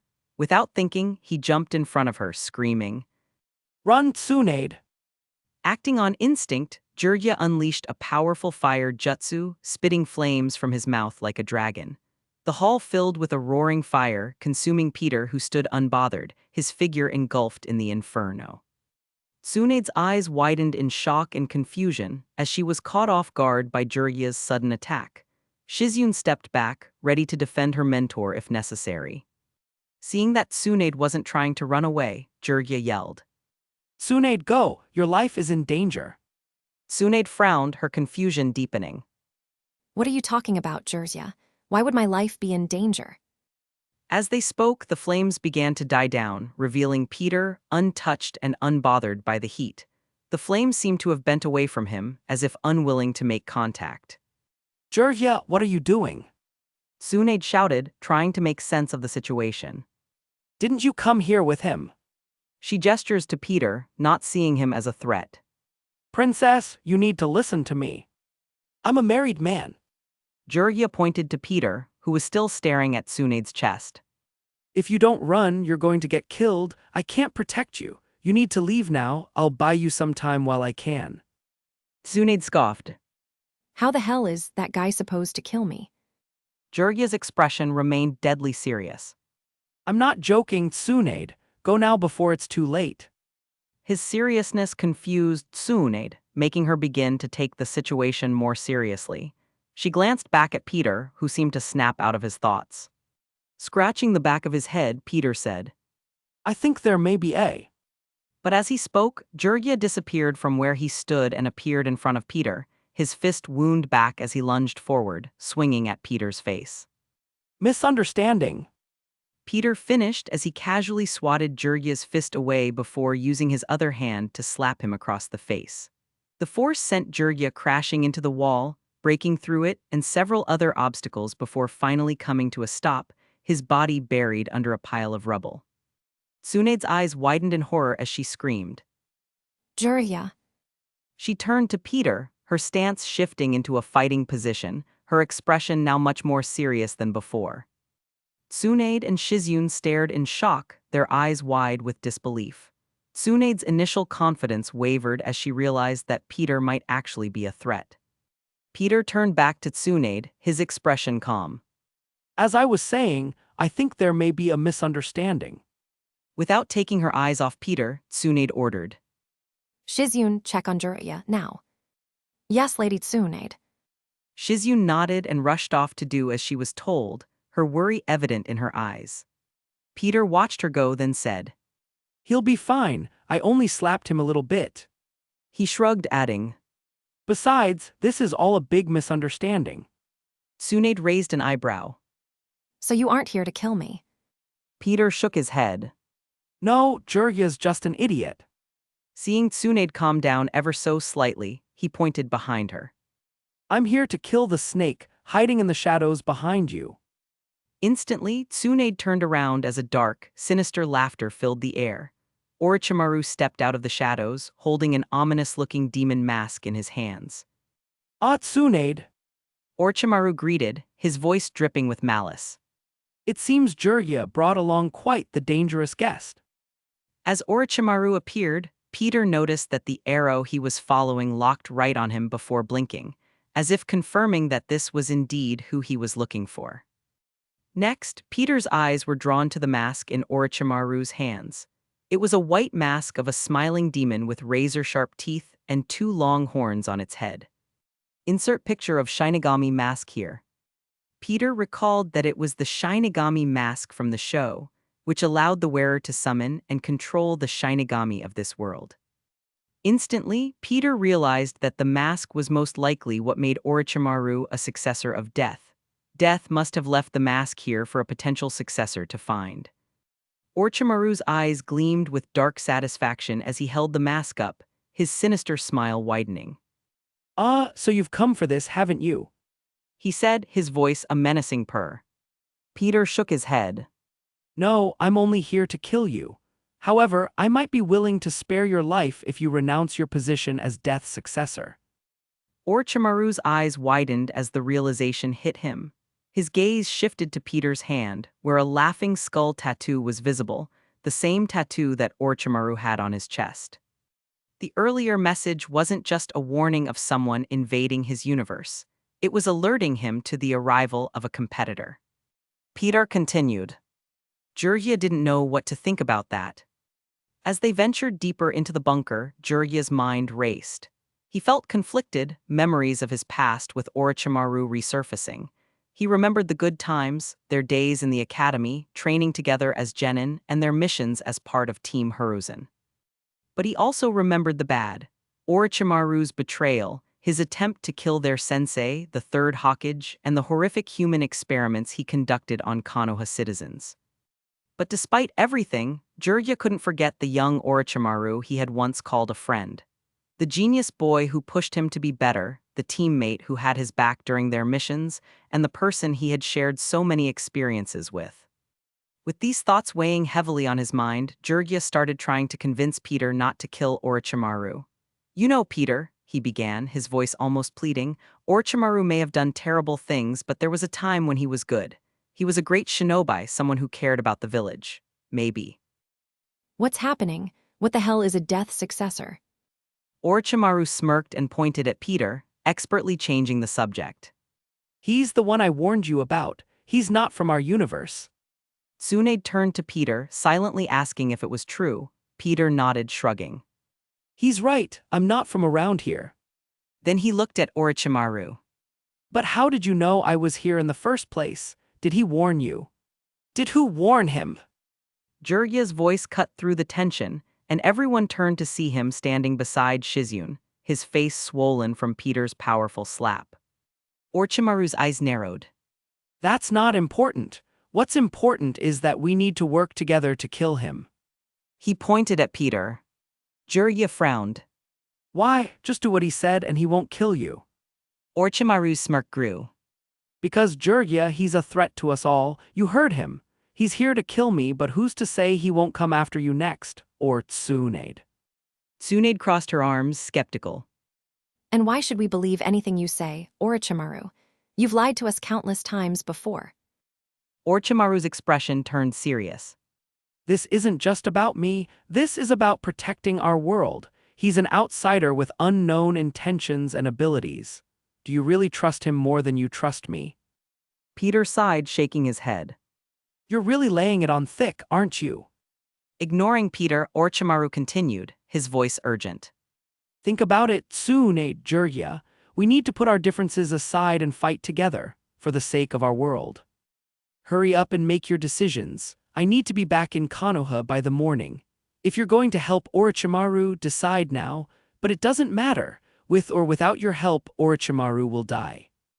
The confidence and calm demeanor of Peter seemed to piss off Tsunade. She felt like she was being looked down on. Originally, she hadn't planned on helping Orochimaru, as she didn't expect to be fighting anyone when she came here. But now, she felt the itch to pound Peter's face into the ground. Stepping up beside Orochimaru, Tsunade said, I'll help, but you have to pay my debts as you promised. Seeing this, Jurya freaked out. Tsunade, take it back. Get away from Orochimaru. You don't understand how strong Peter is. Humph! Tsunade looked away, her arms crossed under her breasts, unmoving. Orochimaru smiled, chuckling darkly as he turned to Jurya. I don't think she's going to change her mind, but if you want to protect your precious princess, then stand with us. It's been so long since the legendary Sannin fought together, hasn't it? With an extreme amount of reluctance, Jurya stepped up beside Tsunade, only joining to protect her. I don't like this. He muttered, his eyes fixed on Peter. But if it means keeping Tsunade safe, I'll do it. Peter watched the trio unfazed. All right then. He said, his tone calm but resolute as his gaze locked onto Orochimaru. Just to be clear, you're refusing my kind offer, right? Orochimaru started to speak. Yes.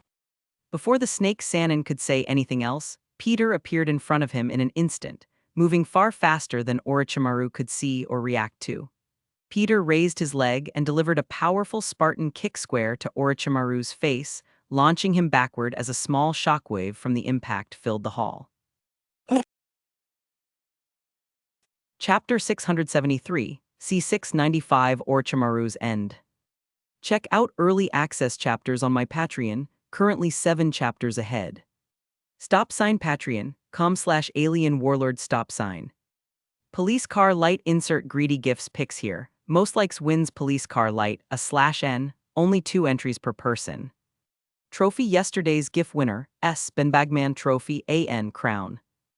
Peter's kick sent Orochimaru flying down the hall, the sheer speed and force of the blow leaving Jurya and Tsunade in stunned silence. They watched in shock as Peter casually turned to them, waving his hands in front of their faces. Hello. Peter taunted, a mocking smile on his face. Is anyone in there? Snapping out of their shock, both Jurya and Tsunade immediately jumped back, putting some distance between themselves and Peter. But before they could even catch their breath, Peter appeared behind them, his movements a blur. Going somewhere. He sneered, slamming both palms into their backs with a resounding impact.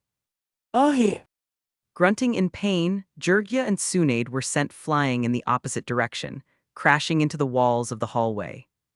Before they could recover, suddenly, Orochimaru reappeared behind Peter, his jaw unhinging like a snake as he bared his fangs, attempting to bite Peter's exposed neck. But just as he was centimeters away, Peter turned and grabbed him by the neck with lightning speed. Were you really just going to bite me? Peter muttered in disgust. Dude, that's so gross. In response, Orochimaru's snake-like tongue shot out of his mouth like a hidden dagger, aimed directly at Peter's face. Raising a brow, Peter tilted his head to the side, easily dodging the tongue attack. Here, go visit your friends. With a casual flick of his wrist, Peter tossed Orochimaru into the air and windmill kicked him down the hall. Orochimaru's body hurtled towards Jirya and Tsunade, who were rushing back, only to be hit by Orochimaru's incoming body, sending all three of them sprawling. Peter's taunting smirk never left his face as he approached the trio. Come on, is this really the best the legendary Sannin can do? Tsunade, enraged by Peter's taunts, charged at him with a feral scream, her fist cocked back and glowing with chakra. But just as she was about to land her punch, Peter sidestepped effortlessly, grabbing her arm and flipping her over his shoulder, slamming her into the ground with a bone-jarring thud. Too slow. He mocked, watching as she struggled to get up. You're the weakest of the group, aren't you? What a pity. Jirya, focusing on protecting Tsunade, exclaimed, Gamgyuden. spewing a stream of toad oil toward Peter. The sticky substance aimed to slow him down, giving them a moment to regroup. Peter dodged the stream with a casual leap, landing gracefully behind Jirya. Nice try. He said, delivering a swift kick to Jirya's back, sending him crashing into the ground beside Tsunade, stuck in his own toad oil. As Jirya and Tsunade tried to regain their footing, Orochimaru, ever the opportunist, attempted to escape by melding into the shadows. But Peter was faster. In an instant, he was beside Orochimaru, yanking him out of the darkness by his hair. Where do you think you're going? Peter asked, his grip tightening painfully. Orochimaru hissed, his eyes burning with hatred. You insolent wretch. Peter just chuckled, throwing Orochimaru back towards Jirya and Tsunade. You're not getting away that easily. Realizing they were outmatched, the three Sannin shared a brief, wordless look. They knew they had to resort to their strongest summons. With a nod, they bit their thumbs, drawing blood, and slammed their hands onto the ground. Kuchio's no jutsu. They shouted in unison. In a massive cloud of smoke, the three legendary summons emerged, obliterating the bunker base in an instant. From outside, it looked like an explosion as the colossal creatures ripped through the ground and surrounded Peter, who stood calmly with his hands in his pockets. Manda, the colossal serpent, loomed menacingly. Katsuyu, the giant slug, towered protectively over the battlefield. Gamabunta, the gigantic toad, landed with a thud, his pipe clamped between his teeth. On each of their heads stood one of the three Sannin. Peter watched the massive creatures materialize with mild amusement. Impressive. He said, clapping slowly. He said, delivering a swift kick to Jirya's back, sending him crashing into the ground beside Tsunade, stuck in his own toad oil. As Jirya and Tsunade tried to regain their footing, Orochimaru, ever the opportunist, attempted to escape by melding into the shadows. But Peter was faster. In an instant, he was beside Orochimaru, yanking him out of the darkness by his hair. Where do you think you're going? Peter asked, his grip tightening painfully. Orochimaru hissed, his eyes burning with hatred. You insolent wretch. Peter just chuckled, throwing Orochimaru back towards Jirya and Tsunade. You're not getting away that easily. Realizing they were outmatched, the three Sannin shared a brief, wordless look. They knew they had to resort to their strongest summons. With a nod, they bit their thumbs, drawing blood, and slammed their hands onto the ground. Kuchio's no jutsu, they shouted in unison. In a massive cloud of smoke, the three legendary summons emerged, obliterating the bunker base in an instant. From outside, it looked like an explosion as the colossal creatures ripped through the ground and surrounded Peter, who stood calmly with his hands in his pockets. Manda, the colossal serpent, loomed menacingly. Katsuyu, the giant slug, towered protectively over the battlefield. Gamabunta, the gigantic toad, landed with a thud, his pipe clamped between his teeth. On each of their heads stood one of the three Sannin. Peter watched the massive creatures materialize with mild amusement. Impressive, he said, clapping slowly, but it won't make a difference. Manda hissed, lunging at Peter with lightning speed, its jaws wide open. Peter dodged effortlessly, his movements a blur. He landed on Manda's head, driving his fist into the serpent's skull with such force that it sent shockwaves through the ground. Katsuyu, in an attempt to protect Tsunade, unleashed a torrent of acidic slime towards Peter. He merely waved his hand, creating a barrier that deflected the attack. The acid splattered harmlessly to the sides, sizzling against the floor. Gamabunta, brandishing his giant blade, swung at Peter with all his might. Peter jumped, landing on the blade and running up it with incredible speed. He reached Gamabunta's face, delivering a powerful kick that sent the giant toad reeling. Tsunade, seizing the moment, rushed at Peter, her fists glowing with chakra. She aimed a powerful punch at his chest, but Peter caught her fist midair, stopping her attack dead in its tracks. "Nice try," he said, tossing her aside. Jirya, determined to protect Tsunade, launched himself at Peter with a Rasengan in hand. But Peter sidestepped, grabbing Jirya's wrist and redirecting the Rasengan into the ground, creating a massive crater. Peter's taunting smile never wavered. Is this really all you've got? Orochimaru, now desperate, attempted to summon more serpents to bind Peter. But Peter moved too quickly, slicing through the summoned snakes with ease. Pathetic. He sneered. As the battle raged on, Orochimaru, desperate, raised the demon mask to his face, ready to finally put it on. He had hoped he wouldn't have to use it, but it appeared like there was no other choice. I'll need to switch to a new body after this. Though before he could don the mask, Peter appeared in front of him and snatched it out of his hands. You know, Peter said, holding the mask up and examining it. you probably should have put this on earlier. I mean, I would have to be beyond brain dead to let you use this to power up or summon some devil, or whatever this thing does. Orochimaru's eyes widened in shock and frustration as he lunged to reclaim the mask, shouting. That doesn't belong to you. However, Peter effortlessly backhanded him aside, launching him backward. Now I think I'll keep it. With a smirk, Peter stored the mask away in his storage necklace for later examination. Realizing they were outmatched even with their summons and now deprived of Orochimaru's trump card, the Sannin regrouped, panting and bruised. Peter stood before them, completely unharmed, his expression a blend of boredom and annoyance. This is getting tiresome. Peter said. You've had your fun, now it's time to end this. The Sannin prepared for one last stand, determined to fight until the end, but deep down they knew they were no match for Peter. The gap in power was simply too great. Peter sighed, his patience wearing thin. Any last words? Tsunade, her pride wounded, glared at Peter. Don't underestimate us. She spat, her resolve unwavering. Jirya, bruised and battered, stood protectively in front of Tsunade. We won't go down without a fight. He declared, his voice steady despite the pain. Orochimaru, still seething with rage, hissed. When this is over, I'll make you my newest lab rat. You'll beg for death by the time I'm done with you. Not the best final words, but whatever, I'll take it. Peter simply shook his head and vanished, reappearing behind Orochimaru in an instant, catching everyone off guard. In one swift motion, he bisected Orochimaru with his bare hand, the snake Sannin's body collapsing to the ground in two pieces.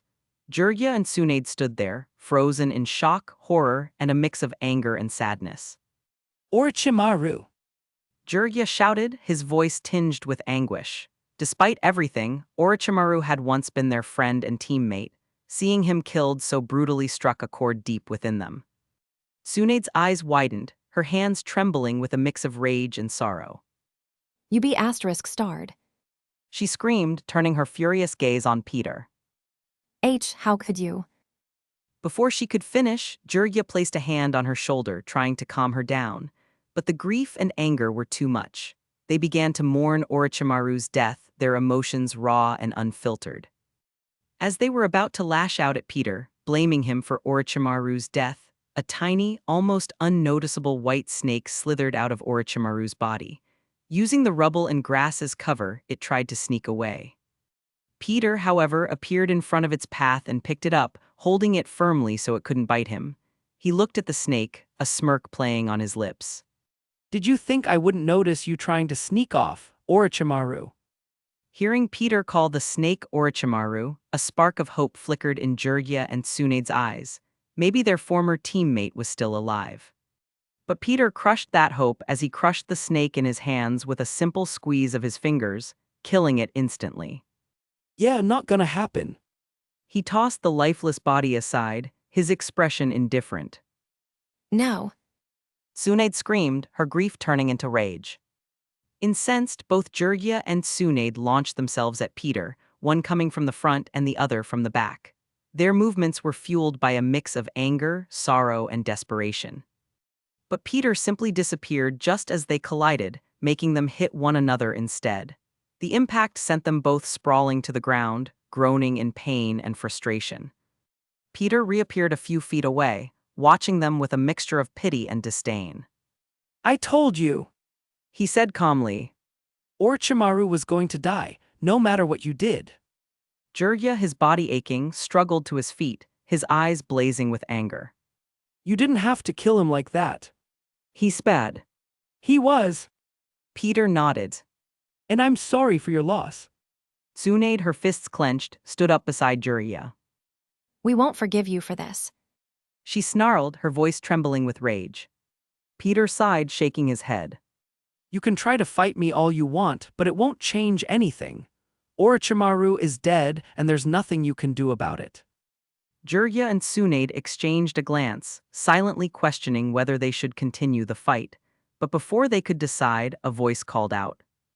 Lady Tsunade, are you all right? Shizune came rushing over, having just freed herself from the rubble, her face etched with frenzied worry. She immediately began examining her sensei, her palm glowing as she healed Tsunade's wounds. Letting out a sigh, Peter raised both of his hands. Okay. He said, his voice firm. This fight is over. Let's call it here before someone gets hurt. Jurgia and Tsunade hesitated, unsure of what to do. They knew they couldn't defeat Peter, but they felt like they couldn't just stand by and do nothing. Seeing their reluctance, Peter sighed. Look, I didn't come here to fight you too. My target was Orochimaru, and now that he's dead, there's no reason for us to keep fighting.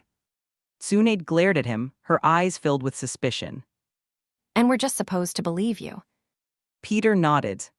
Yes, I have no quarrel with either of you, so let's end this here.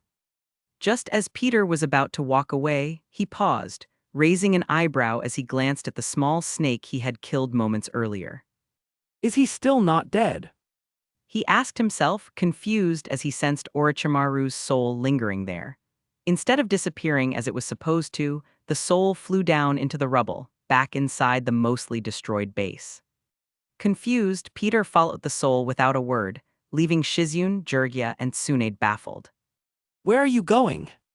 Jurgia called after him, but Peter didn't respond, his focus solely on tracking the soul. Navigating through the underground base, Peter followed Orochimaru's soul, which swiftly found its target, the teenage Anko Mitarashi, who bore a seal on her neck. Anko had packed her bag and was running for the exit on the other side of the base.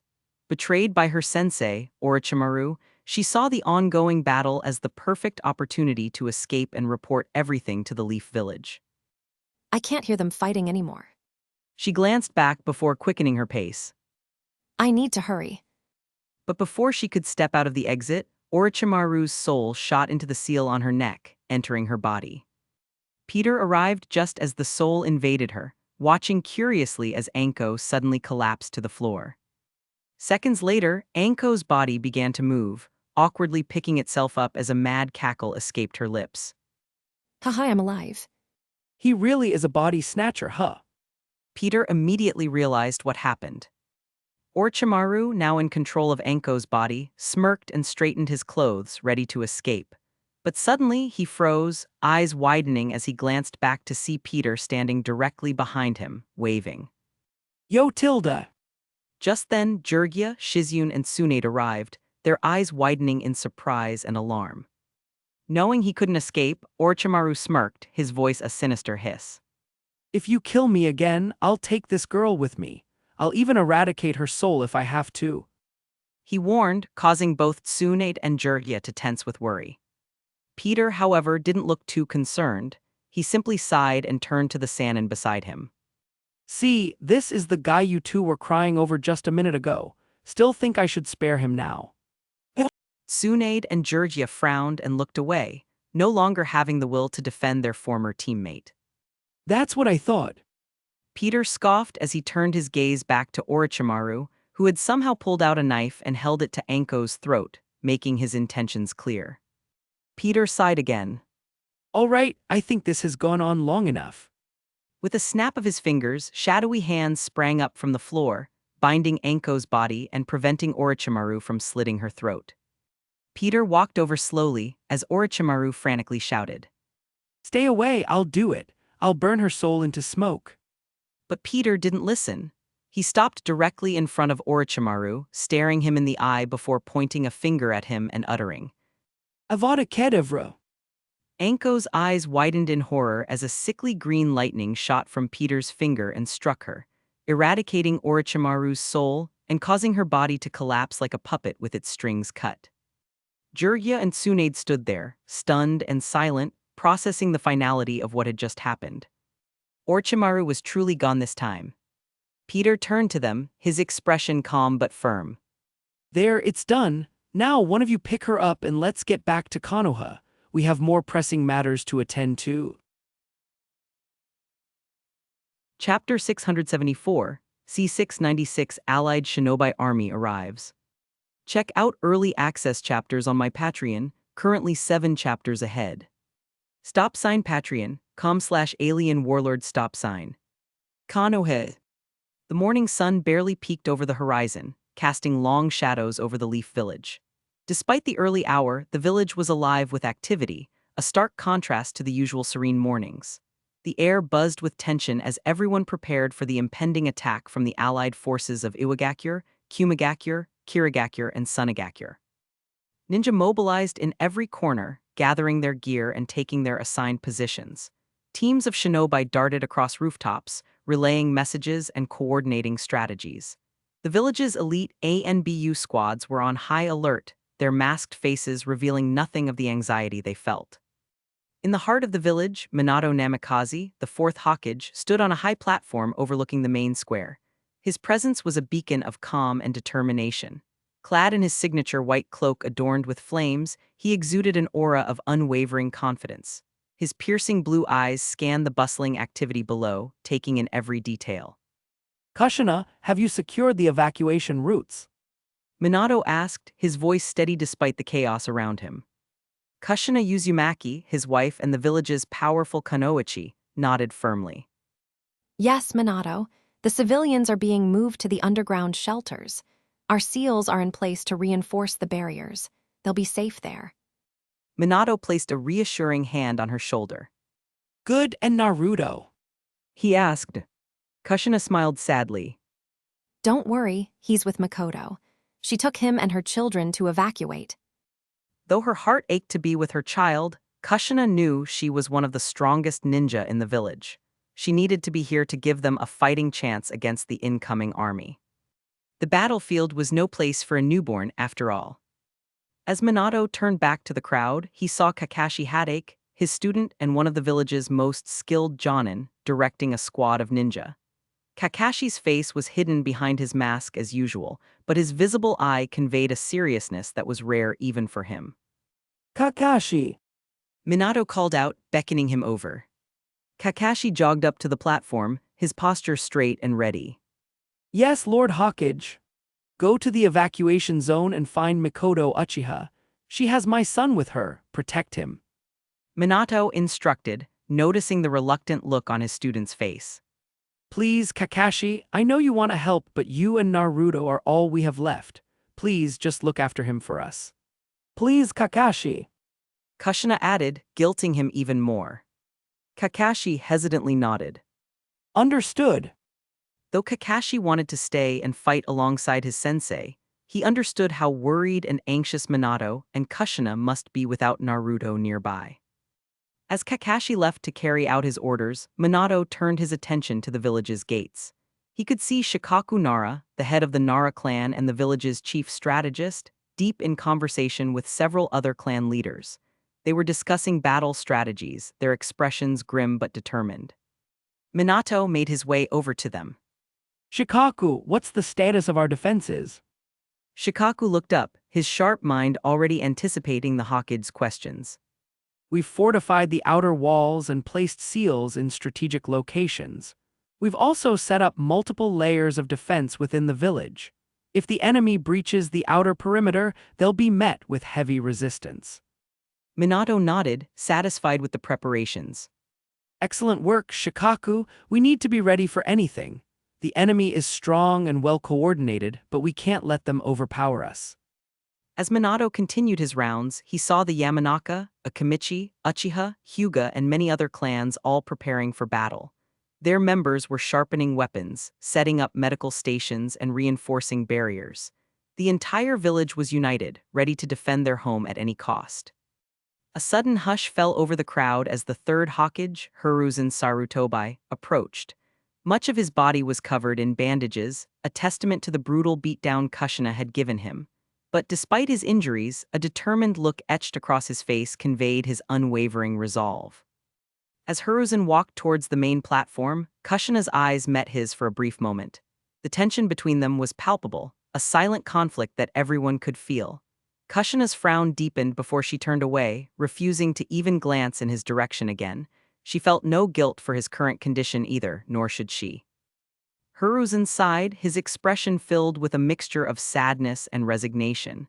He tore his gaze from Kushina and directed his attention to Minato. With a bow of his head, he addressed the fourth Hokage. Lord Hokage, I report for duty. Gasps of surprise rippled through the crowd. None of them had ever seen the third Hokage bow his head before. The gesture carried weight, signaling the severity of the situation. Minato frowned, concern evident in his eyes. Hiruzen, you should return to the hospital. You won't be any help in your current condition. You need to rest and heal first. But Hiruzen remained steadfast, keeping his head bowed. I am here to assist in the defense of our village. This is my home, and I will not stand idly by while it is threatened. Please, Lord Hokage, accept my help. Minato's frown deepened as he looked at the elder Hokage, feeling his determination. He knew that Hiruzen wouldn't take no for an answer. He conceded. But you will take a position in the rear lines. Your guidance and experience will be invaluable there. Hiruzen lifted his head, a blend of gratitude and determination in his eyes. Thank you, Minato, he said with a smile, glancing over at Kushina, who still wouldn't meet his gaze. The third Hokage's presence, despite his injuries, seemed to bolster the morale of those around him. The villagers and ninja alike felt a renewed sense of unity and strength. The sight of their former leader, battered but unbroken, was a powerful reminder of the will of fire that burned within each of them. Minato turned back to the gathered ninja, his voice ringing out with authority. Our village stands united. We will defend our home, our families, and our future. Prepare yourselves. This battle will not be easy, but we will stand strong together. A collective cheer rose from the crowd, their voices filled with determination and resolve. The Leaf Village was ready. Soon enough, the army of Konoha took their positions at the village's outer wall, a formidable barrier that stood as the first line of defense against the approaching allied forces. Shinobi of all ranks, from genin to jonin, lined the wall, their eyes scanning the horizon for any sign of the enemy. The tension was palpable, a mix of fear and determination settling over the defenders. Minato stood at the forefront, his gaze steady and unyielding. Beside him were Kushina, Fugaku, the many clan leaders, and other high-level ninja, their faces reflecting a blend of readiness and anticipation. Hiruzen had taken his position as well, directing the rear lines with Shikaku. As they waited, a common thought ran through everyone's mind. Where was Peter? The mysterious and powerful ally had proven his strength and was said to be on his way. His presence would undoubtedly turn the tide of the battle in their favor, that is, if he actually shows up. Fugaku glanced at Minato, his expression one of concern. Do you think he'll make it back in time? Minato nodded, though there was a hint of worry in his eyes. I believe he will. We have to trust that he knows the urgency of the situation. Kushina, her gaze trailing off into the distance, added. He'll be here. We just need to hold our ground until then. The defenders of Konoha maintained their vigilance, their eyes fixed on the horizon. The first rays of dawn began to break, casting a golden hue over the landscape. The calm before the storm was almost surreal, a fleeting moment of peace before the impending clash of forces. As the minutes ticked by, the tension grew. The sound of marching footsteps began to echo in the distance, a rhythmic thud that signaled the approach of the allied army. The defenders tensed, their grips tightening on their weapons. Minato raised a hand, signaling his troops to ready themselves. Hold your positions, stay strong. Less than a minute later, the allied forces of Iwagakure, Kumagakure, Kirigakure, and Sunagakure appeared on the horizon, a vast sea of shinobi marching in unison, their banners fluttering in the wind. Fugaku, his Sharingan eyes activated, scanned the approaching army. For an allied army, each village sure brought a lot of ninja. They must really want to get rid of us. The Konoha shinobi braced themselves, their resolve unwavering. They were prepared to defend their village, no matter the cost. The allied armies arrived in a formidable display of power. The Kazekage, Rasa, stood at the forefront of his Sunagakure troops, his red hair and piercing eyes reflecting the harsh desert sun. Insert picture of Rasa here. The Mizukage, Genjutsu Hazuki, with a stern expression, led the Kirigakure forces, their blue and gray uniforms blending seamlessly with the mist they often fought within. Insert picture of Genjutsu Hazuki here. The Reikage, a towering figure of strength and resolve, commanded the Kumagakure army, their presence as imposing as a thunderstorm. Standing beside the Reikage was his younger brother, Killer B, often referred to simply as B. Insert picture of A and B here. Lastly, the Tsuchikage, Anoki, floated above his Iwagakure soldiers, his eyes sharp and calculating. Insert picture of Anoki here. The four cages gathered at the front of their respective armies, staring up at Minato and the injured Hiruzen who stood at the top of the village's wall. The air was thick with tension as the leaders of the allied forces assessed the situation. They had come here with a singular purpose, to finish off the Leaf Village, weakened by the recent Ninetales attack. Rasa, the Kazekage, was the first to speak, his voice carrying across the battlefield. Minato Namikaze, 4th Hokage. It seems Konoha has seen better days. Minato's expression remained stoic as he replied. Kazekage, Mizukage, Reikage, Tsuchikage, what brings you here today? I think you know why we're here. The Mizukage stepped forward, his gaze icy. We heard what happened with the 9 tails, so we came to bring aid to our tree-hugging friends of the Leaf Village. He said, his tone razor sharp. The Reikage, A, crossed his massive arms over his chest, a smirk tugging at the corners of his mouth. Seeing the state of the 3rd Hokage, I'd say we made the right decision. He looked directly at Hiruzen, who stood beside Minato despite being told to stay back. Feeling tired up there, old man? Hiruzen, despite his injuries, straightened his posture and met the Reikage's gaze with unwavering determination. Do not underestimate the strength of our village. We will defend our home with everything we have. Anoki floated a little higher, his expression one of amused contempt. Your bravado is commendable but foolish. You're outnumbered and weakened. This will be over quickly. Minato's eyes flickered with a hint of concern, but his voice remained firm. We are prepared to defend our village, no matter the odds. You may have come here thinking you would find us broken, but you will find us stronger than ever. The allied cages exchanged glances, their confidence unshaken. They had expected to find a weakened and vulnerable Konoha, and the sight of the injured Hiruzen confirmed their beliefs. They were ready to launch their assault and crush the Leaf Village once and for all. As both sides stared each other down, a sudden slurping noise drew everyone's attention.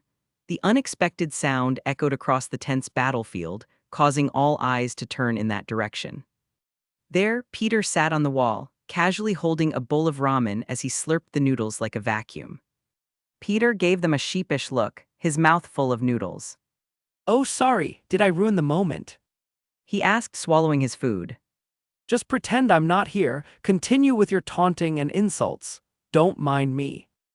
The allied cages stared in disbelief as Peter went back to eating his ramen, the slurping sounds continuing unabated. Chapter 675, C697 Stomping Cages. Check out early access chapters on my Patreon, currently 7 chapters ahead. Patreon.com/alien warlord stop sign. Police car light insert arrogance gifts pics here. Most likes wins police car light, /N, only 2 entries per person. Trophy yesterday's GIF winner, Benbagman Trophy AN crown. Don't mind me. The allied cages stared in disbelief as Peter went back to eating his ramen, the slurping sounds continuing unabated. Beside him stood Tsunade, Jurgia, and Shizyun, who was holding a sleeping Anko, ZZZ. Is that Lord Orochimaru's student? Whispers filled the Konoha side, noticing the student of the traitor who fled their village. Tsunade crossed her arms and glanced around the village, her expression one of irritation. Why did I have to come back here? I never wanted to return. She grumbled, clearly unhappy as she gestured to Peter. Besides, can he deal with all this? Jurgia sighed, placing a reassuring hand on her shoulder. We needed your help, Tsunade. Besides, it's not all bad being back, right? Tsunade shot him a withering look. Speak for yourself, Perv. I left for a reason. Shizyun, holding Anko gently, looked around at the familiar surroundings, a mixture of nostalgia and concern in her eyes. We're here now, Lady Tsunade. We have to do what we can to protect the village. Peter, still munching on his ramen, glanced down at the gathered armies. Well, this should be interesting. The allied cages, momentarily taken aback by the sudden appearance of Peter and his companions, quickly refocused. The Kazekage Rasa narrowed his eyes. Who is this fool? The Rakage A clenched his fists, his temper flaring. Enough of this nonsense. We came here to crush Konoha, not to watch some idiot eat ramen. Peter raised an eyebrow, his eyes glinting with amusement. Idiot, huh? That's not very nice. He paused mid-bite, pointing his chopsticks at A. Everyone watched in surprise as white energy gathered at the tips of the wood and shot toward him. The Rakage's eyes widened as lightning covered his body, enhancing his speed, but unfortunately it wasn't enough. He grunted as the energy struck his forehead, sending him flying back into the army behind him, knocking down many of his own soldiers. The Rakage's eyes widened as lightning covered his body, enhancing his speed, but unfortunately it wasn't enough. Ugh! He grunted as the energy struck his forehead, sending him flying back into the army behind him, knocking down many of his own soldiers. B exclaimed as he rushed over to his brother. The allied army and their leaders turned, beginning to take Peter's presence much more seriously. Slurp. Hem. Glancing down, he noticed that despite his earlier instructions to ignore him, all eyes remained warily fixed on him. The tension in the air was palpable. Sighing, Peter decided to just get involved. He stood up, brushing off his clothes. All right, seems like I'm the center of attention now. With a casual hop, he jumped down from the wall, landing gracefully in front of the allied armies. His sudden movement caused the assembled forces to tense, their hands gripping weapons and their eyes watching for a possible attack. But Peter simply stood there, calm and unthreatening. The silence stretched for a moment, heavy with anticipation. Then, breaking the tension, B and a slightly injured A leapt out from the crowd, their combined assault aimed directly at Peter. Peter's eyes narrowed as he watched them approach. B's fists were wrapped in a shroud of lightning, his speed blinding as he aimed a punch at Peter's head. At the same time, charged with his body encased in a cloak of lightning, his fist drawn back for a powerful strike. Just as B's fist was about to connect, Peter sidestepped, his movement a blur. He grabbed B's wrist, twisting it behind his back with a quick, painful motion that forced the Rakage's brother to his knees. Arg! B grunted in pain, trying to wriggle free, but Peter's grip was ironclad. A's fist came crashing down next, but Peter released B and spun around, catching A's punch with his open palm. The impact sent shockwaves through the ground, but Peter remained unshaken. Nice try. Peter said, his voice calm. He tightened his grip on A's fist before launching him into the air with a powerful kick to the gut. A's body soared into the sky, crashing into the forest with a thunderous impact. Bro! B shouted, his voice filled with concern for his brother. He tried to stand, but Peter grabbed him by the collar and effortlessly tossed him after AB's body collided with the trees, the sound of breaking wood echoing through the forest. Peter dusted off his hands, turning his attention back to the assembled armies. Now where were we? The allied forces stared in disbelief, their confidence shaken by how easily Peter had dealt with two of their strongest warriors. Minato and the other Konoha ninja watched from the wall, a mixture of awe and relief washing over them. Peter had just demonstrated the level of power that had given them hope. Oh, I remember now. Peter took a step forward, his gaze scanning the ranks of the enemy forces. You all came here thinking Konoha was weakened, that this was the perfect time to strike. But did you ever wonder who fed you that information? Who manipulated you into this? A murmur ran through the allied armies, uncertainty flickering in their eyes. Peter raised his hand, creating a portal in midair. The Raikage's eyes widened as lightning covered his body, enhancing his speed, but unfortunately it wasn't enough. Ugh! He grunted as the energy struck his forehead, sending him flying back into the army behind him, knocking down many of his own soldiers. B exclaimed as he rushed over to his brother.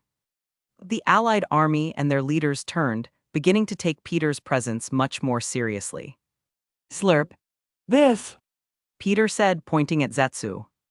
is your true enemy. He and his clones are the ones who fed you lies, manipulated you into attacking Konoha while knowing full well the village wasn't weakened whatsoever. All for his and his master's agenda. The cages exchanged concerned glances, wondering whether they had actually been played or not. A limping slightly stepped forward alongside B, his expression twisted with anger. Even if he misled us, it doesn't matter. We have the combined strength of all the major villages here. Konoha still doesn't stand a chance against us. Genjutsu Hazuki, the Mizukage, nodded in agreement, his gaze icy. Whether we were misled or not, the fact remains that Konoha is vulnerable. Anoki floated a little higher, his expression one of contempt. Our armies are here, ready and willing. We will not turn back now. Seeing the resolve in their eyes, Zetsu laughed, his voice dripping with malice. Fools, do you really think you can stand against every major village? Peter sighed, casting a spell circle to gag Zetsu, silencing his mocking laughter. The Raikage's eyes widened as lightning covered his body, enhancing his speed, but unfortunately it wasn't enough. Ugh! He grunted as the energy struck his forehead, sending him flying back into the army behind him, knocking down many of his own soldiers. B exclaimed as he rushed over to his brother. The allied army and their leaders turned, beginning to take Peter's presence much more seriously. Slurp. Here's what's going to happen. Since I don't feel like creating countless widows and orphans today, we'll settle this between ourselves. You cages are free to come at me all at once, and when you've learned your lesson, you can turn around and go home in peace. Seeing their wary gazes turn to Minato and the other ninja, Peter added. Don't worry, they won't interfere. Realizing they had no choice, the cages exchanged glances, their expressions grim. They silently made a battle plan before disappearing in a burst of speed, appearing in a circle around Peter. Peter smirked, his hands casually in his pockets. All right then, let's see what you've got. As if on cue, Rasa, the Kazekage, was the first to strike. He raised his arms, manipulating his gold dust to form massive waves that surged toward Peter. The shimmering particles moved with deadly precision, intending to engulf and crush their target. Peter moved with blinding speed, weaving through the waves of gold dust. His movements were a blur, too fast for the eye to follow. As he dodged and deflected the attacks, his expression remained calm, almost bored. Is that it? Peter taunted, his voice carrying over the battlefield. Next, Genjutsu Hazuki, the Mizukage, stepped forward, summoning a giant water bubble. The sphere grew rapidly, aiming to trap and drown Peter. The water swirled menacingly, reflecting the cold determination in Genjutsu's eyes. Peter watched the water bubble approach, his expression unchanging. Just as it was about to engulf him, he struck it with a wave of energy, causing it to burst and send the Mizukage sprawling. Pathetic. Peter muttered, shaking his head in disappointment. A and B charged together, their bodies crackling with lightning. Their combined speed was incredible, and they aimed powerful punches at Peter from either side. The air around them sizzled with electricity, the sheer force of their attacks creating shockwaves. Peter caught their fists midair, stopping their attacks dead in their tracks. He grunted as the energy struck his forehead, sending him flying back into the army behind him, knocking down many of his own soldiers. B exclaimed as he rushed over to his brother. The allied army and their leaders turned, beginning to take Peter's presence much more seriously. Slurp. You're going to have to do better than that. Peter taunted, his eyes glinting with confidence. Rasa tried again, manipulating his gold dust to form spikes that shot toward Peter. But Peter moved with such speed that he seemed to vanish, reappearing behind Rasa and delivering a crushing blow to his back. The Kazekage fell to the ground, gasping for breath. Jinjetsu attempted to summon another water attack, but Peter intercepted him, grabbing his arm and twisting it behind his back. With a swift motion, Peter sent him flying into the ground, the impact creating a small crater. A and B, determined to protect their allies, launched themselves at Peter once more. But Peter sidestepped their attacks effortlessly, delivering precise, powerful strikes that left both brothers sprawled on the ground, groaning in pain.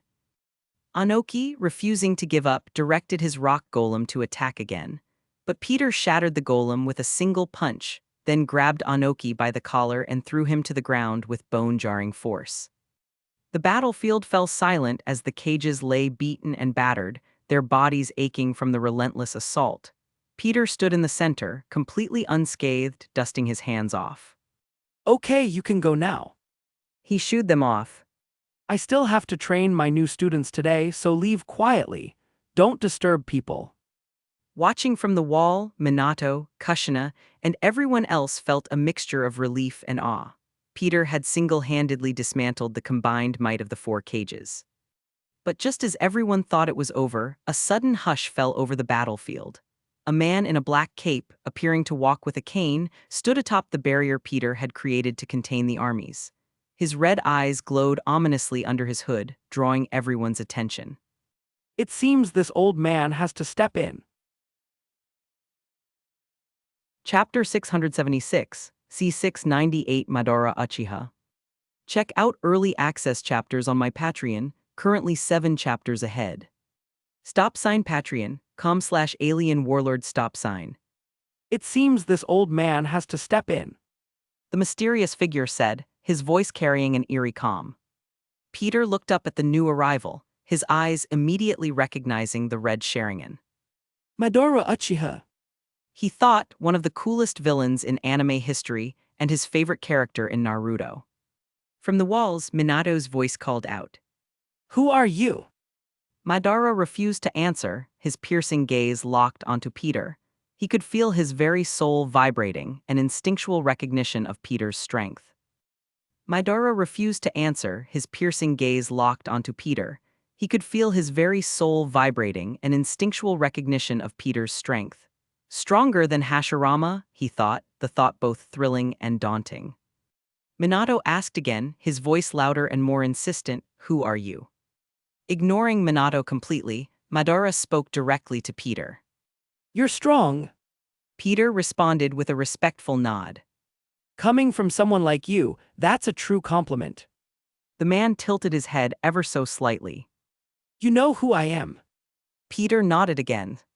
How could I not recognize the great Madara Uchiha? It's truly an honor to meet you. The name sent shockwaves through the crowd. From Konoha's defenders to the Allied army and the beaten cages, everyone was in disbelief. Madara Uchiha. They echoed, incredulous, but he died at the hands of the first Hokage. Fugaku Uchiha, standing by Minato, suddenly froze. His eyes went wide with shock as realization struck him. If someone like Danzo could use Izanagi to cheat death, then why wouldn't Madara Uchiha be able to do it? He looked across at Madara and uttered. You! Confusion spread among the ranks. Izanagi was a forbidden technique not widely known, even among the seasoned shinobi. Most of them, including Minato until recently, had no idea what it entailed. Hearing his former clansman's correct guess, Madara chuckled, letting down his hood to reveal his wrinkled face and pure white hair. Yes. He said, his voice dripping with a mixture of amusement and menace. After all, how could I let that idiot Hashirama kill me? Insert picture of Madara Uchiha here. Everyone old enough to recall Madara's appearance, like Anoki and Hiruzen, felt a shiver of fear up their spine. There was no doubt now, it truly was Madara Uchiha. The air grew heavy with tension, the realization sinking in for everyone present. The legend had returned, and the stakes had just been raised to an unimaginable level. Midoriya's red Sharingan eyes scanned the crowd, seeing the fear in the eyes of everyone around him before finally settling on Peter. Return Zetsu, He demanded, his voice carrying a cold authority. and bring me Albedo Uchiha, who is currently in your custody. Do this, and I will leave you in peace. The weight of his words settled over the gathered forces like a shroud. Although Midoriya desired to test his strength against Peter, he was in the last years of his life. He much preferred to wait until his plans came to fruition and he was resurrected at peak physical condition. Based on what he felt from Peter, he wasn't sure if he could win if they fought now. Hearing this ultimatum, many people in the Allied forces and Konoha seemed interested in agreeing, ready to hand over the prisoners to avoid further conflict. However, Minato and Kushina immediately disagreed. We will not hand over Albedo. Minato declared, his voice firm and resolute. Kushina's eyes burned with a fiery intensity. So you're the one who manipulated Albedo and turned him into a monster. You're the reason he attacked our village with the 9 tails. You corrupted him. Minato and Kushina's realization hit them like a sledgehammer. It explained everything why Albedo had targeted them, why he had attacked the village, why the once happy and goofy boy they knew had turned so dark. It was all because of Midoriya. Their anger and hatred were palpable, and in unison, the husband and wife jumped off the wall, launching themselves at Midoriya with fierce determination. Midoriya smirked, his eyes narrowing. Brave but foolish. Unraveling a scroll that unleashed a hail of seal-covered kunai, Minato moved with incredible speed. Using his flying thunder god technique, he flickered around Midoriya, using the multitude of kunai as teleportation points to try and land a blow. Meanwhile, Kushina, her hair flaring out like crimson flames, attacked with her powerful chakra chains, attempting to bind Midoriya. But Midoriya was no ordinary opponent. With a flick of his wrist, he countered each of Minato's attacks with ease. His Sharingan eyes tracked Minato's movements effortlessly, predicting and avoiding his strikes even through teleportation. Simultaneously, Midoriya dodged Kushina's chains with fluid, almost disdainful grace. She screamed in anger, her chains twisting and shooting towards her elderly opponent, but he sidestepped her attack and struck her with a powerful kick that sent her flying back. Ahi! In a swift, decisive movement, Midoriya caught one of Minato's arms as he tried to come to the rescue of his wife, twisting it painfully and sending him crashing into the ground. Minato tried to teleport away, but Midoriya was faster. Midoriya drew his blade, his eyes glinting with cold malice. You're brave, but you're no match for me. He said, raising his sword to deliver the final blow. Kushina's eyes widened in horror. Minato, no. Just as Midoriya's blade descended, a hand appeared, catching the blade between 2 fingers. It was Peter. Midoriya's eyes widened in shock. He hadn't sensed Peter's approach at all. Peter's expression was calm, almost bored. But I am, aren't I? Midoriya leapt back, putting distance between himself and Peter, his mind racing. I didn't even sense him. Peter waved his hand, creating a portal beneath Minato and Kushina, dropping them back onto the village wall. Leave this one to me. He told them, his tone leaving no room for argument.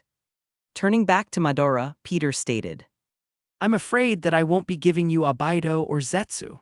So, what are you going to do about it, old man? The sheer audacity of Peter's words sent a ripple of shock through the crowd. No one dared speak to Midoriya Uchiha like that. Doing so was a death sentence. Anoki laughed, his voice filled with contempt. You're a dead man walking. I felt Midoriya's wrath before. Let's see how long you last. Midoriya's eyes narrowed, his expression a mix of amusement and irritation. Bold words, but are you prepared for the consequences? Peter smirked excitedly. Oh, I've been waiting for them. He was about to fight the Midoriya Uchiha. Maybe I can recruit him, or at the very least turn him into a shadow. Midoriya's body tensed, his eyes flashing with the power of his eternal Mangekyo Sharingan. Then let's dance. The 2 combatants stood still for a moment, the air around them charged with anticipation. Then, without warning, Midoriya moved, his speed almost incomprehensible. He closed the distance between them in the blink of an eye, aiming a powerful punch at Peter's face. Peter sidestepped effortlessly, his movements fluid and precise. He countered with a punch of his own, which Madara blocked with his forearm, the impact sending a shockwave through the ground. Madara's eyes glinted with recognition. Fast! Madara jumped back, summoning his chakra. The ground beneath him cracked and splintered as he exhaled a wave of blazing fire, which covered the entire battlefield. Peter waved his hand, creating a shield that protected him and everyone else. Is that all you've got? He taunted, his voice calm. Madara's expression darkened. You haven't seen anything yet. With a burst of chakra, Madara activated his Manjikayo Sharingan abilities. His right eye began to memorize and record Peter's movements and attacks, while his left eye prepared to rewind time if necessary. His Manjikayo powers were never given a name, so Ike, person shrugging. He dashed forward again, his movements now more calculated. He aimed a series of precise strikes at Peter, each one aimed at a vital point, but Peter dodged them all with ease, his body moving like water. Peter's eyes glinted with amusement. Nice try, but you'll have to do better than that. Madara's expression twisted with frustration and determination. He focused more chakra into his eyes, trying to find an opening, but there was none. Suddenly, he activated his Susanoo, the massive, ethereal warrior forming around him. The giant ethereal warrior swung its sword at Peter, the blade cutting through the air with deadly force. But Peter raised his hand, catching the blade with his bare hand. The impact sent a shockwave through the ground, but Peter remained unmoved. Madara's eyes widened in shock. Impossible! Peter smirked. Nice toy, but it's not going to help you. He swatted the sword away, shattering the Susanoo's arm in the process. Madara stumbled back, his eyes wide with disbelief. He had never encountered someone who could break his Susanoo so effortlessly. I shouldn't have come here. Madara realized, particularly without his Rinnegan, which he had given to Nagato, a pawn in one of his many schemes. The eyes Madara used now were among the many he and Zetsu had collected over the years for their grand schemes. Sadly, even with Hashirama's DNA coursing through his veins, these eyes couldn't unlock the Rinnegan. He would need to retrieve his eyes from Nagato, which was easier said than done in this situation. Peter moved forward, his speed blinding. He struck Madara with a series of powerful punches and kicks, each one landing with devastating force. Is this it? Peter asked, disappointment evident in his voice. I thought you'd be stronger. It made sense, though. Peter was used to seeing the Bada*S version of Madara from the Fourth Ninja War, not this old and dying version. Madara tried to use his Manjikayo Sharingan to rewind time and negate the attacks, but Peter's relentless assault was too overwhelming. He would negate one attack only for two more to take its place, leaving him helpless and unable to counter. In the end, Madara's body was battered and bruised, his movements growing sluggish. He activated his time-rewinding ability, but Peter was so much stronger that it didn't matter. Peter adjusted with ease, effortlessly sensing the shifts in time. That's a good ability you have, but unfortunately it won't work on me. After all, Peter has used and studied the Time Stone, a crystallization of time itself. Madara's ability may be impressive, but compared to what Peter could do, it's insignificant. With a final, powerful punch, Peter sent Madara crashing into the ground. The impact created a massive crater, dust and debris filling the air. Peter stood over Madara, his expression calm and composed. Looks like our dance is over. Madara struggled to get up, his body aching with pain. He looked up at Peter, his eyes filled with a mix of rage and respect. You. Yeah, well, you kinda never had a chance to begin with. Peter shrugged as he looked down at Madara, a smirk playing on his lips. Hey, do you want to get some ramen after this? The question hung in the air, shocking and confusing everyone. No one could believe Peter's casual demeanor in the face of such a dangerous opponent. Madara's eyes narrowed slightly, his confusion evident. But before he could answer, a small, furious figure burst from the nearby trees. Kurama, still stuck in his small puppy size thanks to Peter's magic, appeared, his eyes filled with hatred for Madara. He had watched the fight from a nearby tree, relishing every second of the beatdown Peter had given his greatest enemy, Madara Uchiha. But when he saw that Peter wasn't finishing Madara off and instead invited him out to eat, Kurama couldn't take it anymore. Die! Kurama barked, charging up a small Baijudama in his tiny form. With a fierce growl, he fired it directly at Madara, the concentrated ball of chakra hurtling through the air with deadly precision. Madara's eyes widened, unable to move in time. Chapter 677, C699 Ikaraku Ramen. Check out early access chapters on my Patreon, currently 7 chapters ahead. Patreon.com/alien warlord stop sign. Police car light insert dance gifts pics here. Most likes wins police car light, /n, only 2 entries per person. Trophy yesterday's GIF winner, Benbagman Trophy AN Crown. As the tiny Kurama fired his Baijudama, Madara's eyes widened as he felt his death approaching. But he knew he couldn't die, at least not yet. After all, he had so many plans that needed preparation, not to mention his biggest pawn, Abido, was currently captured and being held somewhere in the Leaf Village. But sadly, he couldn't move. His old body had been beaten and battered thoroughly by Peter, leaving him helpless as the ominous chakra attack closed in. Just as Madara was about to accept his fate as a failure and meet his old friend Hashirama in the afterlife, a figure appeared before him. It bent down, reaching out with 2 fingers, and casually plucked the Baijudama out of the air. Madara looked up to see Peter holding the powerful and potent Baijudama between his fingers as if it were a child's toy ball. The surrounding ninja reacted in shock and surprise. They knew Peter was strong, but they never expected him to be able to do that. Impossible!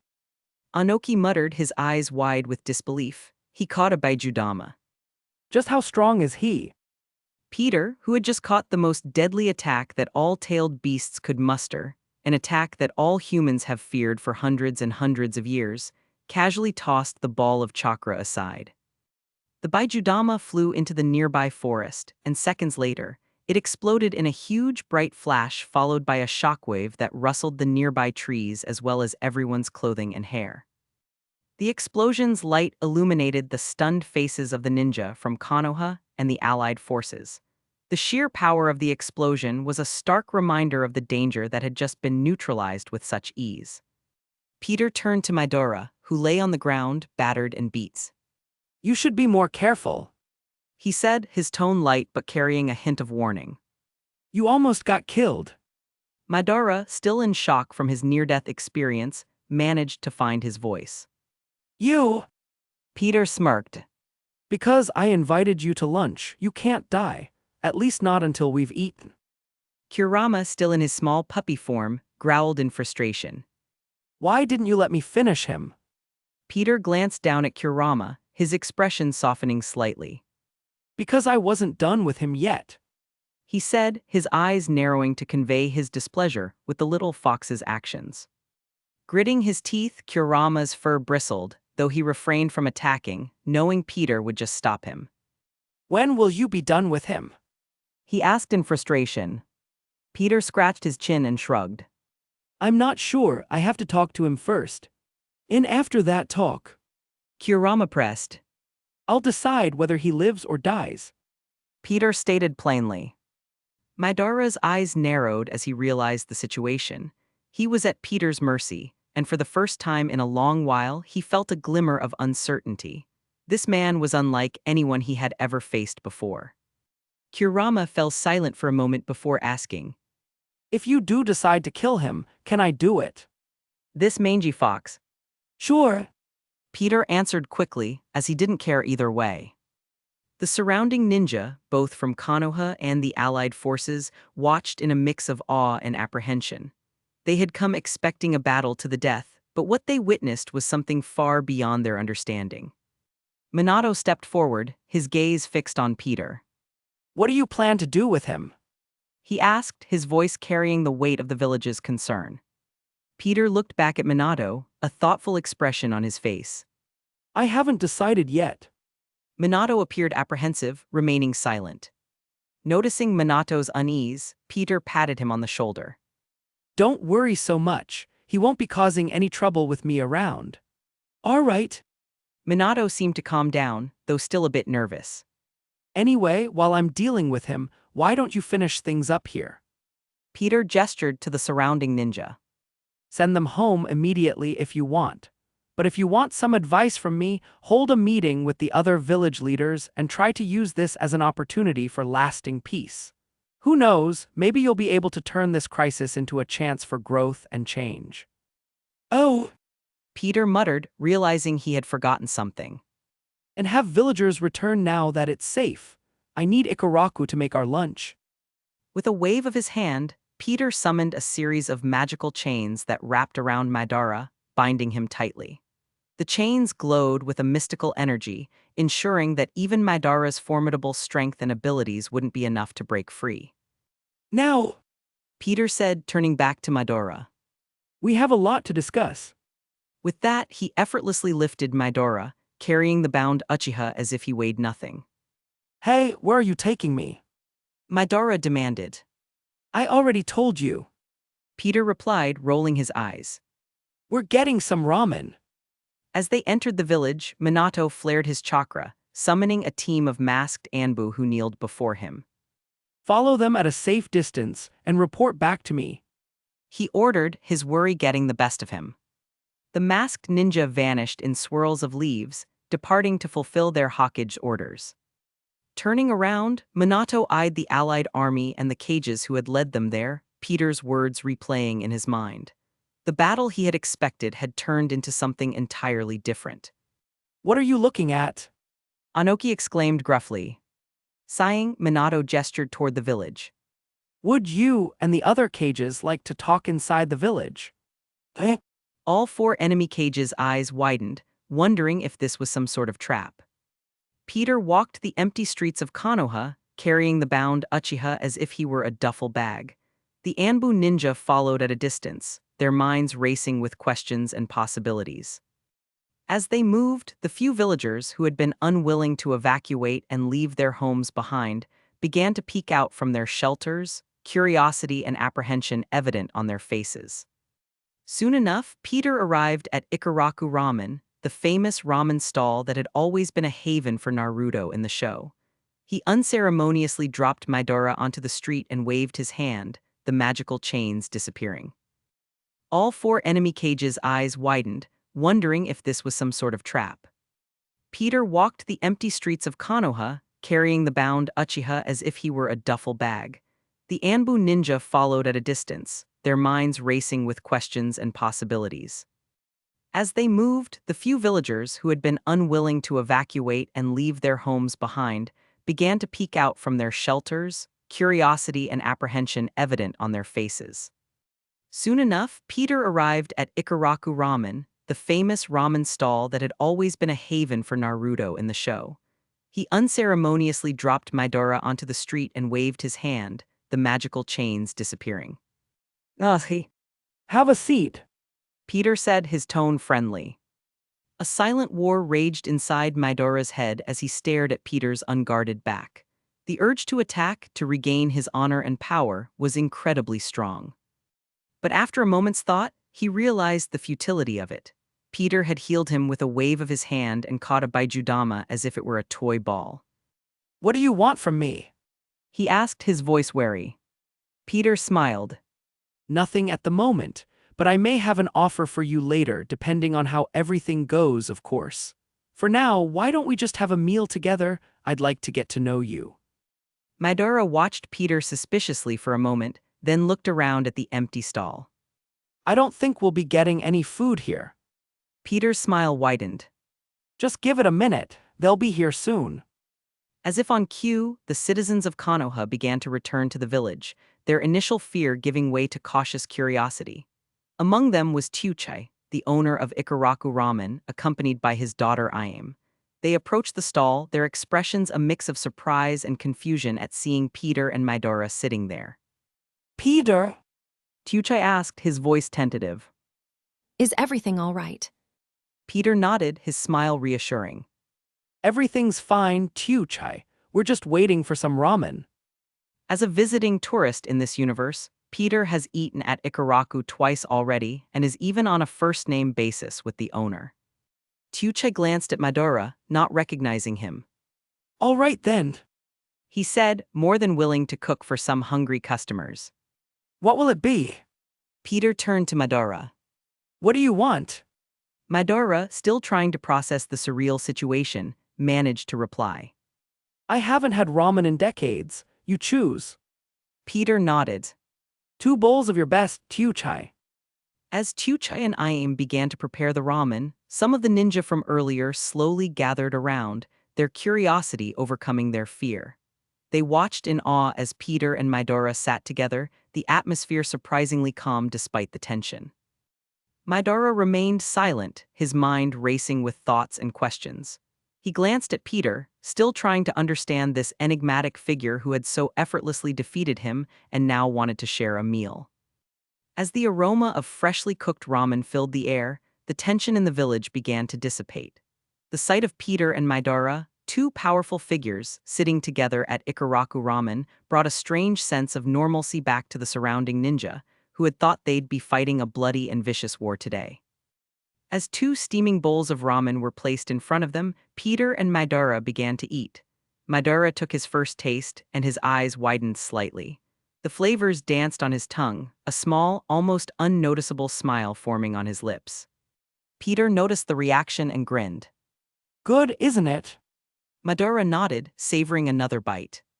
It's been a long time since I've had something this good. Peter was about to ask Madara something when suddenly, the sound of running footsteps caught his attention. 2 young boys who had just returned from the evacuation came rushing over, calling out to Peter. Teacher! Itachi called out, his face expressionless despite his quick pace. Sensei! Shisui echoed, his enthusiasm on full display, unlike Itachi. The surrounding ninjas' eyes widened, fearing what might happen should the 2 kids interrupt a meeting between these 2 powerful beings. But to their surprise, Peter simply smiled at the kids, turning in his chair to greet them. Hey you two, what's up? Are we still training today? Shisui asked, his eyes shining with eagerness. Peter nodded, his smile widening. Yeah, but we'll have to do it later. I'm a bit busy right now. Madara watched the interaction with intrigue, realizing that the 2 boys before him who called Peter their teacher were from his clan. Watching them interact, he felt a surprising pang of jealousy. Who's this? Peter smirked, glancing at Madara. Minato turned quiet, his mind racing with Peter's advice. Oh, Peter muttered, realizing he had forgotten something. And have villagers return now that it's safe. I need Ikaraku to make our lunch.